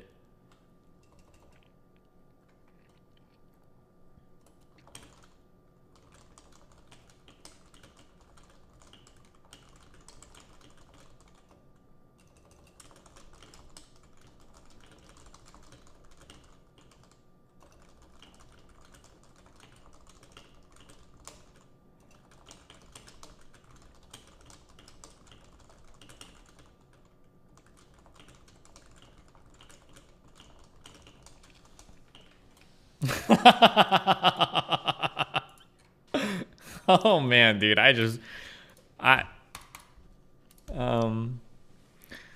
Destiny, that was painful. I'm not aware the labor theory value makes any predictions. Well, I'm pretty sure most people say the labor theory value makes predictions about the inherent contradictions of capitalism. That's why people jerk it up so much. People are pointing out that he was like in a film or something. I don't know what. And now she was actually stood up and was really obstructing my view, you know. So I knocked her down, and unfortunately, you know, she seemed to hurt herself really badly. I mean, I don't know what this. The infamous clip of Jack talking about pushing down an old lady in a movie theater from the documentary Cinemania. I don't know what any of this is, but okay. Why is a Brownie unit convert yourself? I don't. The problem is because I don't have any formal background in economics. I probably would have to do like reading to like super figure out, like, to really have like I don't know if I could have that level of theoretical discussion. My super baseline understanding is that labor theory value just finds a way to make everything relational to each other. Like you've got the whole socially necessary labor plus the constant capital, he said, right? The prior capital. And then that is how you get your final value at the end. And that the thing that was suggested opposite to that, or not opposite to that, but the competing theory is like the subjective theory of value. That people get like marginal, that like how you value a good or service has nothing to do with the labor that goes into it. And there's like a subjective marginal utility that somebody gets at the end.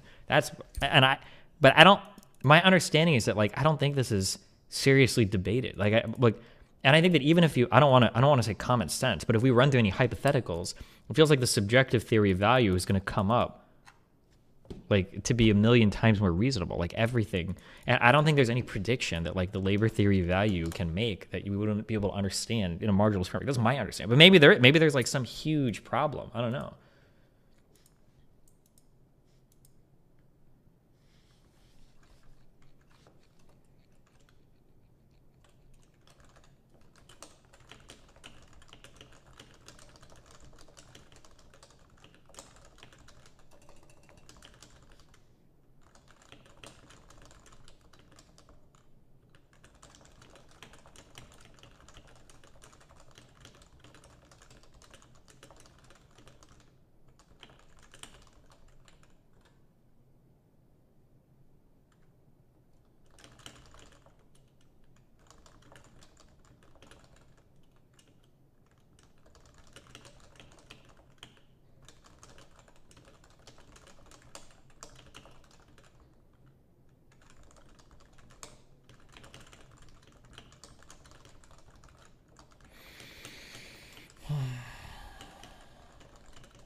Okay, let me catch up on donuts. Holy fuck. Kill me, please. Oh my god. Coco43 Moto, $4.99. Is this Jordan Peterson's communist cousin? Oh god. Chairs. Imagine the average amount of socially necessary labor that went into them. Oh fuck, oh god. Just thinking about the tasteful tapering of the legs. The soft velour. Oh fuck, him sweating. Perhaps a kinky leather chair. Oh fuck, him gonna coom. This is all bait, he tricked you into doing his econ homework.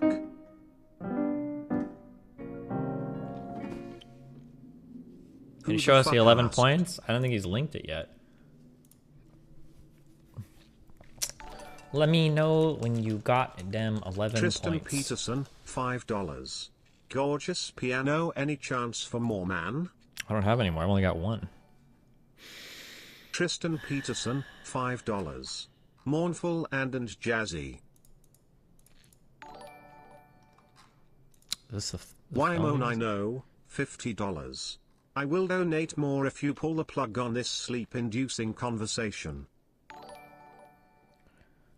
SIP, $5. A visionary Haiti lifestyle. economy doesn't apply to the theory critical of said economy.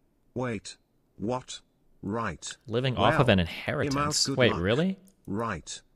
And Because I'm eats putting a 100% voluntary constipating Thanks diet so to he won't be Exeter's interrupted while for my watching a sub film gift. and have to go to the bathroom. Wait, what? Is this real?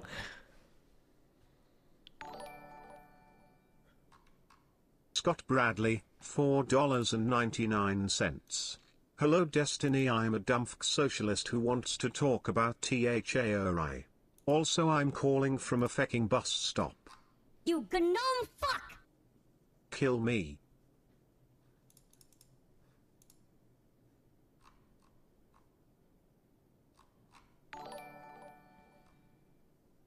YMO90, $5. Chat, you're missing this convo. He was getting to the whole point the entire time.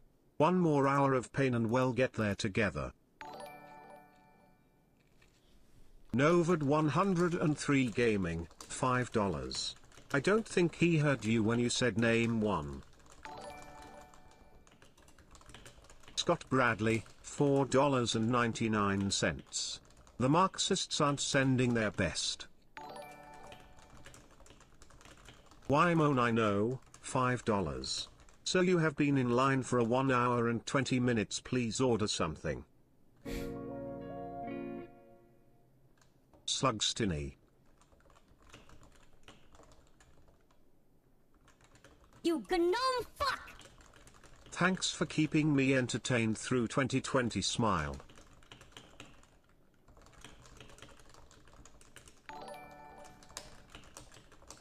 Scott Bradley, $4.99. I'm convinced labor value theory is bullshit. You gnome fuck! I am down bad on D2.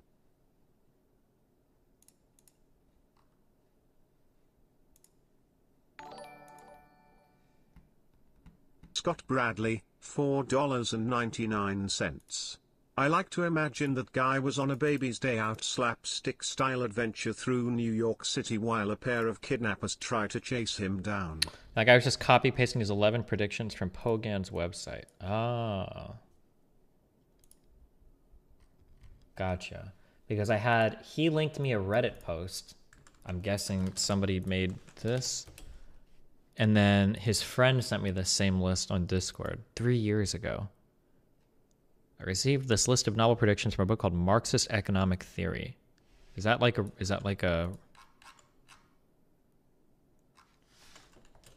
This is like a real book, right?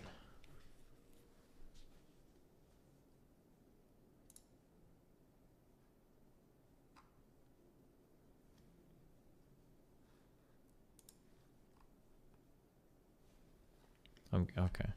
So I guess it comes from this. This book was published when? 1968. Oof, okay.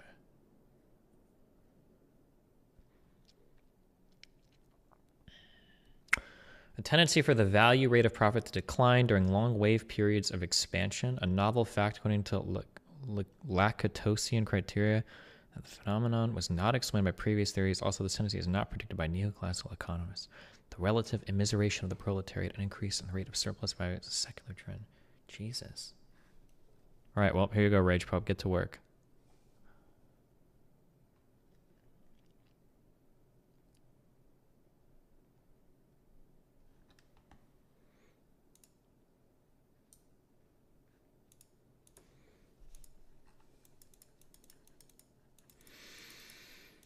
And then you can debate this guy for 2 hours the next time.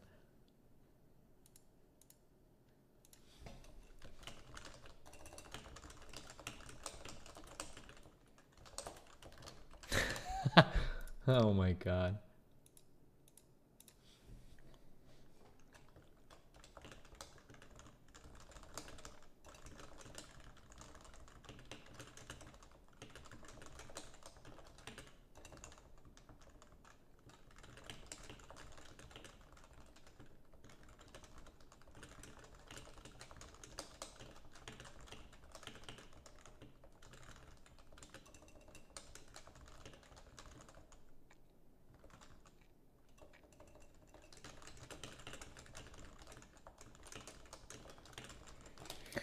If you learn to defeat Jack, you literally know how to destroy 99% of what Pogan says. I don't think that there is destroying these people. Okay, so I'm going to introduce you into some like really dark world. I don't know if Pogan is part of this world. That last guy definitely felt like it. And then there are other people that are part of it, okay? So what I'm about to explain to you, okay? This is like a trip to the fucking Twilight Zone, all right?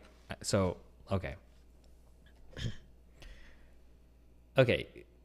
This is really, really weird, okay? And a lot of you don't know that this world exists, okay? But there are like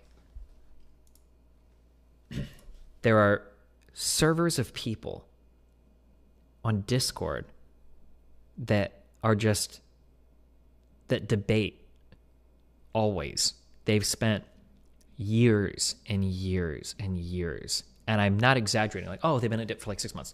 These are people. Can somebody tell me? I think Darth Dawkins has been around for like since 2011 or something. Like, when was the earliest sighting of him?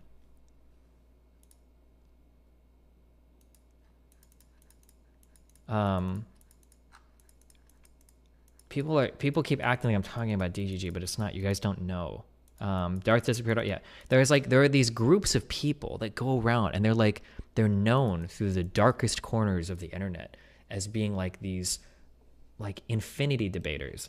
And they all have like these huge dialogue trees that they've memorized that they they will run through. They will show up over and over and over again across multitudes of Discord servers, across multitudes. Some of these guys are on TeamSpeak and Mumble, and they'll run in and be like, did somebody say something about labor theory, or did somebody say something about God or presuppositionalism?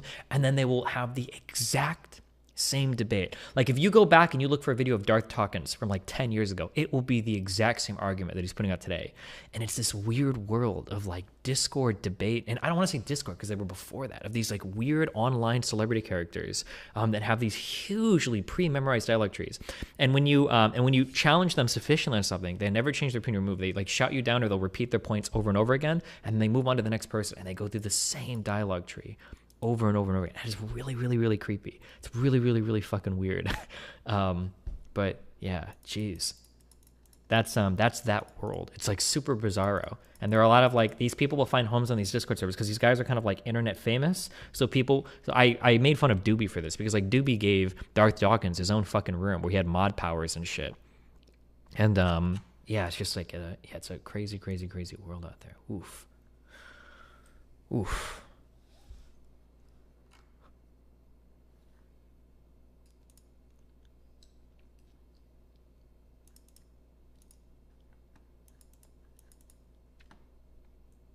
Would you classify this as a form of mental illness? Absolutely. These guys are crazy. But okay.